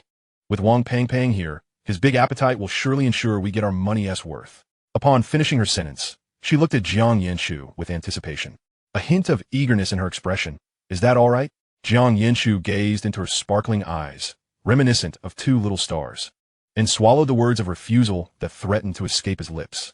He found it impossible to decline her request. With a resigned sigh in his heart, he thought, Ran, should I call you foolish or foolish? Even with 10 fat people, it wouldn't be so easy to break even at a buffet. Yet, Jiang Yanchu smiled and nodded. All right, as you wish. Xinran immediately beamed, turning to Wang Pangpang. Wang Pangpang, we're counting on you today. Wang Pangpang thumped his chest in assurance. Don't worry. Ran, I'll make sure the boss begs us to leave. Jiang Yanchu couldn't help but chuckle at the sight of the duo, feeling that regardless of whether they broke even or not, as long as she was happy, that was all that mattered. Ran-jie, Su Wei, do you have any objections? Jiang Yanchu asked, seeking confirmation from the two. I have no objections. After all, you're treating, so what is there to complain about? Xianyan replied bluntly, giving Jiang Yanchu a conspiratorial wink. Me neither, Su Wei nodded subtly, a faint smile gracing his lips. Jiang Yanchu laughed in resignation. You lot are incorrigible. Xianyan patted his back in an exaggerated manner. Relax, this amount of money is merely a drop in the ocean for young Master Jiang. Exactly. Just a drop in the ocean. Wang Pangpang chimed in, eagerly following suit. He even puffed out his stomach, boasting, rest assured, I will make sure to eat enough to cover it. There will be no loss. Jiang Yanchu found their banter amusing and waved his hand. All right. Let us hurry up. If we dawdle any longer, the buffet will close. Let us go, Xianyan exclaimed, pulling Xinran forward, with Wang Pangpang and Su Wei following closely behind. Jiang Yanchu watched their lively figures, chuckling to himself, before quickening his pace to catch up. Chapter 62. Wishing you a new beginning. In the end, the group theatrically strutted in and stumbled out. Wang Pang Pang. You claimed we'd surely break even. Xian Yin playfully yanked on his ear, unleashing her full fury. You guzzled so much soda right from the start. You've stuffed me to the brim. Ouch. Nianjia. How can you say that? Wang Pang Pang grimaced. Didn't you also load your mouth with ice cream? Ha, Wang Pang Pang, how dare you talk back? Xian Yin added a little more pressure. Ouch. Nianjia, I was wrong.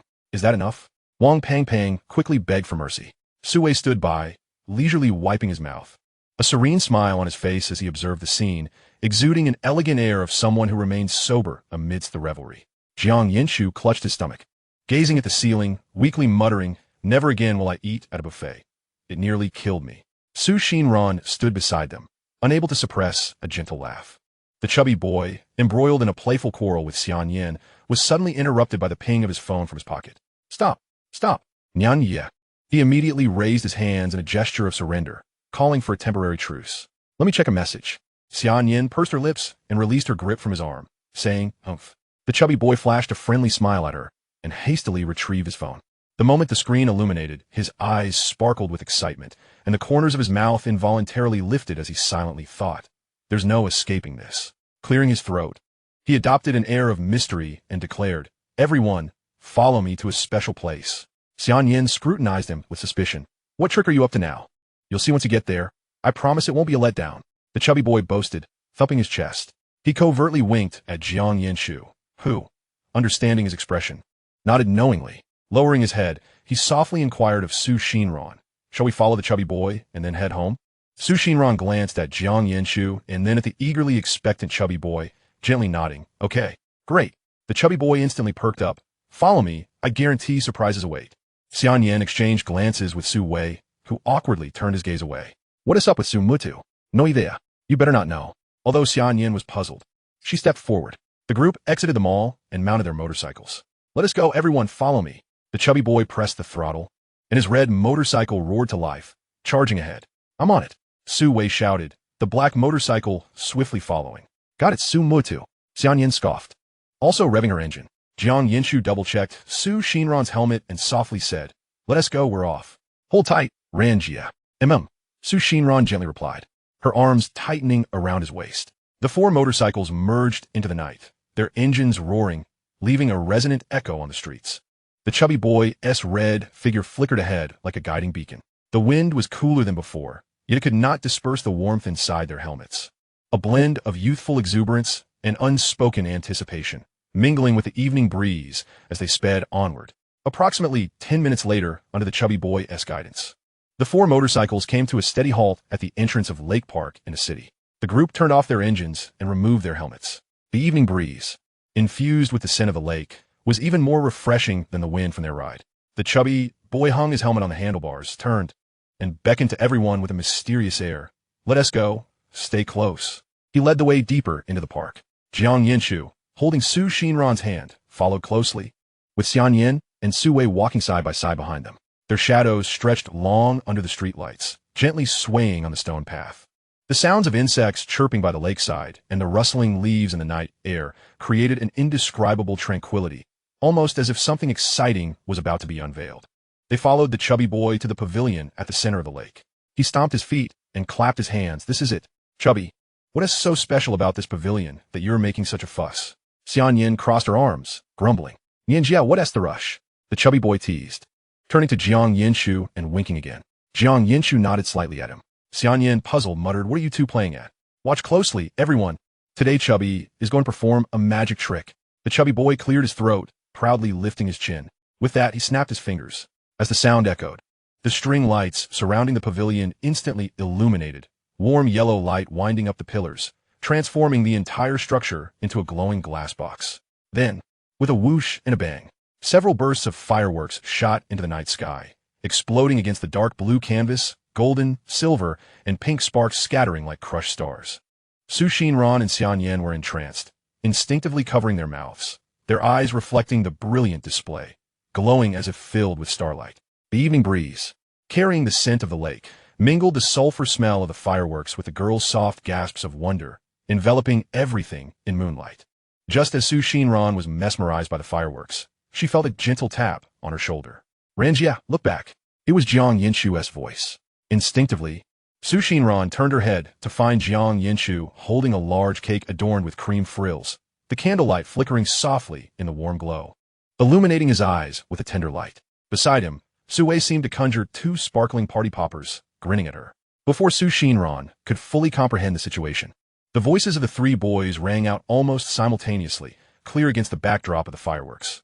Happy birthday! Jiang Yanchu's tone was steady. The chubby boy's was booming, and Su Wei's was laced with laughter, like three pebbles tossed into Su Xinran's heart, creating ripples of warmth. She opened her mouth, staring at the cake, the party poppers, and the dazzling fireworks, her eyes welling with tears. Su Xinran hesitated, but today, isn't my birthday, she murmured softly.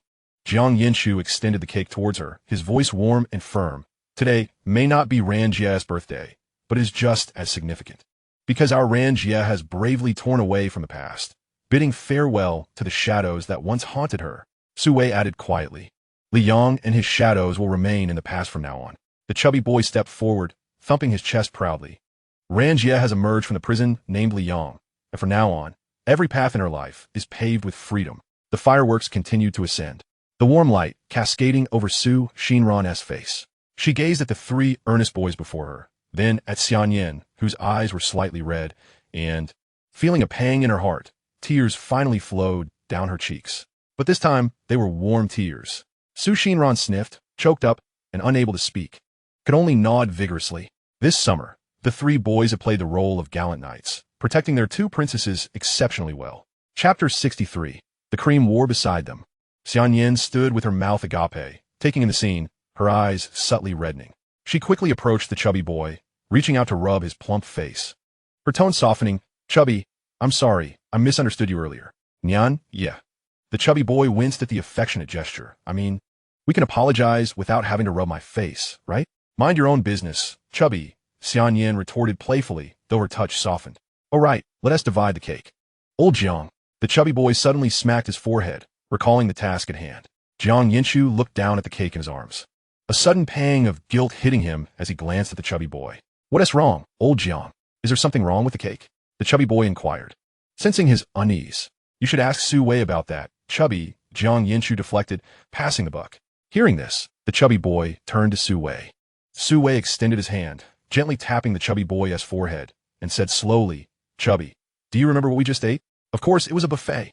The chubby boy replied, looking rather nonchalant. Indeed, a buffet. Su Wei raised an eyebrow, remarking, I believe not everyone possesses your robust digestive system and insatiable appetite.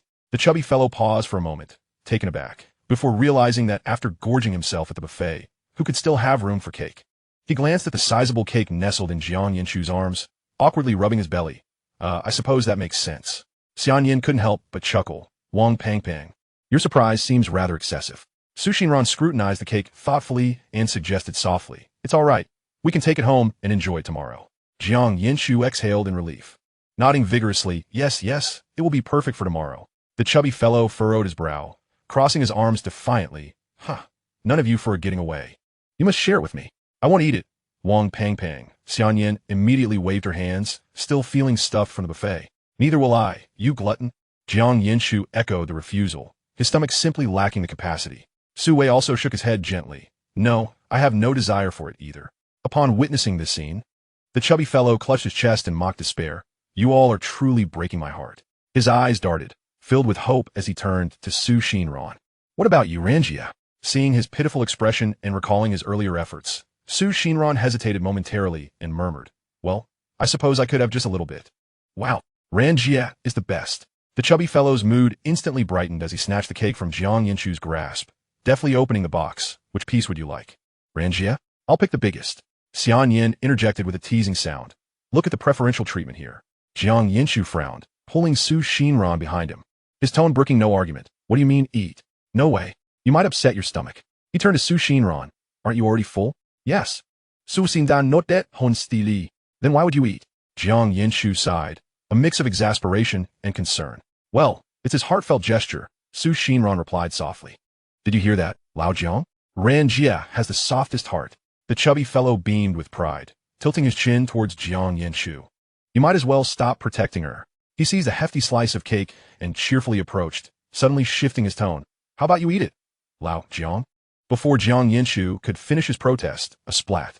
The creamy cake was firmly smashed onto his face. The other three were left dumbfounded, particularly Xinran, whose mouth hung agape in disbelief at such playful antics. Stupid, fat guy. Jiang Yanchu wiped the cream from his face, fury igniting in his eyes as he charged at the chubby fellow. Ha ha ha! The chubby fellow bolted, shouting, "Fortunately, I made sure it was all cream." Fearing you wouldn't eat. Xian Yin and Su Wei stared for a couple of seconds before bursting into laughter. Xinran, watching Jiang Yanchu with cream adorning his face, felt a mix of irritation and urgency as she chased after the chubby fellow, unable to suppress her laughter. She reached out to help Jiang Yanchu wipe his face, but hesitated, fearing the chaos would ensue, and could only stomp her feet and shout, "Stop it, please." Hearing Xinran's plea, both Jiang Yanchu and the chubby fellow halted in their tracks. They exchanged glances, a tacit understanding forged through years of camaraderie. "All right, no more antics. Ran-jie, you can help wipe my face." Jiang Yanchu returned to the girls with an innocent demeanor, as Xinran bent forward to assist. Her fingers barely grazed the cream on his face when, splat, a large piece of cake was suddenly plastered across her face. The chubby fellow had stealthily passed it from behind Jiang Yanchu. Xinran's petite face was nearly engulfed by the cake, leaving only her wide eyes visible. She froze mid-motion, exclaiming, "Jiang Yanchu," her voice muffled beneath the cream, sounding both indignant and slightly hurt. "Ha ha, not bad, Lao Jiang. The camaraderie remains unbroken." Jiang Yanchu laughed until he could hardly stand. "You rascal, Jiang Yanchu." Xinran wiped her face, smearing cream everywhere. Xian Yin burst into laughter. Ran has transformed into a little flower cat. As Xian Yin spoke, she picked up another piece of cake from the box, beckoning Xinran, "Come here, Ran. I'll give you a piece to smear on Jiang Yanchu." "All right." Xinran was about to accept when, splat, a piece of cake flew and hit Xian Yin squarely in the face. "Wang Pang, you can't run." Xian Yin wiped her face and grabbed the cake to chase after him. "Jiang Yanchu, you can't run either." Xinran realized and picked up a relatively clean piece of cream from the ground, charging after them. Su Wei stood by, observing the chaos of the lakeside pavilion turned cream battleground, shaking his head helplessly. "How childish. Don't just stand there, Su Wei." Xian Yin shouted while dodging the chubby fellow's attack. Just as she spoke, a cake flew through the air, landing squarely on Su Wei's face. Cream dripped down his cheek as he wiped his face, a flicker of exasperation in his eyes mingled with a hint of amusement. "Here it comes." With that, Su Wei bent down to pick up a still intact piece of cake and hurled it at the nearest target, the chubby fellow. Not wanting to be outdone, Su Wei joined in this childish cream war. The lakeside pavilion descended into delightful chaos, cakes soaring through the air, laughter mingling with shouts and squeals, as the vibrant energy of youth seemed to infect even the water, rippling with the scattered light of the lake. No one remembered Liang, nor did they dwell on the past. Only the cream on their faces, the friends by their sides, and the shimmering freedom enveloped in the sweet scent of cake. The moment of sweetness was almost upon them. Chapter 64. Unrequited love is the most potent incantation of cowards. Mutual unrequited love is a gentle gift bestowed upon the timid by the heavens. Moonlight cascaded over the eaves of the lakeside pavilion, where 5 friends sat side by side on the railing, their feet dangling in the air, gently swaying. As they turned to face one another, they could see the remnants of cream adorning each other's faces. The lake mirrored the moon's reflection, its surface undulating gently in the evening breeze. Xinran gazed at her cream-smeared fingers, her heart feeling tender. The frenzy of the cream battle still lingered, the sweetness of cake lingering on her cheeks, but more importantly, there was an unprecedented sense of ease. She felt the weight that had long been bottled up within her dissipate, carried away by laughter and splattered cream. Dispersed into the breeze, a melody escaped her lips unexpectedly, her voice as light as a feather. "We are enveloped by love, which makes us irreplaceable." Xinran herself was momentarily taken aback, and as she looked up, she met the gazes of her friends. Jiang Yanchu's eyes sparkled, glimmering like a universe captured within them under the moonlight. The girl felt embarrassed, lowering her head, her cheeks flushed, wondering how she had sung so openly. Jiang Yanchu reached out to tuck a stray hair behind Xinran's ear. The girl, still looking down, suddenly understood his intention. She tilted her head and smiled at him, deciding to follow his lead, and continued singing, every ordinary yet radiant heart. As the hourglass urges time to flow unceasingly, thankfully, we are planting seeds of tenderness. The girl paused abruptly, stealing a glance at those beside her. Xian Yin gazed at the moon, a smile gracing her lips, while the chubby fellow hummed softly, unconsciously wiping the cream from his face. Su Xinran remained tranquil, yet it was evident that she was attentively listening. Meanwhile, Jiang Yanchu's gaze never strayed from her. Su Xinran lowered her head, stifling a quiet chuckle, then began to hum along. Although the world sometimes instilled fear, there were always individuals who transformed trepidation into courage. As she sang this line, memories of her former self, who would merely hide in the corner and weep, flooded back, alongside the shadows cast by Li Yang that had forced her into seclusion.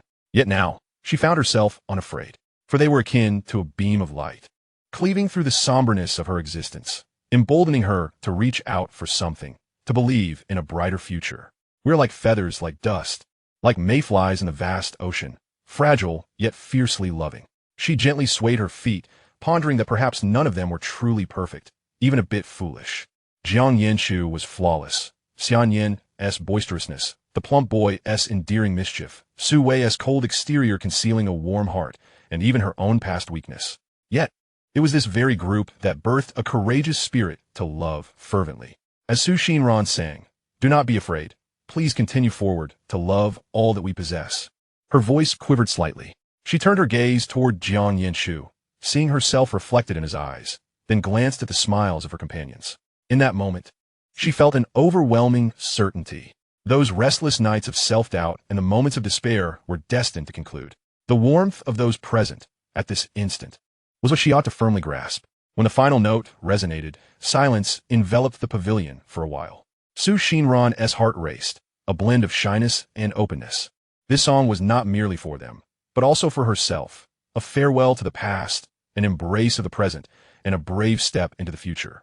"You sang beautifully, Ran-Ran." Xian Yan was the first to applaud, showering her with praise. "It was nothing, just something you could hear," Su Xinran replied, slightly embarrassed. "Oh, do not be modest. It was truly enchanting, Ran-Ran," Xian Yan reassured her, patting her shoulder with conviction. "It was indeed lovely." The plump boy chimed in, giving her a thumbs up, sincerity radiating from his expression, "Better than any singer I've heard." Su Wei nodded in agreement, succinctly affirming, "It was wonderful." Su Xinran's gaze subtly shifted to Jiang Yanchu, her heart fluttering like a little rabbit, for his opinion mattered most to her. Jiang Yanchu met her gaze, a smile dancing in his eyes, softly declaring, "It was beautiful, Ran-jie, as long as it's pleasing to you," Su Xinran replied gently, unconsciously tracing the wooden grain of the railing with her fingertips, her heart sweetened. As long as Jiang Yanchu deemed it good, that was enough. Of course it was great. The plump boy interjected, dramatically clapping his hands. "Ran-jie, with a voice like yours, it would be a pity not to be a singer." "Indeed," Xian Yan nodded, lightly nudging Su Xinran. "Ran-Ran's singing is undoubtedly the best." Jiang Yanchu observed the girl with her head bowed, opting not to say more, merely inching closer to her. He sought to draw their shoulders tighter together. As Jiang Yanchu grew increasingly anxious, their shoulders brushed against one another, igniting a warm sensation. Jiang Yanchu's body stiffened momentarily, yet Su Xinran did not shy away. A crush is the most potent incantation of the timid. It weaves a spell of heart-fluttering emotions through silence, concealing all tumultuous feelings, only daring to reveal fragments in the minutiae of interaction. Mutual affection is a gentle gift bestowed upon the timid by the heavens. Though both harbor the same trepidation, they share similar heartbeats in unseen corners. When you secretly glance at him, he coincidentally pretends to look away. You ponder whether to send a message, and his chat box suddenly pops up on your screen. You believe your feelings are perfectly concealed, unaware that he too is tossing and turning over your smile. This unspoken understanding, like a delicate sugar coating, envelopes the uncertainties and tests of two timid souls. There is no need for overt confessions. Those evasive glances, moments of hesitation, and accidental closeness have already become secret signals understood only by each other. It seems that with just a little more courage, they could pierce through that thin barrier, allowing their delicate affections to erupt into a brilliant display of fireworks. But fret not, for among two timid hearts, one will inevitably falter. He will wield the incantation. When will it be? Perhaps in a shadow, stretched by moonlight, or following an unintentional touch. He will clench his fist, transforming the words he has rehearsed 1,000 times into the most straightforward courage, taking that step toward the one who harbors the same feelings. When that moment arrives, all the light hidden in the details will illuminate. It will be revealed that while you were secretly watching me, I was quietly gazing at you too. It will become clear that your tentative concern and my veiled care were already intertwined. The brave step is never a solitary battle for the timid. It signals to another timid soul. Look, I am right here, waiting for you. Let us go home, Su Xinran whispered softly. All right, came a reply. Su Xinran beamed at Jiang Yanchu, who was still stiff. To be loved, to be chosen steadfastly by someone, truly births the courage to confront the world. The plump boy, Xian Yan, and Su Wei were the first to gather their trash and exit the pavilion. Jiang Yanchu relaxed his tense shoulders, rising to extend his hand toward the girl.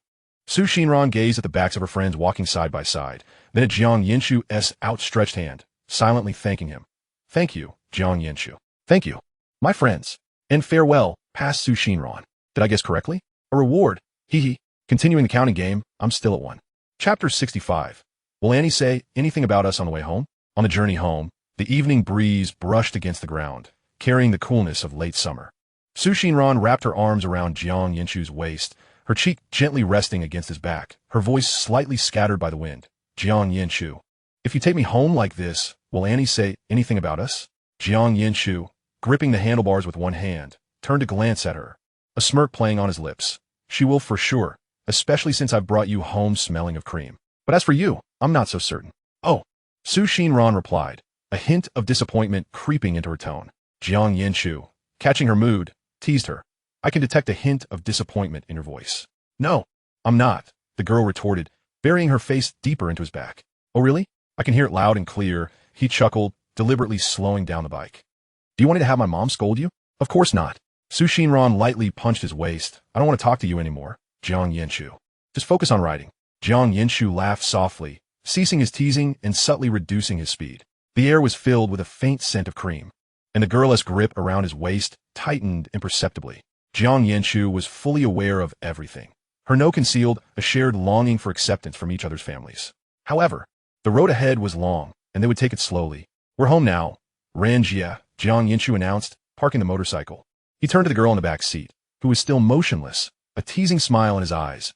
Why haven't you dismounted? Do you not want to go home? Or do you want me to carry you down? What began as a casual jest took an unexpected turn when Su Xinran extended her hands towards him, her fingertips slightly curled, silent yet fixed in a gaze upon him. Jiang Yanchu, who had been teasing moments before, found himself momentarily taken aback. Was she truly being this forward today? Aren't you supposed to carry me down? Noticing Jiang Yanchu's lack of response, Su Xinran pouted slightly, her lips pressed together, her voice a mere whisper.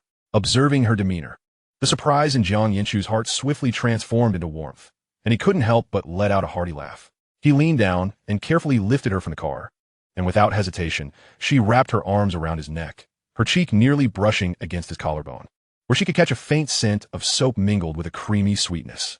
She nestled her face deeper, a subtle smile curving her lips. The fragrance of Jiang Yanchu was intoxicating. She wished to inhale it forever. Jiang Yanchu glanced down at the person in his arms, his Adam's apple bobbing slightly as he softened his tone. All right, we're on the ground now.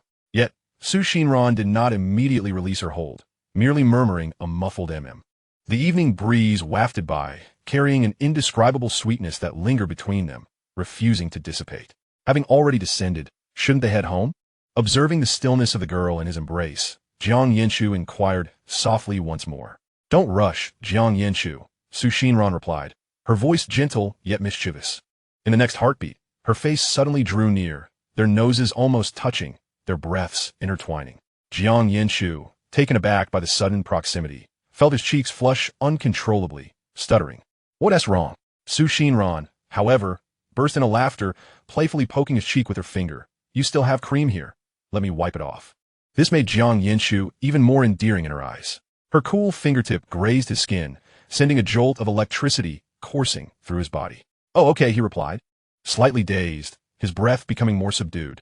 All right, all clean, Su Xinran said, retracting her hand, her eyes dancing with mirth. Let us head home. With that, she tucked her hands behind her back and stepped lightly towards the corridor. Jiang Yanchu stood rooted for a moment before snapping back to reality. Touching his cheek where her fingers had lingered, the warmth of her touch still palpable. He let out a soft "oh" and hurried after her, unable to conceal the smile that danced in his eyes. At the doorstep, they halted, exchanging glances, suddenly caught in a standoff. You knock, Jiang Yanchu broke the silence, gesturing toward the door. He was reluctant to knock, not wanting to face Mrs. Ye's wrath or the possibility of that woman being home. You knock, Su Xinran retorted instantly, stepping back a half pace. She too was unwilling to knock, eager to witness Jiang Yanchu's embarrassment. I won't knock, he asserted, crossing his arms, his tone firm. Knocking was out of the question. I won't either, Su Xinran mimicked him, suppressing a giggle. You have to knock. Jiang Yanchu leaned in closer, a glimmer of mischief in his eyes. Why? Su Xinran arched an eyebrow, teasing him. It should be you who knocks. With a sudden tilt of her chin, she added with a playful lilt, because I'm the elder sister, and the younger brother must listen to his sister. The way she called him younger brother left Jiang Yanchu momentarily stunned, his ears flushing a deep crimson. He gazed into her sparkling eyes, deciding against further argument, and gently rapped on the door, his voice clear. Mom, we're home. Footsteps echoed from within, and Su Xinran subtly shrank behind Jiang Yanchu, her lips already curling into a smile. Jiang Yanchu, you actually remember to come home. Even before the door swung open, Mrs. Ye's booming voice reached them, her ire evidently stronger than their last encounter. Jiang Yanchu felt a sudden wave of anxiety wash over him, glancing at Su Xinran with a pleading look, silently begging for rescue. Yet, she seemed oblivious, her eyes wandering as if examining the corridor walls. Finally, she discreetly raised her foot and lightly kicked Jiang Yanchu's ankle. The gentle nudge laced with a hint of schadenfreude, the unspoken implication clear. Sister cannot assist you. Jiang Yanchu, exasperated by her nonchalance, was about to speak when the door creaked open. Mrs. Yi stood at the threshold, hands on her hips, her gaze landing squarely on Jiang Yanchu's face. Her brows knitting into a frown. What happened to your face? Did you go rummaging through the trash? Behind her, Su Xinran could no longer contain herself and burst into laughter, but just as her smile was rising, Mrs. Yi's voice turned to her, and you, Ran. What are you laughing at? Did you also go dumpster diving with Jiang Yanchu? Look at how dirty you are. Su Xinran's smile froze instantly. She straightened her back, nervously clutching her clothing, murmuring, Auntie, we didn't go dumpster diving. Less chatter. Mrs. Yi interjected, not allowing her to finish, stepping aside to let them in, her tone unyielding. Both of you come inside. Jiang Yanchu quickly pulled Su Xinran's arm, signaling her not to be afraid. They entered the house, and as soon as they changed their shoes, they heard Mrs. Yi in the living room, hands on her hips, scolding. Aren't you too old to be playing around and getting dirty?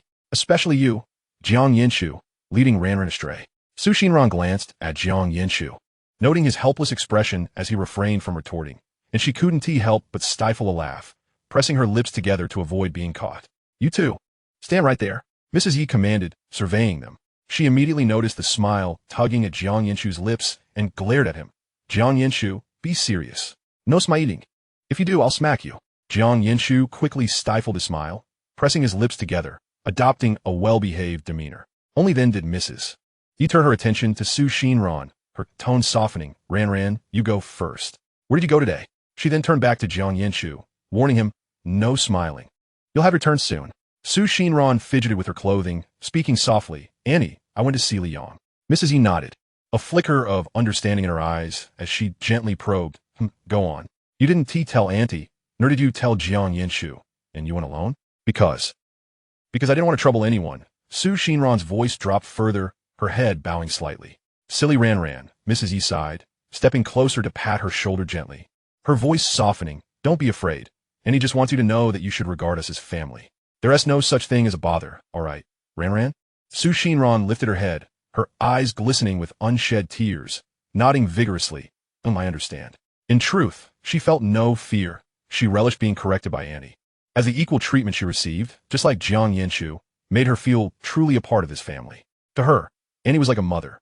All right, now it's your turn, Jiang Yanchu. Mrs. Yi turned, her gaze landing once more on her son. Noticing the smirk playing at his lips, she immediately intensified her tone. Still smiling. It's your turn, Jiang Yanchu. Tell me where you two went. Yi Ziqin stood with her hands on her hips, fully prepared to unleash her wrath. Ran had just finished her tasks but failed to check in, opting instead to join in on the revelry with you. And while frolicking might be excusable, returning home, covered in filth, was quite another matter. Confronted by her mother's affectionate yet scolding remarks, Jiang Yanchu instinctively resorted to betraying his friend. He defended himself with righteous indignation. Mom, it's not my fault. It's all Wang Lin's idea. Oh, still attempting to argue. Yi Ziqin raised an eyebrow, pulling out her phone as if to dial. So, you're calling him a little chubby, are you? I'll ring Uncle Wang and Aunt Zhang to ensure they keep a close watch on her dubious associates. Mom, I'm really not arguing. Jiang Yanchu quickly waved his hands, trying to salvage the situation. It truly was Wang Lin's idea. Huh, as if I don't know your character. Mrs. Yi dismissed him with a glare. That chubby child seems honest enough. He is likely under your influence. Oh, mother, if you believe that the fat boy is honest, you might as well think I am Emperor Qin Shi Huang. Jiang Yanchu, seeing the unyielding look in his mother's eyes, shot a furtive glance at the stifled laughter of Xinran beside him, resignedly slumped his shoulders. Clearly, he was unable to escape this predicament today. Jiang Yanchu, it's not that I'm criticizing you, Yi Ziqin remarked, observing the remnants of cream on his face, her tone laced with a hint of disappointment. Ran is a girl. Can't you take her out for something decent? Must you always run wild like savages? She scrutinized him with a disapproving frown. And you come home looking like a beggar. Understood, Mom, Jiang Yanchu replied obediently, refraining from retort. Xinran quickly interjected. Annie, I actually enjoy it. It's always fun when we play together. So please don't blame Jiang Yanchu. Upon hearing this, Mrs. Ye's expression softened instantly, and she smiled as she gently patted Xinran's hand. Ran, you're such a good girl. Annie appreciates it. She waved her hand, her tone becoming more relaxed. All right, you two hurry and wash up. You smell overwhelmingly of cream. It's quite suffocating. Okay. They chorused in unison, exchanging smiles before hastily making their way to the bathroom. Behind them, Mrs. E sighed, a mix of exasperation and affection in her voice. These two children, as they reached the top of the stairs on the second floor. A woman clad in a silk nightgown leaned casually against the railing, arms crossed, her long hair loosely tied back. A languorous charm radiated from her, effectively blocking their path. Jiang Yanchu's heart raced. He shivered thrice, realizing the true formidable presence of the household was back. Jiang Xiaoxiao raised an eyebrow, her gaze settling on Jiang Yanchu with a teasing tone. Jiang Yanchu, you see your sister and don't even greet her? Sister, Jiang Yanchu grimaced, his voice laden with resignation. Only then did Jiang Xiaoxiao look away, her attention shifting to Xinran, her face lighting up with a sweet smile as her voice softened. Ran, call me sister. Xinran, taken aback by the sudden change in demeanor, quickly complied. Sister. Oh, so obedient, Jiang Xiaoxiao beamed, her eyes glancing between them. And her smile, deepening upon noticing the remnants of cream on their faces. Where have you two been planning to end up like this? Just as Jiang Yanchu was about to explain, Jiang Xiaoxiao silenced him with a single look. Clearly, another double standard was at play. He could no longer remain in this household. She stepped forward, affectionately taking Xinran's hand. Don't mind him. Come with your sister. I have some newly acquired imported facial masks in my room to pamper your lovely face. Huh? Oh, okay. Xinran, led by her, glanced back at Jiang Yanchu. Jiang Yanchu waved his hand at Xinran, reassuring her, while he rolled his eyes at Jiang Xiaoxiao's retreating figure. As always, she only knew how to bully him. In Jiang Xiaoxiao's room, the air was infused with the delicate fragrance of gardenias from an essential oil diffuser. The two girls, freshly washed, sat face to face at the head of the bed, with Xinran just finishing drying her face, her cheeks still flushed with a hint of moisture. Jiang Xiaoxiao rested her chin on her hand, appraising her. Ran, you're truly beautiful. Your face is so tender it could almost yield water. Flushed from the compliment, Xinran murmured, thank you for the praise, sister. But beauty requires diligent skincare. Jiang Xiaoxiao continued, retrieving several bottles from her vanity. Look at all the skincare products I have. I'll give you a bit of each, and I assure you, your skin will be even more radiant tomorrow. As she squeezed cream in her palm, she remarked, let me tell you, don't emulate Jiang Yanchu, that rough fellow.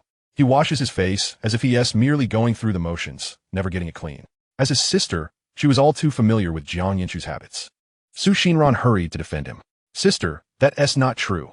Jiang Yanchu has been much more obedient lately. He washes his face and brushes his teeth diligently every day. Jiang Xiaoxiao raised an eyebrow, a glint of mischief in her eyes. Oh, has it only been a short time? And already Ran is defending him? Xinran's face flushed crimson, her fingers nervously twisting the hem of her shirt as she stammered. I'm not defending him. It's the truth. Seeing her shyness, Jiang Xiaoxiao couldn't help but laugh, affectionately ruffling her hair. All right, I won't tease you anymore. He only manages to behave himself around you. As she gently applied the cream to Xinran's face, she added, if you ever find anything unsatisfactory about him, do let me know. Your sister will take care of him for you. Xinran looked up, meeting Jiang Xiaoxiao's warm gaze, her heart swelling with warmth as she nodded gently. How could Jiang Yanchu be anything but wonderful? Jiang Yanchu was the best. All right, Ran, let us not talk about Jiang Yanchu anymore. Shall we do something else? Jiang Xiaoxiao blinked playfully, retrieving a delicate jewelry box from the nightstand. I recently bought a few pairs of earrings. Would you like to try them on? Okay. Xinran nodded, captivated by the shimmering accessories within the box. Meanwhile, Jiang Yanchu, having finished washing up, sat cross-legged at the head of his bed, his hair still damp. He stared at his phone screen, his brows furrowed in frustration, clearly displaying his exasperation. He was furious with Jiang Xiao. She always monopolized Ran. Jiang Yanchu poked at his phone screen, grumbling to himself. Why hasn't Ran messaged me yet? She must still be trapped in Jiang Xiao's room. After much hesitation, he opened their chat and sent a sulky emoji, accompanied by the message, "When will I be liberated?" The message vanished into the abyss, eliciting further irritation. Jiang Yanchu flopped back onto his bed, glaring at the ceiling with a huff. He was determined to confront Jiang Xiao later. Xinran heard her phone chime, her fingers instinctively twitching. A quick glance revealed it was a message from Jiang Yanchu. Her heart fluttered with a nagging desire to reply. But Jiang Xiao was currently holding a pair of pearl earrings, enthusiastically declaring, "These would suit you perfectly. Try them on." Xinran bit her lip, torn between politeness and her curiosity about Jiang Yanchu's message. It felt discourteous to respond while her sister was speaking, yet she was so eager to know what he had to say. Jiang Xiao, ever perceptive, noted her fidgeting demeanor. As a seasoned police captain, her instincts were sharp. She set the earrings down and smiled. "What is wrong, Ran?" Caught off guard, Xinran scrambled for an excuse. Sister. I think I want to go back to my room and rest." Jiang Xiao, noting the flush creeping up her ears, chuckled softly, deliberately elongating her words. "Oh, so you want to return to your room to rest?" She saw through the pretense, but kept it to herself, allowing the little girl some dignity. Xinran lowered her head even further, letting out a soft hum, her fingers nervously fidgeting with the hem of her garment. "All right then, you may return," Jiang Xiao said with a smile, gently patting her hand. "But next time you have some free time, sister will let you try on new jewelry." Thank you, sister," Xinran exclaimed, as if granted a reprieve, quickly rising to her feet, grabbing her phone, and stepping out with a lightness in her stride. As she reached the door, she turned back to say, "Good night, sister." "Yes, Ran, but there's actually one more thing I wish to discuss with you," Jiang Xiao called out to Xinran, who had just reached the threshold. Xinran paused, turning to inquire, "What is it, sister?" It was unusual for the typically forthright Jiang Xiao to appear somewhat bashful at this moment, her fingers unconsciously twisting the edge of her nightgown. "Sister, just speak your mind." "It's all right," Xinran gently encouraged, sensing her hesitation. Taking a deep breath, Jiang Xiao seemed to summon her resolve. Ran, I'll be straightforward. It concerns Li Yang." Upon hearing that name, Xinran's body stiffened slightly, her fingers tightening around her phone, and her voice lowered. "Li Yang, what is the matter?" Ran, although Li Yang is currently in custody and we have gathered substantial evidence of his crimes, Jiang Xiao's tone grew serious, her gaze reassuring. "There remains a portion of the evidence chain that has yet to be fully established. In order to expedite his legal proceedings, I hope you might come forward to testify against him." She paused briefly, quickly adding, "Of course, this entirely depends on your willingness.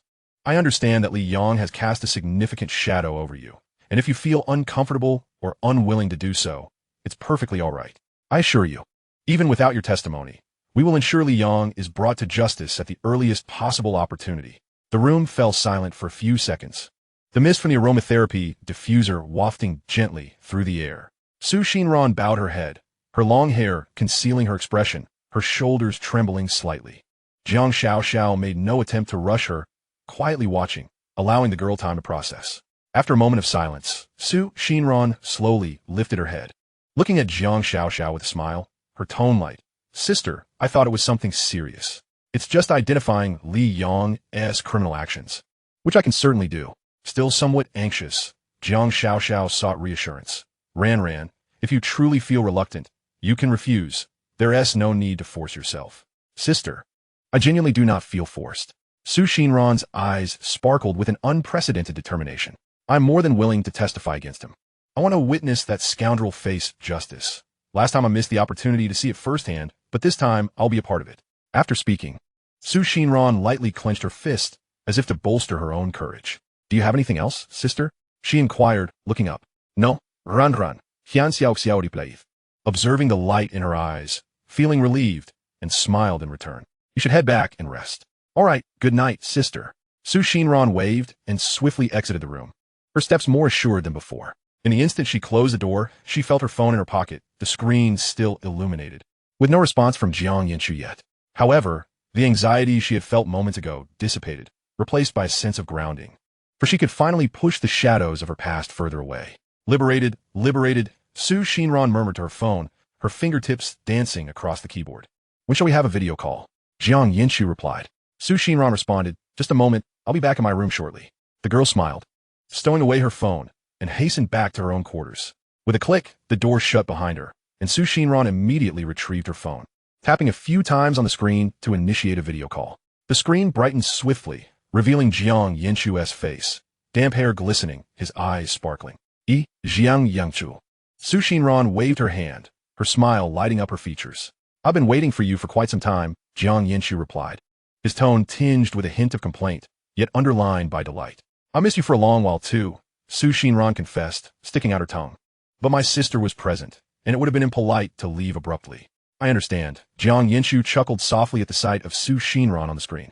What were you doing in your sister's room? Nothing much, just having a chat. Su Xinran leaned back against her bed's headboard, propping her phone on the pillow. By the way, there is something I need to tell you. Chapter 68. I regret not stabbing you in the neck. I am relieved it was only the arm. What is it, so mysteriously? Jiang Yanchu leaned closer to the screen, curiosity brimming in his eyes. I am going to testify against Li Yang's criminal actions. Su Xinran's voice was soft yet remarkably resolute. She elaborated, Sister mentioned that while we have most of the evidence against Li Yang, in order for him to face swift legal consequences, I need to testify to connect the evidence chain. No. Jiang Yanchu's voice grew suddenly louder, his brows furrowing intensely. Jiang Xiaoxiao comes up with the most ridiculous ideas. Jiang Yanchu. Su Xinran interjected, her gaze earnest as she met his eyes through the screen. Trust me, will you? I'm no longer afraid of the past. On the other end, Jiang Yanchu was momentarily taken aback, for he saw the shimmer of light in the girl's eyes. Devoid of any fear, only radiating calm and courage. What Su Xinran did not voice was that it was precisely because of Jiang Yanchu that she had found her strength to overcome her fears. How does one describe Jiang Yanchu? He is like a beam of light, illuminating the corners where she once felt trapped, becoming the source of her courage and the strongest foundation for her to break free from the shadows of her past. After a few seconds of silence, Jiang Yanchu's tone softened, his voice hoarse. Are you truly certain? Su Xinran nodded earnestly, a gentle smile gracing her lips. With you by my side, I fear nothing. Seeing her smile, Jiang Yanchu felt his earlier anxiety dissipate, leaving only a profound sense of tenderness and pride. The girl he cherished was moving forward, truly bidding farewell to her past. She was now radiant. All right, I believe in you, Jiang Yanchu said gently. I'll accompany you when the time comes. You called me a fool, yet how will you accompany me if you cannot enter? Su Xinran teased, her eyes twinkling with mischief. Jiang Yanchu retorted playfully from the screen. You are the fool. I will wait for you in the waiting room outside. ISNT, that's still being with you? Oh, that makes sense, Su Xinran realized, sticking out her tongue sheepishly. Silly Su Xinran. Jiang Yanchu couldn't help but chuckle at her expression, his voice laced with fondness. I'm not a fool. Su Xinran quickly retorted, making a face at the screen. The real fool is Jiang Yanchu. The two continued their playful banter, laughter echoing between them. The moonlight streamed through the curtain slits, casting light upon their youthful, smiling faces reflected on the phone screen. All right, no more teasing, Jiang Yanchu said, sobering slightly as he looked at her.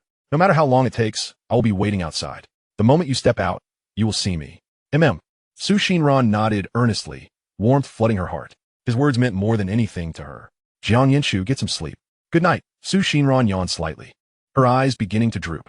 Good night, Jiang Yanchu replied softly, watching her sleepy visage on the screen. The following day, after providing her testimony, Su Xinran stood at the entrance of the police station, suddenly halting her steps. She turned to Jiang Xiaoxiao beside her and softly inquired, Sister, may I go see Li Yang? Of course, Jiang Xiaoxiao replied, momentarily taken aback before nodding. However, if you wish to see him, it's because I have some words I wish to share with him. Su Xinran's tone was remarkably calm. All right, Jiang Xiaoxiao did not press further and led her towards the detention room. In the visitation area, separated by a pane of glass, Li Yang donned a prison uniform, his countenance haggard. Upon seeing Su Xinran, a flicker of surprise crossed his eyes, quickly replaced by a surge of resentment. Li Yang, hello? Su Xinran took a seat, her voice devoid of emotion. What are you doing back here, you worthless scum? Didn't you already? Li Yang's voice was hoarse, laced with frantic rage. Su Xindan Juke Sopti. Her eyes devoid of the fear they once held. You must be astonished to see me standing here. Li Yang, I was reflecting on why I suddenly softened my heart yesterday and refrained from slicing your throat. She paused, her tone shifting to one of relief. Perhaps it's for the best. Luckily, I showed mercy. Hence, I am outside while you remain within. Liang, do strive to be a decent person while you're inside. With that, Su Xinran rose, preparing to depart. Scum, come back. Get back here. Liang banged on the glass, his face contorted with rage. Prove it. Prove that I've never committed a crime. Su Xinran did not look back, walking steadily out of the visitation room. The shouts behind her grew fainter, the past receding like a nightmare that had finally come to an end. Sunlight streamed through the corridor windows, warming her. She reached into her pocket to touch her phone, where a message from Jiang Yanchu awaited. I'll take you out for ice cream when you come out. A smile graced her lips as she quickened her pace. The past was behind her, and the future gleamed brightly ahead. Seeing Jiang Yanchu standing with his back to her, gazing into the distance, Su Xinran stealthily tiptoed up behind him, extending her hands to cover his eyes. In a deliberately low voice, she playfully asked, "Guess who I am?" Jiang Yanchu paused for a moment before chuckling softly, elongating his tone in playful compliance. "Who are you? Let me think." He paused, his voice laced with mischief. "Oh, I know. You're that little greedy cat who has been craving ice cream all morning, aren't you?" "Wrong guess." Su Xinran couldn't help but laugh, loosening her grip. "Then who are you?" Jiang Yanchu feigned confusion. "I am." Just as Su Xinran was about to respond, her laughter erupted uncontrollably. "Ha ha." She released her hands and circled to stand in front of Jiang Yanchu, her cheeks flushed with mirth. Jiang Yanchu gazed at her, his eyes filled with tenderness. "What are you laughing at?" "Ran-jie. I find us quite childish," Su Xinran replied, biting her lip, her eyes sparkling. "But what does it matter to be a little childish when with someone you like? The feelings tucked away in our clumsy exchanges are far more poignant than any ornate words. Let us go. Let us get ice cream." She tugged at Jiang Yanchu's arm, her tone buoyant. "You promise to take me?" "Of course," Jiang Yanchu responded, clasping her hand, warmth radiating from his fingertips. "Let us go for ice cream." Su Xinran laughed as she dashed ahead. Jiang Yanchu followed closely behind, their laughter carried away by the wind, mingling with the sunlight in a sweet harmony. "Wait for me." "Ran-jie, I want to wait for you. If you can, come catch me." Su Xinran turned back and made a playful face at him, her steps unbroken, her skirt fluttering in the breeze. No sooner had she spoken than Jiang Yanchu took long strides, swiftly catching up to her and lightly tugging at the hem of her clothing. "Gotcha." Jiang Yanchu's voice was filled with mirth, his breath slightly uneven. "Now you can't escape." Su Xinran gazed into Jiang Yanchu's close-up face, unable to suppress her laughter. "All right, I won't run away. I'll walk slowly with you. I'll accompany you at a leisurely pace, all right? I have these long legs," Jiang Yanchu replied. "All right, you're right, you childish boy," Jiang Yanchu. Chapter 69. Scratch Lottery, Is It Delicious? Jiang Yanchu watched as Su Xinran licked her ice cream with small bites. A bit of cream smudged on the corner of her mouth, and couldn't help but ask. "Yes, it's delicious." Su Xinran looked up, offering her cone towards him. "Would you like a taste, Jiang Yanchu?" "No, you enjoy it." Jiang Yanchu waved his hand, but his gaze lingered on the cream at her lips. "Here, you should eat." Su Xinran disregarded his refusal, raising her bitten ice cream in front of his face. Her eyes sparkled with mischief. She wanted him to take a bite, to share in her delight. "Oh, you." Jiang Yanchu stared at the cone so close, still bearing the imprint of her teeth, and his ears flushed instantly. "What's wrong? Don't you want to eat it?" Su Xinran grinned, her eyes glinting with playful cunning. Jiang Yanchu hoped he wouldn't be put off by this. That would not bode well. As Su Xinran pondered, Jiang Yanchu suddenly bent down and took a large bite of the ice cream cone, the coldness mingling with its creamy sweetness on his tongue. "Delicious. It's like sharing a kiss with Ran-jie." "Yum." Jiang Yanchu lifted his head, a bit of cream adorning his lips, exclaiming in a loud voice, "How could a kiss be anything but delicious? I am absolutely thrilled." Su Xinran chuckled at the cream on his lips, bursting into laughter as she reached out to wipe it away. "Look at you. You've turned into a little cat." Thank goodness Jiang Yanchu was put off by her. Then Su Xinran glanced at the ice cream cone and was taken aback. "And Jiang Yanchu, I said just a bite. Why did you take such a big bite? Now I have hardly any left." Su Xinran frowned at the noticeably diminished ice cream on the cone. You didn't specify it was only one bite." "Ran-jie." Jiang Yanchu scratched his head, a bit embarrassed. "You don't know how big a bite from a guy can be." "Fine, I forgive you." Su Xinran huffed, though her heart was quite pleased. "You're Jiang Yanchu. How could I truly hold a grudge over such trivial matters?" She finished the remaining ice cream in a few bites, tossed the paper cone, and clapped her hands. "Where shall we go next?" "Let me ponder for a moment." "Ran-jie." Jiang Yanchu drew out his words, his eyes darting around before suddenly clapping his hands. "I've got it. Let's go scratch lottery tickets." "Scratch lottery tickets?" Su Xinran expressed her surprise, blinking at him. "Yes." "Ran-jie." Let us play scratch-off tickets. Jiang Yanchu exclaimed excitedly. You testified against Li Yang today. It's a good day. Let us see how our luck fares today. Oh, Su Xinran realized, I see there is a reason behind playing the lottery. She noticed the anticipation in Jiang Yanchu's eyes and smiled. Nodding, let us go, Jiang Yanchu. In a lottery shop, the walls were plastered with various lottery promotional posters, and the air carried a hint of ink. Boss, for 10 yuan scratch-off tickets, please, Jiang Yanchu said, pulling out money to hand over. All right, the proprietor swiftly retrieved 4 tickets from the counter and handed them over. Ran-jie, you scratch 2 tickets. And I'll scratch 2 tickets. Jiang Yanchu divided the tickets into 2 stacks, handing 2 to Su Xinran. All right, Su Xinran accepted the tickets, her fingertips gripping the thin paper, intrigued. Not really, Sister Ran. Jiang Yanchu cleared his throat, deliberately striking a pose of self-satisfaction. I'm famously known as the Prince of Scratch Cards. I win every time I scratch. Oh, how impressive. Su Xinran responded, her eyes widening in admiration. Huh, it's just average, Jiang Yanchu said, feeling a bit shy from the praise as he scratched his head. He picked up a scratch card and requested a small scratching tool from the shopkeeper, preparing himself as he intently stared at the ticket, quietly murmuring, win-win. Inside, Jiang Yanchu felt a flutter of anxiety. He fervently hoped not to fail. Otherwise, he would be unable to redeem his earlier boast. Su Xinran couldn't help but stifle a laugh at his nervous yet earnest demeanor. Before long, Jiang Yanchu completed scratching the first ticket. Upon revealing the images, his expression promptly fell as if the heavens had collapsed. Not only was there no grand prize, but even the shadow of a consolation prize was absent. Jiang Yanchu, did you win? Su Xinran leaned in for a closer look, failing to discern anything noteworthy, and curiously inquired. Well, I can only say that true experts can tell from the very first scratch, Jiang Yanchu replied, forcing a brave face as he set aside the losing ticket in an attempt to mask his embarrassment. So, that means you didn't win, Su Xinran remarked, her eyes curving into crescent moons with a knowing smile. Sister Ran, allow me to defend myself. Explain. Jiang Yanchu quickly grabbed the second ticket, his tone infused with a gambler's determination. The next one will surely yield gold. The first one was merely a warm-up.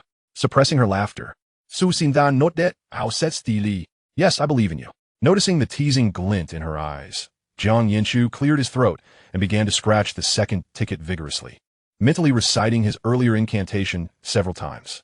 With swift movements, he revealed the entirety of the second scratch card. The moment he saw the outcome, he felt as if the sky had caved in once more. He still hadn't won. How about this one? Su Xinran feigned ignorance, unable to conceal her amusement. Jiang Yanchu cleared his throat, his gaze averted. Ahem, truthfully, my luck is usually quite splendid. Perhaps today, my fortune is temporarily offline. Su Xinran zipli, her eyes narrowing into a gentle smile. Even she, in her simplicity, understood that scratch cards were fundamentally a matter of chance. Jiang Yanchu's earlier boasts about being the prince of scratch cards and his current facade of resilience were merely intended to amuse her. She suspected it was due to the incident involving Li Yang today. He was likely trying to care for her emotions in various ways, fearing she might feel upset. Jiang Yanchu's clumsily concealed attentiveness felt like a sweet pebble nestled in her heart, warming her deeply. How lovely! Jiang Yanchu is the best. She picked up her own scratch card, shaking it lightly. Now it's my turn. Perhaps my luck surpasses yours. Jiang Yanchu perked up, supporting her enthusiastically. Of course. With Sister Ran in action, it must be different. He leaned closer, eager to observe her as she scratched. The shopkeeper watched them with mild irritation, internally rolling his eyes at their antics. Here it comes. I still say one. It's my turn, it's my turn. Su Xinran rubbed her hands together, her face aglow with anticipation. She carefully lifted the scratching tool and commenced her endeavor. Win-win, she hummed softly, gingerly covering the emerging patterns with her hand, revealing them little by little as if unwrapping a mysterious gift. Ah, no win, she sighed upon seeing the result, a flicker of disappointment crossing her features. It's all right. There's still one more, Jiang Yanchu consoled her, his eyes brimming with encouragement. This time, I will definitely win. Su Xinran's determination reignited as she gripped the scratching tool with renewed vigor, full of ambition as she unveiled the second ticket. And then, miraculously, she won. I won. 20 yuan. Upon discerning the number, Su Xinran exclaimed in delight. Jiang Yanchu, I won. She jubilantly presented the ticket to him, her tone bursting with excitement. Yes, I see it. Jiang Yanchu smiled, his joy surpassing his own hypothetical victory. Sister Ran, you truly are remarkable. You won right away. Observing her beaming smile, He felt that the earlier 2 losing tickets were well worth it. Her happiness surpassed the value of any prize. However, just as Su Xinran had been elated, her expression suddenly drooped, her mouth forming a small pout like a deflated bunny. What's wrong? Jiang Yanchu noticed her sudden change in mood and gently inquired. Jiang Yanchu, I did win, but she mumbled softly, 20 yuan isn't even as much as we spent. We spent 40 yuan on scratch cards, after all.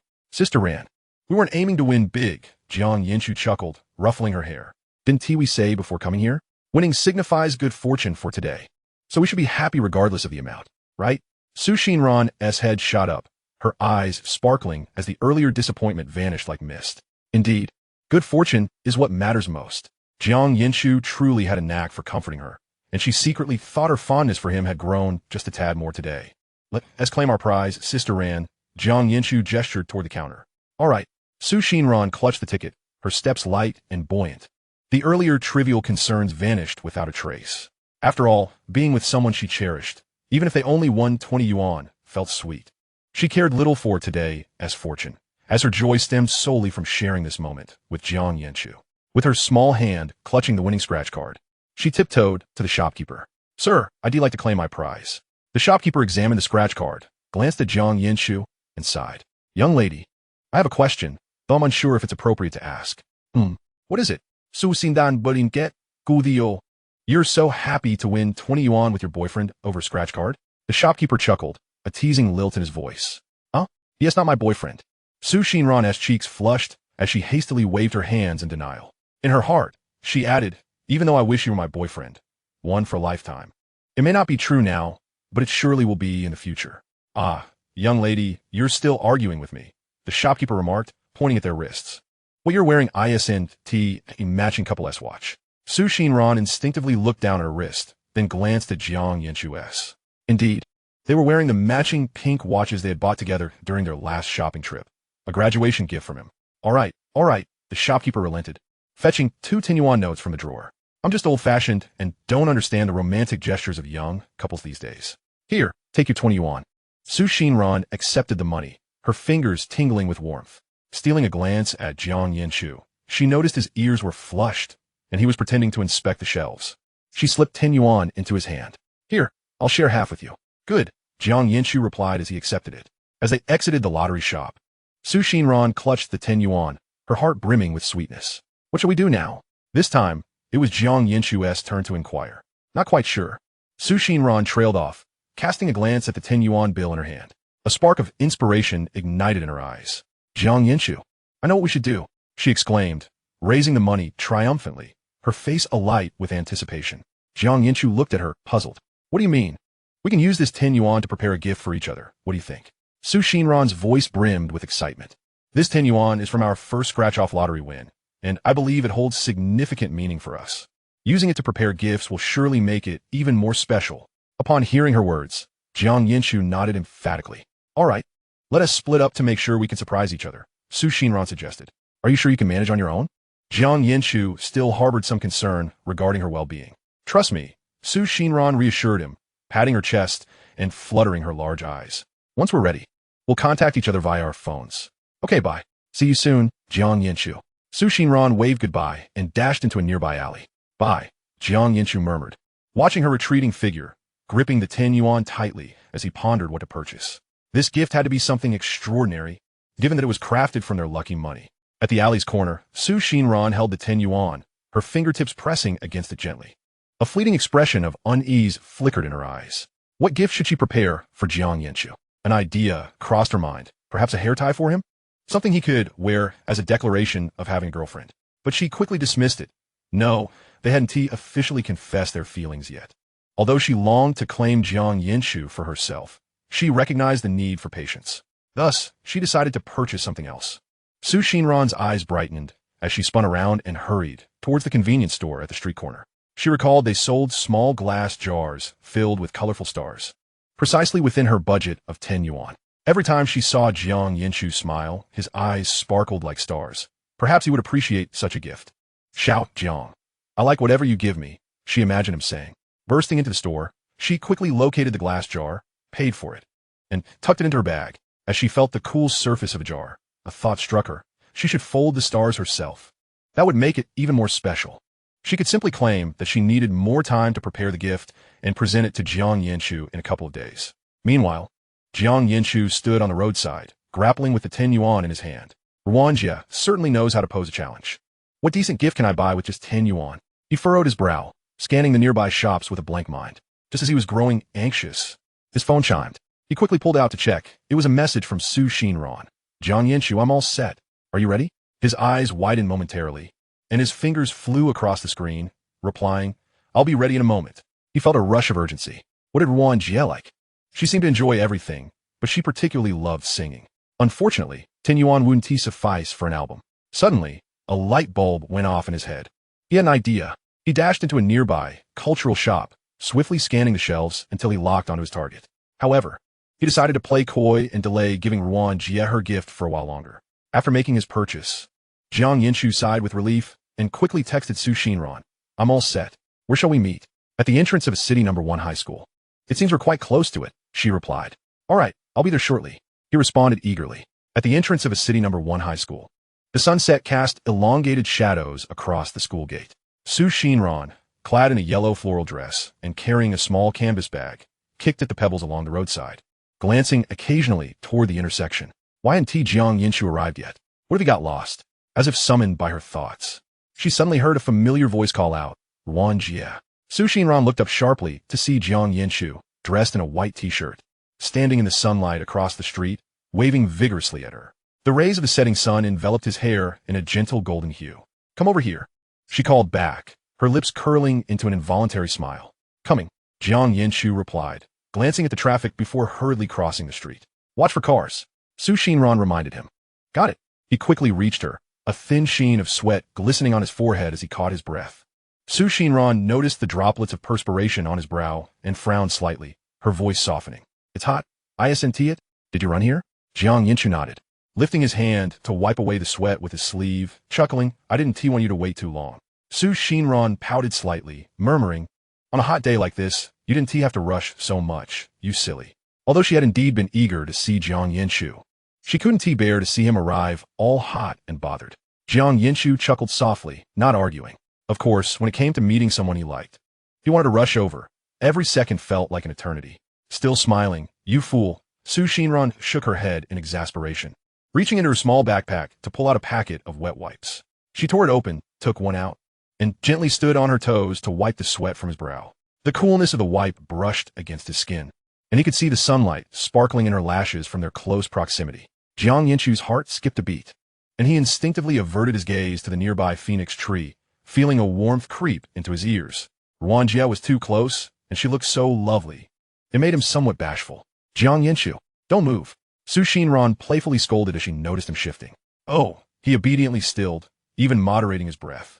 Xinran focused on wiping the sweat from his cheek, stealing glances at his profile, so near to her, and a small longing bubbled within her. How wonderful it would be if she could stand this close to him every day. All done, you're dry now, Xinran announced, stepping back to appraise him. All right, Jiang Yanchu replied, touching his face, still lingering with the chill of the wipe. What gift did you prepare, Jiang Yanchu?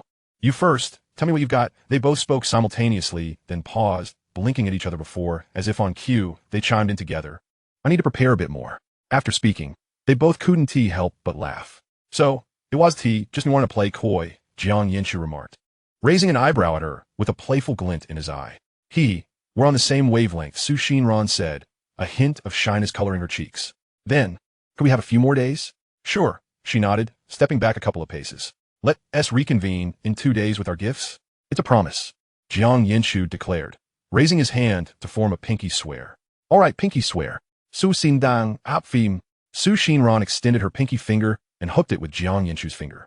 Let us make a promise. 100 years without change. They recited together, their voices imbued with a childlike sincerity. Yes, unchanging. Jiang Yanchu released her hand, the warmth of her touch lingering on his fingertips.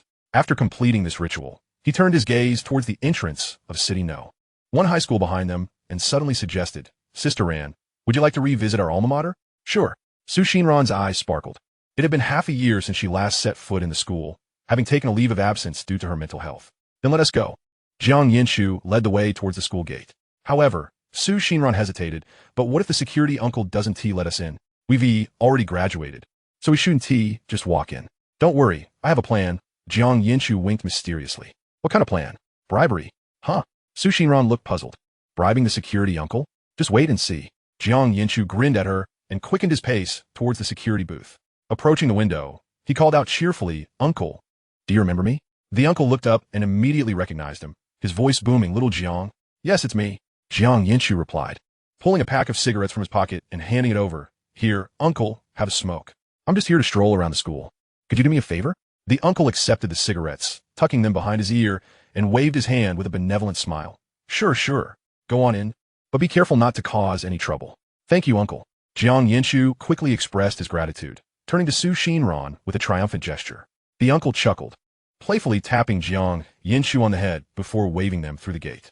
Xinran stifled a giggle, following him inside as she whispered. So this is your idea of bribery? I thought you had something else in mind. Isn't it effective? Jiang Yanchu lifted his chin proudly. Now, Sister Ran, let us relive the struggles of her high school life. As the setting sun streamed through the classroom windows, casting long shadows across the campus. Their footsteps echoed in the empty grounds, each step resonating like notes on a piano of memories. Shall we count again? Chapter 72. Of course, I believe you. Jiang Yanchu, do you still smoke? A soft voice floated through the air, feather-light and delicate, sending a jolt through Jiang Yanchu, causing beads of sweat to form on his back. No, I don't smoke anymore. He hurriedly waved his hands, his tone tinged with panic, fearing she might doubt him. That is for the best.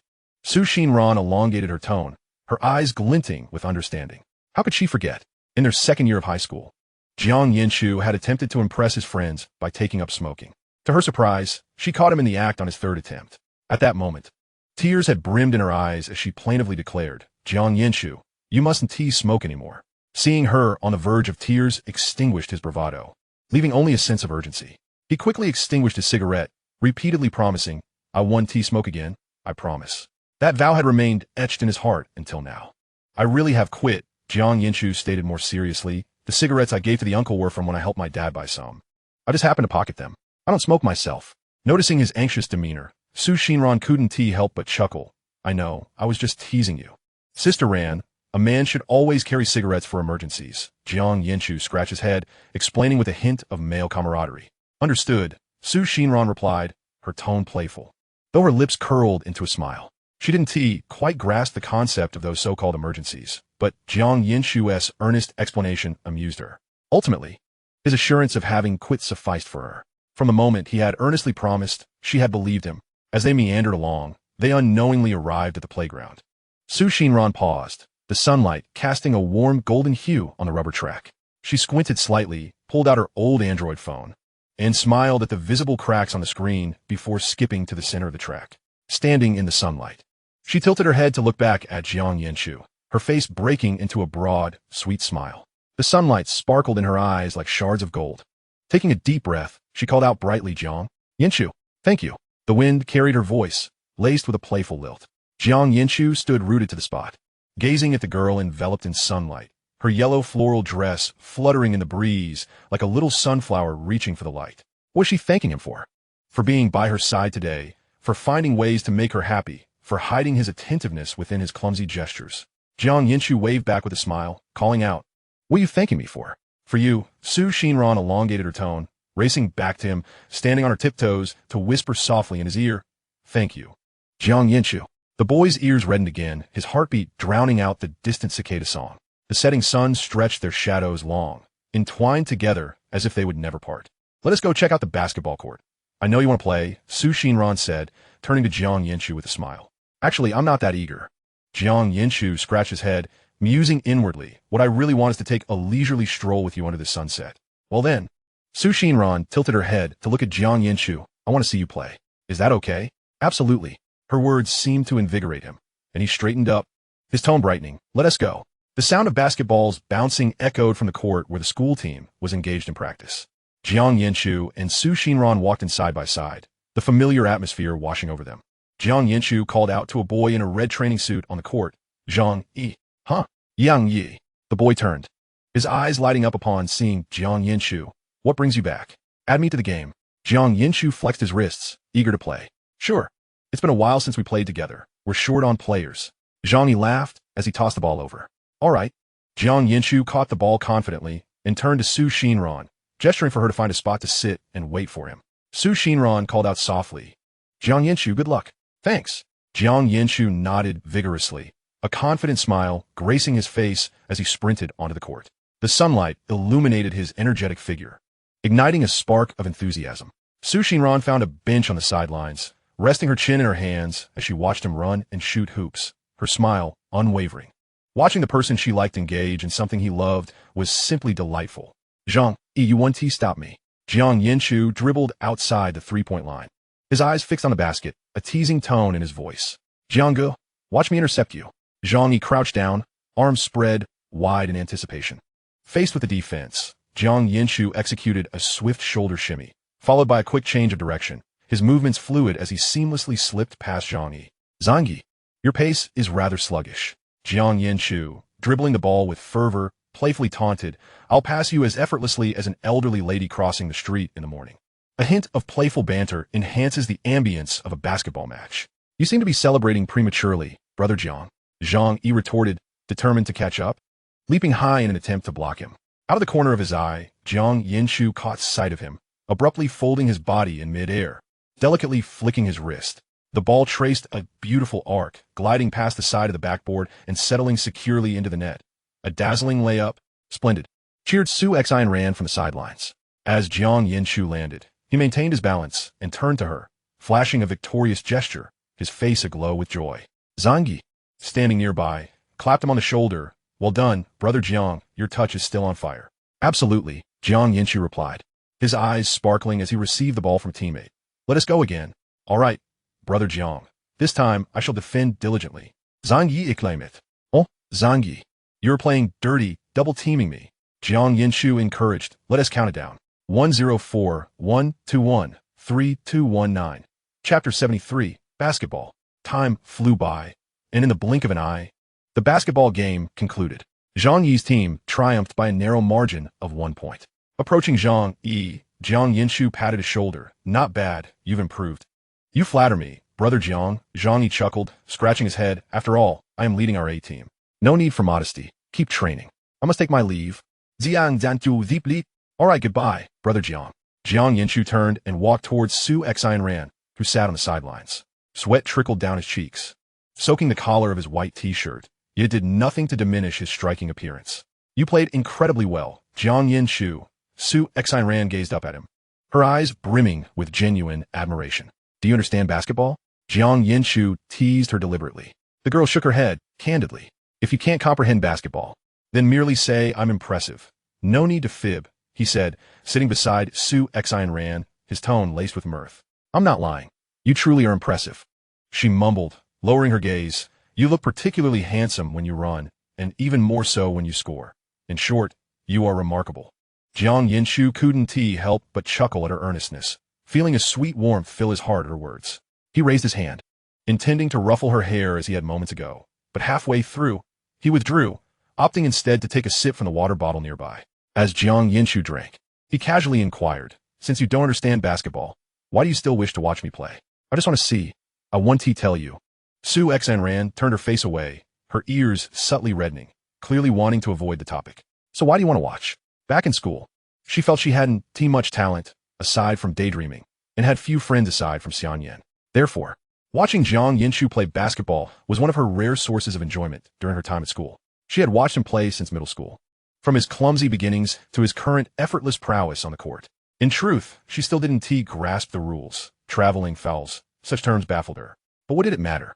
All she knew was that when Jiang Yanchu played, his shirt billowed in the wind as he ran, looking dashing. When he jumped to shoot, sunlight illuminated his raised chin. Undeniably handsome.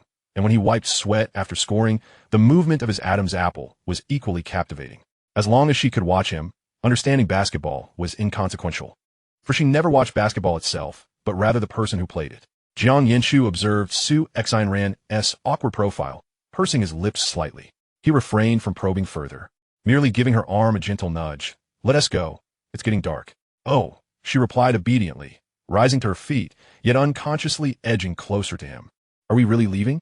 Jiang Yanchu halted, blinking in surprise. Didn't you say we were going?" Su Xinran appeared momentarily confused. "Ha! Just teasing you, Jiang Yanchu chuckled, a glint of mischief in his eyes. You're so naughty. Xinran feigned annoyance, turning her face away. No need to be upset. Jiang Yanchu grasped her wrist. His tone slightly conciliatory. I'll teach you how to play basketball. Let us go. Huh? Xinran was taken aback, pleasantly surprised. Don't you want to learn? You've been watching for so long. Jiang Yanchu raised an eyebrow, picking up the basketball and dribbling it twice. Yes, I do. Xinran not that easily. Her eyes shining with excitement, her earlier discontent dissipating. Let us go. Jiang Yanchu handed her the ball. All right. Xinran awkwardly cradled the basketball in her arms as they walked to the center of the court. The fading rays of the sun cast a warm glow on them, the basketball thumping against the ground, as if providing a rhythmic accompaniment to this spontaneous lesson. Yes, just like that. Jiang Yanchu stood beside her. No, you need to lower your center of gravity, bend your knees a bit. Yes, just like that. He gently adjusted her arms to the right angle. Come on, Ran-jie, give shooting a try. Okay. Xinran ingan deeply, mimicking his form as she lifted the basketball and forcefully tossed it forward. Clang! The ball soared in a delicate arc, missing the rim entirely, a perfect air ball. Don't be disheartened. Ran-jie, keep shooting. Jiang Yanchu encouraged with a smile, retrieving the ball and tossing it back to her. All right. In the following minutes, Xinran repeatedly shot air balls, the basketball either hitting the side of the backboard or soaring out of bounds. Jiang Yanchu, basketball is so hard to learn, she sighed, her shoulders slumping as she watched him effortlessly dribble the ball, internally wondering how he managed to score with such ease. No worries, Ran-jie, just keep trying. Jiang Yanchu approached her, placing the ball in her hands, guiding her to adjust her wrist angle. See, you need to flick your wrist like this. His palm against her hand provided a warm sensation, causing her heart to race and her cheeks to warm. All right, Xinran nodded vigorously, focusing intently this time. In truth, she cared more about the warmth of Jiang Yanchu's proximity than the act of scoring itself. Ran-jie, remember to coordinate your body and exert force. Jiang Yanchu reminded her with anticipation in his voice. Got it. Xinran tightened her grip on the basketball, taking a deep breath as she recalled his instructions. Shoot. All right. She leapt with fervor, gently flicking her wrist as the ball spiraled from her hands. It traced a beautiful arc, and in the captivated gaze of both, it smoothly passed through the hoop. Swish! Jiang Yanchu, I made it! Xinran exclaimed in delight, turning around with her eyes sparkling as if filled with stars, looking at him with excitement. Yes, Jiang Yanchu was even more thrilled, unable to resist ruffling her hair. Yay! They both cheered in unison. However, a sudden, louder cheer erupted behind them, startling them both. Upon glancing back, Xinran discovered that the boys from Team A had silently gathered at some point, quietly observing her as she took her shot. It was only when the ball swished through the net that they erupted in unison, their bodies bouncing in joyous collision. Some exchanged high fives, reveling in the moment even more than if they had made the basket themselves. This was the unique camaraderie and joy that belonged solely to the basketball boys. Sister-in-law, you're amazing.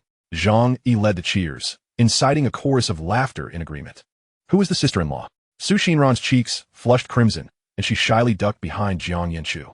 Jiang Yanchu chuckled and waved his hand at his teammates. All right, off you go. Time for practice. No need for wild shouting. Got it, Jiang. The brothers resumed their training. Okay, I'll still count as one, he added. Chapter 74. Dad Jiang is back. Let us head home. Mom will scold us again soon, Jiang Yanchu remarked, glancing at the sky as he tugged at Xinran's arm. All right, let's go. Upon reaching the school's security office, the elderly guard was leisurely seated in the pavilion, engrossed in short videos, humming a little tune. Grandpa, we're leaving now, Jiang Yanchu called out. Come, have another smoke. The old man lifted his head, accepting the cigarette with a grin. Oh, thank you, Xiao Jiang, he said, waving his hand. Do come by often. I'll keep the door open for you. Absolutely.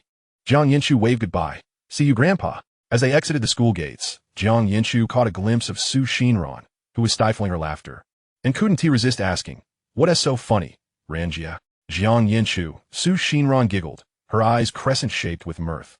I believe you've rendered the school security system utterly dysfunctional. Haven't you? With just a few cigarettes, you've gained free passage. I think you have a knack for espionage. Haha. It's not that exaggerated. Jiang Yanchu scratched his head, chuckling along. This is merely a matter of social etiquette. You understand?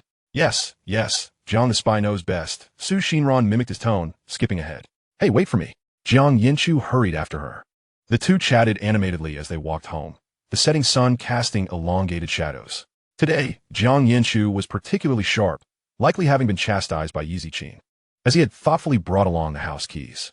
The lock clicked open, and as they stepped inside, Jiang Yanchu spotted Ms. Yi bustling about in the kitchen, the extractor fan humming busily. "Xiaochu, Ran, you're back. Sit for a moment, dinner will be ready shortly," Yiziqin called out with a smile. "Okay, Andy." Xinran replied softly, glancing at the kitchen counter laden with dishes. "Mom, what is the special occasion today? Why are you personally preparing so many delightful dishes?" Jiang Yanchu had changed his shoes and approached the kitchen door. "It's nothing special." Yiziqin clattered the spatula. "Just that your father is back. Everyone is here today. So we're celebrating Ran moving into our home." Xinran stood frozen, her eyes suddenly warm with tears. She lowered her head, her voice trembling slightly. "Thank you, Andy." "Oh, no need for such politeness, Ran. Yiziqin waved her hand, gesturing to Jiang Yanchu to turn on the TV. "Put on whatever you like." "Got it. I'll be your errand boy," Jiang Yanchu muttered, obediently heading to the living room to switch on the television. He turned back, calling to Xinran. "Ran-jie, come sit. Which channel do you want to watch?" Xinran sniffled, moving to sit on the sofa, her heart feeling warm. The fact that someone regarded her moving into their home as a cause for celebration filled her with immense joy. Just as Jiang Yanchu and Xinran settled in, the door lock clicked again, and a man and a woman entered sequentially. The woman, Jiang Xiao, clad in police uniform, held a paper bag in her hand. The man, in his 50s, bore a resolute expression, his high nose bridge and impeccably tailored suit lending him an air of dignified authority. This was Jiang Yanchu's father, Jiang Yi. Upon seeing them, Jiang Yanchu and Xinran promptly stood. "Dad, sister," Jiang Yanchu greeted, his gaze scanning Jiang Yi, who remained as meticulous as ever. "Sister, Uncle Jiang." "Su Xindan Ego Sopti." Jiang Yi waved his hand, his tone softening slightly. "You two sit, continue watching TV." Though his words were plain, the air of calm authority he exuded was unmistakable. Yet, in the next moment he strode directly to the kitchen, his voice instantly softened. "Honey, I'm home." Jiang Yanchu rolled his eyes at his father's retreating figure, internally grumbling. Great, right into the kitchen to be all lovey-dovey again. After all these years, it's still the same. Xinran observed Jiang Yi's back as he entered the kitchen, a hint of envy flickering in her eyes. Uncle Jiang and Aunt Yi are so affectionate. Even the first words upon returning home are for each other. Stealing a glance at Jiang Yanchu beside her, she silently resolved. She and Jiang Yanchu must have such a bond in the future, and if he were unwilling, she would compel him to be so. Ran, look what I brought for you."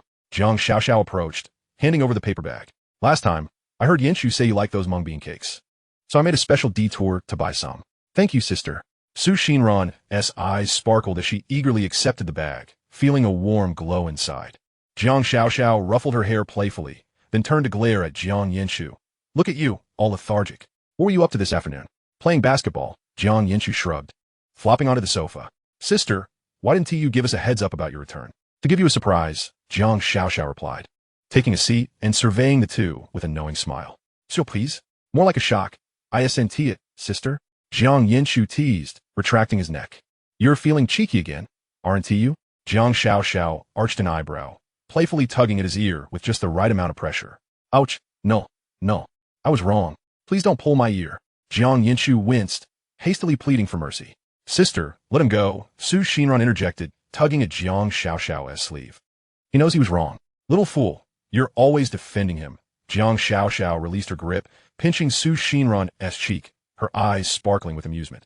"It's gone now," Xinran murmured, feeling a bit embarrassed as she lowered her head. "Sister, are you really my sister? You come back just to beat me up?"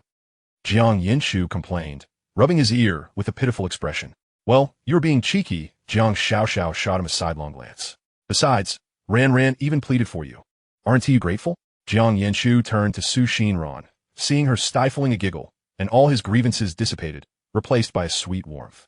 Clearing his throat, he feigned seriousness. "All right then, on account of Ran-jie, I forgive you." "Hey, you're getting a bit too bold, aren't you? I'm your real sister."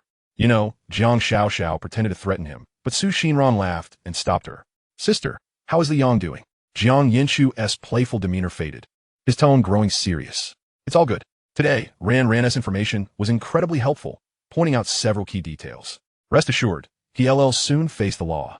Jiang Xiao replied, her expression sobering. "All right, sister," Jiang Yanchu nodded, feeling the weight in his heart lift. The living room fell silent for a few moments, until Yi Zichin's voice rang out from the kitchen, announcing that dinner was ready, instantly dispelling the tension. Let us eat. Jiang Xiaoxiao sprang up first, pulling Su Xinran towards the dining room. Su Xinran chuckled as she was led away. In truth, she yearned to be with Jiang Yanchu. Yet her sister had pulled her away, leaving her with no choice.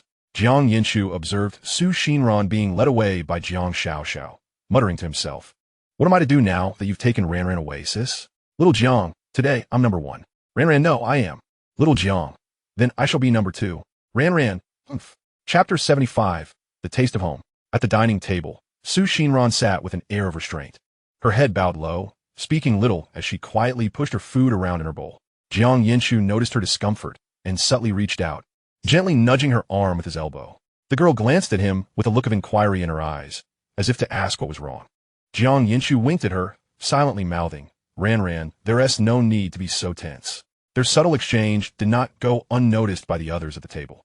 Yi Zichin discreetly kicked Jiang Yi under the table, her eyes signaling, "You rascal, hurry and bring out the gifts."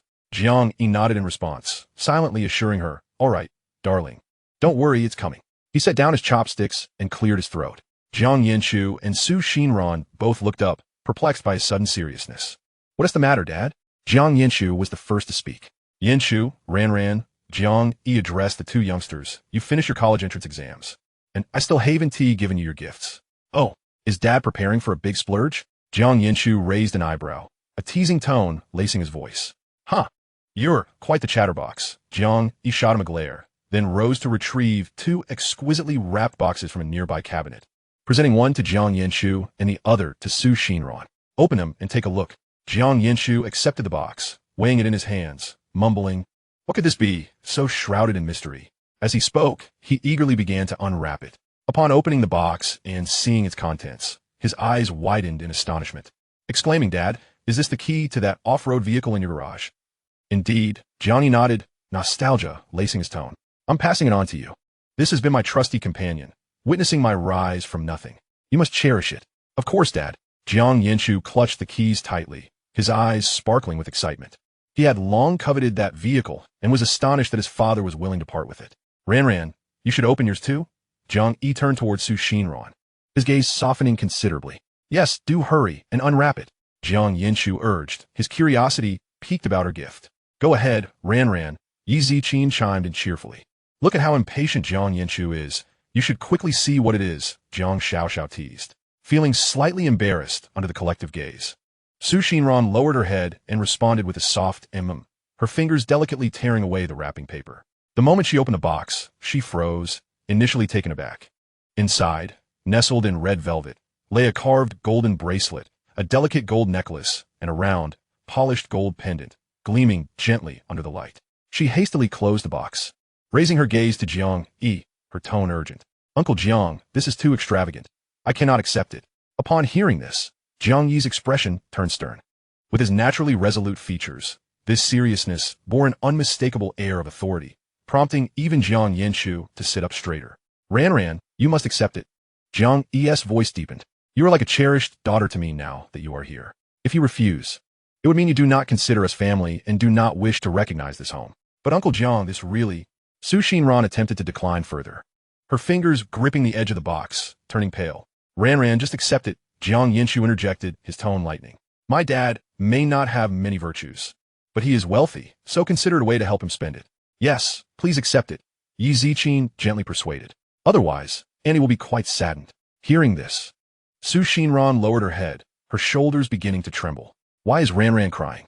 Yi Zichin quickly rose and approached her. Was it Uncle Jiang's tone that was too harsh? "Don't be afraid. Annie will take care of him." "No, not at all, Annie." Su Xinran looked up, tears streaming down her face, landing on the table and creating a small wet patch. "Thank you," she sniffled, her voice breaking. "Thank you for treating me like family." As soon as the words left her lips, the emotion she had bottled up for so long surged forth, and she could no longer contain herself, collapsing onto the table in a fit of sobs. The concept of home had felt so distant to her in the past. Those lonely days and careful moments seemed to find solace in this instant. It turned out she could have a place where she was cherished like a treasure. Yi Zichin, filled with compassion, knelt beside her, gently embracing her head and patting her back soothingly. Silly child, why are you crying? This is your home. It's not that auntie and uncle don't see you as family. You are our family. Jiang Yi observed this scene, his expression softening as he discreetly offered a tissue. Jiang Xiaoxiao patted Jiang Yanchu's arm, encouraging him to comfort her as well. Jiang Yanchu shrugged, remaining silent, but quietly placed a piece of her favorite sweet and sour pork ribs into her bowl. Outside, the night deepened, yet the warmth of the lights within the house remained unfading. The cries gradually subsided, replaced by soft sniffles and gentle reassurances, like a melody about home, softly flowing through the dining room. All right, no more tears. Yi Ziqin took a tissue and dabbed at Su Xinran's tears, her tone reminiscent of soothing a child. Today is a happy occasion. You should be smiling. She lifted a juice glass, raising it high. Come, let us toast. Jiang Yi also raised his glass, looking at everyone around the table, a smile dancing in his eyes. Today, our little family is finally gathered together. It's worth celebrating. Cheers. Jiang Xiaoxiao responded with a smile, their glasses clinking together with a cheerful sound. Cheers. Jiang Yanchu raised his glass, winking at Su Xinran. Su Xinran sniffled, nodding earnestly as she lifted her glass, her voice still a bit hoarse. All right, cheers. The 5 glasses gently clinked in the center of the table, the sweet aroma of juice mingling with the warmth of the meal, filling the air. Su Xinran gazed at the smiling faces around her heart swelling with warmth, a sensation of fullness enveloping her, realizing that Jiang Yanchu's family had nestled into her heart. This is the essence of home, with Jiang Yanchu, Auntie Yi, Sister Jiang, and of course Uncle Jiang. How wonderful it is. She furtively lifted her gaze, meeting Jiang Yanchu's eyes just as he looked her way, both harboring a glimmer of brilliance within. The moonlight outside quietly crept in, gently enveloping this moment of warmth. A beam of moonlight, 5 individuals, 1 table, gathered together for a meal and a toast. The weighty word home was vividly materialized this night, at this moment. School is about to commence. Chapter 76, Mom. I'm doing well. After dinner, Jiang Yanchu, ever perceptive, rolled up his sleeves and dove into the kitchen to assist Jiang Yi with the dishes. The sound of running water filled the air, occasionally punctuated by the low murmur of conversation between father and son. Su Xinran had initially intended to join them, but was promptly stopped by Yi Ziqin and Jiang Xiaoxiao. Ran, just sit and rest. Yi Ziqin gently pressed her back onto the sofa, smiling as she remarked, in the Jiang family, it is customary for young ladies to remain untainted by such grime. Jiang Xiaoxiao nodded in agreement from his side. Exactly. Let those 2 gentlemen busy themselves. We shall indulge in a bit of conversation. Su Xinran had no choice but to obediently settle down, clutching the remote control, her eyes, however, unable to resist glancing towards the kitchen from time to time. Truth be told, she did not wish to engage in any labor. She merely desired to be in the company of Jiang Yanchu, even if they were to occupy the same space, each attending to their own tasks. She simply longed to catch a glimpse of him. Yet, since the aunt had spoken, she acquiesced, although her eagerness to enter the kitchen was palpable. Su Xinran covertly observed the occasionally swaying figure at the kitchen door, her lips curling into a subtle pout.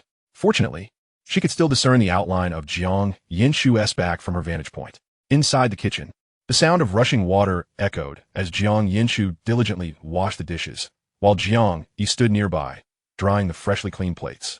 Jiang Yanchu, you are now 18. A full-fledged adult, Jiang Yi suddenly spoke, his tone calm. Upon hearing this, Jiang Yanchu's body stiffened slightly, his movements momentarily halting. It was evident that his father intended to have a serious discussion. Yes, I understand, he responded, resuming his task while his ears remained perked for what was to follow. Noticing his son's tense posture, Jiang Yi placed the dish he was holding down and patted Jiang Yanchu's shoulder. No need to feel anxious. We're merely having a casual chat. He paused, his voice tinged with approval. You did well regarding Xinran. Jiang Yanchu let out a quiet sigh of relief, murmuring, it was the least I could do. In the future, when faced with challenges, handle them like you did this time. Jiang Yi continued. Don't rush in haste. And certainly don't resort to violence. Violence is the most primitive means. To put it bluntly, it is the rage of the inept. When confronted with a problem, prioritize finding a solution. A man must utilize his courage and connections. That is the true method of resolution. Yes, I understand, Dad. Jiang Yanchu nodded, placing the washed dishes into the sterilizer, fully aware that his father was imparting wisdom. Jiang Yi looked at him with a hint of satisfaction in his eyes. It's all right. You're doing splendidly. No matter what happens, your father will always have your back. Jiang Yanchu replied quietly. The father and son exchanged no further words, but worked in harmonious cooperation, swiftly tidying up the kitchen. As they exited, Jiang Yanchu happened to catch sight of Xinran gazing longingly in their direction, and he flashed her a smile. "Heading to your room for a video call?" he inquired. "Sure," she replied eagerly. "Mom, I'm going to wash up in my room," Jiang Yanchu announced, grabbing his jacket as he ascended the stairs. "And I'll also head to my room to freshen up." Xinran followed softly behind. "Go ahead, and make sure to rest early." Yiziqin waved her hand with a smile. The two of them ascended the stairs, their footsteps light upon the steps. Yiziqin turned back to pat Jiang Yi on the shoulder. "What do you think of Yanchu and Xinran as a pair? I find him quite suitable." With his wife's words, Jiang Yi naturally concurred. "I also believe they make a fine match." Jiang Xiao, rising from her seat, leisurely interjected. "I think it resembles a beautiful flower placed in cow dung." Clearly, this was the unmistakable wit of an older sister. Jiang Yi and Yi Ziqin exchanged amused glances, unable to suppress their laughter. Jiang Yi shook his head helplessly. "Only you would have such a sharp tongue. I wonder who you take after." "Must be from you." Jiang Xiao shrugged, picking up her bag from the sofa. "I'm heading back now. You two enjoy your chat." The living room was left with only Jiang Yi and Yi Ziqin, the soft glow of the lights enveloping them. "Leaning against Wang Yi say shoulder. Yi Ziqin soft the market." "The children are grown up. It's truly wonderful." Jiang Yi clasped her hand, responding with a gentle sound, his eyes brimming with tenderness. Upon returning to his room, Jiang Yanchu finished washing up and leaned against his bed, scrolling through his phone, having deliberately hastened his routine to wait for Xinran to finish so they could video chat. A notification chimed, and Xinran's message popped up just as he initiated the video call. "Jiang Yanchu?" The girl's face appeared on the screen, her hair still slightly damp. "Yes, I'm here." Jiang Yanchu adjusted his position to ensure the camera captured him clearly. "Oh," Xinran pursed her lips, contemplating her words. "I had such a delightful day." She suddenly beamed, her smile forming a lovely arc. "Could you share your happiness with me?" Jiang Yanchu's voice softened in response. "Of course." Xinran began counting off on her fingers. "First, I stood up to testify against Liang, and then we scratched off a lottery ticket and won. You even taught me how to play basketball, and most importantly," she paused, her eyes sparkling. "I feel like I have a family now. So today is truly a joyous occasion for me." Jiang Yanchu gazed at the girl's radiant face on the screen, feeling a warmth envelop his heart. He remained silent, silently wishing, "May every day bring you as much joy as today." "What about you?" Xinran tilted her head, asking, "Are you happy today?" "Yes, I am." Jiang Yanchu nodded, looking earnestly into her eyes. "Because you are happy." The girl on the other end of the screen froze for a moment, her cheeks gradually flushing, and she quietly murmured, "I need to dry my hair," before hurriedly ending the call. Jiang Yanchu stared at the darkened screen, unable to suppress a smile, his fingertips lingering where her joyful face had just been, feeling sweetly content. After a few minutes, Jiang Yanchu picked up his phone and messaged Xinran. "Is your hair dry? Shall we video call again?" "Not anymore," Xinran replied instantly. "Huh, why not?" Jiang Yanchu felt a twinge of disappointment, his fingers flying over the screen. "Did you forget?" Followed by a playful emoji. "We still need to prepare gifts for each other." "Oh, right," Jiang Yanchu realized, having been so engrossed in their delightful conversation that he almost forgot. He rubbed his nose sheepishly and replied, "Then finish up quickly and get some rest. Don't stay up late." "Got it, you two," she responded. Setting down his phone, Jiang Yanchu rummaged through his drawer to retrieve the gift box he had prepared long ago, carefully checking its contents once more, a smile gracing his lips. "I hope Sister Ran will like it." Meanwhile, Xinran sat at her desk, her fingertips hesitating over her phone screen for a long moment before finally opening the familiar, yet untouched, messaging thread for her mother. Taking a deep breath, she pressed the voice message button. "Mom, I think I found my family again." Her voice was soft, laced with a hint of tremor. "There is no need to worry about me anymore. Aunt Yi, Uncle Jiang, Sister Jiang, and Jiang Yanchu, they are all wonderful. They have accepted me, this monster." At this point, Xinran's voice quivered, tears cascading down her cheeks like pearls from a broken string, splattering against the phone screen. "Mom, I miss you so much. I really do. You must be thinking of me too, right?" As a notification of her voice message, his successful sending appeared, Xinran stared at the screen for what felt like an eternity, as if hoping this would summon a response from her mother. She raised her hand to wipe away her tears, burying her face in the crook of her arm. If only her mother were still here. She would surely be delighted for her. After a long while, she finally lifted her head, gazing out at the moon, softly saying, "Mom, I'm doing well now, truly." Lil Jiang, 1, 2, 3, 4, 5, up the mountain to hunt the tiger. Chapter 77. 8,000 stars, 8,000 words. Xinran opened her small black backpack and carefully retrieved the glass jar she had purchased earlier in the day from the creative shop, along with a stack of colorful star-shaped paper. It has been said that if one meticulously folds 1,000 stars to gift to someone special, one's innermost wishes may come true. The warm, golden light of the lamp cascaded upon her earnest visage as she picked up a piece of blue star paper, contemplating before she seized a pen to inscribe a phrase. Not only was she crafting 1,000 stars for Jiang Yanchu, but she also intended to write 1,000 sentiments, though she resolved to keep this to herself. With deft fingers, the girl folded the paper, shaping it slowly into a petite pentagram, which she gingerly placed into a jar. 1, 2, 3. The stars within the jar gradually multiplied, resembling a handful of shattered rainbows. Ah, and the wishes. What could they entail? Jiang Yanchu desired safety and peace year after year. Suddenly, her cheeks flushed as she secretly infused a touch of personal longing. She wished for Jiang Yanchu to cherish her, to love only her, and to do so eternally. The moonlight outside quietly crept into the room, casting fragmented reflections upon a glass jar. With her head bowed, her fingers danced swiftly, the jar filling more and more with stars, akin to the burgeoning joy within her heart, which was on the cusp of overflowing. 1,000 stars encapsulated 1,000 sentiments. Xinran carefully sealed within this transparent glass jar her wishes, which she had only dared to voice in her heart. The joy she felt upon seeing him that she had been too shy to articulate, all meticulously preserved. The jar was modest in size, easily cradled in the palm of her hand, yet it felt weighty, filled with the purest and most fervent affection of a young girl. Each star had been warmed by her fingertips, and every crease concealed unspoken declarations of her fondness. She positioned the jar prominently on her desk, gazing at the vibrant stars shimmering under the light. It was as if she had captured an entire galaxy within, a galaxy uniquely hers. In the adjacent room, Jiang Yanchu was equally occupied. He picked up his phone and sent a message to Yi Ziqin. Is Mom there? What is up, big boy? Yi Ziqin replied almost instantly, complete with a puzzled emoji. I'm in a bind. Jiang Yanchu typed rapidly. Send me every picture of Ran-jie you have on your phone, and include the ones with me as well. What is going on, big boy? Came the response, a string of ellipses following. I'm not up to any mischief. Jiang Yanchu insisted, his urgency apparent. I'm preparing a gift for Ran-jie. He added, please, please, please, help your son, or I won't make it in time. All right, you win. Yi Ziqin replied with a resigned emoji. I'll find them for you. You're the best, Mom. Jiang Yanchu quickly responded, eager to ingratiate himself. Before long, his phone chimed with a flurry of messages as Yi Ziqin sent him an array of photographs. Jiang Yanchu opened them one by one, showing Xinran's shy demeanor upon her arrival, moments of her stealing glances while eating, and several photos of the two basking in the sun together in the courtyard. He sifted through them, his smile widening as he navigated the screen with swift fingers. Most of the pictures his mother had sent were from their childhood, featuring a young Xinran with her hair in pigtails, her smile revealing 2 little incisors. There were also images of her, with her mother, both radiating warmth, their eyes filled with tenderness.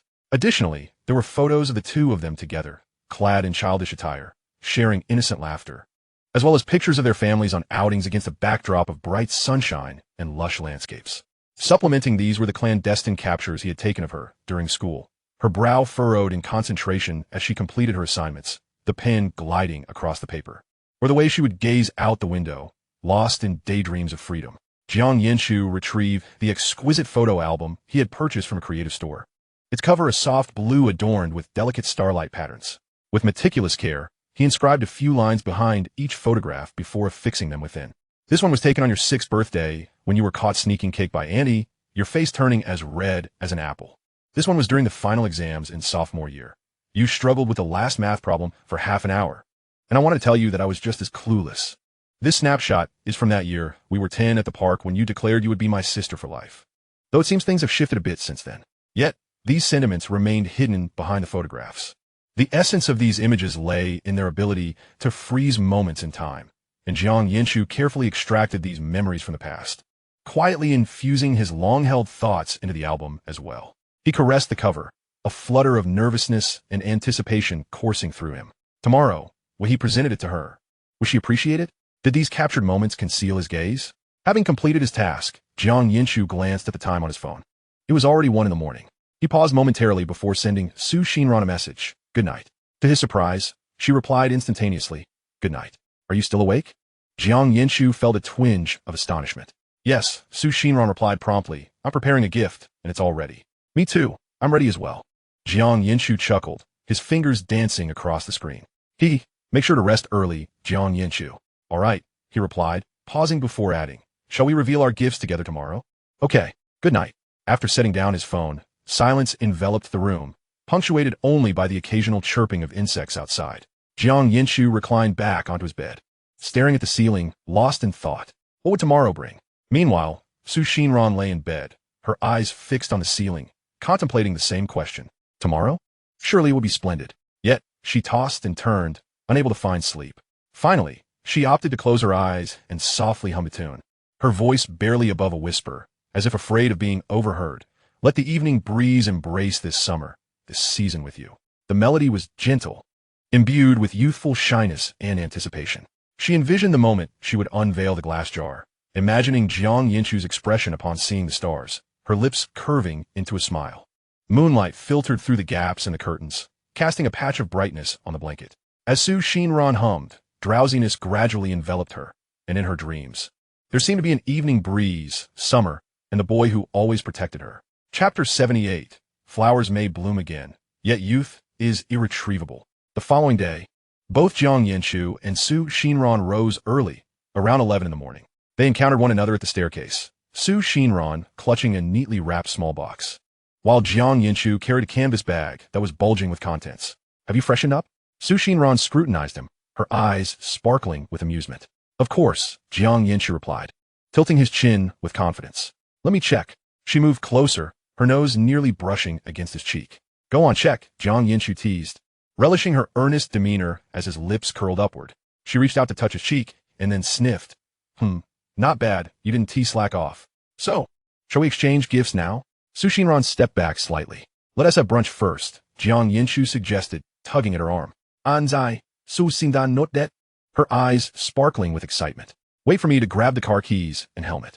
Jiang Yanchu turned towards the entrance. Okay. Su Xinran stood patiently, awaiting him. Let us go. Jiang Yanchu approached, helmet in hand, and nodded towards Su Xinran. With a slight jog, she hurried to follow him, clutching tightly to the box containing the gift. Upon reaching the motorcycle, Su Xinran glanced up at its height, momentarily hesitating. Could you lift me up? She murmured softly. Of course, Jiang Yanchu replied, placing down the helmet, bending down effortlessly, and lifting her onto the back seat with a swift and decisive motion. Once she was settled, he mounted the driver's seat and turned back to inquire, what shall we eat? What do you fancy, Ran-jie? I'm fine with anything, she said, gently tugging at his shirt. How about some jianbing, the old place at the intersection with double eggs and pork fillet? Jiang Yanchu suggested. Sound great. Let us go, he exclaimed, starting the motorcycle, its engine emitting a cheerful roar as they sped towards the corner. The wind tousled her hair, and as Su Xinran gazed at the boy's silhouette in front of her, she instinctively hugged the gift box closer to her chest. Before long, the motorcycle came to a halt in front of the jianbing stall. We're here, Ran-jie, Jiang Yanchu announced, turning off the engine and looking back at her. Could you hold me down? Su Xinran tilted her head back to gaze at him, her tone playfully demanding. Sure, he replied, nimbly dismounting and moving to the back seat to lift her down, his actions so practiced it felt as though he had done 1,000 times before. He approached the stall and called out to the owner, Boss, we do like 2 jianbing, the full set. Coming right up, young man, just wait a moment. The owner replied, sizzling 2 golden eggs on the iron griddle. No rush, Jiang Yanchu assured him, only to notice that Su Xinran was still tightly clutching the box, prompting his curious inquiry. Ran-jie, why are you still holding on to that box? He and T realized until now that she and T let go the entire way. Su Xinran pulled the box closer, lifting her chin defiantly. Why do you care? Unable to stifle a laugh at her protective demeanor, Jiang Yanchu teased. Oh, you don't want me to care, do you? Su Xinran, amused by his antics, pursed her lips. Your jianbing is ready, the boss called out, handing over 2 generously filled jianbing, steam wafting from the bag. Thank you, Jiang Yanchu said as he accepted the food and casually paid. At that moment, the owner noticed the motorcycle parked nearby, and his eyes lit up. Young man, that bike must be quite the investment. It looks impressive. It's all right. Just for getting around, Jiang Yanchu replied with a smile. The owner, rubbing his hands together nostalgically, said, It looks valuable. May I give it a spin? I used to love these when I was younger, but never had the chance to own one. Of course, Uncle, let me start it for you, Jiang Yanchu said readily. Mounting the motorcycle and revving the engine, gesturing for the owner to come closer. Thank you, young man. The owner chuckled, carefully extending his hand to twist the throttle gently. The roar of the internal combustion engine erupted, deep and powerful, like a beast poised to pounce, reverberating through the morning streets. The sound carried an exhilarating energy, reminiscent of a time when he too harbored youthful fervor. The owner suddenly released the throttle, throwing his head back in laughter. That is fantastic. That sound ignites a fire in one's heart. Would you allow me to ride it and rev the throttle again? I'll treat you both to some hot soy milk. The owner offered eagerly, unable to conceal his excitement. Certainly, uncle, feel free to ride as much as you like. The soy milk isn't necessary. Your happiness is what matters, Jiang Yanchu replied graciously, stepping aside. Thank you, thank you. The owner beamed, beaming from ear to ear as he carefully climbed onto the motorcycle. Once seated, he couldn't help but laugh again, taking a deep breath before twisting the throttle once more. The engine's roar was even louder this time, shaking the air around them. The owner sat up straighter, his face breaking into a wide smile. At that moment, he transformed from a middle-aged man into a boy relishing his prized toy. Wife, quickly, take a picture of me, he shouted to the stall. The stall owner, casting a playful glance at him, wiped her hands on her apron, took out her phone, and snapped several photos of the delighted man on the motorcycle, chiding him. I see you're quite pleased with yourself. Am I handsome? The owner asked, still grinning. Very. Even more so than in your youth. She teased back, her eyes filled with affection. Jiang Yanchu and Xinran exchanged amused glances as they watched this heartwarming scene unfold. The owner dismounted and patted Jiang Yanchu on the shoulder, exclaiming with a hearty voice, Time renews itself, yet we shall never be young again. Thank you, young man, for allowing me to relive my youth. Jiang Yanchu shook his hand, smiling. It was my pleasure, uncle. Your spirit is more vibrant than many young folks today. Keep it up. Haha, I appreciate your kind words. The owner chuckled, giving Jiang Yanchu another friendly pat before returning to the stall. Xinran, reflecting on their handshake, glanced at the busy figure of the owner and softly remarked, He truly seems very happy. Indeed, Jiang Yanchu nodded. Men cannot resist the allure of an internal combustion engine. Regardless of age, there remains a child within, holding on to a pure passion for what they love. Jiang Yanchu switched off the engine and handed a jianbingguozi to Xinran. Let us find a place to eat. Ran-jie. Xinran accepted the still warm jianbing, glancing back at the owner with a lingering smile before looking at Jiang Yanchu and chuckling again. Chapter 79. You're deceiving me. Have you finished eating? Jiang Yanchu inquired, noticing the empty paper bag in his hand and then glancing at Xinran. Not yet, she replied, raising her jianbingguozi, the paper bag still revealing a substantial portion. Why are you eating so slowly? Jiang Yanchu questioned, puzzled by why girls often took their time. He had devoured his jianbingguozi in just a few bites, while Xinran's seemed barely touched, only the portion peeking out of the bag consumed. It's not that I eat slowly, it's that you eat too fast. Xinran retorted, taking a small bite and puffing out her cheeks to form her words. I still think you're the slow one, Jiang Yanchu laughed, observing her cheeks bulging like a hamster storing food. I want to let you manage me, Jiang Yanchu, Xinran said, slightly embarrassed, turning her head away to focus on her meal. Jiang Yanchu waved his hand dismissively, leaning back against a chair, watching her slowly nibble at her jianbingguozi. No rush, take your time, I want to interfere. After about 5 or 6 minutes, Xinran finally finished her jianbingguozi. She turned her head, her face smeared with oil, and stared blankly at Jiang Yanchu. Unable to resist, he reached out and pinched her cheek, playfully teasing. Didn't you say you didn't want me to manage you? As she prepared to pout, Jiang Yanchu swiftly took a napkin and gently wiped the corner of her mouth. All right, all cleaned up? You had some sauce there. Let us go home, he announced, rising to his feet. All right, Xinran followed behind, still a touch shy. Don't be upset. Jiang Yanchu glanced back at her, his eyes sparkling with mirth. We're heading home to exchange gifts. Okay. At the mention of gifts, Xinran's eyes brightened, and her earlier moodiness evaporated instantly. Did you finish eating, young lady? The stall owner called out to them with a grin. All done, uncle. We're off. Jiang Yanchu waved as they departed. He gently lifted Xinran onto the motorcycle's rear seat, meticulously securing her helmet before donning his own. Just as he was about to start the engine, he turned his head to glance at the bustling stall nearby and called out, Uncle, if spring breezes possess a tenderness for blossoms, might I be granted a moment more of youth? The vendor paused for a moment, then burst into hearty laughter, waving his hand and exclaiming, Young man, at your age, you are already in your youth. Enjoy it. Upon arriving home, a seamless series of actions unfolded. Parking the motorcycle, disembarking, carrying Ran-jie inside, opening the door, and stepping into the house. Who shall present their gift first? How about you, Ran-jie? Jiang Yanchu suggested, glancing at the box she still clutched tightly. No, Xinran replied, hiding the box behind her, shaking her head vigorously like a rattle. Why not? Jiang Yanchu teased her deliberately. You've carried it all this way. Why not hand it over to me first? Absolutely not, she replied, clutching the box even tighter. We must exchange them simultaneously. Hee, very well, Jiang Yanchu conceded, unable to resist her insistence. Then wait a moment, I will fetch mine from my room. Okay, Su Xindan not that. Soon, Jiang Yanchu returned, holding a carefully wrapped item in colorful paper, obscuring its contents. Now we can exchange, right? He said, shaking the colorful package in his hand. Yes, it's time, she agreed, loosening her grip on the box in her arms. Jiang Yanchu, I will count to 3, and we shall exchange together. She tightened her fingers in anticipation. All right, 1, 2, 3. It's yours, Jiang Yanchu. The girl immediately handed over her gift, her eyes sparkling with eager anticipation. Jiang Yanchu accepted it with a smile, but did not immediately offer his own gift. Instead, he concealed it behind his back. What about your gift? Xinran extended her hand. Not yet, Jiang Yanchu teased, prolonging his tone. Xinran's eyes widened in disbelief. You tricked me? Her voice trembled with feigned indignation. We agreed to exchange together. Indeed, I did trick you. Jiang Yanchu raised the gift behind his back higher. Quick, give it to me.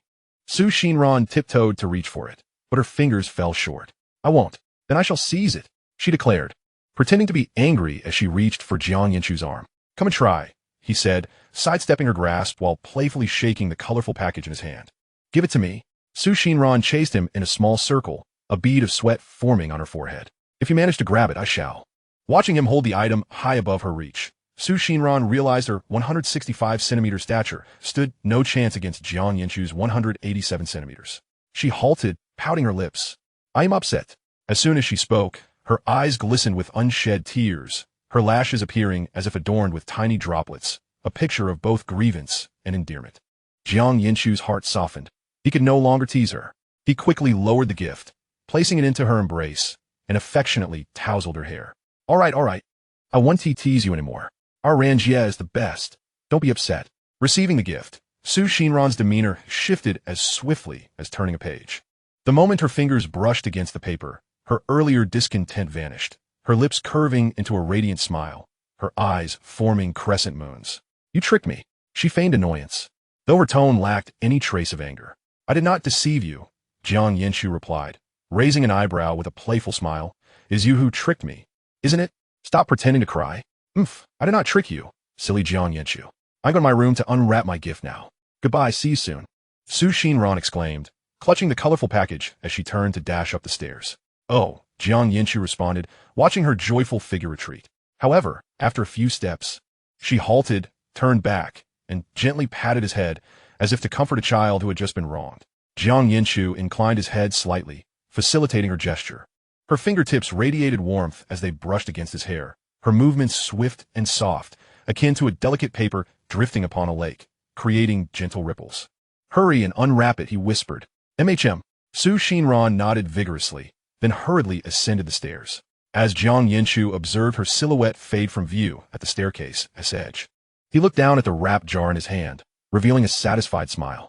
In his heart, he mused, this is delightful. The gift from Ran-jie is truly wonderful. In their respective rooms, both Jiang Yanchu and Xinran eagerly unwrapped their gifts. Is 10 yuan a lot? Not at all. With this little money, one might only afford a piece of candy or a couple of snacks. Yet a thoughtful person can distill the heaviest sentiments from it.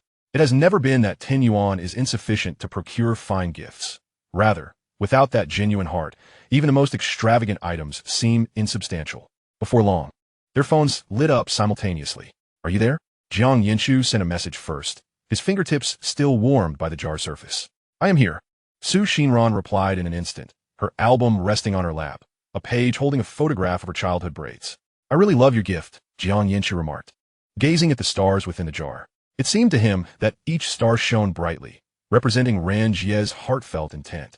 I love your gift too. Xinran caressed the album's cover. Jiang Yanchu, do you know? The value of a gift has never been about its price, but rather its significance.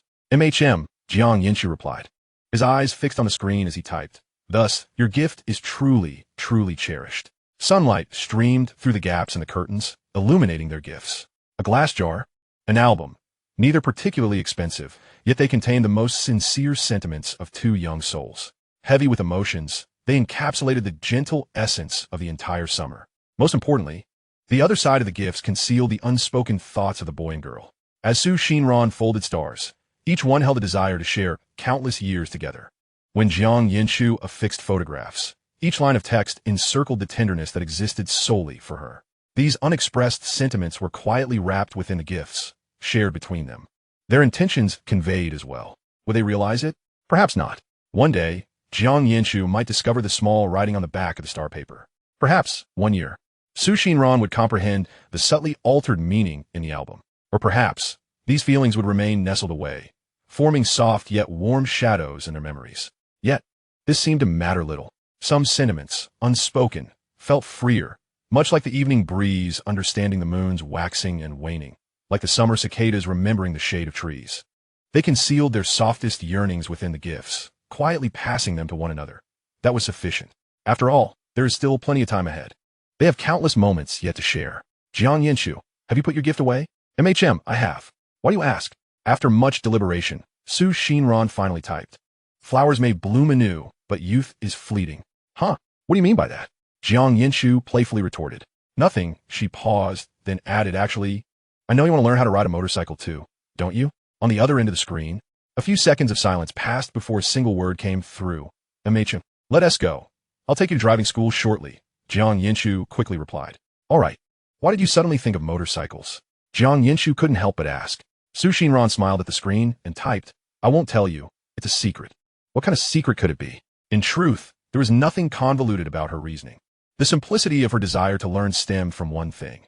Jiang Yanchu harbored a passion for riding motorcycles, and thus she wished to learn as well. Perhaps she had initially felt indifferent towards these roaring machines, even finding the rush of wind through her helmet somewhat jarring. Yet, upon witnessing the spark in Jiang Yanchu's eyes as he mounted his bike, and observing the excitement that danced across his features as he spoke of motorcycles, her own feelings began to shift. What he cherished, she too wished to embrace. It was merely an aspiration for more shared topics of conversation, a longing for a mutual hobby, and above all, a desire to draw just a little closer to him. Such sentiments, however, she intended to keep to herself, like whispers hidden among the stars, quietly nestled within that secret. Then Xinran felt a twinge of concern. She glanced down at her fair, slender legs. By the standards of girls her height, they were not particularly short, yet when compared to Jiang Yanchu's legs, they seemed to fall woefully short. After much contemplation, she ultimately sought to voice her concern. The motorcycle seems a bit too large, doesn't it? Jiang Yanchu, I think I've stumbled upon a rather serious issue. She messaged him. What is it? He replied. The bike appears to be somewhat oversized. Not all. Yet she hesitated, her finger hovering over the screen, reluctant to admit her fear of not being able to reach the ground. It's fine, Jiang Yanchu quickly reassured her. There are models suitable for women, with adjustable seat heights. You will definitely be able to handle it. Oh, Xinran said, glancing at the screen, her breath easing slightly. Feeling reassured? Yes, quite, she replied with a slight smile. The minor anxieties that had troubled her were soothed by his words. Then let us hurry and head out, Jiang Yanchu. Xinran had already begun rummaging through her shoe cabinet for suitable footwear. Why are you so eager to learn? Jiang Yanchu chuckled, fingers flying over the keyboard. Because I am incredibly eager to learn, she replied, punctuating her enthusiasm with a lively emoji that mirrored her current exuberance. All right, just give me a moment. I'll be out shortly. Jiang Yanchu grabbed his keys and tucked them into his pocket, taking a moment to smooth out his clothing at the entrance. Great, Xinran replied in an instant. By the time Jiang Yanchu stepped out, she was already at the door, standing on her tiptoes to peer up the stairs. Hurry up. Let's go, she urged, stamping her foot with excitement while clutching her helmet, her eyes sparkling as they fixed on the staircase. Coming, don't rush, Jiang Yanchu said as he emerged from the house, holding 2 bottles of water, casually handing one to her. Drink this on the way. Oh, I'm not in a hurry, she insisted, though her feet were already moving ahead, turning back to prod him. You need to hurry. Jiang Yanchu chuckled as he caught up, despite his own urgency, maintaining a facade of nonchalance. Is it difficult to learn to ride a motorcycle? Xinran inquired as they descended the stairs together. It's hard to say. You'll find out once you get there, Jiang Yanchu teased, a smile playing on his lips. Oh, she elongated her tone, feeling slightly deflated. What do you have to pass? She pressed on after a moment. Turning around the pole, starting on a slope, Jiang Yanchu counted off on his fingers. Those 2 are relatively challenging. Oh, is that all? She expected a multitude of complex maneuvers. Nothing too difficult, really. All right, Su Xinran nodded, secretly relieved. It didn't sound so daunting after all. She ought to learn quickly, right? Don't worry, it's quite simple to grasp, Jiang Yanchu reassured her. I understand. Su Xinran chuckled at his demeanor. But there is one particular aspect, he added, shifting the conversation. What is it? She immediately perked up, her curiosity piqued. You'll find out shortly, he teased again. Oh fine, she pouted. Hey, Jiang, today is the 31st. And it's still the weekend. Yes, indeed. We have to return to work and school soon. At the entrance of a driving school in City A, Jiang Yanchu pointed inside. Sister Ran, this is the very school where I learned. The instruction is quite good. All right then, let's go register. Su Xinran nodded. Let's go. As they entered the registration hall, Jiang Yanchu greeted the woman behind the counter with familiarity. Sister, I'm here to learn to drive again. In truth, he hadn't seen her in 4 years, but pretended to be familiar. The woman looked up at him, puzzled. I recall you just finished your D license, right? It's only been half a year. You can't upgrade until your probation period is over. Actually, I'm not the one taking the test. I'm here to bring in some business. Jiang Yanchu replied, stepping aside to reveal Su Xinran. Sister, she's here to take the D license. Got it. The woman turned her attention to Su Xinran. You brought your ID and other documents, right? Yes, I did, Su Xinran replied softly, handing over her ID. That's good. Let me record your information. And then Jiang Yanchu will take you to try the bike. Anzai, Su Xindan not that Hen Li. All set. I've recorded your info. Jiang Yanchu. You can take her to familiarize herself with the area while I contact the instructor. The woman returned the ID to Su Xinran. Sure thing, sister, Jiang Yanchu replied. Turning to Su Xinran, let's go, Sister Ran. Yes, let's, she affirmed. As they stepped out of the registration hall, the afternoon sun was somewhat blinding. Su Xinran followed Jiang Yanchu, admiring his back, and quietly reached out to poke his waist. What is it? Jiang Yanchu turned with a smile in his eyes. You seem really impressive, Su Xinran said, tilting her head and brimming with admiration. What is so impressive about it? Jiang Yanchu was a bit taken aback. You can strike up a conversation with anyone, like with that lady just now. You spoke so naturally. What is impressive about that? Jiang Yanchu laughed. It's just casual chatting. But it is impressive. You don't understand, Su Xinran huffed lightly, hastening to his side. Now lead me to see the area. Watching Su Xinran dash ahead. Jiang Yanchu couldn't help but smile quietly. Sister Ran truly could find a compliment in anything. When Jiang Yanchu regained his focus, Su Xinran had already walked a good 10 meters ahead. Hey, Sister Ran, wait for me, he called out, quickening his pace to catch up.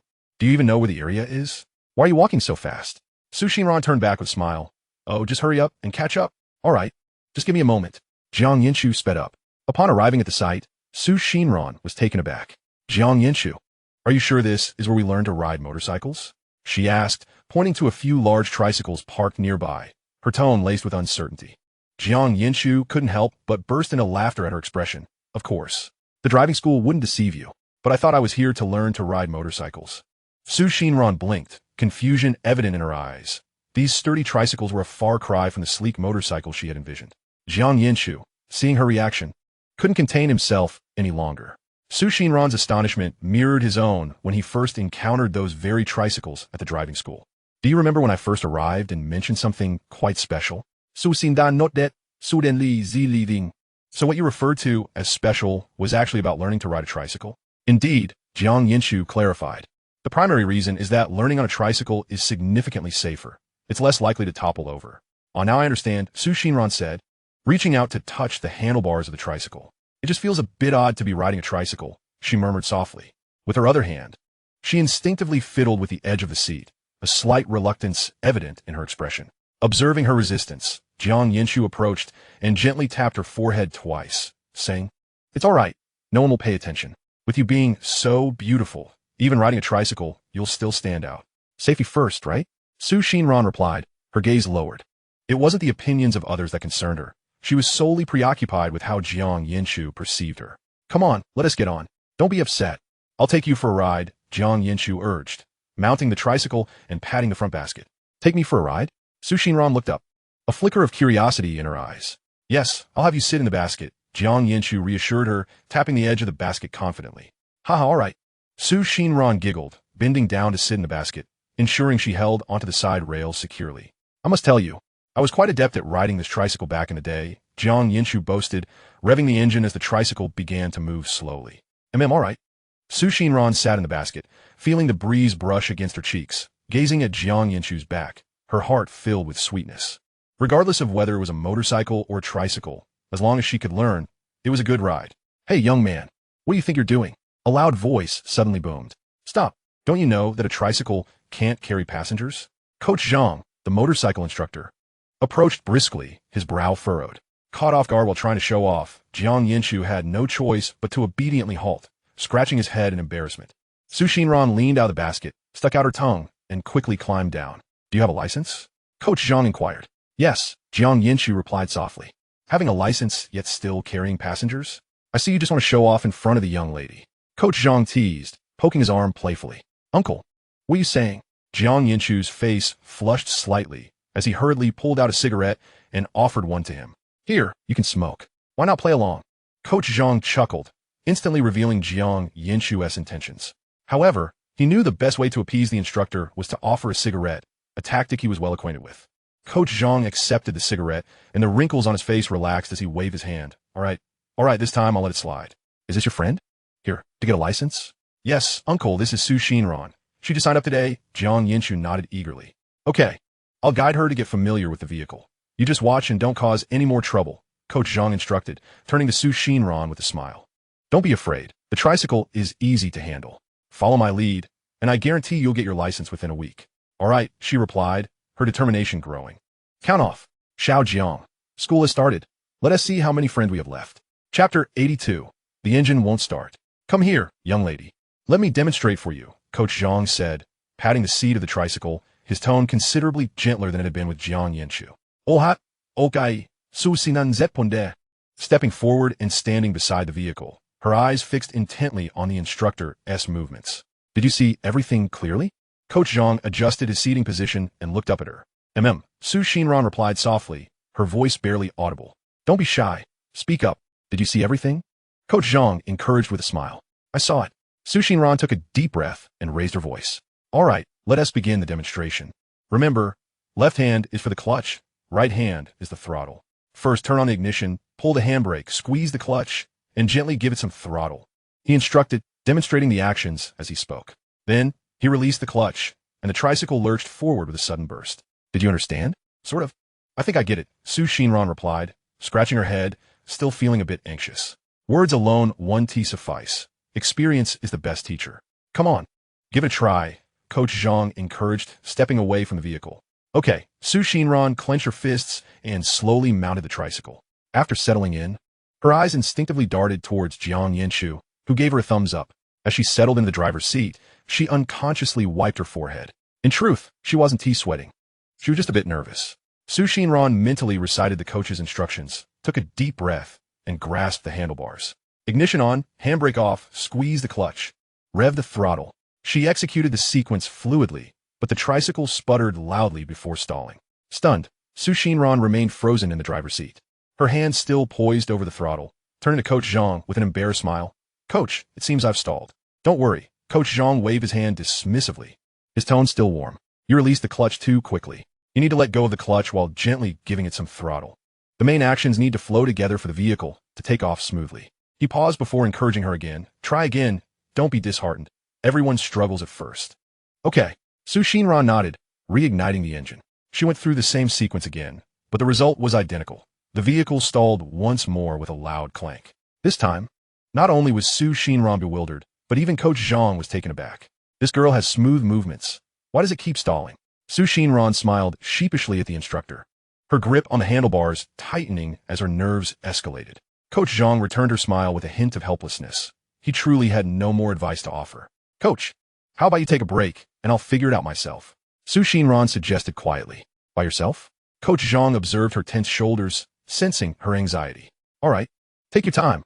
Call me if you need help." He turned and walked back to the instructor's lounge. As soon as Coach Jiang left, Xinran turned her head towards Jiang Yanchu, signaling him with her eyes. "Come help me." Jiang Yanchu instantly understood and approached with a low chuckle. I'm here. Has our beautiful Xinran hit a snag?" "Yes, I'm stuck," Xinran pouted, feeling a bit defeated. "I'm so clumsy. I can't even start the vehicle." "How can you be clumsy?" Jiang Yanchu leaned against the handlebars, smiling. "When I first learned, it took me the entire morning just to manage to start it." He gently placed his hand on Xinran's shoulder. "So don't rush. Take your time." "Oh, Su Xinran felt a little better hearing his words. Come on, I'll guide you step by step. Jiang Yanchu moved to the driver's side, leaning in slightly, his hand gently covering Su Xinran's hand. Okay, her fingertips curled slightly under his touch. The girl's thoughts drifted as it felt as though they were holding hands. Riding together was much more delightful than she had imagined. See, place your left hand gently on the clutch lever. His voice was low, imbued with a hint of warmth. As his left hand relaxed, he gently eased off the throttle with his right, applying a steady pressure. Thus, the vehicle would glide forth smoothly. Did you hear that? I did. Then give it a try. All right. Su Xinran nodded, a hint of trepidation in her demeanor, her gaze fixated on the handlebars. I'll give it a shot. However, she hadn't absorbed a single word of his instructions. Her mind was awash with the warmth of Jiang Yanchu's hand resting on the back of hers, and the soft, warm breath that brushed against her ear as he spoke. How was she supposed to engage the clutch? How to ease off the throttle? She and comprehended a word. After a few moments of stunned silence on the vehicle, Su Xinran, upon noticing the patience in Jiang Yanchu's eyes, decided that honesty was the best policy. She lifted her head and flashed him a sweet smile, her voice soft and gentle. Actually, I didn't catch any of that. Could you teach me again? Jiang Yanchu was not at all vexed. Instead, he curved his lips into a smile and patiently replied, Of course. I'll teach you once more. Su Xinran quietly thought to herself. Indeed, Jiang Yanchu is the best. All right, now make sure to pay close attention, Jiang Yanchu said, his voice laced with amusement, as he focused on her hands gripping the handlebars. Got it, she nodded, this time deliberately concentrating on her hands. You see, gently engage the clutch with your left hand and slightly ease off the throttle with your right, ideally in synchrony. As he spoke, he lightly tapped her hand with his fingertip to indicate the required pressure. Did you understand that? Yes, I did. Su Xinran took a deep breath, her fingertips firmly resting on the handlebars. Now give it a try. Okay, once more, Su Xinran started the vehicle, gripping the clutch with her left hand and gently releasing the throttle with her right. The engine roared to life as she released the handbrake, her movements significantly steadier than before. Jiang Yanchu followed her actions closely, offering reminders. Yes, just like that. Ease off the clutch with your left and gently release the throttle with your right. Maintain that. With a soft thud, the tricycle's wheels began to turn. And this time it did not stall. Instead, it slowly advanced a few meters. Jiang Yanchu, it's moving. Su Xindan et Galim. Her eyes sparkling with excitement as she looked at him. I see it. Ran-jie, you're amazing. Jiang Yanchu chuckled, stepping back a couple of paces. Now, just meander around this area and get accustomed to the vehicle's speed. All right, Su Xinran replied, her hand securely gripping the handlebars as she watched the tricycle inch forward. Jiang Yanchu, it's moving so slowly, because during the test, the space is quite limited. First gear is just right. Oh, I understand. Count off. Ran-jie. Jiang Yanchu has already counted in the previous chapter. Does he need to count again in this one? Jiang Yanchu, count. Ran-jie, all right. I'm 1. Jiang Yanchu. Then I'm 2. Chapter 83. Weaving Through Cones. After roughly 10 minutes, Su Xinran parked the vehicle in front of Jiang Yanchu, a hint of pride on her face. Jiang Yanchu, I feel I've mastered how to drive it. Of course, Ran-jie is the smartest. Jiang Yanchu praised her. Following her lead, Su Xinran pouted slightly. You just know how to flatter me. I'm not flattering you. Ran-jie is indeed clever, Jiang Yanchu replied with a smile, his eyes curving with mirth. All right, Jiang Yanchu, stop it. If the coach hears you, I'll be the laughingstock. She gently nudged him. Why would he laugh at you? Jiang Yanchu feigned ignorance. Because I don't want to talk to you anymore. You know exactly why you're asking. Su Xinran's cheeks flushed slightly as she turned her head away. What do you mean I know, but still ask? Jiang Yanchu leaned closer, his tone filled with amusement. You just do, she muttered softly. All right, enough about that. Shall we proceed to the next training session? Jiang Yanchu said, cheerfully shifting the topic. Sure, Su Xinran replied, her spirit lifting, her eyes gleaming with anticipation for the next task.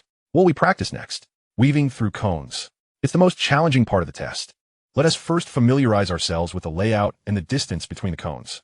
Jiang Yanchu pointed to a few markers not far away. Okay, Su Xindan Zipli. Though a hint of hesitation crept in. But Jiang Yanchu, are we sure we don't need to wait for the coach to arrive? No need today.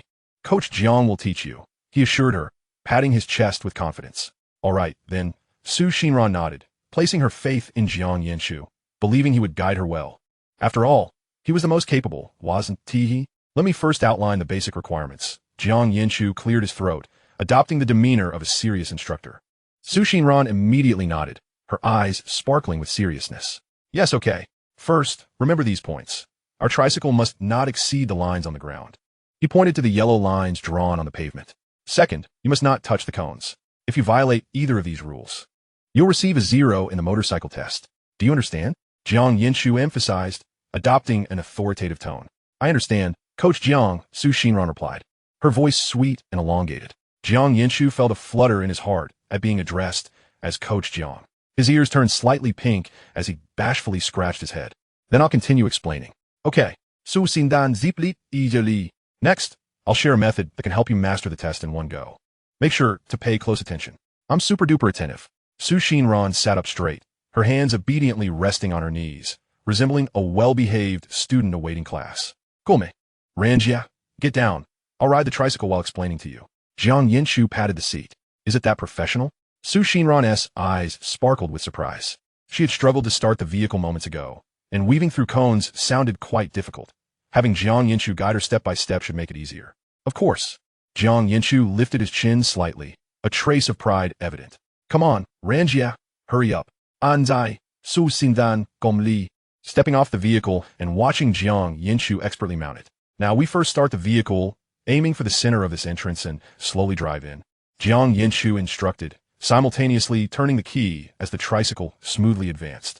Jiang Yanchu caught a glimpse of her attentively tilting her head, and he couldn't help but smile, ensuring he detailed every aspect so that Ran-jie wouldn't miss anything.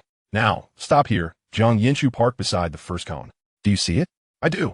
Su Xinran leaned closer to the vehicle, scrutinizing the distance between the vehicle and the cone. Remember, the chassis of the vehicle should align here, then turn. He activated the left turn signal. At this point, when your wheels are about 30 centimeters from the white line, straighten the vehicle. This way, you want to hit the cones and can weave past perfectly. As he spoke, he demonstrated the tricycle skillfully navigating between the cones without touching a single one. Jiang Yanchu smoothly maneuvered the tricycle out of the weaving area and stopped before Su Xinran. Now, Ran-jie, give it a try. Okay, Su Xinran replied, feeling a slight sweat forming in her palms. Watching Jiang Yanchu operate had seemed simple, but now that she was in control, she felt a flicker of anxiety, constantly worrying about hitting a cone or crossing the line. Do you remember the mantra? Jiang Yanchu's voice rang out, encouraging her. I do. Su Xinran straightened her back, as if to motivate herself, focusing on the center, observing the cones, then aligning her wheels. Each word was enunciated with great care, as if fearing the omission of any detail. Indeed, given the clarity with which the mnemonic was memorized, driving should pose no challenge. Jiang Yanchu nodded with a smile. However, Su Xinran, feeling a twinge of insecurity, pursed her lips. Jiang Yanchu, you speak too confidently. I've merely retained a few elements, and I might forget everything the moment I get behind the wheel. No worries. I have faith in you, Jiang Yanchu replied earnestly, assuring her that even if she forgot, he would be there to remind her. Oh, all right, she said, feeling some of her anxiety assuaged by his words. Drawing a deep breath, she opened the car door and took her seat, her hands gripping the steering wheel tightly. Once inside, her hands trembled slightly as she repeatedly chanted in her mind, align with the center, observe the cones, straighten up. Yet, as the car began to move, her hands and feet seemed to move independently of her will. The front wheel lightly brushed against the first cone, causing her to panic and jerk the wheel too sharply, leading the rear wheel to collide with the second cone. The subsequent laps were even worse. Either she drifted over the lines or the cones were knocked askew, failing to achieve a smooth run after 5 or 6 attempts. Stopping the car, she gazed at the crooked cones swaying chaotically, her cheeks aflame. Her earlier predictions had indeed come true. Though she had memorized the phrases, her practical execution was a disarray. To put it plainly, her mind had learned what her body had not. Jiang Yanchu. She turned to him, her eyes reflecting a hint of grievance and embarrassment. Am I just too foolish? Jiang Yanchu approached her, gently realigning the misaligned steering wheel. It's all right, take your time. You know, it took me 3 days to grasp it fully when I first learned. Really? Su Xinran's eyes brightened slightly, as if finding solace. Absolutely, would I lie to you? Jiang Yanchu chuckled, gesturing towards the cones not far away. You see, the last lap was already much better than the first. At least you didn't cross the lines. Let us practice a couple more laps, and you'll surely find a rhythm. Oh, fine, she nodded, feeling a bit of her frustration dissipate. She turned the key in the ignition once more, her gaze now imbued with determination. With a few more attempts, she would surely succeed. If not, she would simply have Jiang Yanchu continue to guide her. Chapter 84. grilled leeks, grilled kidneys, grilled oysters. After an entire afternoon of practice, Xinran had yet to succeed even once. Coach Jiang had come over to provide guidance for a while, but the moment he stood beside her, cold sweat broke out on her palms. Her clutch release was either too quick or too slow, and she found it easier to practice when Jiang Yanchu was present. Eventually, Coach Jiang shook his head, patting Jiang Yanchu on the shoulder. This girl is quite compatible with you. You'll need to invest more effort.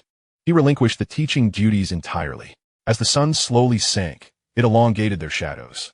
Jiang Yanchu straightened the disheveled cones and turned to Xinran. Let us go. Ran-jie, it's time to head home. We'll come back to practice tomorrow. Xinran remained with her head down, staring at the tricycle. Her lips pursed as if to say, what is this? It's so difficult to learn. Clearly, I've memorized the phrases. Yet everything falls apart once I'm in the car. Jiang Yanchu, observing her determined demeanor, couldn't he help but smile. She truly was adorable. However, this very smile was caught by Xinran. Jiang Yanchu, are you laughing at me? She exclaimed, lifting her head to glare at him. How was he laughing? Jiang Yanchu quickly composed his expression, feigning seriousness. You were laughing. I was not. You were. The two bantered back and forth, playfully jostling each other as they approached Jiang Yanchu's vehicle. Jiang Yanchu softened his tone. All right, no need to be upset. Tomorrow, I'll bring you some candy. A little sweetness will help you learn. Jiang Yanchu, do you think I'm still a child who needs candy for encouragement? Xinran glared at him. Jiang Yanchu suppressed a smile, saying nothing, his eyes full of warmth. The girl huffed and turned her head away, yet her ears were perked up, listening for his response. Jiang Yanchu picked up the helmet hanging from the handlebars, approached her, and gently adjusted her tilted head. When his fingertips brushed against Xinran's cheek, he felt the warmth of her skin. With tender movements, he secured the helmet on her head and fastened the straps. All right, no more sulking. We're getting ready to go home. Xinran reached out her hand towards Jiang Yanchu, resembling a small kitten awaiting a hug. Jiang Yanchu understood her intent, chuckling as he bent down to lift her gently, placing her in the back seat. Once settled, the girl inched forward, her cheek almost touching his back, her voice barely above a whisper. Am I really foolish, Jiang Yanchu? I couldn't learn anything after practicing all afternoon. Jiang Yanchu started the car, turning his head slightly to reassure her. You're not foolish, not at all. When I practiced for the first time, I crashed even worse than you. Just take your time. You're so bright, you'll definitely master it by tomorrow. Since you say so, I'll take your word for it. Xinran's voice, muffled by the helmet, carried a hint of delight. Of course, I wouldn't lie to you. Jiang Yanchu gently tapped the back seat, asking, what would you like to eat? Anything is fine. Anything again? Jiang Yanchu chuckled helplessly. She always responded this way. Yes, anything, Xinran replied, a smile gracing her lips. As long as she was with him, anything would taste delightful. How about hot pot? No, didn't you just say anything is fine? Jiang Yanchu raised an eyebrow. Hot pot is too spicy, she murmured defensively. Then let us go for barbecue? All right. This time her response was decisive, her large eyes shining brightly beneath the helmet. Let us go. I know a barbecue place with exceptional flavors. Jiang Yanchu started the car, the wind carrying his voice to Xinran's ears. She softly responded, her fingers subtly clutching the edge of Jiang Yanchu's shirt. Upon arriving at the barbecue restaurant, the evening breeze carried a pleasant coolness. Jiang Yanchu parked the car and turned to Xinran. Let us sit outside. It feels more atmospheric. Sure, I'm fine with that, Xinran agreed, removing her helmet, her hair slightly tousled by the wind as she adjusted it. Jiang Yanchu chose a small two-person table by the entrance, wiped clean, adorned with two small green plants. This will do, he said, pulling out a chair for Xinran before settling across from her, handing her the menu. Here, Ran-jie, you order. You go first. Xinran pushed the menu back to him. All right, then I'll go first, Jiang Yanchu said, not hesitating as he swiftly flipped through the menu, ordering 20 lamb skewers, 20 beef skewers, and a few grilled chicken wings with a hint of spice. As he ordered, he looked up at Xinran, asking, Ran-jie, would you like some grilled eggplant? They make it quite well with garlic. Let us have a portion, she replied. Great, I'll add a serving of garlic grilled eggplant. After placing the order with the owner, he returned the menu to her. Let us start with these. Take a look and see if you want to add anything else. Xinran, obediently taking the menu, lightly traced her fingers across the pages. Her eyes scanned the dishes, suddenly pausing at the grilled leeks, grilled kidneys, and garlic grilled oysters. She vaguely recalled that these were beneficial for kidney health. With this thought, a faint blush crept onto Xinran's cheeks as she discreetly glanced at Jiang Yanchu, who was engrossed in arranging the utensils on the table. his profile sharply defined under the streetlights. Given his regular basketball and fitness routine, he must have a fine physique, so he likely didn't need any supplementation, right? But what if? Perhaps it would come in handy in the future. She pressed her lips together, feeling quite prescient, and meticulously added 3 dishes to the menu. Indeed, those 3 mentioned above. After completing her additions, she discreetly curved her lips into a smile before handing the menu back, saying, "I've added these 3. That should suffice, right?" Jiang Yanchu, without a second thought, looked up and smiled at Xinran, directly passing the menu to the boss. "Boss, this is all for now." Xinran quickly lowered her head, pretending to sip water. Fortunately, Jiang Yanchu did not notice her earlier little gesture. "So, Sister Ran, which 3 dishes did you add?" Jiang Yanchu leaned on his chin, curious. "A little secret, I won't tell you." Xinran shook her head, tracing circles along the edge of the table, her face adorned with a hint of pride. "Another little secret? You have quite a few secrets in a single day."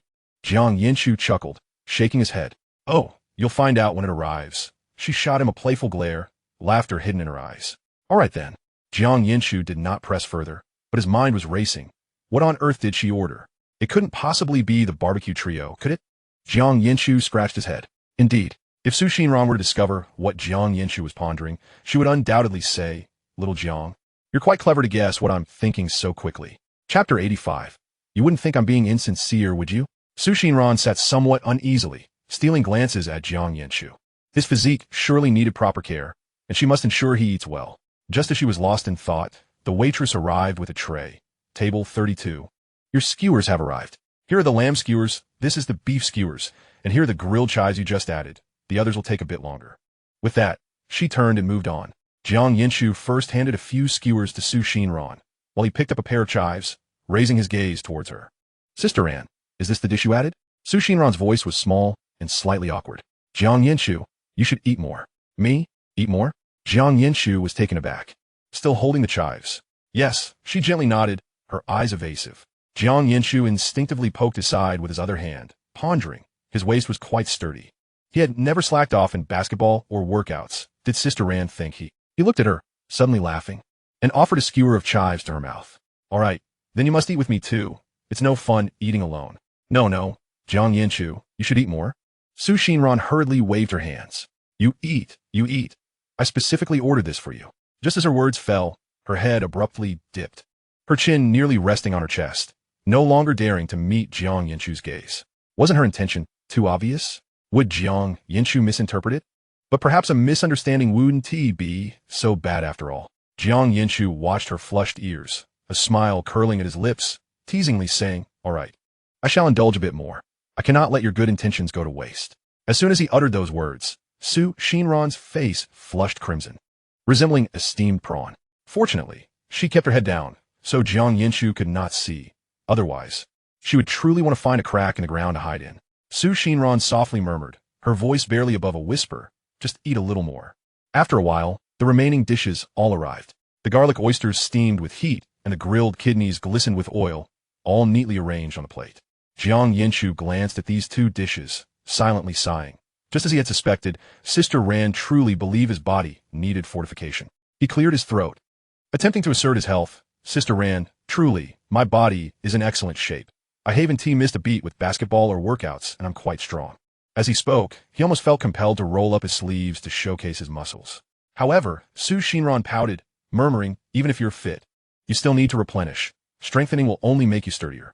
What if you have heavy work in the future?" As she spoke, her voice dwindled, yet her gaze grew steadfast. Jiang Yanchu found himself momentarily speechless, witnessing her earnest concern for his well-being. He could not muster a retort. Surely he couldn't say he didn't need any replenishment? That would seem to undermine her intentions. The girl gently nudged the plate, softly reminding, "So Jiang Yanchu, you must eat a bit more, all right? You can eat several oysters, can't you? Let me watch you." At that moment, Xinran evoked the feeling of a character from Water Margin, insisting that Darlang needed his medicine. "Fine." Jiang Yanchu gazed into her sparkling eyes and could only acquiesce. He picked up a grilled kidney.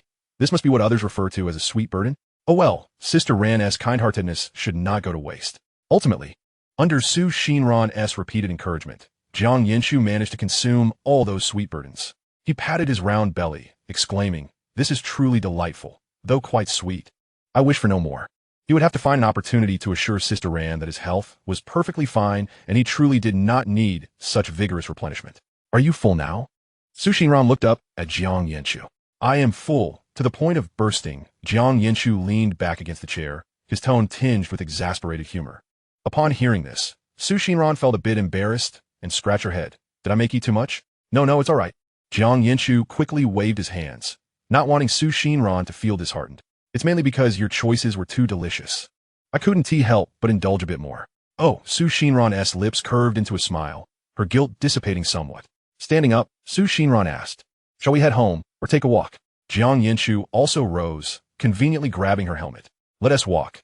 I'm too stuffed. He only wished to stroll and digest, as his stomach felt quite uncomfortable. All right, shall we take a turn up ahead? Su Xinran fell in a step beside Jiang Yanchu. The evening breeze caressed them, bringing warmth to their hearts. Jiang Yanchu responded, slowing his pace to allow Su Xinran to keep up easily. The streetlights cast long shadows of the two, walking side by side in a pleasant manner.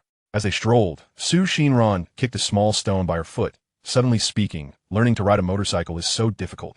Her tone carried a hint of disappointment from the afternoon as practice. Well, it's all right. It's like that at the beginning. Jiang Yanchu turned to look at her. Since you've never tried it before, just keep practicing and it will get easier. Oh, Su Xinran replied. Really? Trust me. Within a week, you'll have your license. Jiang Yanchu spoke with conviction, offering Su Xinran a reassuring promise. Su Xinran's eyes brightened, encouraged by Jiang Yanchu's words. Jiang Yanchu chuckled. Once you have your license, we can ride together for a joyride. Yet Su Xinran hesitated. I don't have a motorcycle yet. As soon as the words left her lips, she felt somewhat foolish. Who thinks about buying a motorcycle right after learning to ride? This was akin to wanting to have it all. Jiang Yanchu gently tapped her forehead, his tone affectionate. Don't worry about that. You can ride my sister's bike. She has several, all in colors that girls love. Will Sister Jiang scold me? Su Xinran felt a bit anxious, as it was someone else's property. If it were me, she would definitely say, I'm trying to take advantage of her bike. Jiang Yanchu raised an eyebrow, amusement dancing in her eyes. As for you, she would undoubtedly be delighted to let you ride. My sister has always held a fondness for you, especially given your obedient nature. Oh, Su Xinran pressed her lips together, her lingering doubts dissipating. She began to quietly envision herself joyfully riding alongside Jiang Yanchu on a breezy outing. Just the thought filled her with delight, for after all, it would be with Jiang Yanchu, and that alone brought her immense happiness.